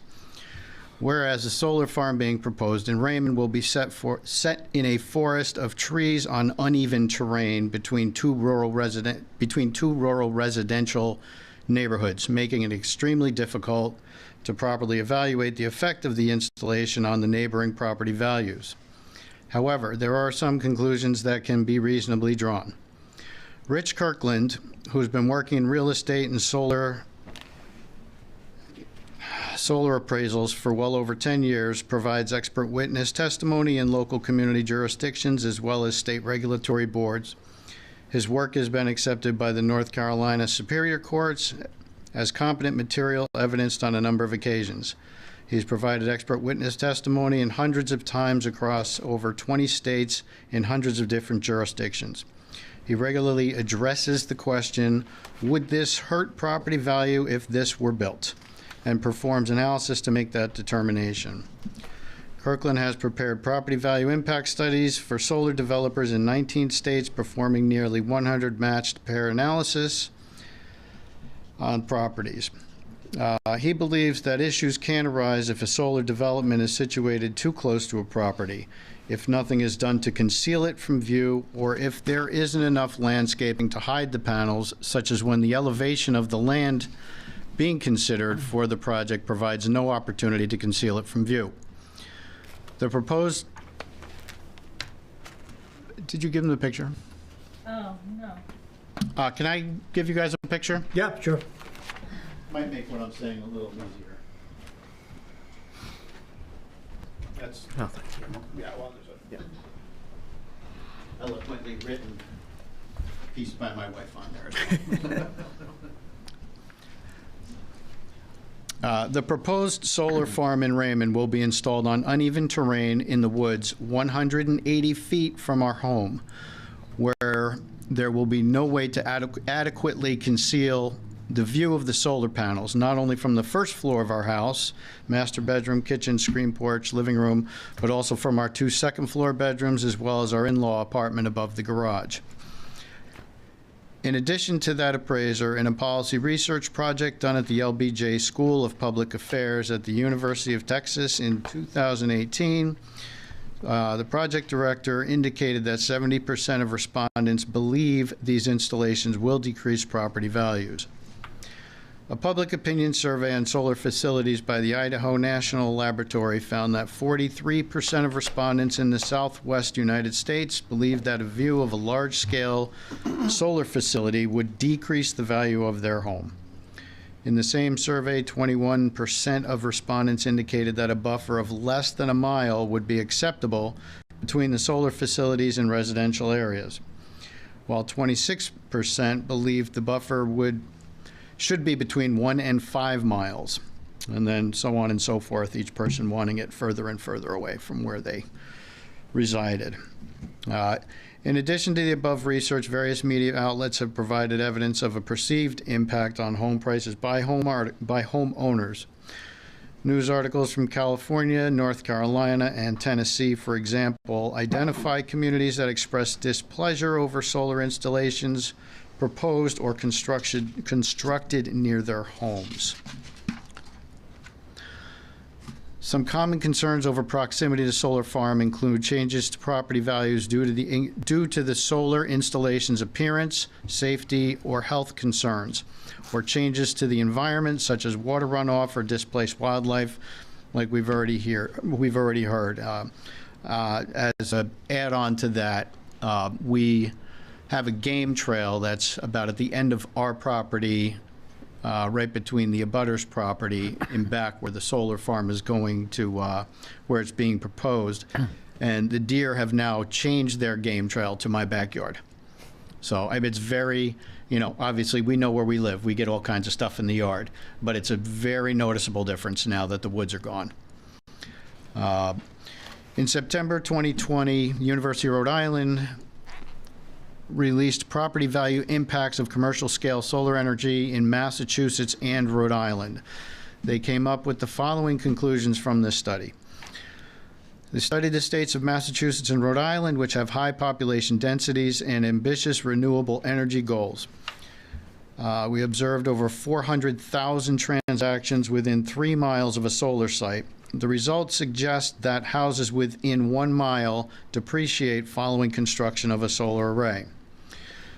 We find substantially larger negative effects for properties within 0.1 miles and in properties surrounding solar sites built on farm and forest lands. This suggests that property prices for homes lying within 0.1 mile from a solar installation fall by about 7%. And they did give an actual number which calculates into about a $330,000 home. Price would fall by about 7%. We hypothesized that prior land use may affect property value impacts, specifically houses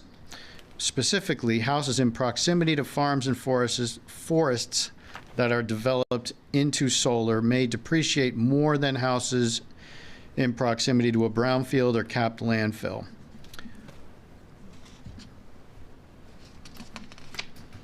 All right. Almost done. University of Rhode Island researchers speculated that if solar panels could not be seen, then home value may not be lowered. In June of last year, the Center for Economic Policy researchers published wind turbine solar farms and house prices. These researchers found that the following based on a comparison of homes near solar farms in the Netherlands. Further results indicate that solar farms seem to lead to a decrease in house prices within 1 kilometer. So that was, to make the comparison, it was very similar to the Massachusetts-Rhode Island study.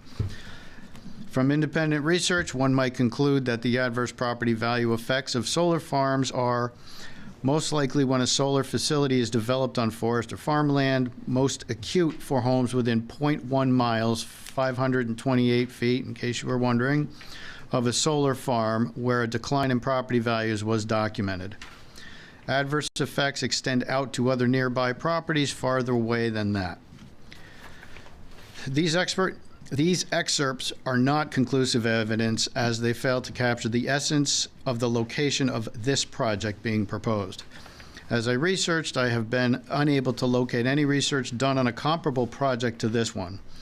One done in a rural residential area situated among a forest in a watershed next to a lake within that proximity.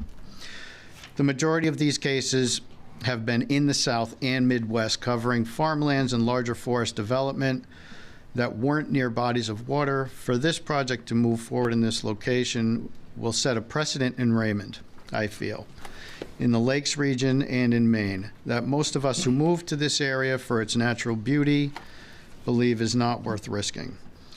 I believe this will have a deleterious effect on the property values given what I've learned to date. Raymond is in the heart of the Lakes region and of vacation land. It's a wonderful environment to raise our children, all three of them. Some of them have been up here as Eagle Scouts as well. I know all of my neighbors and everyone, we're all for protecting the environment since we enjoy living among the trees and the lakes. But in my opinion, this is not the right place for this project and will set a dangerous precedent if allowed to move forward on the currently proposed site. Thank you. Any questions? Questions about the pictures? I think you covered the property value. Oh, sure. So, sorry, could you? Steve, in your research, did you find anybody that said that there were no changes in the value because of a local solar farm, or actually increased the value, or were all of them negative? I did not see any that said it increased the value. I did find some where it was, kind of 50-50, being that there had been, and this was out towards the Midwest, where there was probably a dairy farm or, a slaughterhouse, something of that nature, of a large scale, that was replaced with a solar farm. So the smell was gone if it was a dairy farm or a slaughterhouse. So it was, 6 of one, half dozen the other. The people were happy not to have the smell, but maybe equally as unhappy to have that there instead. So it's just, this, by all accounts, this is a small project, but in the space it's being put, it's a large project. And it, I did speak with, I have a realtor that I work with frequently, and she, she really doesn't have any information, because admittedly, many realtors don't really have a very good handle on solar, solar installations being in some proximity of a residential area, because it just doesn't happen. They haven't run into it yet. Yeah, thank you, Steve. Absolutely.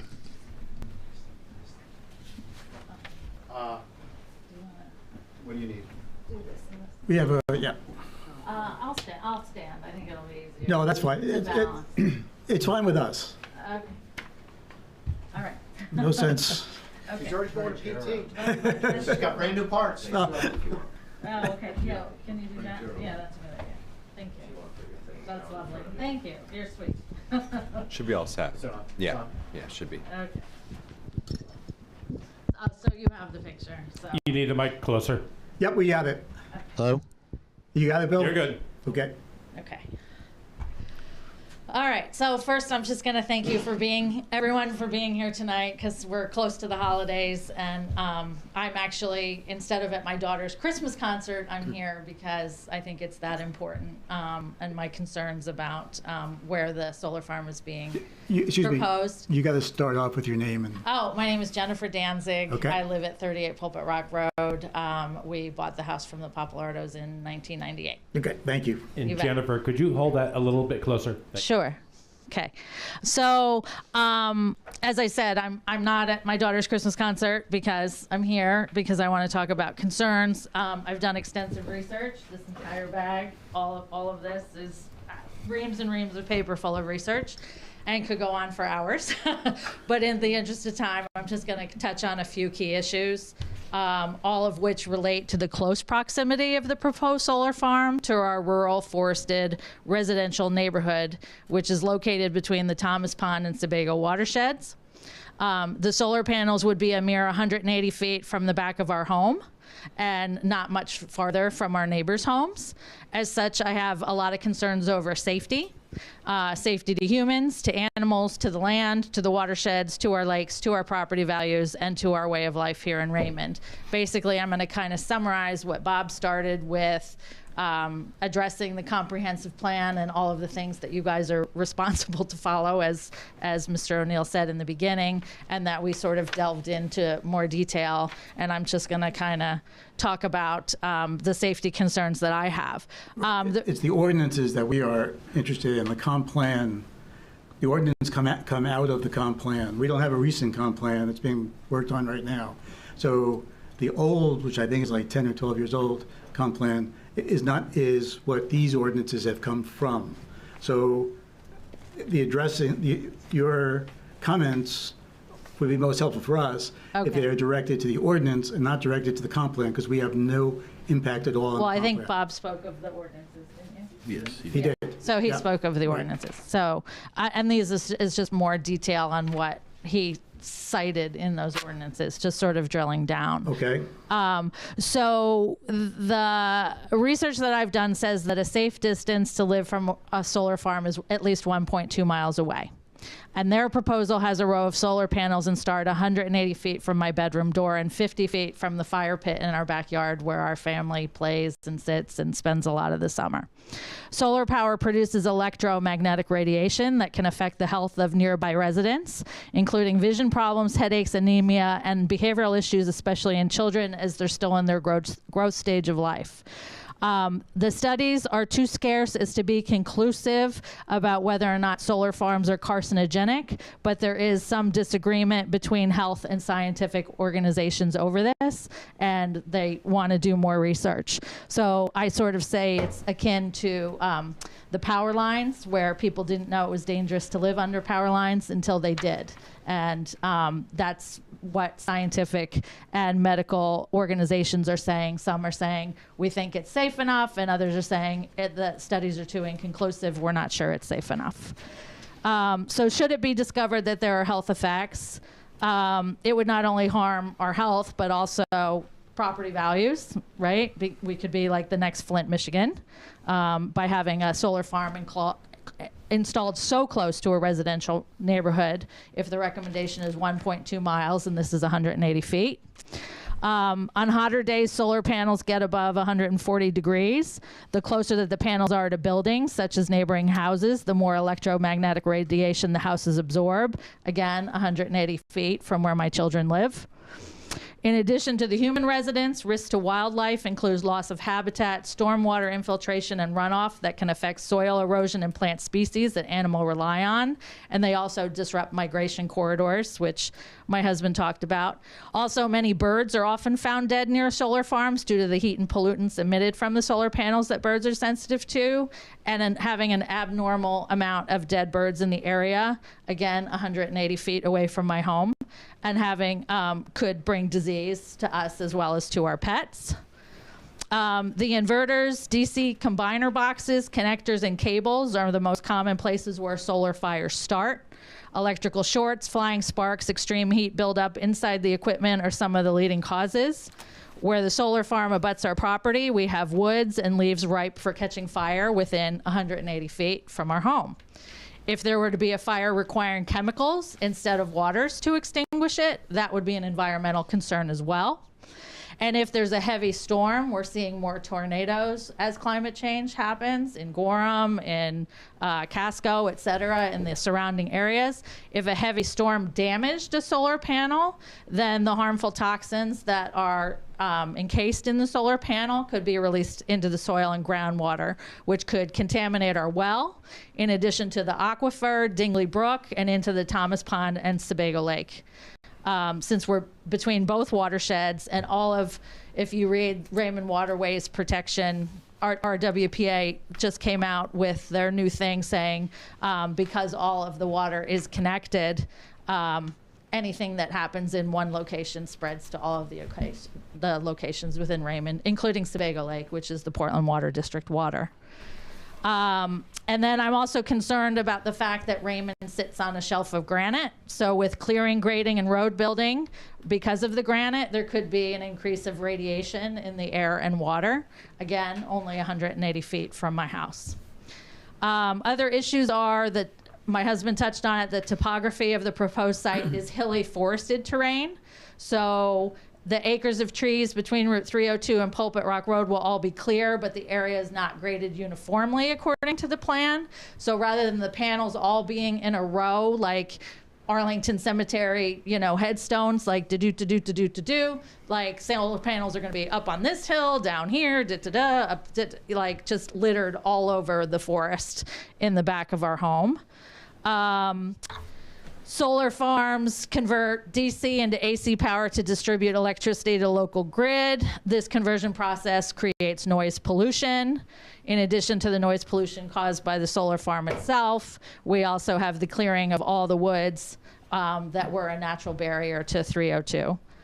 Accumulation of dust, bird droppings, and atmospheric particulate matter, dry leaves gets deposited on the solar panel, reduces the capacity of the panel, so they frequently have to clean them, requiring regular maintenance, which can be noisy and disruptive. And depending on the cleaning process, whether it's water or chemicals, it can also be potentially hazardous to the environment. Solar panels reflect light and create glare, which can be a nuisance for the residents and even a safety hazard to pilots and birds. We have a lot of water planes in our area that fly over our home. And so the glare of the solar farms could be dangerous to those pilots as well as the birds. Their plan says that a wooded buffer would surround the solar farm, specifically the existing topography and the forested areas. But I'm wondering if they're relying on the woods on our property as that required buffer, because they've already cut down all the trees on their property up to our property line. Furthermore, our house is zoned for horses. I have 2 of them that are boarded, but when they retire, we plan to clear our land to bring them home and put them in the backyard. So if I remove the trees from my property to create a pasture for those horses, there would be no wooded buffers anymore since they've cleared all of their trees up to my property line. Have they cleared since we've done the site walk? No. No, so those, okay, that's what I thought. Right, but where you see those pink ribbons, those are my trees. Beyond that is the open space. No, they have not, they have not cleared the buffer. And they're not going to clear the buffer. I thought you measured the... But the buffer is on their land. The buffer's on their land. The flags went all the way up To their land, to their land. which marked their property line. Well, the flag, What property line did we fence measure? line. The fence line, excuse me. We measured to our line. 30 feet past it. Right. So the trees, they've cut some of them. Right, but, okay, well, it's... I just wanted to make sure we're... Okay, it's a big open space. I mean, there's a lot fewer trees than there were. So, also too much electricity close to our residents can damage electronics, radios, TVs, computers, and ham radios. Dave Hall discussed the environmental, so I'm just going to say that, constructing the solar facility requires clearing, grading, results in soil compaction, potential alteration to drainage channels, and increased runoff and erosion. Use of or spills of chemicals at solar facilities, like dust suppressants, dielectric fluids, herbicides could result in contamination of surface or groundwater. The construction and operation of the facility generates particulate matter, which can be a significant pollutant, particularly in nearby areas classified as Class 1 under prevention of significant deterioration regulations, such as wilderness areas and national parks. The clearing and use of large areas for land for solar power facilities can adversely affect native vegetation and wildlife in many ways, including loss of habitat, interference with rainfall and drainage, and direct contact causing injury or death. Impacts are exacerbated when the species affected are classified as sensitive, rare, threatened, and endangered. I also have a concern about the water runoff, where this isn't a uniform sort of solar site where all of them are at the same height and distance, et cetera, where the terrain is choppy and they're just going to be throwing them. Like now you're going to have water running off of them. And, you know, whenever it rains, it pools back there because it is a wetlands area. My husband talked about property values, so I'm not going to really touch on that other than to say that it can have an impact on home prices. I did talk to 2 realtors, one of which is a famous one locally and up the entire East Coast. And she believes that properties immediately adjacent to the solar farm may see a negative impact. Another realtor believes that issues with reduced property values can arise if a solar development is situated too close to a property. And that's all I'm going to say about that. So, in summary, I don't think that the solar farm should be placed on land already zoned for rural residential use and/or shoreland limited residential recreation district. I don't think it makes sense to reclassify the forested land situated between our 2 residential neighborhoods as commercial use. It sets a bad precedent for the Lakes region. In fact, the Maine Audubon and Nature Conservancy has put together a solar siting toolkit aimed at steering development away from high-value natural resources and agricultural lands. The land, the forest, the farmland, the vegetation, the soil can be forever destroyed.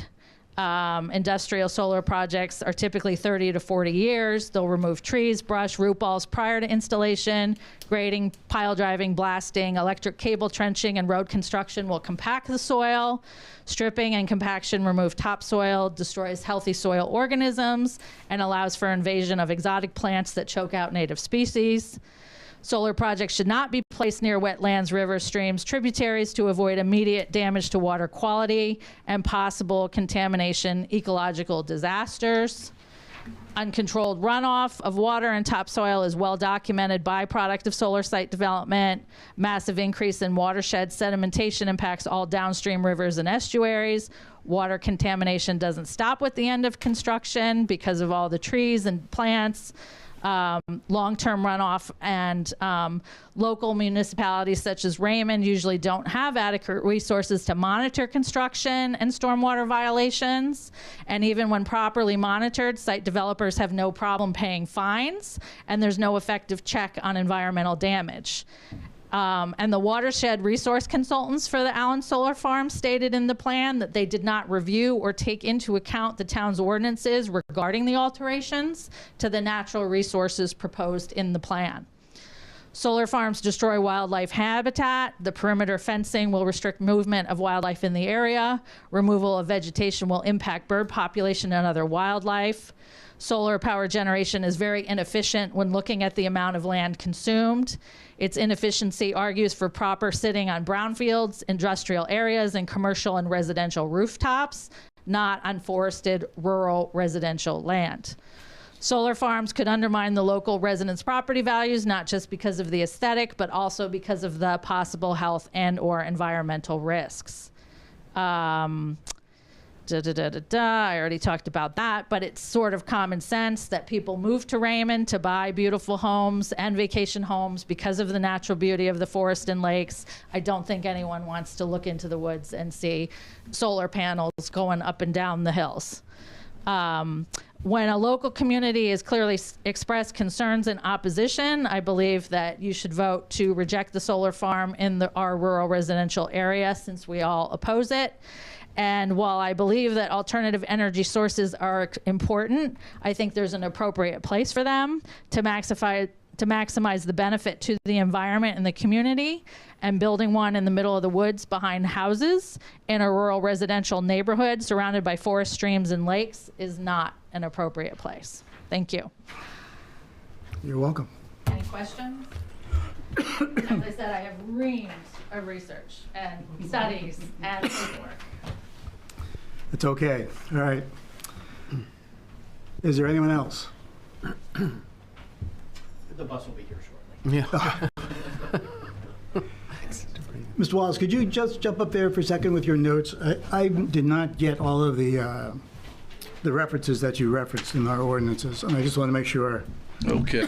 Excuse me. let's see, where am I here? Land use statute, and the earliest one, or the latest one I could find is 2013, 10.A.2.C, focused on conserving the town's natural beauty relating to surrounding sites. Then there was 4.G. Excuse me, you're given a bunch of 30.9s? 30.9s? I thought that's what I heard. 300s. Excuse me, 300s from yes. the plan Right. itself. The comprehensive plan, yeah. Oh, you were referencing the comprehensive plan? No, that's our Yes. site ordinance. The 300s are. 300s are usually our ordinance. Oh, maybe that's that's the land use. I'm sorry. Yep. I'm sorry. That's the land use. The other one in that's land use also. That's the 50-foot. Yeah, land use is what I'm looking for. Okay, land use. I just have 4.G.2 states a 50-foot buffer, visual screening from abutting residential boundaries in a commercial zone. Okay, I just wanted to make sure I was. I got it. Thank you. That's it? Commercial zone, though. No, it's not. It's not, but once they put a commercial project in there, It doesn't change the zone. it doesn't change the zone. Yep. Oh, that's too bad. It's not what I wanted to hear. So ask the question, so how can such a commercial project be put? Okay, so how can they put a, I did not invite you back up there for more questions. okay. No, I'm only kidding. Stay. It is because it's an accepted use in our zone. Our ordinances have it as an accepted use in the within the zone, which is why it's allowed. Okay, Dave's going to come up and talk about that. All right, opened up. Thank you. Last comment as we talk about that. I'm going to hold you to that. I believe the purpose of an ordinance like that would be to not bar somebody who owned 7, 8 acres of land, who wanted to put 30 or 40 panels, take care of their home, and generate a little profit from it. I don't think the purpose of putting an ordinance into our town plan like that, or allow within our town plan to fill up a maximum space of acreage right next to all your neighbors. And that's what this project really is. Good point. You know, filling up the amount of space that you can possibly fill up within the space next to your neighbors. I believe that putting an ordinance like that into our town plan would be for the purpose of not having to say to somebody, I'm sorry, I know you want to put in an acre of solar field on your property, but we just don't allow it in a residential zone. I know you have 10 acres and your neighbors aren't going to see it, it's not going to obtrude anybody. I think that would be the purpose for putting a plan like that into our, allowing it in residential, not to fill it up so it runs 100 feet behind a neighbor's house. Thank you, that was the point. Thanks. Thank you, Bob. We all set? All set. Terrific, thank you.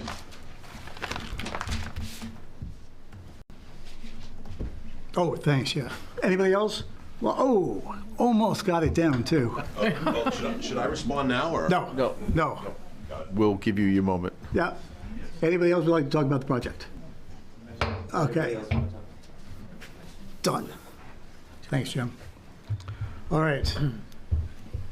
I have a quick question. I don't know if I need the microphone. Well, you would, but. Okay.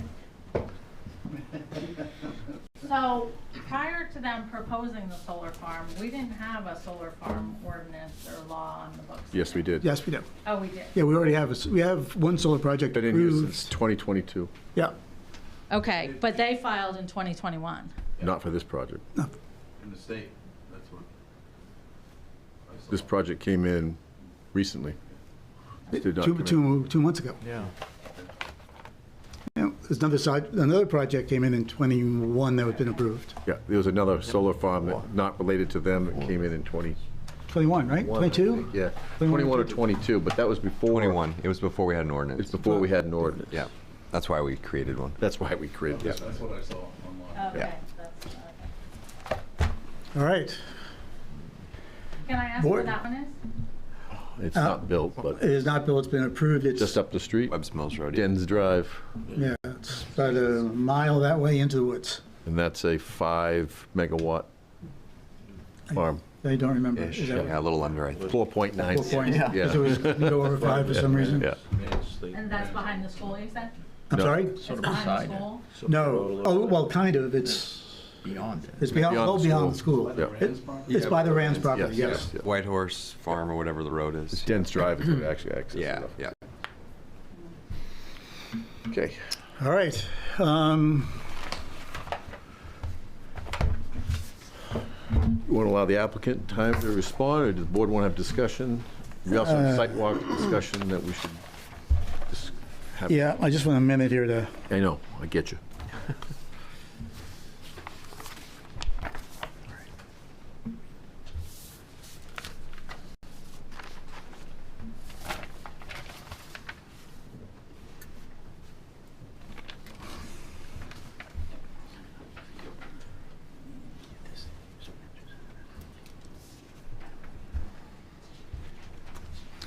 I am going to try to run through here and to make sure I've captured what some of the concerns were. I'm also going to try to answer some of those things. If I answer them incorrectly, Jim will jump in and tell me, right? I'll do my best, sir. I think one of them was already answered. Is it's the project is not being built in an industrial area, and the project is not considered an industrial project. So it is being proposed to be constructed in a zone which is a authorized use for that zone, and does not change that zone once it is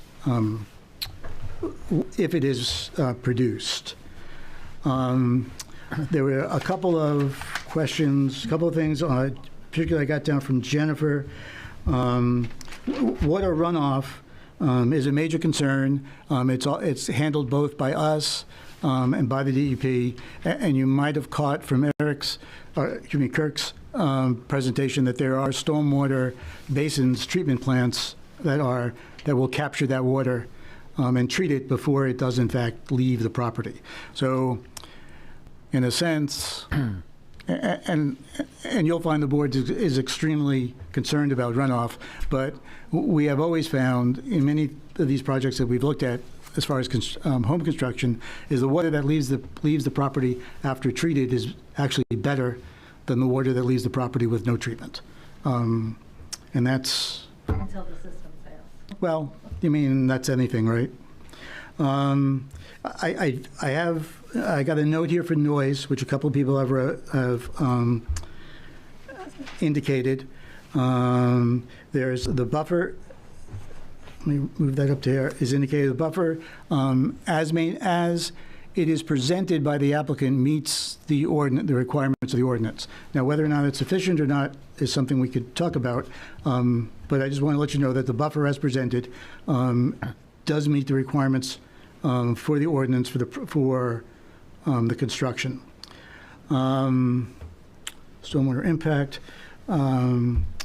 There is for if it's right, Dave. There's nothing that we can do about changing whether or not a vernal pool is designated. How a vernal pool is designated, that is done outside of our purview. You might be able to, or you could, I guess, get an outside opinion upon that. Cumberland County Water District, I think, has done that once or twice for us in the past. But as of now, it is what it is. And the DEP hasn't been in yet? Oh, no, it's the last stage. Well, yes. Yes and no, right? Yes, and the issue with the vernal pool is the only time of year that those can be assessed is during the breeding season, which is between end of March to early May.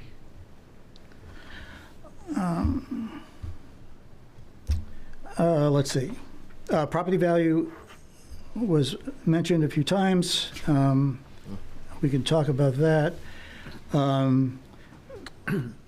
Glare was a concern. Glare, thank you. The project glare and visual from the property.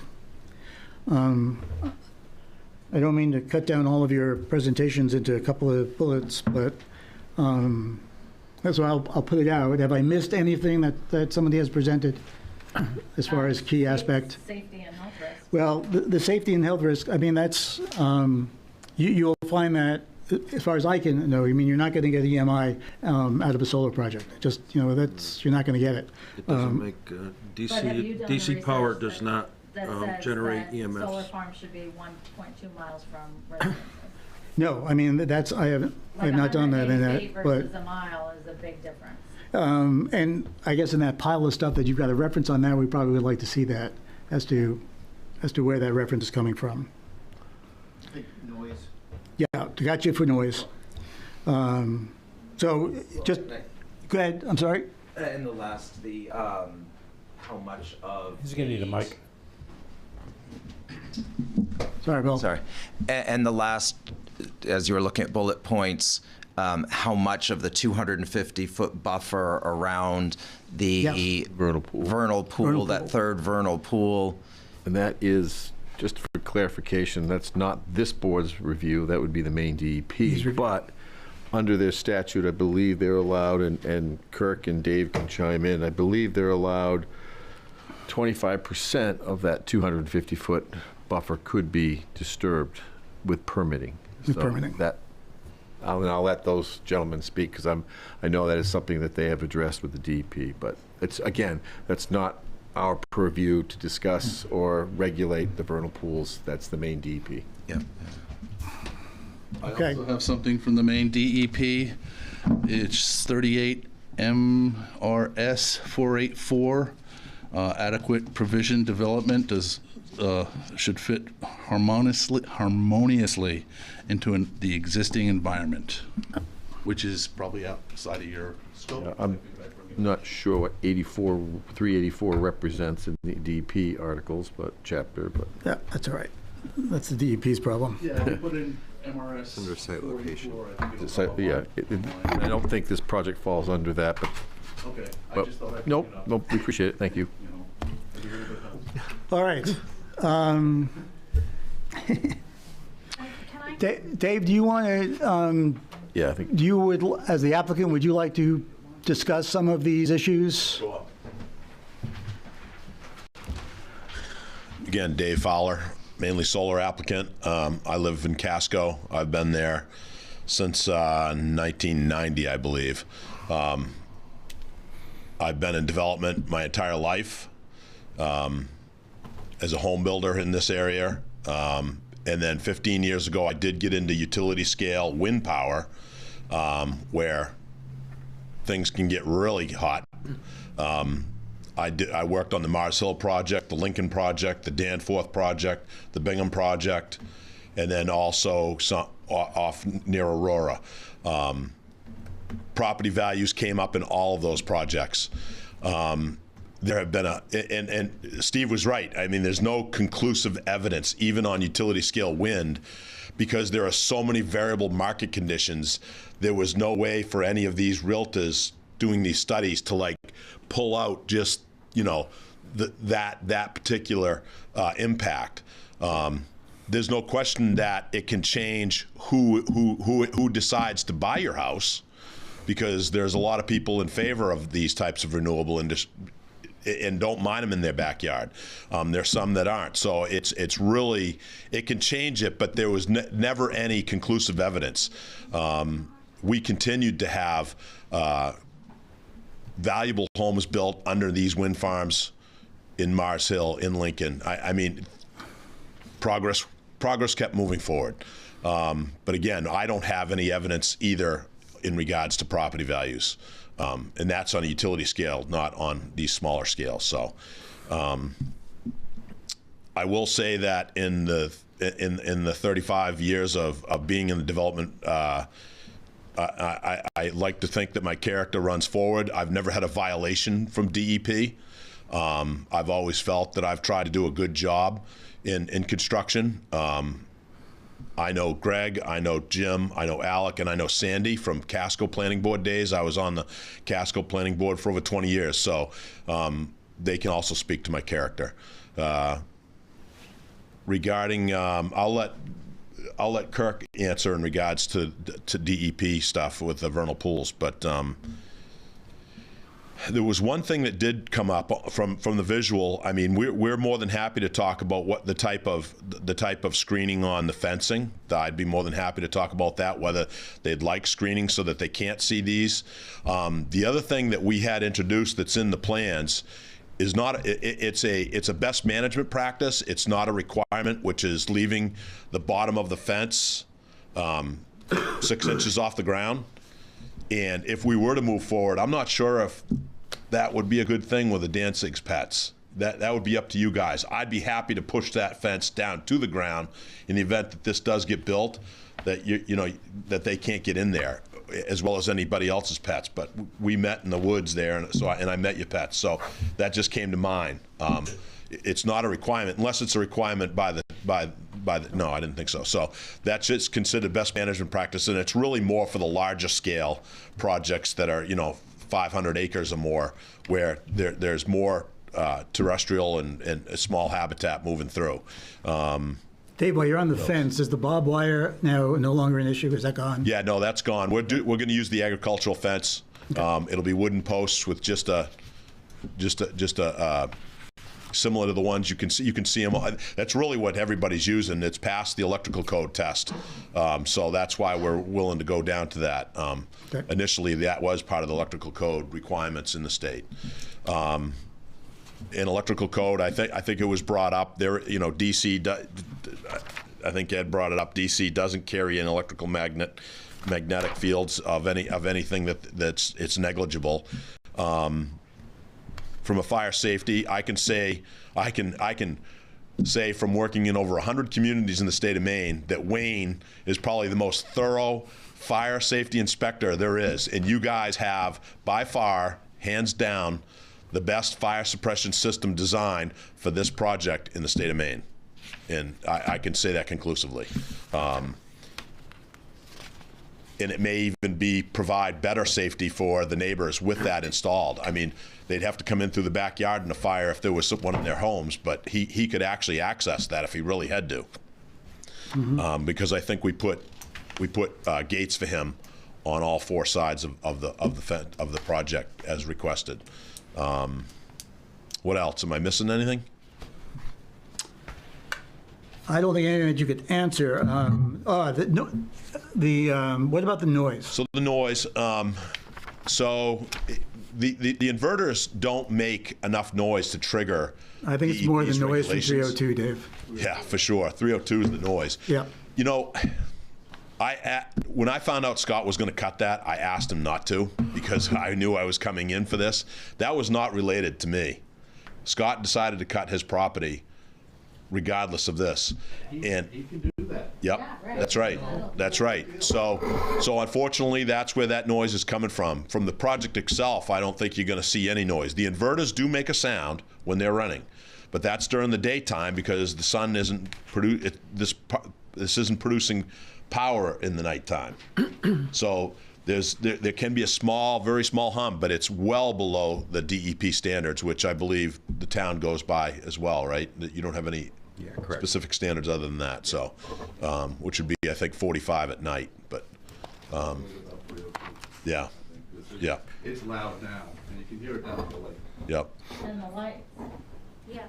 Right. You can see light now. Well, I don't know if then screening the fence might help, putting a fabric on the fence might help that too. Yep. So how is the fence going to work in a 2-story home? Because I'm looking out my bedroom, or I'm looking out my in-law. Yeah, I can't hide it from everything. And the high ridge. And the ridge, like you're going to have stuff going like this because you're not. They can't hear that on the. She's talking to them. Oh yeah, yeah. I'm sorry, you can't. Oh. Yeah, we can't have the side conversations. You would need a microphone, but, and you're gonna have to shoot your questions this way. Well, from the visual aspect, I can't hide it. Right. Completely. It's not, and I think, from a visual aspect, there could be worse things. It could be a mobile home park put in there. I think could some people would consider it not as bad. Some people would. It's to each his own. So. Dave, while you're up there, and maybe Kirk can drive in. I'm going to jump to one of the questions that Mike has, who's not here right now, but he felt that there was a kind of a natural berm that ran along the back of the property, back of the project, that would move the project further away from both the Wallace and the Danzig, did I pronounce that right?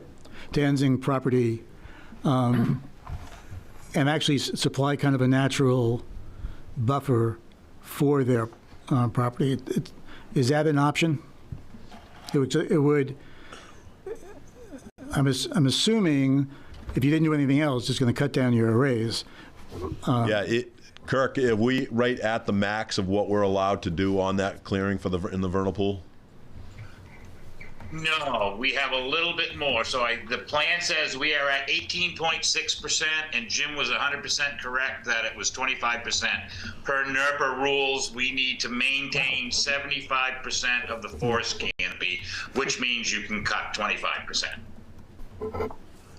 So that's one place that we could shift some. I don't know if it'll get what, we'll have to look at the contours to quite understand. I don't know if, Kirk, if you follow that, those contours, to me, they just gradually go down from the Danzigs and the Wallaces into that. They do gradually go down, but there was, if I remember correctly, there was kind of a natural, not a hill, but a natural kind of property line.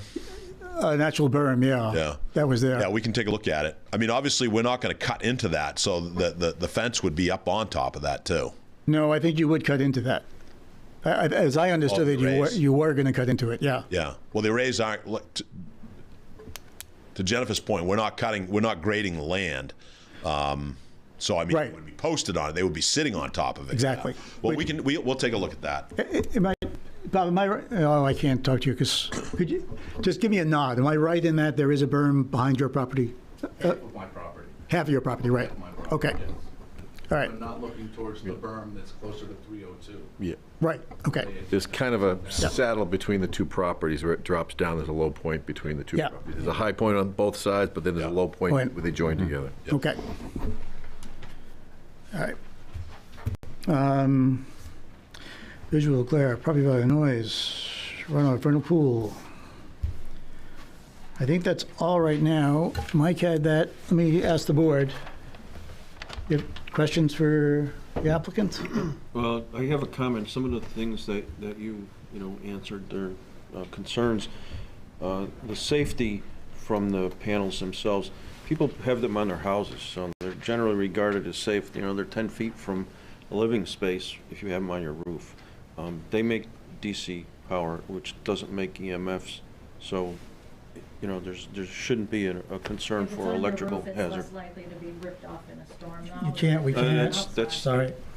No, I'm just saying Sorry, they're generally accepted as safe to be near people because. But that might be a question for the applicant as far as what wind design are they constructed for? So it's uplift. Yes. And I don't know do you have the wind load, Kirk? I don't have a wind load with me. Maybe on here. We can get that. I do not. But our foundations are actually, I mean, they're driven into the ground. They're actually better than a roof. Are you, I don't want to take the board discussion. No, go ahead. Are you doing screw augers or are you doing full pile concrete? What are you doing for? Most likely it'll be screw augers. Screw augers, okay. We'll try pile, but it's, I mean, till you actually get in there and do the geotech, you don't know exactly what the and just for percentage the of each public, one it will just be. for public knowledge, how deep do those augers typically go in the ground? 8 to 12 feet, depending on this. It really depends on the geotechnical that they run into. Yeah. And in rock, how deep will they go? Still the same depth? Yeah, they'll sometimes they'll drill and actually pin it to the rock. Depends on what they're finding for rock. Mm-hmm. So if they'll pile drive that's the cheapest and most cost-effective way. That'll go in 6 to 8 feet with a pile, and then they'll do a pull test on it to ensure that it's getting the proper uplift load. If they do run into that rock, that's when they'll do screws or drill and screw. Mm-hmm. Yep. But it's really the construction company's call once they get in there and actually do some tests and see what they got for geotechnical. Mr. Chair, do you want to, I know they deferred to the engineer as well for runoff discussion. Yeah, not yet. I'm gonna Okay, get, okay. but thank you. Good. Do you have more, or is that it? No, just the safety concern for the panels. Yeah, Right, and I would say too Yeah, that, okay. sorry. Not right now. Can you get me? Maybe for later. Sorry, my leg. Otherwise I'd Need help. more definition, Bob, that's all. When you're talking about solar panels on a house, you're talking about putting 7 acres of solar panels behind my house. Within hundreds of feet of where I sleep, where my 3 children sleep, where my mother-in-law, my mother sleeps, where they play, you know, so that's a big difference, a few solar panels versus 7 acres of panels. Okay. I won't say it isn't, but it shouldn't be. There's no I'm need. sorry, we can't have side discussions. I know you would like to answer, but if you do have a question, I don't mind you asking me, and I can direct it, but I just can't have the side conversations. My question was, blasting is not an option for any part of this project, correct? Oh, I think that is correct. I haven't seen, yes, there's no blasting, just drilling.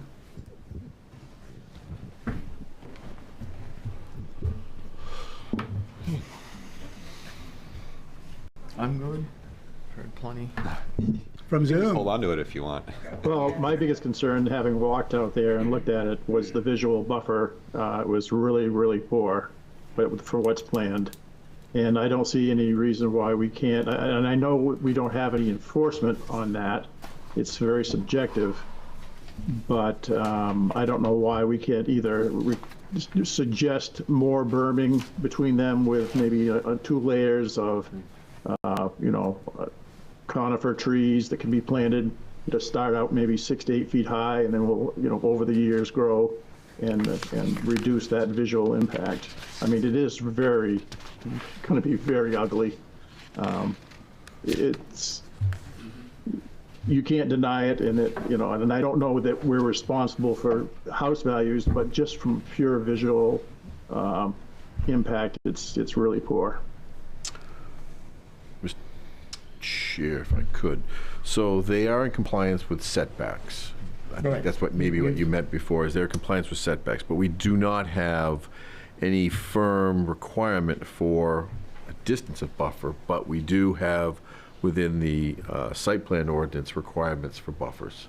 So that's under 310.6.0 buffers, and that also is necessary for compliance with visual assessment, which is under the, going back to the solar ordinance, we do and we can require some language or some more detail as to the visual assessment. Okay. Where are you right now, Jim? I'm going to try to find, under 309.27 solar energy systems. It's under D, visual impact assessment. There's 4 points to that. And number 4 is the one that probably we'd be looking at. Description of any proposed mitigation measures such as berms, landscaping screens, and buffers or low visibility materials that may be used to minimize potential visual impacts from the project. On mine, it's page 90 of 222. I got it. And I know a lot of this, the first few deal with historic sites, public views, but I think 4 we kind of put in there to address overall.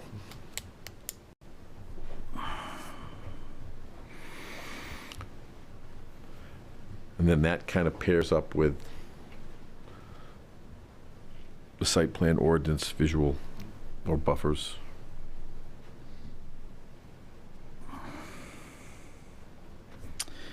Visual description of property, notification characteristics, type of extent.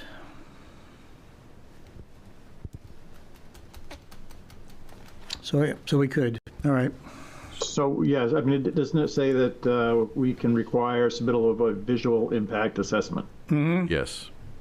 Yeah. Those viewscape things like they did for the other solar farm. Yeah, there it was from that one was so large, there was concerns about the impact from potentially the lake or from public ways. That was put in primarily for that purpose, so that we had concerns. We didn't want it to be like some of them you see on the side of the highway necessarily. If they were, they had to do an impact analysis of what that would mean. Everybody in the room's already done an impact assessment. No, but I think we'd have to, you'd have to provide us with some kind of assessment saying how you're minimizing potential visual impacts. And 8:25 p.m. Yes, it is. Watch tells me. So I think to Kevin's point, there are some deficiencies in the rear buffer, and I think that came through during our site walk. I agree. And I think there are some things that the applicant could do to minimize that. I don't think we can necessarily take care of views from second-story viewpoints, but if we can do it at least from the ground of the first floor, I think we've accomplished more than what there is now. But that is up to the applicant, not to. Right. And they're limited by space. And they're limited by space. And then also, if we do put in berms or additional landscaping, you know, we do need to make sure, because the land does undulate through there, that we do not impede any runoff from the properties coming into the site as well, or vice versa.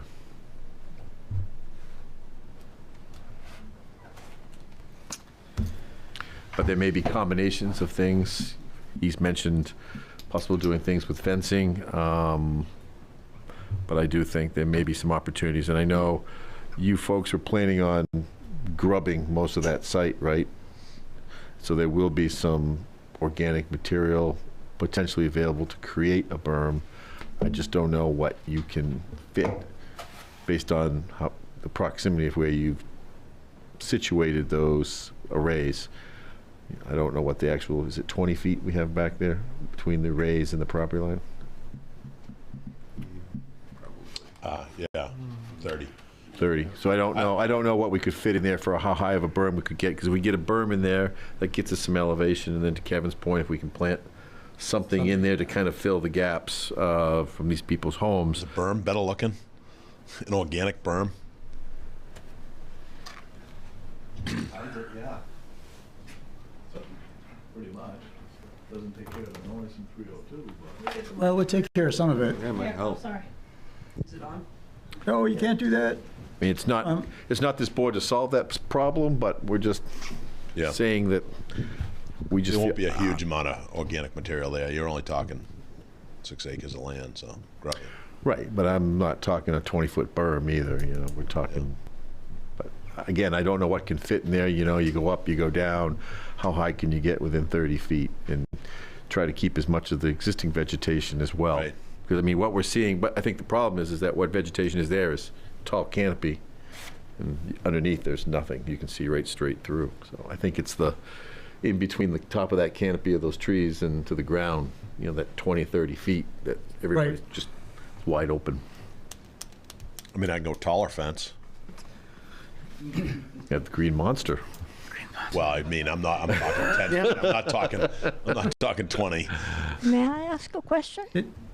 What happens to the rest of the living creatures in this Ma'am, town? we've closed the public hearing. I can't have the, and I appreciate your concern.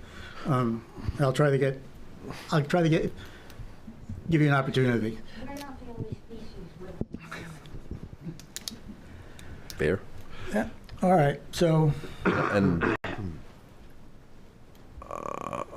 I just kind of want to get a little Kirk's feedback as far as what the DEP will be reviewing on both the on the vernal pools and the stormwater. If we just get a little feedback on that, I think that might be helpful.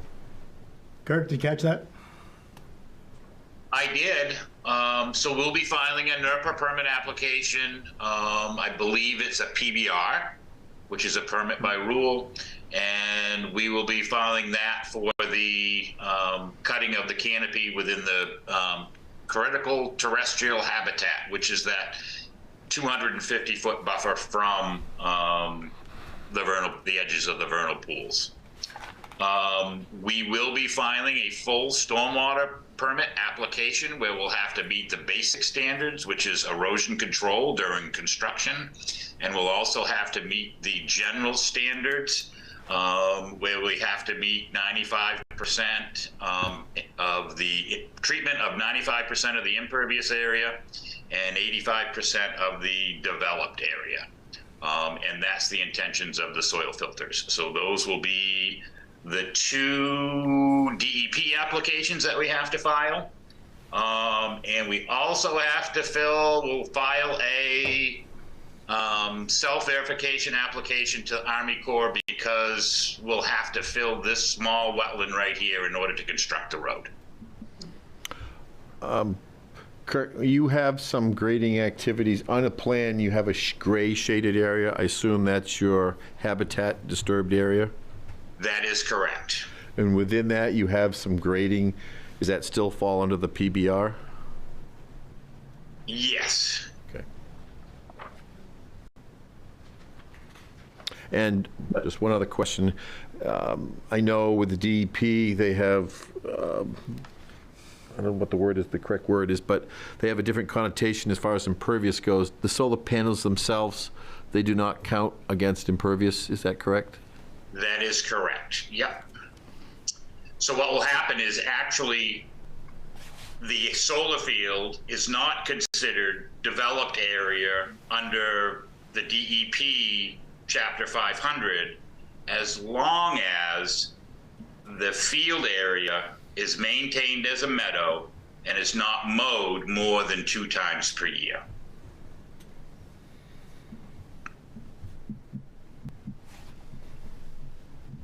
Bob, I have another question on, and back to the visual impact. Since it is part of the ordinance, can we vote to require that impact statement? Oh, sure, yes. Can I do that right now? Can I move that? You're making a motion? Yes, you can make a motion. Yeah, okay, I move that we require a visual impact assessment. As part of the project. As part of the, accepting, yeah. Part of the project application. Is there a second?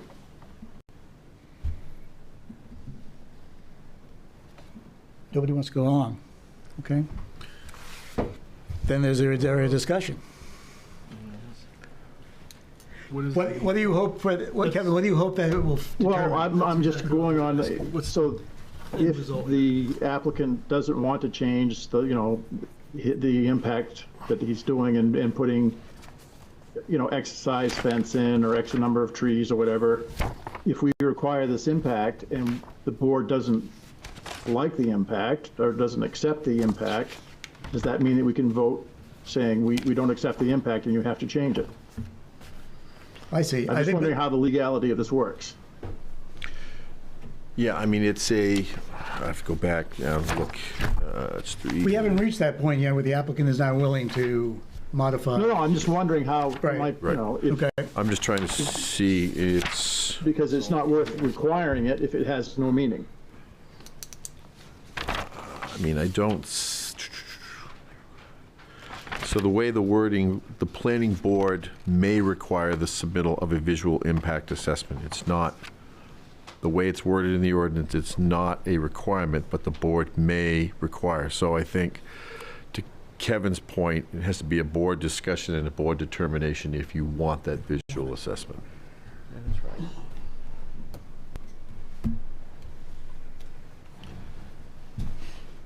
right. At this point, I'm not sure it's worth moving that direction. Is that?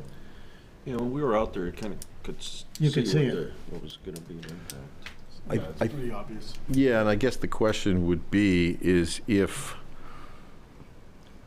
I think the board has stated it has a concern about that, and if the applicant hasn't responded or doesn't respond to that, That's when we would. Then you could fall back and say, okay, we want more information, we do want a visual assessment. But I think right now you've got a void that needs to be addressed, either through them coming back with a more detailed plan, or if you do not get that, then you could utilize the visual assessment to... Okay, does that sound okay with you, Kevin? Yeah, that sounds fine. I'm just wondering how we can address this in a better manner. Right. Well, and it may be in the applicant's benefit to follow that course do it now. to cover, cover you know what, but.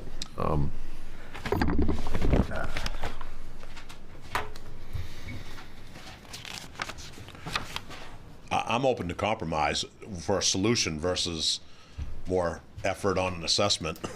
Well, and I don't know what that's going to even is. Well, I think the main point of that is that we'll be looking for either a landscape architect or a professional to provide a design appropriate screening of that location, I think is what we're looking for. I can't speak for everybody on the board, but I think that's what I'm hearing. A better design on a lot of other projects that we've done that address those, visual impacts directly. Right. And you got to remember, you're not just in the solar farm, you're still in the site plan ordinance, which it's required, it can be required within that as well.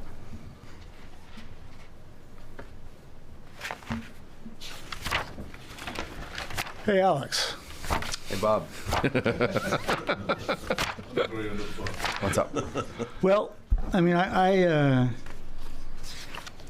think Dave has made a kind of a point that's kind of resonated with me, and that is, I'm not sure when we did this ordinance that we were actually, anticipating that the project itself would pretty much go across a continual property line. Like it would, a house is going to be the 50-foot buffer, but it's not going to be the 50-foot buffer across the whole house. It's, so, and I know it's an that we allow it, and I have no problems with solar projects, and I also, for you, Dave, I also feel very strongly that a developer should be able to develop his property the way he wants to develop it, as long as within accordance with the ordinance. I mean, that's what the ordinance is for. And to the, ma'am, to what you were saying about that, yes, there's animals and wildlife and all that, but somebody, as I was telling Mark the other day, somebody much smarter than me told me if land is undeveloped, it's going to get developed. So whether or not how it's developed is really what the planning board is kind of designed to do. So there's going to be development in that, and there's going to be impact to water runoff. There's going to be the impact to the trees and to the animals. It's going to happen. It happened when you're... Doesn't mean you should. Well, that's true, but I mean, it was done when your house was built. It was done when my house was built, right? So it's like, if my house wasn't built, there'd be a lot of animals that would be very happy, so, well, it's always easy to say you stop after we're here. So anyway, so back to you, Alex. So I'm not, was that really not, is that really something that we kind of, if we don't move towards increasing the buffer, I think that we're putting undue hardship onto the homeowners, particularly that we can say it's not industrial, it's not industrial, but it is being almost designed as a warehouse. Where it would be designed as a warehouse, we wouldn't allow it. Right? So I'm trying to reconcile those two things. And I guess one of the things that probably would make it a lot easier is if you pull that project back from the property line. But I know that you're under constraints as to how much you can do that, as far as still making the project viable. Absolutely. So that's where. So just to be honest with you, that's where I stand right now. I'm not, I'm not really all for. I'm not really all against, but I'm concerned enough that I would, I would not like to have to call myself to vote right now. So the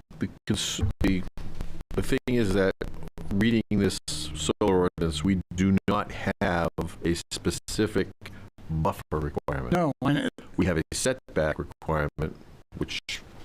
And is that our fault?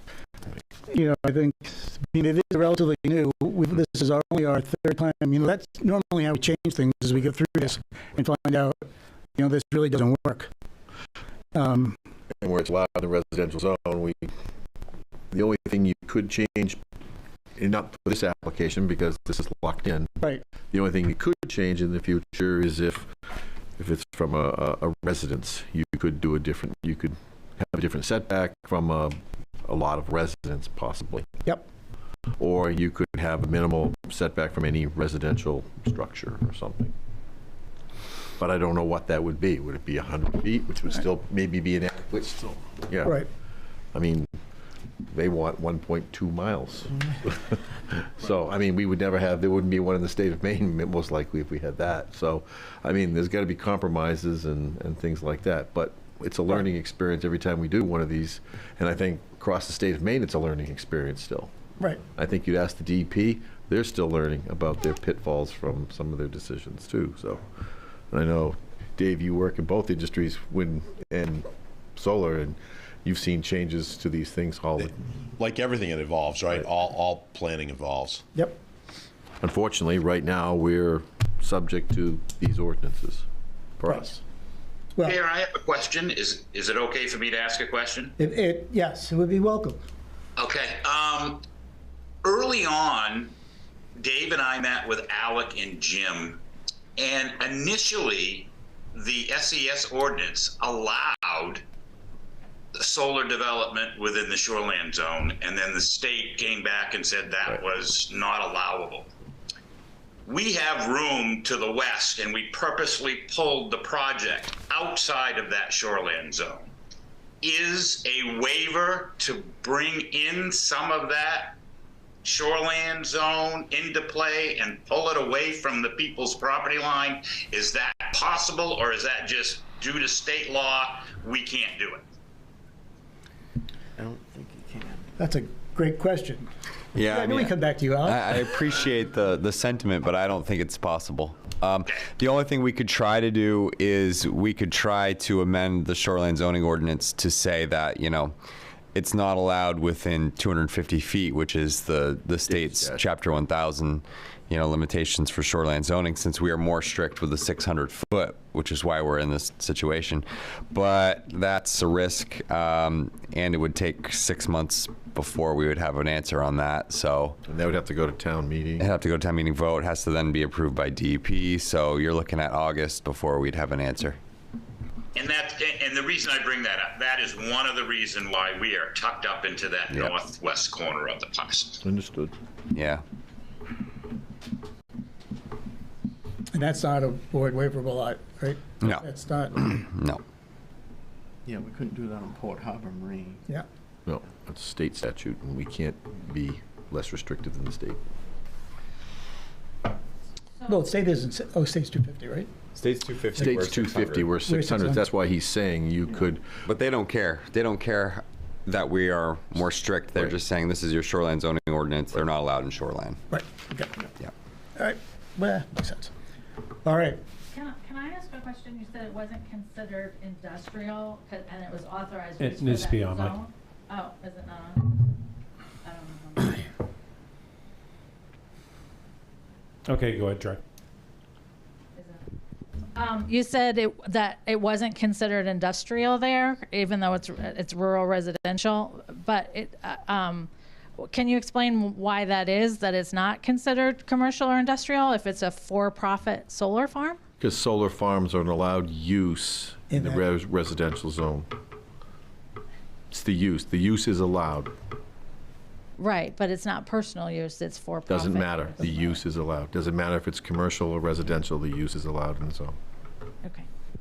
And then they also said that they were going to be drilling. So what about? No. They're just posting. They just post. Oh, okay. Just drilling. Again, Post. the radon with the granite shelf. All right. Dave, did you have a question? Go ahead. Yeah, the podium would be best.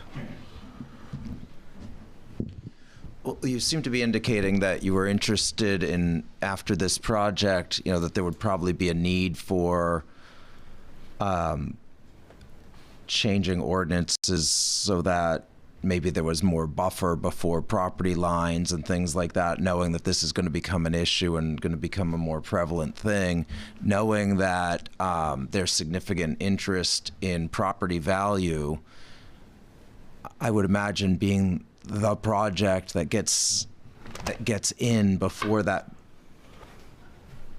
theoretical change would go on, you know, you're looking, if this were to go through, you're looking at us bearing the brunt of a property value that we perceive and a problem that we've already perceived, that everyone in the room has perceived, is this is too close, and this is going to impact property values. Precedent. We hear you, Dave. Yeah, thank you.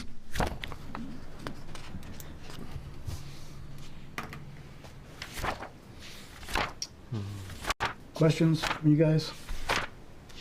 You all? Kevin, do you have any other questions? No. All right, well, I think we, Jim, do you have?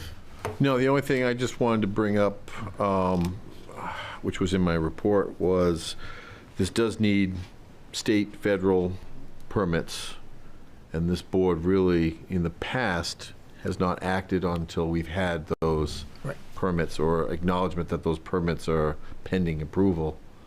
I know in the other solar farm, there was some PUC regulations that, you know, got in the way. I don't think they've asked for anything special, so I know we discussed it at the site walk, but we might just want to make it on the public record that we will be looking for those documents as part of our final approval before this board can vote. Will vote. Yes. I said it, but You said it. I'll wrap it up. Mark, do you have something that you want to say? I don't. All right. Mr. Chairman? Yep, one second. Go ahead, Wayne. So I just wanted to bring up that you should have received my most recent memo in the packet. I've been working with the applicant, and memo addresses items that should be on the final plan, which I feel very confident that that will take place based on our conversations. Wayne, can you explain this this piping that you want circular surrounding the project? Yeah, so what it is it allows the truck to be at the water tank, the cistern on site, and pump into this piping and have outlets, 4 outlets around the site for fire suppression, so that we can hook hoses up to it and do fire suppression. So are these like hydrants that from underground piping, or? They're just stand pipes, I think. Stand pipes? It's a stand pipes.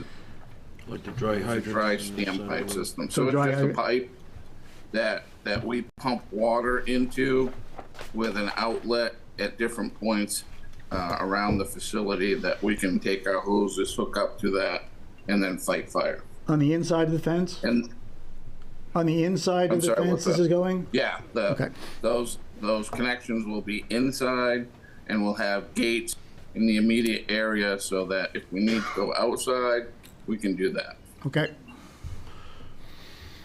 And this is all in lieu of that fire lane encompassing the whole site to give us fire suppression access. This is a way to accomplish the same thing without all that roadway. Perfect. All right. Go ahead. As we talk about the idea of the DEP coming involved in this, is there a way to request a assessment of how it impacts Thomas Pond, the stream running down my property line, the watershed issues? That's exclusively what DEP is looking at. They're filing a stormwater permit, so they're looking at all the runoff that would be coming from the project site, analyzing those study points where it leaves the site. And Kirk, do you have to address phosphorus because this is in Thomas Pond watershed, or is it just general? It's general because this didn't trigger site law project. The phosphorus standard would come into play if we had 3 acres of impervious area. We're under 3 acres. But a lot of the procedures that you'd use for, in this case, it would be total suspended solids is what they would be looking for. A lot of the measures they use for that are similar to what you treat for phosphorus removal. So that's usually the nutrient you're worried about getting into a lake watershed because of algae blooms and things like that. So that is all being reviewed by the state at this point. And that's why this board will wait until it has that finding from the state before it concludes. And so the state would be looking at that there is a State- stream running down from my property into Thomas Pond. They'll be looking at all the water leaving this property. No, I don't think so. They're only going to look at that stream if there's water runoff going into his vernal pool. Correct, but if there's any runoff from this site getting into Right, that stream, correct. they'll be looking at that. I just And didn't they will want to- also be looking at their documentation for the wetlands and the vernal pools as there's impacts. So it would be on, you stated earlier that we would have the opportunity to have that body of water behind my house reinvestigated. Like, we could contact the Department of Environmental Protection. You can and reach, make them yeah, aware you of can that make there them is a aware of that. stream. I believe the applicant did do a vernal pool study. Is that correct, Kirk? That is correct. We did the, Dave retained watershed resource consultants out of Bar Harbor, and they visited the site during the spring, counted the egg masses on all pools that were on the property. And as you guys had mentioned, this designation of significant depends on the amount of egg masses and the activity with those pools of whether or not they're significant. And that particular pool didn't turn out to be significant. At that moment. That information, that report will not only be reviewed by DEP, the actual IF&W, we report all of those reports and studies to IF&W, and IF&W reviews and accepts that data or not. Inland Fisheries and Wildlife. Right. It just seems like a designation that water runs from that one pool into the lake would be something significantly noted. You know, that one of the pools in that area runs down and is a direct watershed into the lake seems like something that should be significantly noted. Yeah, but it doesn't qualify as significant. Not a vernal pool. significant. I know what you're saying, pool, but as a designation, when you're thinking about a site use and what impact it potentially could have, that the water leaves that pool, even if it's not a significant pool, if it leaves there and runs directly into the lake, that should... It gets treated no different than any of the other pools on that property, because runoff could get into any of those pools, and IF&W... Not runoff from the... Sorry to interrupt you. Not runoff... I'm not concerned about runoff from the site, necessarily the particulates or whatever of the construction, but those issues like, were there ever fire suppression done, that one of the pools, the water from one of the pools leaves the pool and leaves that property and goes down directly into Thomas Pond. I believe all the water from this site, not just on your property, but all the water from the site eventually gets to Thomas Pond. Mm-hmm. Is that correct? Filtered through the ground and whatever. Well, I think there's discharge points. Is that correct, Kirk? There's other points of concentration that leave the property? That is correct. Not just yours. There's other points. So all of it has to be reviewed by DEP. Okay, thank you. Okay.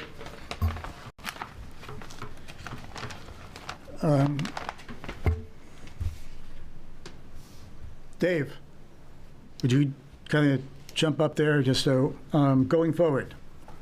As Jim mentioned, we will not give final approval on the project until all of the DEP and the state and all those regulations are in, and anything that's unique to the solar, that solar wants. I would like to give you some guidance going forward. I think that's kind of fair, and I answer any of your questions that you may have about going forward. I am very hesitant to talk for the board. I do know one of the members that's not here is also concerned about the buffer and the visual impact. You've heard Kevin. I am also down on that list. So I think that somehow in some sort of redesign, we would like to see some methodology that you're going to do that's going to mitigate both increase that buffer, maybe help a little bit with the noise, with the light, but certainly help with the noise in some manner. Is that Increase the buffer I agree. density? You agree? And what's that? What? Increase the buffer density? And increase the buffer density, right? As opposed to moving? Yes, yeah, either any, I mean, I don't want to design the project. It's up to you. If you want to, if you're going to put in old trees in back in there, I mean, whatever you're going to do, that would be something, we're going to be interested in seeing that. What, is there any other specific things that we are interested in seeing? I think to your point, you keep it natural, not a huge, fence like a golf, like a. Yeah, we're not, yeah. Stuff like that. We're not looking for a 30-foot cyclone fence. Yeah, I was just going to say the same thing. I agree completely with that. We just don't want a higher fence. We Right. want something natural. Right. That's going to, and that would be particularly those back properties. I think you've got it, the project itself is decently buffered from the Youngs. Are the Youngs here by the chance? No, okay. All right, what else do we need? Whatever the board. Of all our public hearings, and believe me, I've been here for a lot of public hearings, you guys are by far the nicest. Oh, yeah. The most polite. Well-researched. Very impressive. That any group we have ever had. And so thank you. I very much appreciate that. And, well, we had to have you here, you see. Trying to boost your ego. Wouldn't be any choice. There you go. We'll be back after we've received all those other permits, including PUC, which actually I already have, but, and then I'll reach out to the neighbors as well. Okay, it might behoove you to come back, though, before that point with, so that we can see how that redesign is going to look and whether or not it's going to work. Point. Well, that's a good point, because if it changes my DEP application. Exactly. So you do... you could come back at any point for a continuation, basically. Yeah, and we'll table tonight. But I think you've got, I know our deadline for next meeting actually closes tomorrow, but I think Sandy said, I think you bribed her and said you could have another week. Or she said, We'll as see. long as you got it in. It's Christmas. We're going to. Yeah, exactly. Yeah. So at any rate, so whenever you want to do that. But I think it would be better to come back to the board one more time. Makes sense. And at that point, I mean, depending upon what it all looks like, depending upon how it looks, we could give you, we could accept it with a conditional approval, and then you could come back on the time after that to, with all your permits. Okay, sounds good. And as far as you guys, you will not be formally invited to the next one because the public hearing is already over. But it will not be advertised. Well, it would be advertised. It will be advertised, but not advertised as a public hearing. So in January? No. January. It'd probably be February. Yeah. At the earliest. Either February or what do you think, Dave? February, March? Yeah, February's probably realistic. February. Well, I might be out of town, but it would be on It'll- It's on the Zoom. on the website? It'll be on the website. Yep. Yep. Right-hand side. Yep. Yep. Great, thank you. You're welcome. Yeah, actually, I'll be out of town too. Chair, I'd like to also let the abutters know that during the DEP permitting process, they will be getting green cards and they will be given the opportunity to comment to the DEP as well. So they've got another opportunity to chime in with their concerns with the state during the state permitting. Thank you. All right. We need a motion to table. So moved. Second. Second. All those in favor? Aye. Tabled. Okay.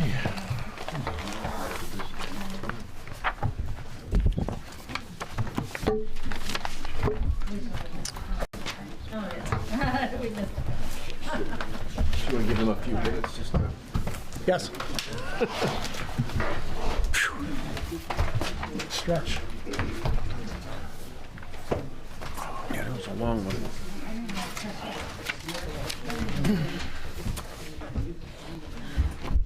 I'm getting a Charlie horse. Ice cream.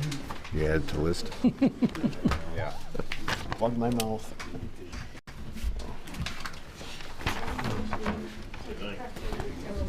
everybody else. Yeah.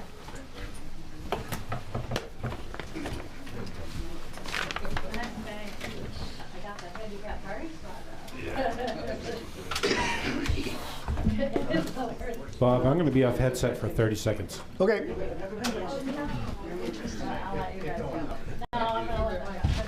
Thank you again. Is there anybody in particular could reach out to that might be able to speak to the group or not? Oh, yeah, thank you. Yeah, at least I'm walking now. I'm off the e-scooter. So that's good. Wait. Oh, that's Yep, Dave. yep, That's yep. Dave. That's Dave's phone. Yeah.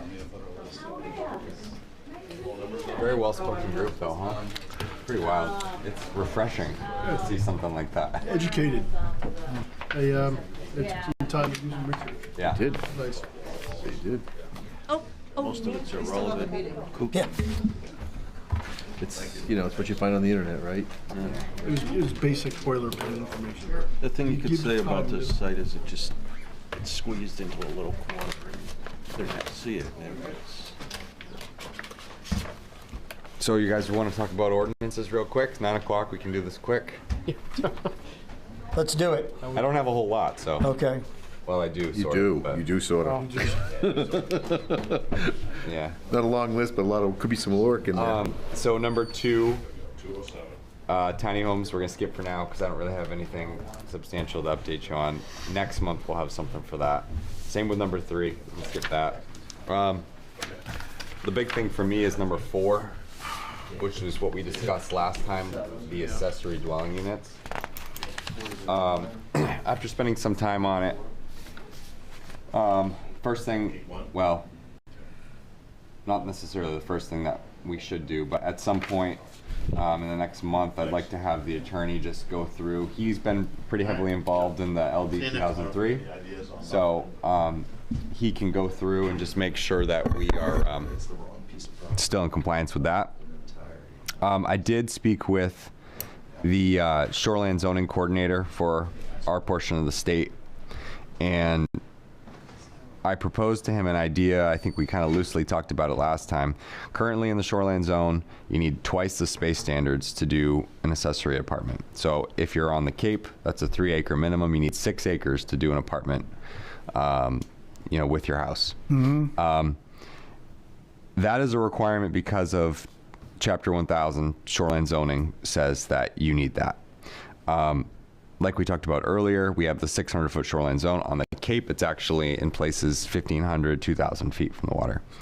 So I asked the state if they would be supportive of us allowing apartments beyond 250 feet from the water that don't need twice the space standards. So essentially, if you're beyond 250 and you want to do an apartment, you don't need to have twice the land, twice the shore frontage, twice the road frontage. Can it be detached or attached? Detached or attached, yep, that would be fine. And Jeff, obviously it's not an official decision, but he said that he would expect that would be no issue because it's beyond the 250 state regulated area. Mm-hmm. So I did a little bit more research with the company that does our GIS work and kind of asked them loosely to input some of these numbers to give me an idea of how many lots are currently capable in the shoreline zone of supporting a second unit. And between LRR1 and LRR2, which is the Cape and everything not on the Cape, there was about 20 lots that we could get apartments on now that met the requirements of today. By changing that, and some of these aren't 100% accurate, but it's pretty close. By changing that, the number goes up to around 80.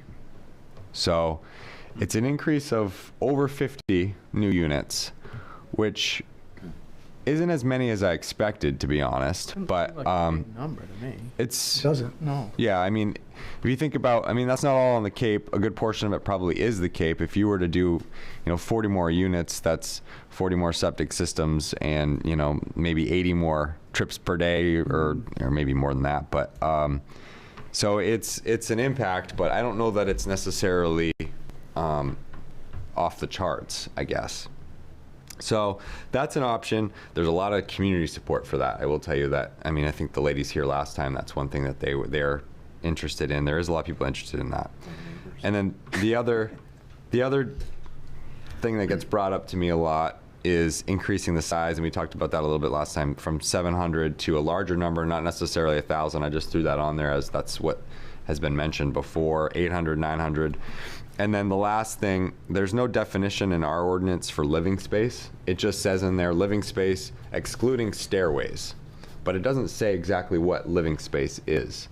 And hasn't really been an issue yet, although it does come up. I just issued a permit last week where they calculated the 700 square feet and they took out they did interior measurements instead of exterior measurements. So they took out the wall framing, and that's how they calculated it. And I was okay with that because it's the living space. Yep. So I think we probably should try to define that. So I guess those four things I'm kind of looking, I'd like to bring something back next month. And that living space, that's living space floor area, correct? Not space, because we've done this before. It doesn't say. It just with says volume, living space. and we've got into knee walls, attics, and it gets to be crazy. So I'd love some feedback on that, so we could maybe... I would think you'd want to have it to be floor space. Yes, Floor space. definitely. Yeah. Floor space even, or storage, like you just said. Living floors. Well, I think you can define it down from there, but I don't think you want to do it You could have a space. knee wall and a closet. So Right. a closet is living storage space. But Yeah, the and I wall's think you not. could. I So think you could that's- exclude storage areas, stairwells, Yeah. things like Yep. that. But you could just stick to. Yeah, so currently I'll allow people, like, let's say they do a garage and they put an apartment above it, and they have a stairway come up, and they're over the 700 because of the size of the garage. We allow them to do kind of their enclosed apartment area, that's 700 square feet, and then if they want to do another room on the other side of the hall that has storage, and maybe it's a utility room, and maybe the apartment uses that, maybe they put a laundry room in there or something, but it's separate from that unit, we allow that to fly. I'm just wondering if there's any architectural or any planner dictionary terms that you could use for what is a living space? Is it a kitchen? Is it a bedroom? Is it a living room? You know, Yeah, I mean, what gets NFPA excluded basically because may have something, Wayne, I'm not sure, but yeah, building because code it's a might. laundry room. We can Yeah. refer What is to a that, laundry you room? know, that reference. Yeah. It's a room. Yeah. Yep. What do you guys think about the size? I know we've gone back and forth the last couple of 700 years. came from. No clue. Well, I think it was kind of from the state. I think it was the in-law apartment. Right, that's where ours came from. And I think that originally came from the state, but I know that you go in different communities, that's anywhere from 500 to his point 1,000. It's all over the place now. But So I don't. My take on that is, why do you limit it other than if it's, kitchens and bathrooms which impact the septic? Why are we limiting the square footage of somebody's living room or somebody's bedroom or, Yeah, I think- I really don't get that at all. I think the only thing that's there is it has to be subordinate to the principal structure. Principal structure. Yeah. So I think that's your And that criteria. is because of, It's an accessory, not principal. so why don't you make that, then you just call the other one the principal and the other one's the accessory. I just don't get it. It doesn't make any sense. No, and I don't know if we all disagree with you or not, but that was the principle. That was the reason that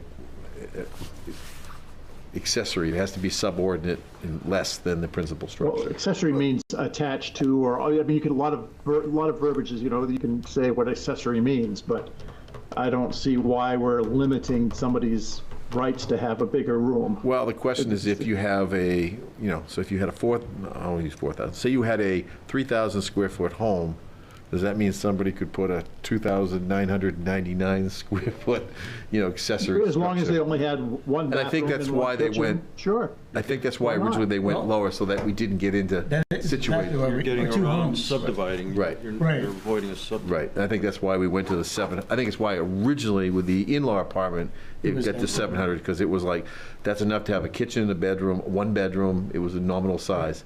And I Yeah, think I we get did, that, we one wanted to bedroom, one avoid kitchen, one people. bathroom. I think we wanted to avoid people basically trying to duplicate the home for rental purposes. Right.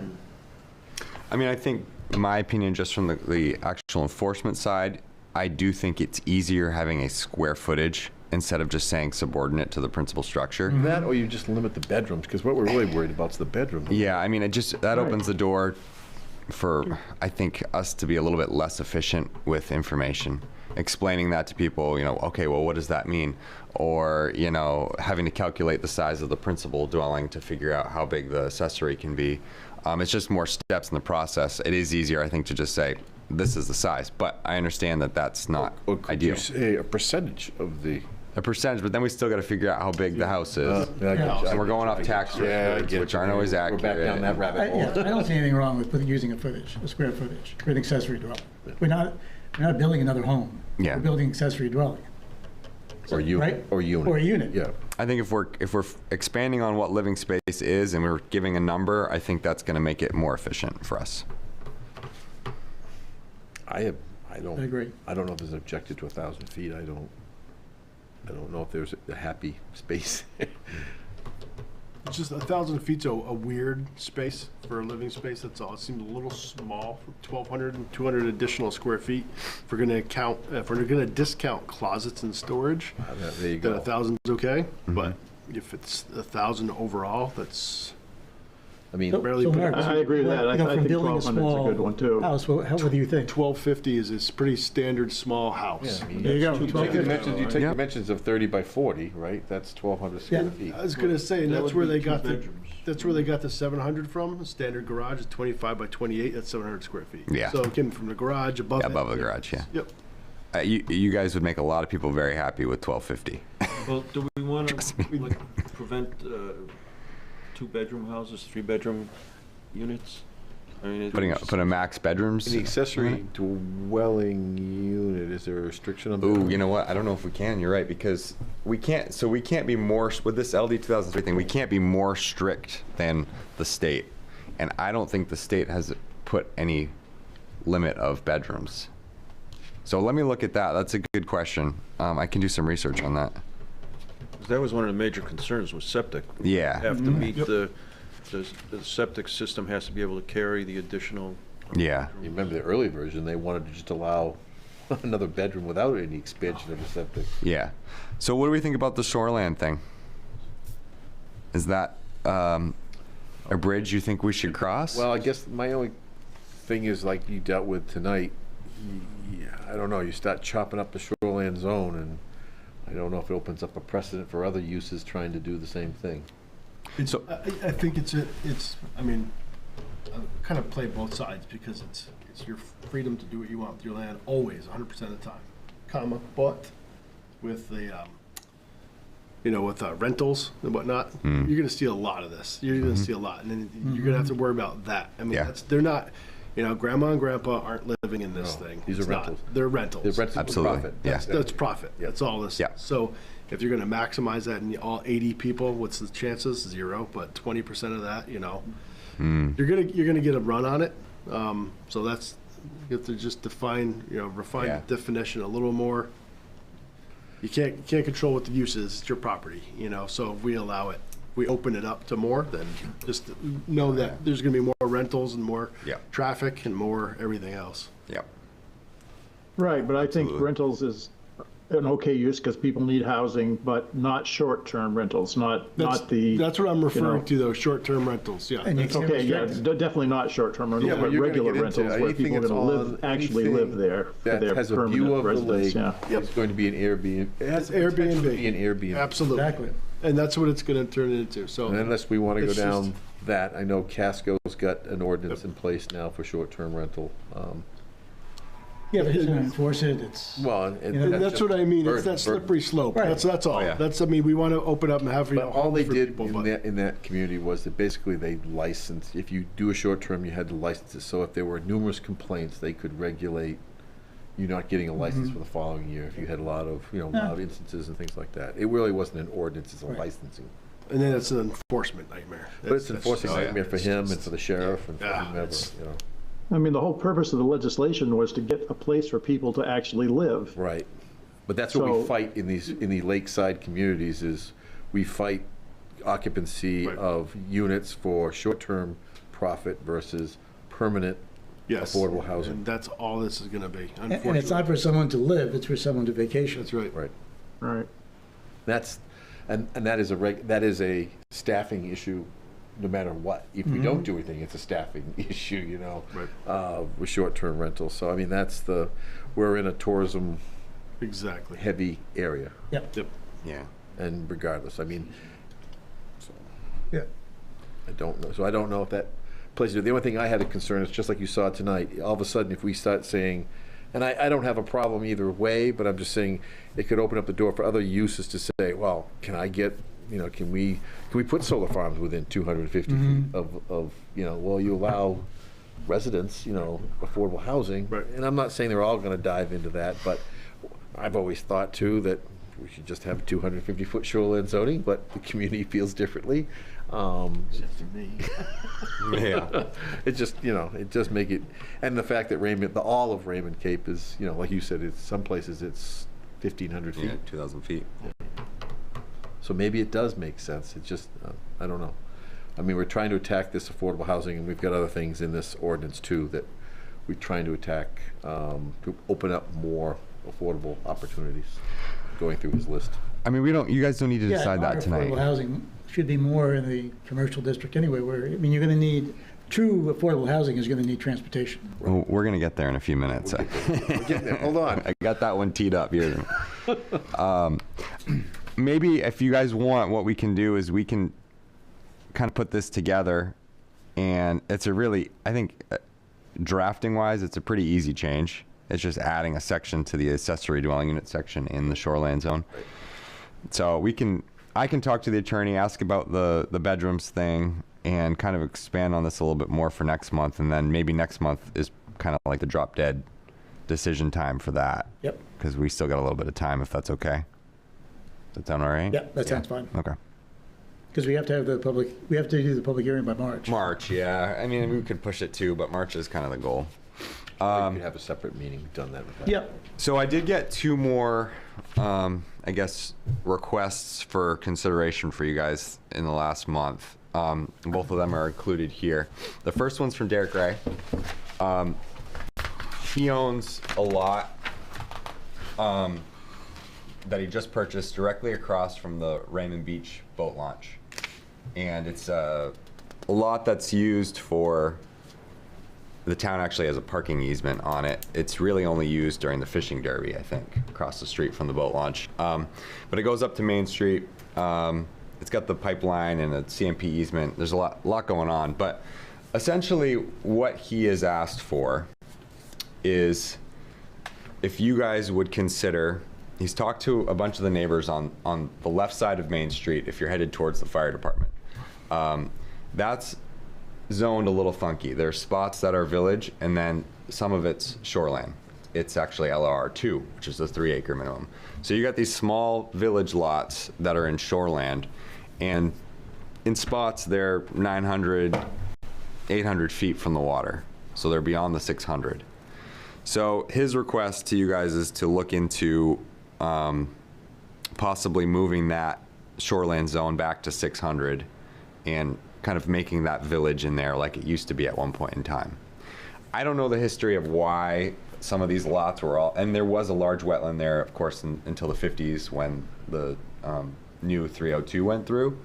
But it looks like resource protection is further down.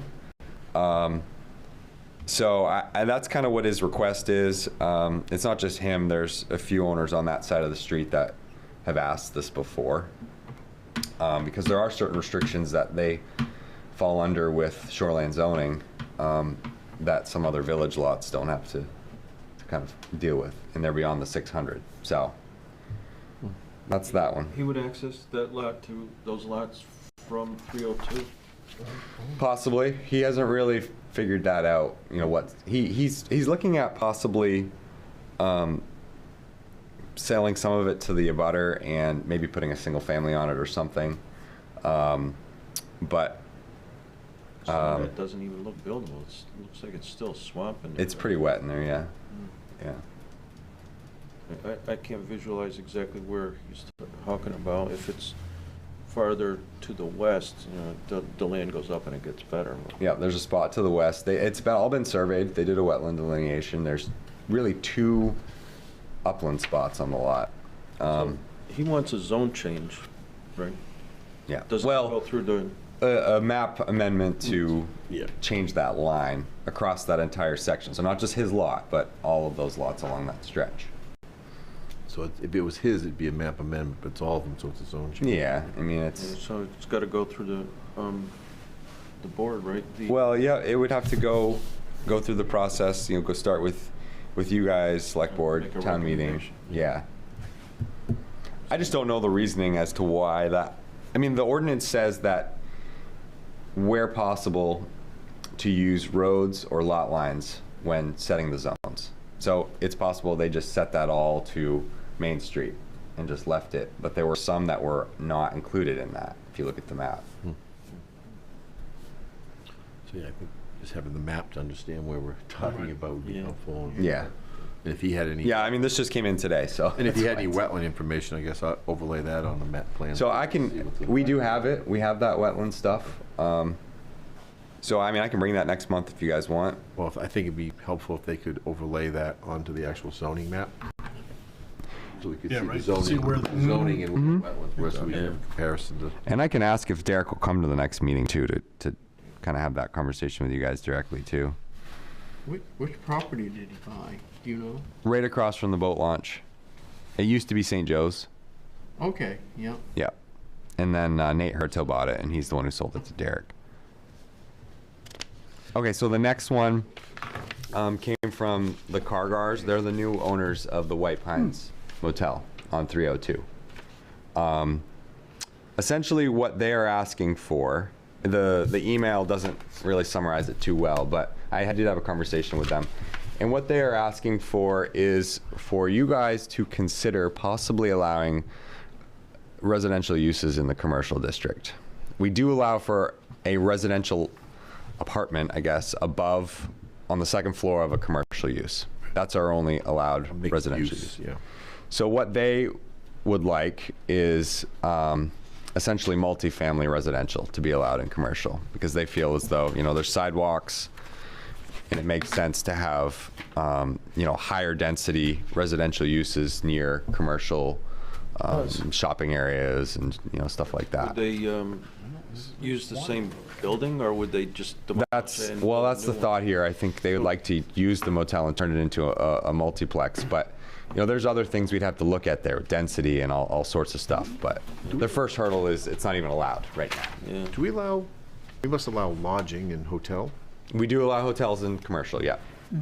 So that's an allowed use. One of the things that he and I had a conversation with today was, you know, I think we have a very defined and small commercial district, for one thing. But the idea was that we were kind of contemplating is, do we want to have a zone either on the ends of the commercial zone or a transition zone between the commercial zone and the residential zone that could be mixed use, where you could put affordable housing, higher density for multiplex, to your point, so that they could have pedestrian connectivity to the commercial uses. Yep, And that kind of gets into another one that we had here as well, the last one, that makes sense. to maybe have something where if you were in a mixed zone, you could have a higher density or a density bonus if you're doing it for affordable purposes. If it's, Very similar to what I think was in place when they did the senior bonus housing. And maybe that can be also part of this, is that the senior housing could be also be included with that, because if you have senior housing and people need services to get elderly, they would have those connections in close proximity to the services. which is in line with what our. Which is most in recent line comp with plan what exactly the they comp want. plan people Right. were looking for. And Yeah. I know they're looking for a certain percentage of housing to. Yeah. But, I mean, you can't just do that overnight. It's going to have to be small bites of the apple. But this might be a conversation, and maybe it doesn't get done this time, but I think it's something that might have some merit. I don't know That's a what good that, idea. I don't know what the, I don't know if we'd want to take a look to see what properties are even available behind the commercial. And, you know, obviously if you go behind the commercial on 302 to the lakeside, now you're into shoreline zoning. So, I mean, you're kind of limiting it to the inland side, but it might be something that, you know, I mean, you could have, I say a mixed zone because you could still have single family, but if you were proposing affordable housing or senior housing, you'd be allowed to give them a higher density. And then most likely in those zones too, you'd have water or access to And water. maybe someday sewer down the road in 50 years, or who knows. Right. You know, it is a TIF district, so there is possibility down the road we could do some town improvements down that corridor. So, I mean, Jim and I can work on that and kind of see if that's something. Obviously, it needs to be in line with the comp plan, which might be the issue. Yeah. So it might be something that time-wise doesn't work out for this year, but we might be able to stack it. Well, I'm wondering get the too, comp plan should we, if we have even an inkling of interest to do something like that, should we maybe have a conversation with the comp committee? But actually, we already talked about that. There you go. So is that something on the table? What's that? Is that on the table for discussion, you think, to? Yeah, I think anything would be. Okay. Yeah. So let's, And we're let's- actually talking about meeting with the planning board and the select board. Yes, yeah, I did hear that. Is that going to be sometime soon? I think so, Okay. January, February? probably. Okay. Mr. General over No, we didn't. No, we didn't. So it would be nice to have It's something. sort of in the talking stage. You know, just a rough sketch as to what we were thinking, Yeah. of how it would work for that conversation. Yeah. I mean, I think it makes sense because if you look at our downtown, I think the vision, of course, at one point was for it to be commercial, retail type uses. And I mean, that sort of works, but I mean, Raymond's more of a village, which is kind of a mix of everything. You know, we're not like Wyndham, which is But you might heavy push it- commercial. If you had a higher density and you had more pedestrian traffic down there, you might push it back to what the comp plan originally wanted. I don't know. It obviously it doesn't happen overnight. It doesn't happen in a year. It takes a decade or two to happen, but it doesn't happen if you don't have some kind of vision or plan. Right. Okay. Well, we can work on that a little bit. The density bonus thing. Yep. That's what the other flip side of that would be too, even in, I think we talked a little bit about that when they were here, conservation cluster type developments. If they had a certain percentage of affordable housing within that, say 20% or 10%, Yep. could there be a bonus for an additional unit or something? Right. As an incentive to promote affordable housing. But I mean, I don't even know off the top of my head. Do you know what constitutes affordable housing? Most developers I talk to say it's an oxymoron because you can't build affordable housing. It changes. Yeah, it changes. But is it 250, 270, something like that now? Yeah. I think it changes based on. Household income. Yeah. Yeah. It's right here, if you want to read it. But It's 2 paragraphs. But what would be the nominal price range of a dwelling to fall into that category? It says, for rental houses, a development in which a household's income does not exceed 80% of the median income for the area. I don't know how. But doesn't Fannie Mae or Freddie Mac, don't they kind of have a county by county? Probably do it. I would think so. I think they have a county line where basically if you fall below this, you're into affordable housing, and that means your loans and everything are kind of based on that too. Yeah. I think it's established by county instead of Maine, I think. Yeah, and there's all kinds of factors that go into that. But I just know from talking you have to do for most developers, there's just no profit in it if they following the land use regulations that they have now because the price of land, unless they have high density, it's almost impossible to build affordable housing under those statutes. So you have to have a higher density to make even a possibility of making. I think that's what corporations like a Best of Faith, they have to find cheap land to make the numbers work because materials, construction, labor are so high that it just consumes the whole value. Portland requires affordable units with any major building. My son-in-law built a large condominium, and he had it provided. Yeah, part of yeah. That must be weird. You got some of the $1 million over here, you know. They're multi-million-dollar or million plus units, and a little one. Right. I can reach out to, is it North Star? Yep. I'm sure they have that information. They're doing a study for the county, aren't they? Yep. Yeah. So I can contact them and see. Kate Birch. Yeah, Kate. I've talked with her before, yeah. I was going to say Ben, but probably. Yeah, Kate's the one that's been doing the study for the county. Yeah. So I can talk to her and see what there is out there for info. And I mean, I think it's helpful to try and get it in now. Yeah. We've You know, I talked mean, we about look it. at commercial, and maybe we also look at transition zones around village districts too, possibly, because I mean, the village districts are closer to town center. Yeah. I mean, you look at like what's his name? Tim just did Honey Hill. Yeah. You know, I mean, those are a little higher end, but you can see even, you know, he has a big tract of land, so he's able to put them in a condensed area. But even if you get something like that, where you've got 2 or 3 units, you know, you That could. would have been a good opportunity to have some in there. That's Exactly. That's all I got. Do you folks have anything for ordinances, or Bob, do you want to add a buffer to the solar? Do we want to do that now? Is that something you want to do? I think yes. I think it is. I think we should kind of revise that. I did add don't it think to we my thought list, of so. that.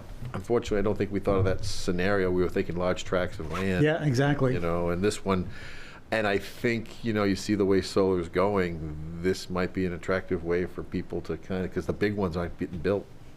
Yeah. There's Yeah, a I lot don't, of- and I don't think we There's a ton actually. of them permitted Yeah. across the state, and some of them are just, I mean, we have more strict buffering requirements for shipping containers. I was going to bring that up, and I just didn't. I don't want to bring it up technically. I'm sorry. Yeah, you're gonna get them going. no, you had to wind him up. But I'm like, come on. What are we Yeah. doing? So I think we should look at that and maybe use Just that as, consistency. Yeah. Yep. Yeah. yeah. Yep. All right, I'll do that. Second. Second. All those in favor? Aye. Done. Aye. Adjourned.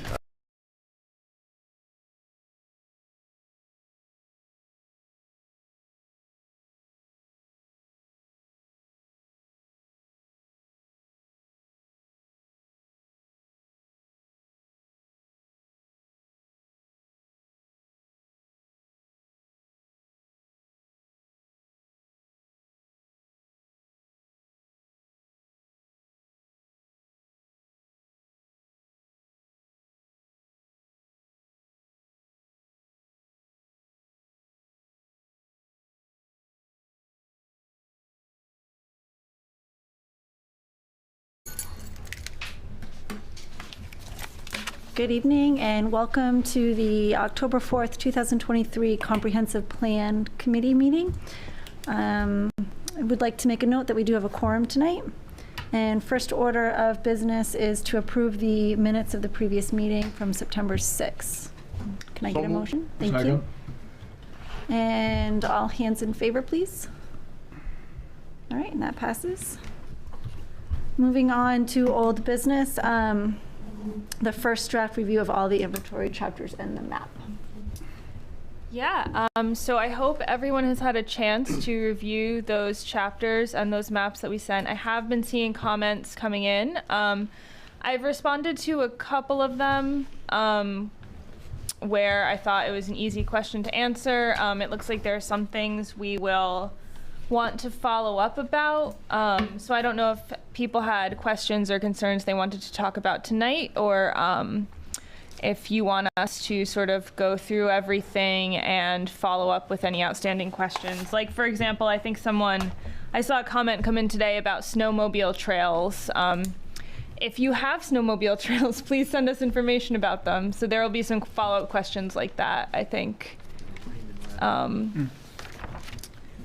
But yeah, in general, if anyone has any larger questions or things that they'd like to discuss with the group. I think the other thing I saw a few comments about was, especially in regard to housing, number of housing units, percent of seasonal housing, number of short-term rentals, things like that. So for clarification, the number of housing units is a tricky one to pin down. We have the assessor's number, we have the census 2020 number, and then we have the estimated 2021 number. So it's somewhere in between all of those. The census also estimates the number of seasonal houses, and that's basically we have that number, and then we have, we also looked at how many Raymond addresses have their tax bill sent to another town or out of state. So that's another one where we have 2 data points. The number is somewhere between those, we don't actually know the exact number. And then with short-term rentals, because the town doesn't track that, there actually is not a great source for that data. All we can do is look on some of the websites that aggregate Airbnb, VRBO numbers. So I hope that's helpful. For the purpose of the comp plan and the state, they just want to see that census data. They're not actually that concerned if it's not the exact number that you have in town. But I think it's certainly something that we should look at. And if any of those numbers don't seem right, it's something that we can maybe look a little more into, or especially with short-term rentals, if that number seems low or high, we can include additional, sort of anecdotal information that, according to residents and people's experiences, that number seems low or something like that. Peter? Yeah, I guess just a comment on as far as, I don't know that the state could come up with any better number than we could come up with. And my guess is that we need to be fairly accurate, because my guess is the state uses the numbers that we submit. So although these are estimates only, in looking at the chapter, a couple of things stuck out to me, and they were all fairly clear. And I don't believe actually need absolute numbers, but I think it's safe to say that as far as looking at housing affordability index, it indicates that prices are becoming less affordable, and that there is a significant number of homes that are seasonal or not occupied during much of the year in the town. So that also kind of jumped out at me as far as being interesting. And as far as, yes, and as far as looking at just the demographics as far as population, or projected decrease in population is probably caused by a combination, this is my own thought, of a lack of affordable housing and an increase in the ratio of death to birth, which I don't believe is anything that is unique to Raymond. I think it's kind of the state. Yep. Yeah. Yeah, that number of it, I think it was a third Yeah. or vacant. I mean, I think you had two different estimates where that came from, so I was just kind of surprised at a third. But I think if you look at it, it's probably very accurate, and I think you had two different sources, so I'm good with the number. The only other way you can do is go down in December and see who's in the driveway. I don't think that's a very good approach either. Yeah. Yeah, I will say this is not, we are actually at North Star. We're working on a Lakes Region housing assessment for Cumberland County. So this is a totally separate project, but we're comparing a lot of this housing data in all the Lakes Region towns. So hopefully by next month we should have a more final version, and I think it might be interesting for some data points for you to see how Raymond is comparing to some of your neighbors, because by these numbers, I think Raymond actually has less seasonal housing than some of the towns like Naples, Casco, Bridgeton. I find that really surprising because we have the Cape. Yeah. Those are large tracks. That's true. Those are pretty large tracks. Casco has Point Sebago, and Naples, Casa. That's not surprising. And it would be interesting to have the numbers, but from my familiarity with code enforcement, over the last decade, there's been a significant number of conversions from basically seasonal to year-round. Yeah, so I think Sam and I will share those numbers with you if you're interested from that sort of larger regional study, because I think it's interesting as we move towards thinking more about goals and the sort of future-looking part of the plan, to see some of these pushes and pulls that may be impacting Raymond's housing and population. Are you more affordable or less affordable than your neighbors, and that sort of thing. I think the unanswered questions, I think you can either put back out or somehow. I think that makes the most sense to compile them, because I think sometimes with all of this and the back and forth, we don't really know what stands still unanswered for you, and we're seeing it prior to the town seeing it, correct? Yes. There's also things that we probably are thinking that that's best answered by town staff, and we're not sure if that's getting addressed or not. Yeah, I think that sounds good. If everyone's comfortable with us kind of saying your comment period is over, we'll go back, see what we still need to answer, and follow up. Good. Yeah, I think we've had sufficient time to do it. Okay, great. Thanks, everyone. Really helpful comments. Really appreciate it. Great chapters. I'm going to move on to the public outreach event. I put this on there just because we have a little bit of an update. It looks like you sent a confirmation that the Jordan Small Middle School gym has been reserved for the 2 dates, correct? Yes. Okay. Correct. So I just wanted to make sure everybody was aware that that has happened. I don't think, do we have anything else for that right now? No, I think this might be something to talk about under new business, but basically what we want to do between now and then, I think is, in terms of raising awareness and getting people involved, we should talk about, but I think we have that under new business. Okay. All right. So next on the agenda is the Community Resilience Partnership, and I apologize. I have just not had a moment to make any forward movement on this. I guess we can continue to keep it on there, and I can try again this next month, or we can just. I'll kind of ask John kind of what he'd like to do. I think we should keep it on there for next month, and yeah, I too was true to my word. I think last meeting, saying I would arrive at this meeting having done nothing. But I did spend about 15 minutes on the site this afternoon, and my general sense is that before diving in, it would be great to have some confidence that we'd have a team here in Raymond that could run with that ball, and I'd be hesitant to sign us up and get us into the process and then struggle to have a good committee that could pursue those opportunities and those projects, a number of which they give you a good list of possible templates and ideas about things that your community might need, and if we can't think of any of our own, which I bet we could.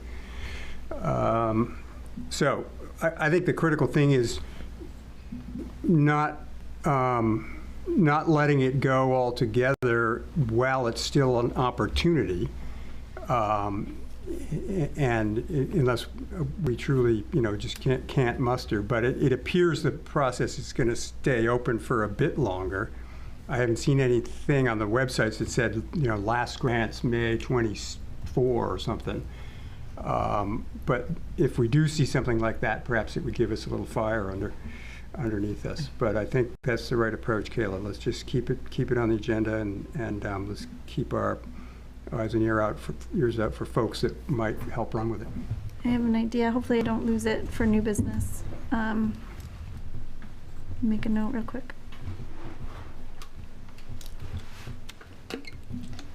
Okay. Well then, unfortunately, moving on from that. Oh, yeah. Can I bring somebody up under old business? Yes, you may. All right. I think we're missing out on a unique opportunity. We have not interviewed Don Willard, who was the town manager. Don is 23 years in this town. He knows this town better than anyone here. If we don't interview him, I think we're doing ourselves a disservice. Any idea when Don is going to be available? Because we have to wait till he's back. Don is no longer. He isn't coming back. Okay. Don is out on FMLA until January. Okay. So we cannot contact him for any work-related subjects at all. So that's work-related, right? Not if he's not working. So Sue, when you say we can't contact him, does that mean town employees can't contact him because this is work-related? He can't be called upon for any work-related subject. He can be called upon as a citizen, as a friend, as a citizen, but not for work-related subjects. So as a citizen and a friend, if I were to call him up and say, Don, would you consider coming to a meeting or sitting for an interview and just talking about where we're progressing as far as the comprehensive plan is concerned? Is that a violation of any public policy or employment law? Not that I'm aware of, but I'm more well-versed in election law than I am in employment law. Would it be reasonable to reach out to the town attorney to see if that's Yes, something? that I can do. Could I ask you to do that, please? Yes, sir. And then if you could let Kayla and I know that? I think it would be great, because even if we could invite him to be a speaker, in which we could ask him some questions based on his citizenship of the town of Raymond. Open up for public comment, right? Correct. Any citizens out there want to comment on this and see if Yes. anybody happens to come forward? And I think for the purposes of what we're doing, the decision's got to be his. It can't be ours. And so we should be conscientious of that and make sure, as we reach out to him, we just let him know that he has the option not to join us for that too. Sure. If I understand it, any citizen or interested party in Raymond can come to these meetings and actually sit and listen or talk, express their views or opinions. But once again, I don't want to trample over any labor laws.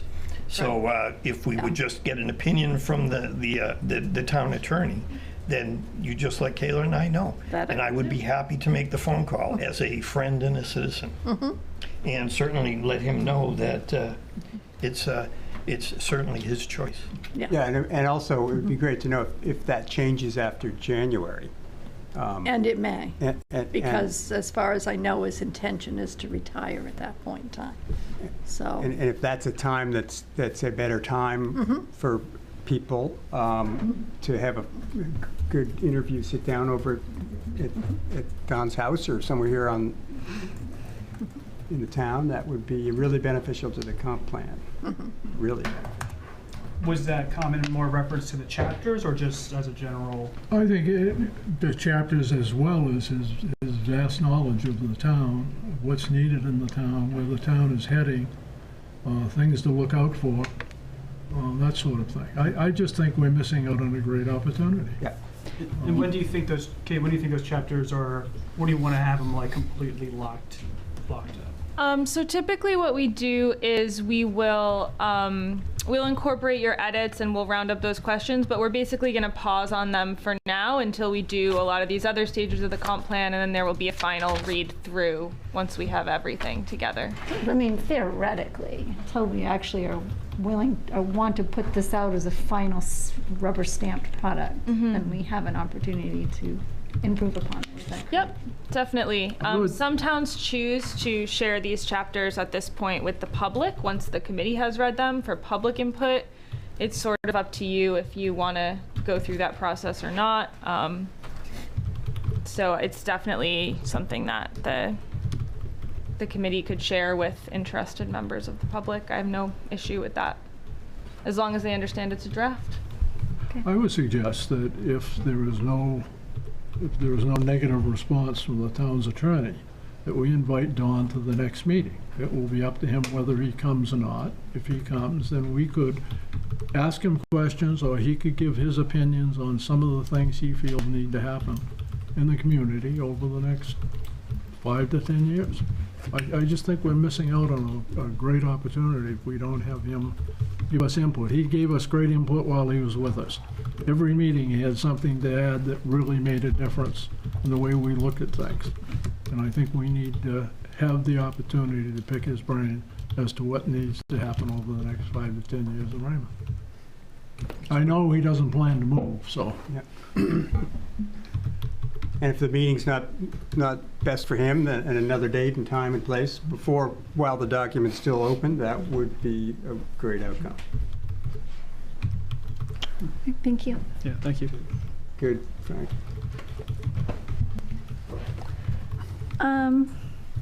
Okay, moving on to new business. The initial results of the survey, which I'm interested to see or to know how that turned out. I have a question for the group. Would it make more sense to talk about the outreach stuff first and then dive into the survey and the vision statement? Or do you want to just go in order? We can definitely go out of order. I'm fine with that. And talk about sort of continued outreach. Sure. Is that okay? I, by unanimous consent, would just change the order of the... Yeah, I just think it might make more sense before we sort of dive into a topic. I'm okay with That's that. the chair's prerogative. Okay, I'm fine with that. Yep. Yeah, yeah, go ahead, Kaylee. Well, I had asked that this be put on there because I thought that, especially since we'll have survey results, that it should be another time for us to reach out to our email list with the survey results, sort of what we're doing. Then we can also talk about that, watch out for January 2024, here's what we're doing. And then I also thought maybe we could put something together for the Roadrunner, including the survey results and a little teaser about our January event. So that's sort of, I was thinking of like grouping it all together. Yeah, that sounds great. I think similarly, I wanted to touch base with everyone on kind of what we're going to do between now and January in order to hopefully get some more people engaged. We had about 200 people take the survey. We have about 175 people on the email list, which is okay, but there are about 4,000 people in Raymond, so we would hopefully want to get some more. So I think and we've also sort of in a larger project management scheme of things, like we're right on budget, we're doing really well. We have some room in the budget with the public participation section to decide exactly how we want to spend that money. There were some things scoped originally that could either sort of be additional online survey, like more broad outreach, like even putting like online Facebook ads or things like that, newspaper ads. But that money could also be in support of things like more targeted focus groups, depending on what the committee feels would be the best way to start reaching some more people in town. So I don't know if we need to make any decisions right now. This might be something to follow up on, but I think we should think about what could happen between October and January to raise awareness of this project and to maybe get some more groups of people involved. And I'm happy to give more examples of any of this kind of thing if that's helpful. But do we have any kind of sort of calendar of events as far as like community events that might be going on between now and the holiday season, or like Chamber of Commerce sometimes has a calendar of events in the area? It might be worth our while to kind of identify a few different events that are happening and see if we can either set ourselves up at a table or, kind of make our presence known at those types of community events so that people are seeing us and out in the public. There is one coming up on the 31st of October. Yes. On Main Street. Yeah. That might be difficult to get a captive audience at that. Well, except one thing we're going to try this year that's new is we're going to try and direct traffic to Sherry Gagnon Park to Park, and we're going to run shuttle buses from there to Main Street. So there will be people kind of hanging around waiting for the shuttle bus and getting dropped off there. Just a thought. So they're a little more stagnant there. That's running around, running after a little cringeworthy. But it also may be a demographic. But it also may be a demographic that you're not necessarily grabbing from the. No, I'm not confident survey. we're reaching the young parent and children age group as much. I'm not. I asked the PTO to share the survey. I never saw it come out on anything that they did. So. They said, yes, sure, we'll share it. But I didn't see anything. I could have missed it. Yeah. Well, I know Joe in Parks and Rec mentioned that they were going to kind of assist with candy, stuff to hand out. Yes. I'm just thinking, like, if we got little nips and put our cards in those, handed those, parents would definitely read it, right? Well, okay, but maybe not. I like that idea. No, there's also the election Yes. So we can be present the way we were. I mean, last year was a huge success just in terms of meeting people and getting them to talk to us for the first time. So I think we should, at the very least, plan on being there with something. I know we're short on time, but it's probably something worth pulling together in the next few weeks. Oh, go ahead, sorry. Peter? Yeah, I guess at the September meeting, I asked some questions regarding the online survey, and I was satisfied with the response that this is a preliminary survey, that there'll be more surveys to come. We discussed where our biggest bang for our buck with our budget would be as far as trying to get more citizens involved. And I believe there was a comment by the guest speaker that was just kind of an offhand comment at the end, which was basically that, well, you know, 5% isn't bad. Well, you know, our target was 10%. 200 is 5%. So we got half of what our target was.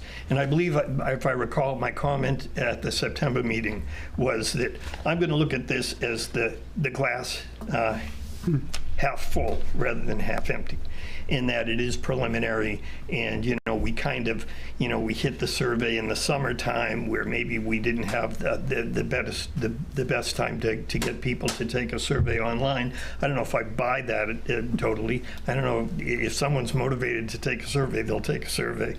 But in the fact that we also didn't really see a tremendous response from that 30% of our population or whatever, the seasonal or whatever. So I did a little research after that meeting and looking at what is considered to be a reasonably good response to a public survey. And 5% was at the low end. And it was like 20% to 5%. So I guess in this conversation, and when we're going to be talking about strategies coming up to the January event, obviously everything that we did, and I believe that our efforts were pretty substantial. I believe this committee was engaged in going to elections, going to lake associations, going to road associations, basically inviting guests to speak here and be on the public network. We are, in my opinion, going to have to do more, because I want to still maintain that attitude that the glass is half full. Because the other side of that coin is a response like this is saying that, to me, is saying that the community at large doesn't give a damn about the comprehensive plan. And therefore, our charge is to represent the community in writing this plan. And so if I don't want to walk away from this, as a former member of this committee said, it's not our plan. It's not the committee's plan. It's the community's plan. And I want to feel that the community has had input into it. If not, yeah, we can satisfy all the state requirements, and you know, we can get it blessed by the state and have a comprehensive plan.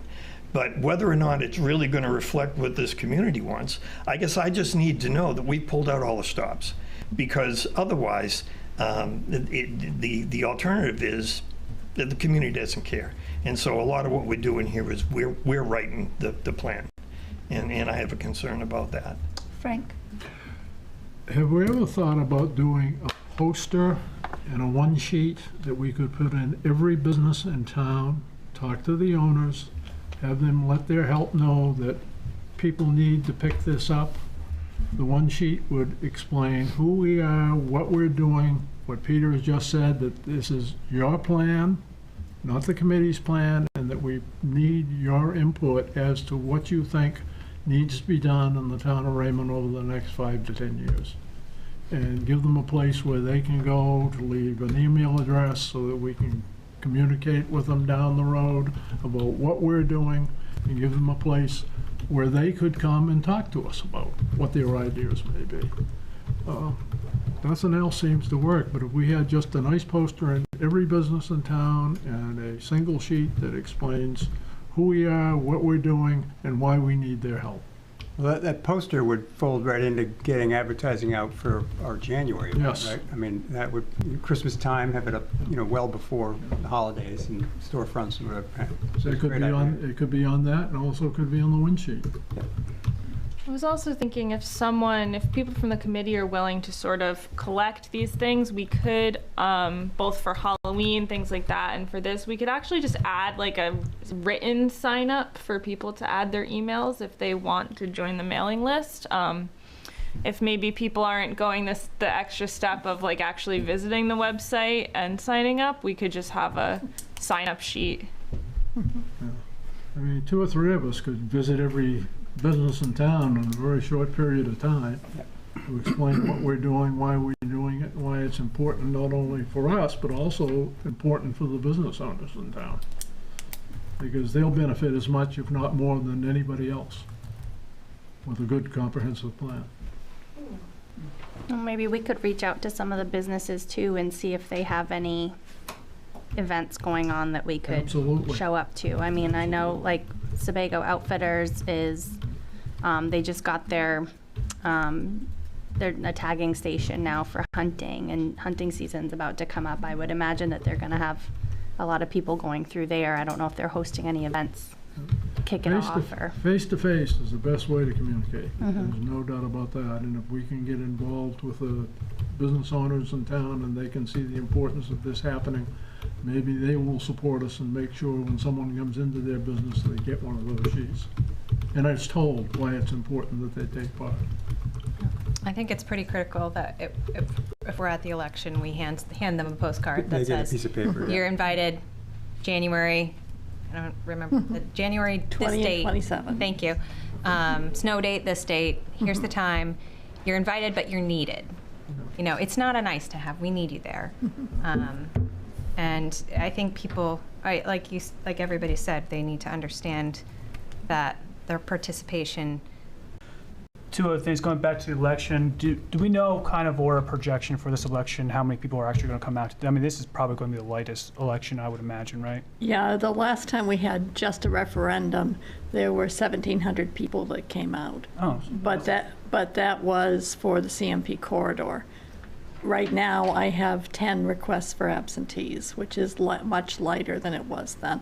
We could have a big surge, but there just doesn't seem to be anything on the ballot that's driving people out right now. 1,000 people, we see 1,000 people. Yeah. That's 1,000 more than we would have seen otherwise. Yeah, that's great. That's a great place to get email addresses. That's Time to talk, yep. Yeah. And But next year is when we're going to see the big crowds. Definitely. And then the third thing I had is, what about a Facebook? I mean, seems to be like a Facebook advertisement. It's simple. It's just a poster. People can click on it and put their information in, and we only do a radius of just Raymond. Doesn't have to go, keep our radius small and keep our budget so it's, what we think might work, and that might help us out a little bit too. I think a good Facebook advertisement. Any place where they can click on something and leave an email address, well worth it. Well, Cost of the customer, picking up customers that way is very little. This chapter, about the economy has the 6 largest employers in town listed by name as well. Maybe it's worth reaching out to those business owners. Absolutely. Directly. I mean, they have a real stake in this. They truly have. They may not Sabre know it has, right what, now, but they do over have a 200 huge stake in this comprehensive plan. Mm-hmm.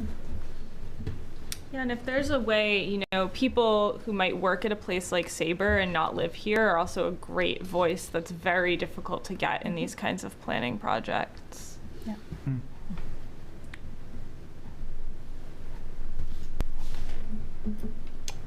So if anyone has any ins at Sabre, basically. We could probably, easy enough, print off, the email sign-up sheets and along with a flyer and a poster. And I think we're just gonna have to hammer it the best we can. We gotta get old school with it, It's just boots on the ground, kind of like just a drive to say, all right, one day, kind of like how we did like the boat tour. The boat tour, we got like the majority of our people together. We just gotta say, hey, on this day, we're just gonna pair up and just get old school with it and just do some old school advertising. So is it, if what I'm hearing, I mean, I believe that it was a very productive process as far as the development of the RFP. And so, you know, whether we want to call it a subcommittee or a work group, I don't really care. But would it be reasonable at this point, since time is short, since we're hearing around the table that there are people interested, that we form, let's say, a core work group that's going to, let's say, hit the businesses? Rather than talk about this and then next month talk about it again, and then we're a month closer to January. If it is old school and you're really going to hammer it, I would say also, as far as preserving the budget, I think we spend it now. I think if there's any time in the next 12 months when we need to spend some money, unless I'm missing something, unless down the road you see North Star seeing some big expense coming our way where we're going to need PR money, I'd say, well, let's not hold on to it anymore. Let's spend some money. Let's get this word out. Let's really test the waters and see, have we just not done enough to inform the community, or is this just the way the community is going to respond to our efforts? And I think that's just my own thought. So I suggest that to the chair, that we form a work group. I have a question. Is there any way you could quickly, and I won't hold you to it, rate what's most important? Like, so, you know, like, could you rate, like, you know, we've done our initial survey, but will we be doing a way more, I hate to say it, comprehensive survey? We have our first public outreach event, but then we want people to attend a meeting when it's all put together, right? And we want people to vote on it. I mean, I guess, is there like a way that you could give us a really quick snapshot on priority? So as we say, let's spend our money, we're making sure we are spending it where we need to, proportionally, based on what we really need. Because we can get a lot of interest now, but a year's a long time. So if we need to get them back on our radar, or us back on their radar, in a year, we need to make sure that we're able to do that, and we have the resources to do that. I just want to put that out there. I just think. Yeah, I think the parts where I think you want to see the most engagement are the event we do, or, you know, follow up, however we follow up an event in an online survey, whatever, about the vision, and then the future land use event and whatever online follow-up we do. Those two things are where we really want to hear from people, because that's where people will be giving input that will really form the goals and strategies that are going to be in the comp plan. So those, if I had to pick the two biggest things, that's where I'd say that's where you want to spend money and get people out. I think, you know, once the plan is drafted, not everybody in Raymond is going to read a draft of a couple 100-page comprehensive plan. Right. But I think, and you all have town meeting, correct? Yes. So this will go through town meeting? Yes. Okay. We don't. But we don't have an, yes. Okay. So that's the. I don't know about this kind of town meeting. We don't have. Voted on it, so it will still be voted on, but it will be voted via ballot. Oh, so we don't gather as a group. So I guess that's what I'm saying. We're not going to gather all as a group, and we're not going to have to stand in front of our citizens that come and say, this is our plan, what do you think? Does it pass or not? They'll vote on it. Okay, which means they'll be voting on, honestly, probably something they've never even looked at. Just saying. Yeah, I think I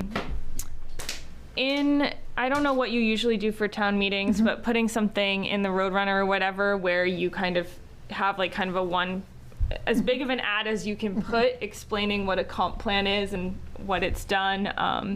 I think the key outreach for passing something like this at town meeting is to actually be able to cite the events, all the public participation you've done. So if people are like, what's this? I've never heard of it. You know, you can have this one sheet that says, actually, we did X number of surveys, X number of public events. We heard from X number of people. You know, this has been going on for a year. The planning board, these other committees have all been involved. So I think that that's really the key piece to putting it forward at town meeting, is to kind of remind people of everything that we've done and how many people we've gotten feedback from. So I think the two most important things would be to get people to these two big events, in the next, yeah. So, Sue, what's the attendance at town meeting average the last 5 years? The last 5 years, it Yeah. depends on the election. Yeah. This next one, next June, since it's a state primary in a presidential year, will be probably 2,000 people. At town meeting? Yes, because town meeting is the election. She's talking about the referendum. Oh, Town not, meeting. right. We won't have open town meeting, or we're not likely to. The selectmen will decide that in December, Okay. but they So- like that so more people more than vote. likely than this, when the final plan is put forward, if I understand the process, it goes to the select board. The select board then puts it on the town meeting warrant. The town meeting warrant. Yes. But in this case, it won't be an open town meeting. It'll be by a election. That's correct. And then the town will ratify it, vote yay or nay, and then it goes to the state. This part, you can do the final part in many different orders. We don't need to go through every possibility now. Basically, some towns send it to the state, then send it to the select board, then go to town meeting. You can do both at the same time. There's a lot of different ways to do it. All right. Well, I guess I like the idea that it's referendum rather than an open town meeting, because the last several open town meetings I've gone to, it's like 150 people. That's it. Yeah, So actually, that would the last- definitely be not representative of the community voting on this. The last few, there were 60 to 70. Yeah. Right. And at least 20 of those were staff. Okay. So that makes me feel a little better that there'll be more of a community input into the approving this plan. As far as the two events, Kate, that you're talking about, I'm not talking about we should empty the coffers in this effort. I guess what I'm saying is if we're successful in the January meeting, we're going to get a lot of the feedback. And really, at that point, we've achieved our goal of getting the community involved. And therefore, the subsequent meeting, which I believe is going to talk about land use, would be the other important part. And I would think that would be something we'd also want to target businesses with as well, as businesses I would think would have be invested in what the land use projected for the town in the future is going to be, because that directly impacts them and their bottom line. But I guess what I'm saying once again is just if we don't get a good response in January, I don't, after pulling out all the stops, I'm not overly optimistic that we're going to get a great response in the land use either. That's my sense. So that's where I'm saying all or none. Go all in now, and see what we get in January after we've made our best effort. Now that we haven't made an effort so far, like I say, I believe we have made an effort. But back to your piece, Peter. But let's get on the stick, and Sean, to your piece. I'm more ready to sign up for Election Day and be there in November because that was great success last year. I mean, that's our first data point. The jars full of pom-poms. Thank you. Do that. Do the on the ground piece that Sean's talking about, and any other that would be involved with contacting some of the bigger commercial land uses. And whatever else we want to add to that. But if we do all that before Christmas, and it's 2 or 3 things, which will be election and on the ground with Sean, and one other thing, that'll be a pretty good add, I think, Pete, to the list of reach outs we've done, and then there'll be some final publication push right around the holidays to make sure folks come in January. Yeah. I'm thinking, so if I was to commit Thursday the 26th or Friday the 27th, one of those days, could we have posters ready for me by then? That way, Thursday or Friday, that following Wednesday is going to be the next meeting for us, and I can kind of report back on that. Because I was just looking at November, so I got the schedule for November, and I think it's good to do the election obviously that you only have one shot at that, but I'd rather do this business push in October, so I'm not pushing things too close to Thanksgiving and everything. So yeah, if I commit the 26th or the 27th and somebody wants to join me, I'll do it. cool. Yeah, I think I would recommend that we all circle back or follow up via email or something, maybe in a week, or to kind of confirm who's going to do what when, and I can get flyers and everything to you. Yeah, I think the idea of maybe a subcommittee or something to kind of put together a list of either businesses or events coming up in the next couple months, and maybe even have it as a sign-up sheet, and we could all, whoever wants to, could sign up for whatever sort of action item they wanted to do, and that way we could all kind of share the responsibility of it. So a listing of businesses to go out in an email in a week, and have posters ready by when, Sean? Poster, so I'm going to do it on the 26th or 27th, and I would imagine if we get a list of businesses, if anybody else wants to join it, doesn't have to be on one of those days. Like if Friday worked better for you, on Thursday, Sure. as long as we split it. So. And how about just to formalize it? It'll go, the email with the listing of the business will go out to everybody. But if I'm hearing it, how about Frank, Sean, and Peter being the work group? So we'll be the core. I think that's kind of what worked when we did the RFP. Is other people could contribute, and that's not a problem. I just don't want to see it get lost in the conversation. Mm-hmm. So how about we'll be the core. Okay. Okay. And I think if anybody would like to do anything for them or help them in a way, then please, you reach out, and they could probably delegate a task. Okay. List of businesses, are you able to provide that, or just that we need to provide driving down the road? We have that list from Sue.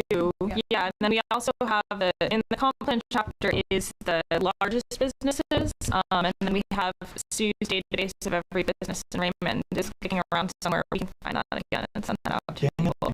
Yeah, well, and that's just LLC, so a lot of those don't actually have. Yeah. They're not brick and mortar, but it's. I know my neighbor runs one of them, and so but there's little things that we can communicate outside of state. Does it make sense to do another round of business cards, but a different? Now it's got town meeting date on it, because those are pretty easy to pull together, if I recall correctly, and that could be we could hand those out at the election too. Yeah, we can definitely do that. I think they cost $50, so it's not a huge expense. Yeah, we can do business cards and then flyers and sign-up sheets, maybe. The business card would basically still have the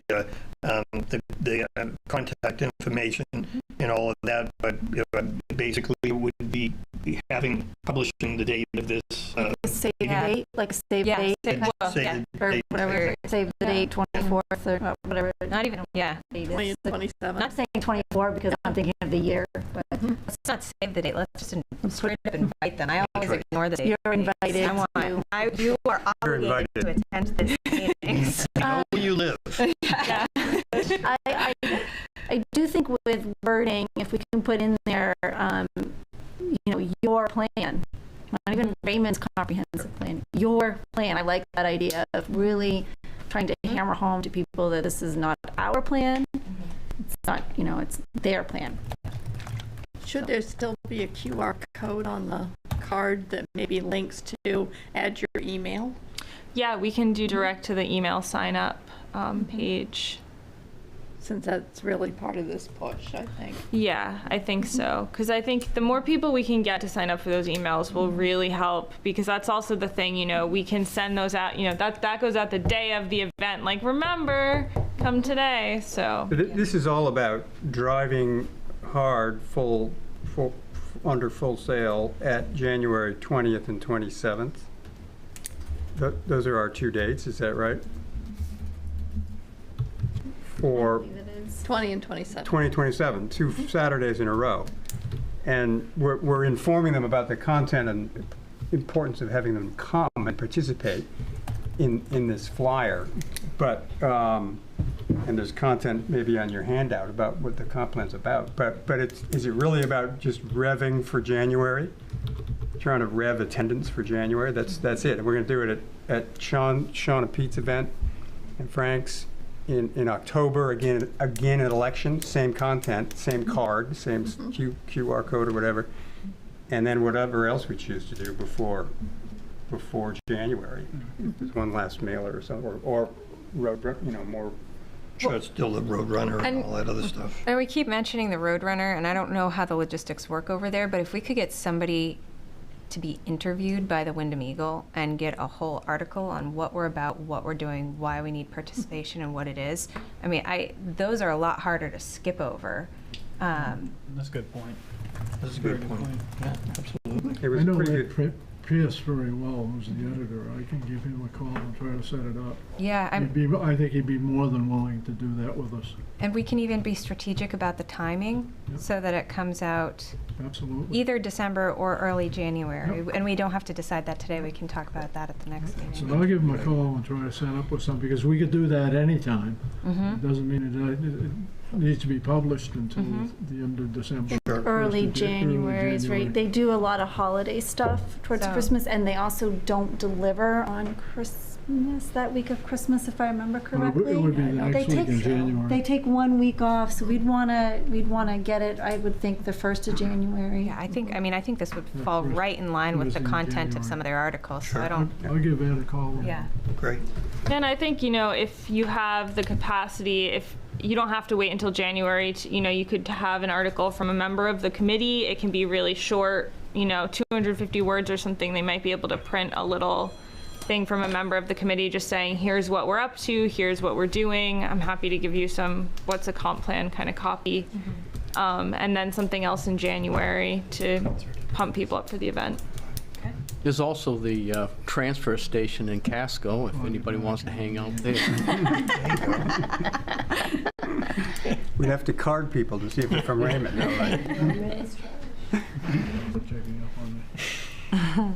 Cool, well, I like it. I think that's It's a good plan. for sure beats talking about it next month again, right? We got that covered. So I'm certainly good for an election shift. I mean, that's probably not a 12-hour day like any politicians, but 4 hours or whatever. We broke it up pretty well last time. So count me in for at least one of those. At the last election, I was there for like 3 hours. I think I saw 30 people, 40 people. No, actually it was 50 people. It was a rainy day. It was an off-year election, but it was more the quality of the bite than the number. I mean, these people came out in the rain in an off-season to vote, and so. But as I think I reported, almost none of them had heard anything about the comprehensive plan. It may be helpful just for gathering information at the election and the like. The first question after introducing yourself is, have you heard about? And just keep note of that, because I think that gives us a test of the water as far as, have you heard about it? Because, like I say, out of those 50 people, no one had really heard of the comprehensive plan. And maybe we have something too that talks as Kate, maybe we don't because we haven't heard the results yet, but maybe we have something that talks about the results of the preliminary survey, and because that'll pique people's interest as well, and say, look, here's the results from who. Do you agree? What do you think? It's a great talking point. Sure. Great, and people are going to want to talk about what they think. Yep. Okay. Sounds good. Thanks, everyone. I think this is a good plan, and we will follow up in about a week, I think, with the subcommittee and all that stuff. Okay. It's a work group. Work group.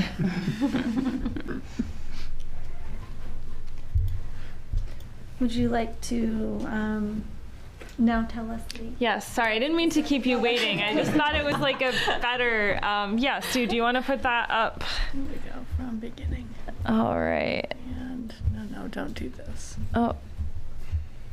Is that? No. And show. It keeps wanting to put the slide over here. Oh, yeah. So. You can share it just in PowerPoint if you need to. Sometimes I have to do that in Zoom. Share this one and then do this. I think it's all in the timing. There we go. Oh, look at you, Sue. You're a Zoom expert. It's scary. Yeah, so you can go to the next one. So we got 206 responses. What you're going to see here is preliminary. We haven't finished going through everything, especially because this was a lot of these questions were open-ended. So basically, we need a little more time to properly categorize every single thing and go through and kind of start making connections. But that's my disclaimer. So out of those respondents, the biggest categories, I think about 20% were 65 to 80 years old and 20% were 35 to 44 years old. Vast majority year-round residents. Most people who answered have lived in Raymond for less than 10 years. The majority of people were college educated, either bachelor's or graduate degrees, and had an income of $100,000 or more. So, some of the initial answers. What's the best thing about living in Raymond? The three biggest categories here were community, natural areas, and lakes and ponds. So, under community, there's a lot of different things people talked about there that kind of fit into that. So, like small town feel, connected feeling, friendliness, family oriented. And then nature and lakes and ponds, I think, you know, these are not answers that surprised me. I don't think they'll surprise you either. People really value the access to nature here and the water. Other big things people talked about were the proximity to Portland and to other services. A lot of different ways of saying rural living, rural atmosphere. There were quite a few people who also talked about how quiet it is here. Quiet was a word we heard a lot. So those are kind of the big things that people like the best about Raymond. Your favorite outdoor space in Raymond, I really like that my yard was one of the top answers because that was one of the kids in the video, or all the kids in the video, I think, said my yard, and it turns out all the adults feel the same way. And then Sebago Lake, no surprise there. And then I think, you know, seeing Tassel Top, Crescent Lake, Panther Pond, Raymond Community Forest, which is Rattlesnake Mountain, yes? No. No? Okay, This that one's not. Is mine. Sorry.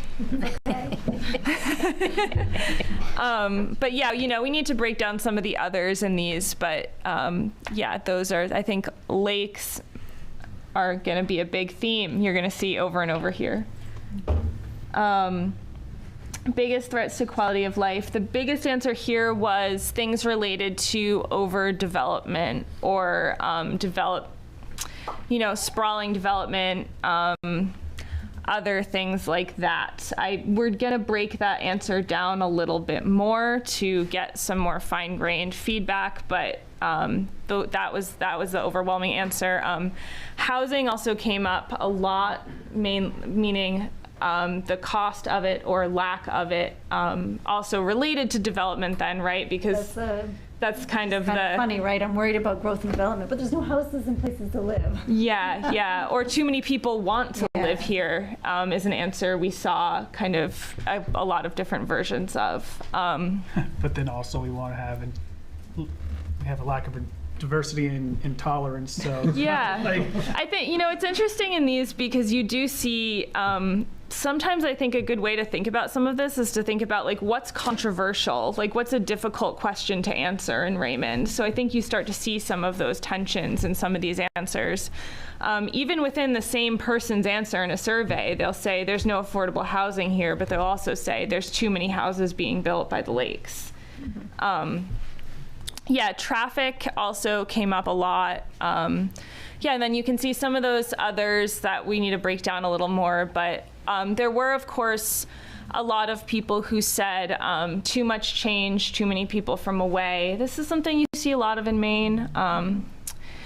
There were definitely a handful of people who said mass holes, which made us laugh. And yeah, I think water quality also came up a lot, which I think is notable as we keep seeing lakes and water coming up in these. If I understand it, the preliminary survey, there were there were open-ended questions. Yep. And then there were also questions that basically were identical to the 2010 survey, but the 2004 comprehensive plan. Yes. And we were going to use those to kind of compare where things have changed since then till now, right? Yes, and Peter, I'm going to disappoint you. I have not had time to compare those yet, so those are not in this presentation. But that would be useful information as well, given an idea of yeah, where the that's the has plan. gone or not. What's the one thing that would make Raymond a better place? We got, so you can see these are, these are a little, the graph scale. I don't know if anyone else has been paying attention to the graph scale, but on some of the other ones, we were looking more at 70, 100 people saying something. These are a lot more varied answers. The biggest one was 20 people said community center. A lot of people talked about wanting more variety in local businesses or just more restaurants, more a little more activity on Main Street, and a lot of people talked about traffic and walkability. What is Raymond known for? Pretty unanimously lakes is the answer. Yeah, I think, let's see. So this is another one where we need to break down these results a little more because people wrote a lot of different things here for what Raymond should be in 2040. We did get a lot of people who said exactly the same as it is now, so I wanted to put that in there. We heard a lot about people who want to see the small town feel maintained, but we also heard a lot of people saying Raymond should become more sustainable, Raymond should become more diverse. A lot about protecting natural resources as Raymond changes, and then a lot of people talked about wanting safer roads and that Raymond should continue to be or become more of a family-friendly town for people to live in. So these are sort of the initial themes that we picked out of things that seem really important to this process in Raymond. And like I said, I think, you might have been able to guess a lot of these even without doing a survey, but that's a good thing. That means that people, kind of know, people might be kind of in consensus about some of these things in Raymond. So lakes and natural resources I put that on top because I think that's really the thing we heard most from people talking about was lakes, the outdoors. We heard a lot about a high quality of life and the small town feel, friendly and welcoming community. Water and access, so also access to water and access to open space is something that people really value, and that we did get a decent amount of comments about people talking about different places where there isn't enough access to water. Things like that might be something that we want to dive into more as we're starting to think about the more future-facing part of this plan. I put intentional, well-planned development because there were a lot of responses that said, we don't want too much development by the water. We want to, protect natural resources as we develop. Also, a lot of people just saying too much development, stop the development. So I think, finding that will definitely be a theme in this plan, is trying to find that balance of how to meet the needs, people's housing needs, the desire of people who might want to live here with protecting natural resources.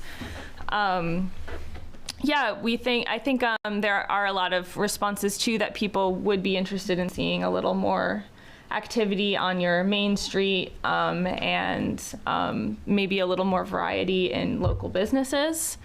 And then traffic safety is also a big theme that we saw, as well as I think people talking about town services, mostly in terms of recreation and community facilities. And there was, I think, a decent number of answers that kind of wanted to see investment or at least increased availability of things like that provided from the town. So I don't know if you want to go back to that slide for a minute, Sue, if people want to kind of, I'll stop talking now if people want to respond to any of this or talk through it anymore, but.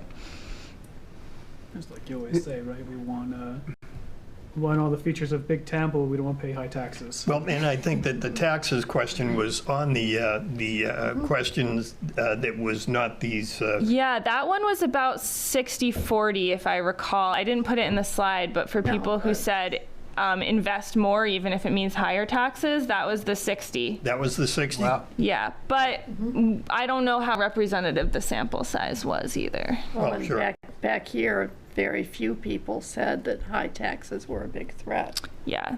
That I did notice. Yeah. They said that when? It was back on this slide. Oh, okay. Where because the biggest that was not the answer to that question in 2004. No, I bet it was. No, in 2004 it was absolutely, the majority was, we do not want to see taxes increase. Well, this doesn't say increasing taxes. It's saying that high taxes are a big threat to the town of Raymond for the quality of life. And I'm kind of surprised that so few people said yes to that. Yeah. Is Well, all. yeah, that's good. They must not have opened That's good. everything. We're one of the richest communities in the state. Yeah, I'm trying to pull that up for you, Peter, because the Google form gives me a nice little graph. The other thing I'd say as far as the themes go, the lakes and natural resources being number one, that was the same as in 2004. And when John was working on open space and whatever, it was in 2010, it was the same thing. And so I'd love to think that that's all about the fact that it's the quality of place, and I think that's what a lot of that generates as far as survey is concerned. It can't be lost on anyone, though, that it's, if you look at the economy section, that's Raymond's economy. Is the lakes and the natural resources. So in terms of a charge to the plan, and assuming it doesn't change much in whatever outreach efforts we continue to push, and when we finalize the plan, I mean, that would appear to be one of the charges, is to protect all that stuff, to recommend actions to protect those resources, land and water, and open space access, and have a little more opportunity downtown, a little more walkable opportunity downtown. A little more downtown. A little more downtown. Seems like those are pretty clear bells ringing on the survey form.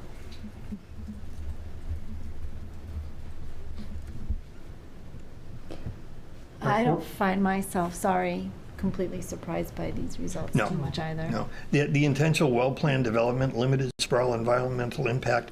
The thing I'm concerned about, and it's come out in some of the conversations that I had going around talking at different associations about the plan, and I heard it more often than I liked. It made me cringe a little bit. Is what we don't want is, we don't want to be Wyndham. And I guess I would just caution this committee that, as far as, this idea of exceptionalism, I've driven through parts of Wyndham that are beautiful. I've had great relationships and friendships with people in Wyndham, very nice people.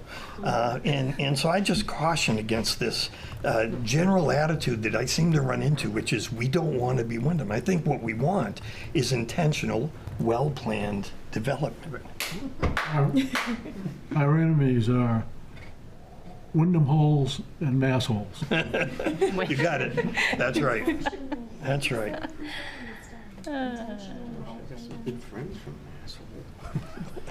But affordable housing, most of us, if not all of us, certainly feel that's a priority for this planning effort, and that's, I guess we could incorporate that into intentional, well-planned development, but it's certainly not the individual line item of affordable housing didn't rise too high in this initial survey. Is that right? Not in this initial survey. Yeah. And I think, sometimes that can be because the people who are taking this survey already live in Raymond.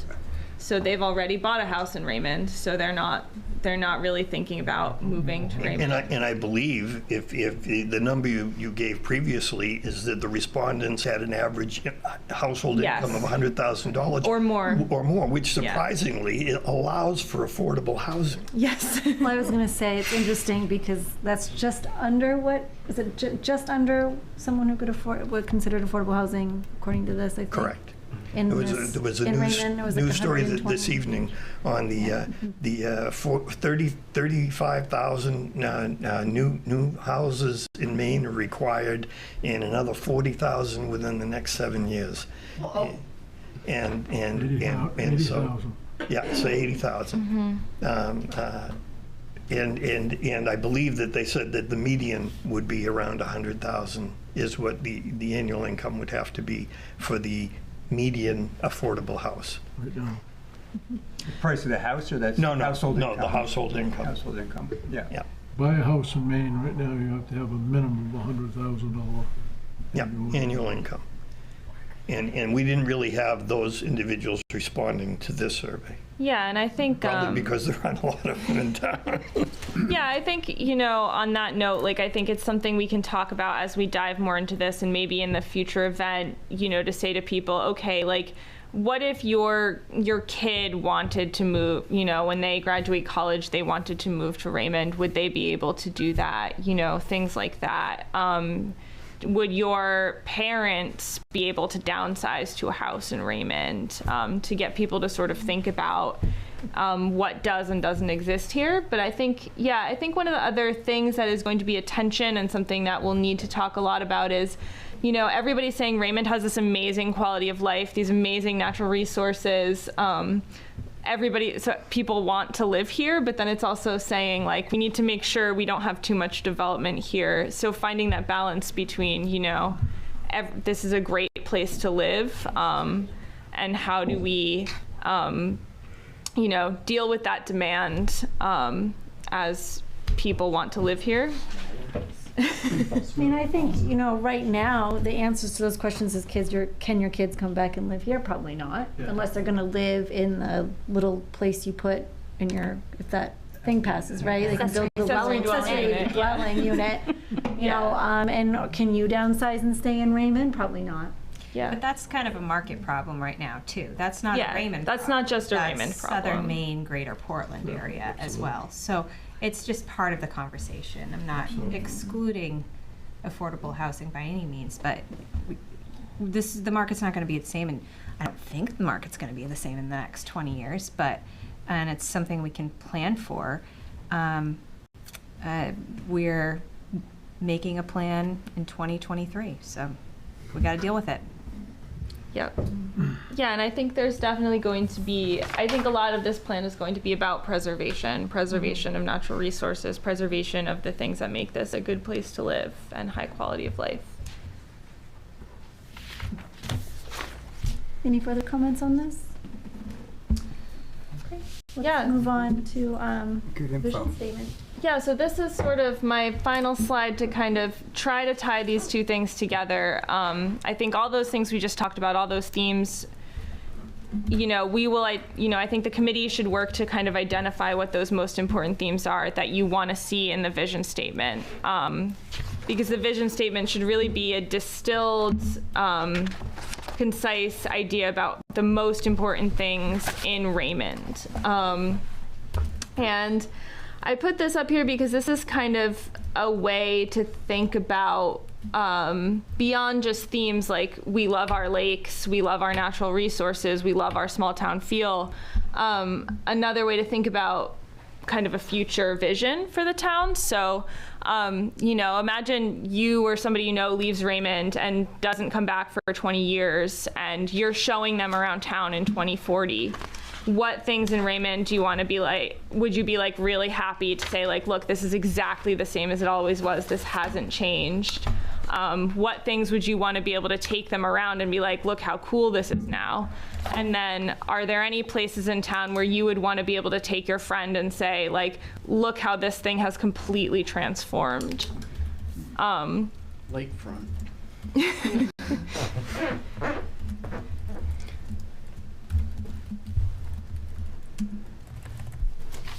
Peter? So I'll just reiterate, I mentioned this at a couple of meetings ago, so this certainly, I'm not claiming authorship of this, but this was from the article in Down East, kind of cautioning individuals using the proxy, of describing the town as, or what we want as being something that's a livable space or whatever, and using terms that may have a hidden meaning, like we don't want the people from away here. This is from the current draft of the new comprehensive plan for Bath. And I thought that this would make perfect sense in incorporating in the vision statement. It's a very short statement. It simply says, the comprehensive plan, in their draft comprehensive plan, they state, everyone who works here, grew up here, wants to stay here, or wants to come here, has a reasonable opportunity to live here. And I think that's something that was really not stated in the 2004 comprehensive plan.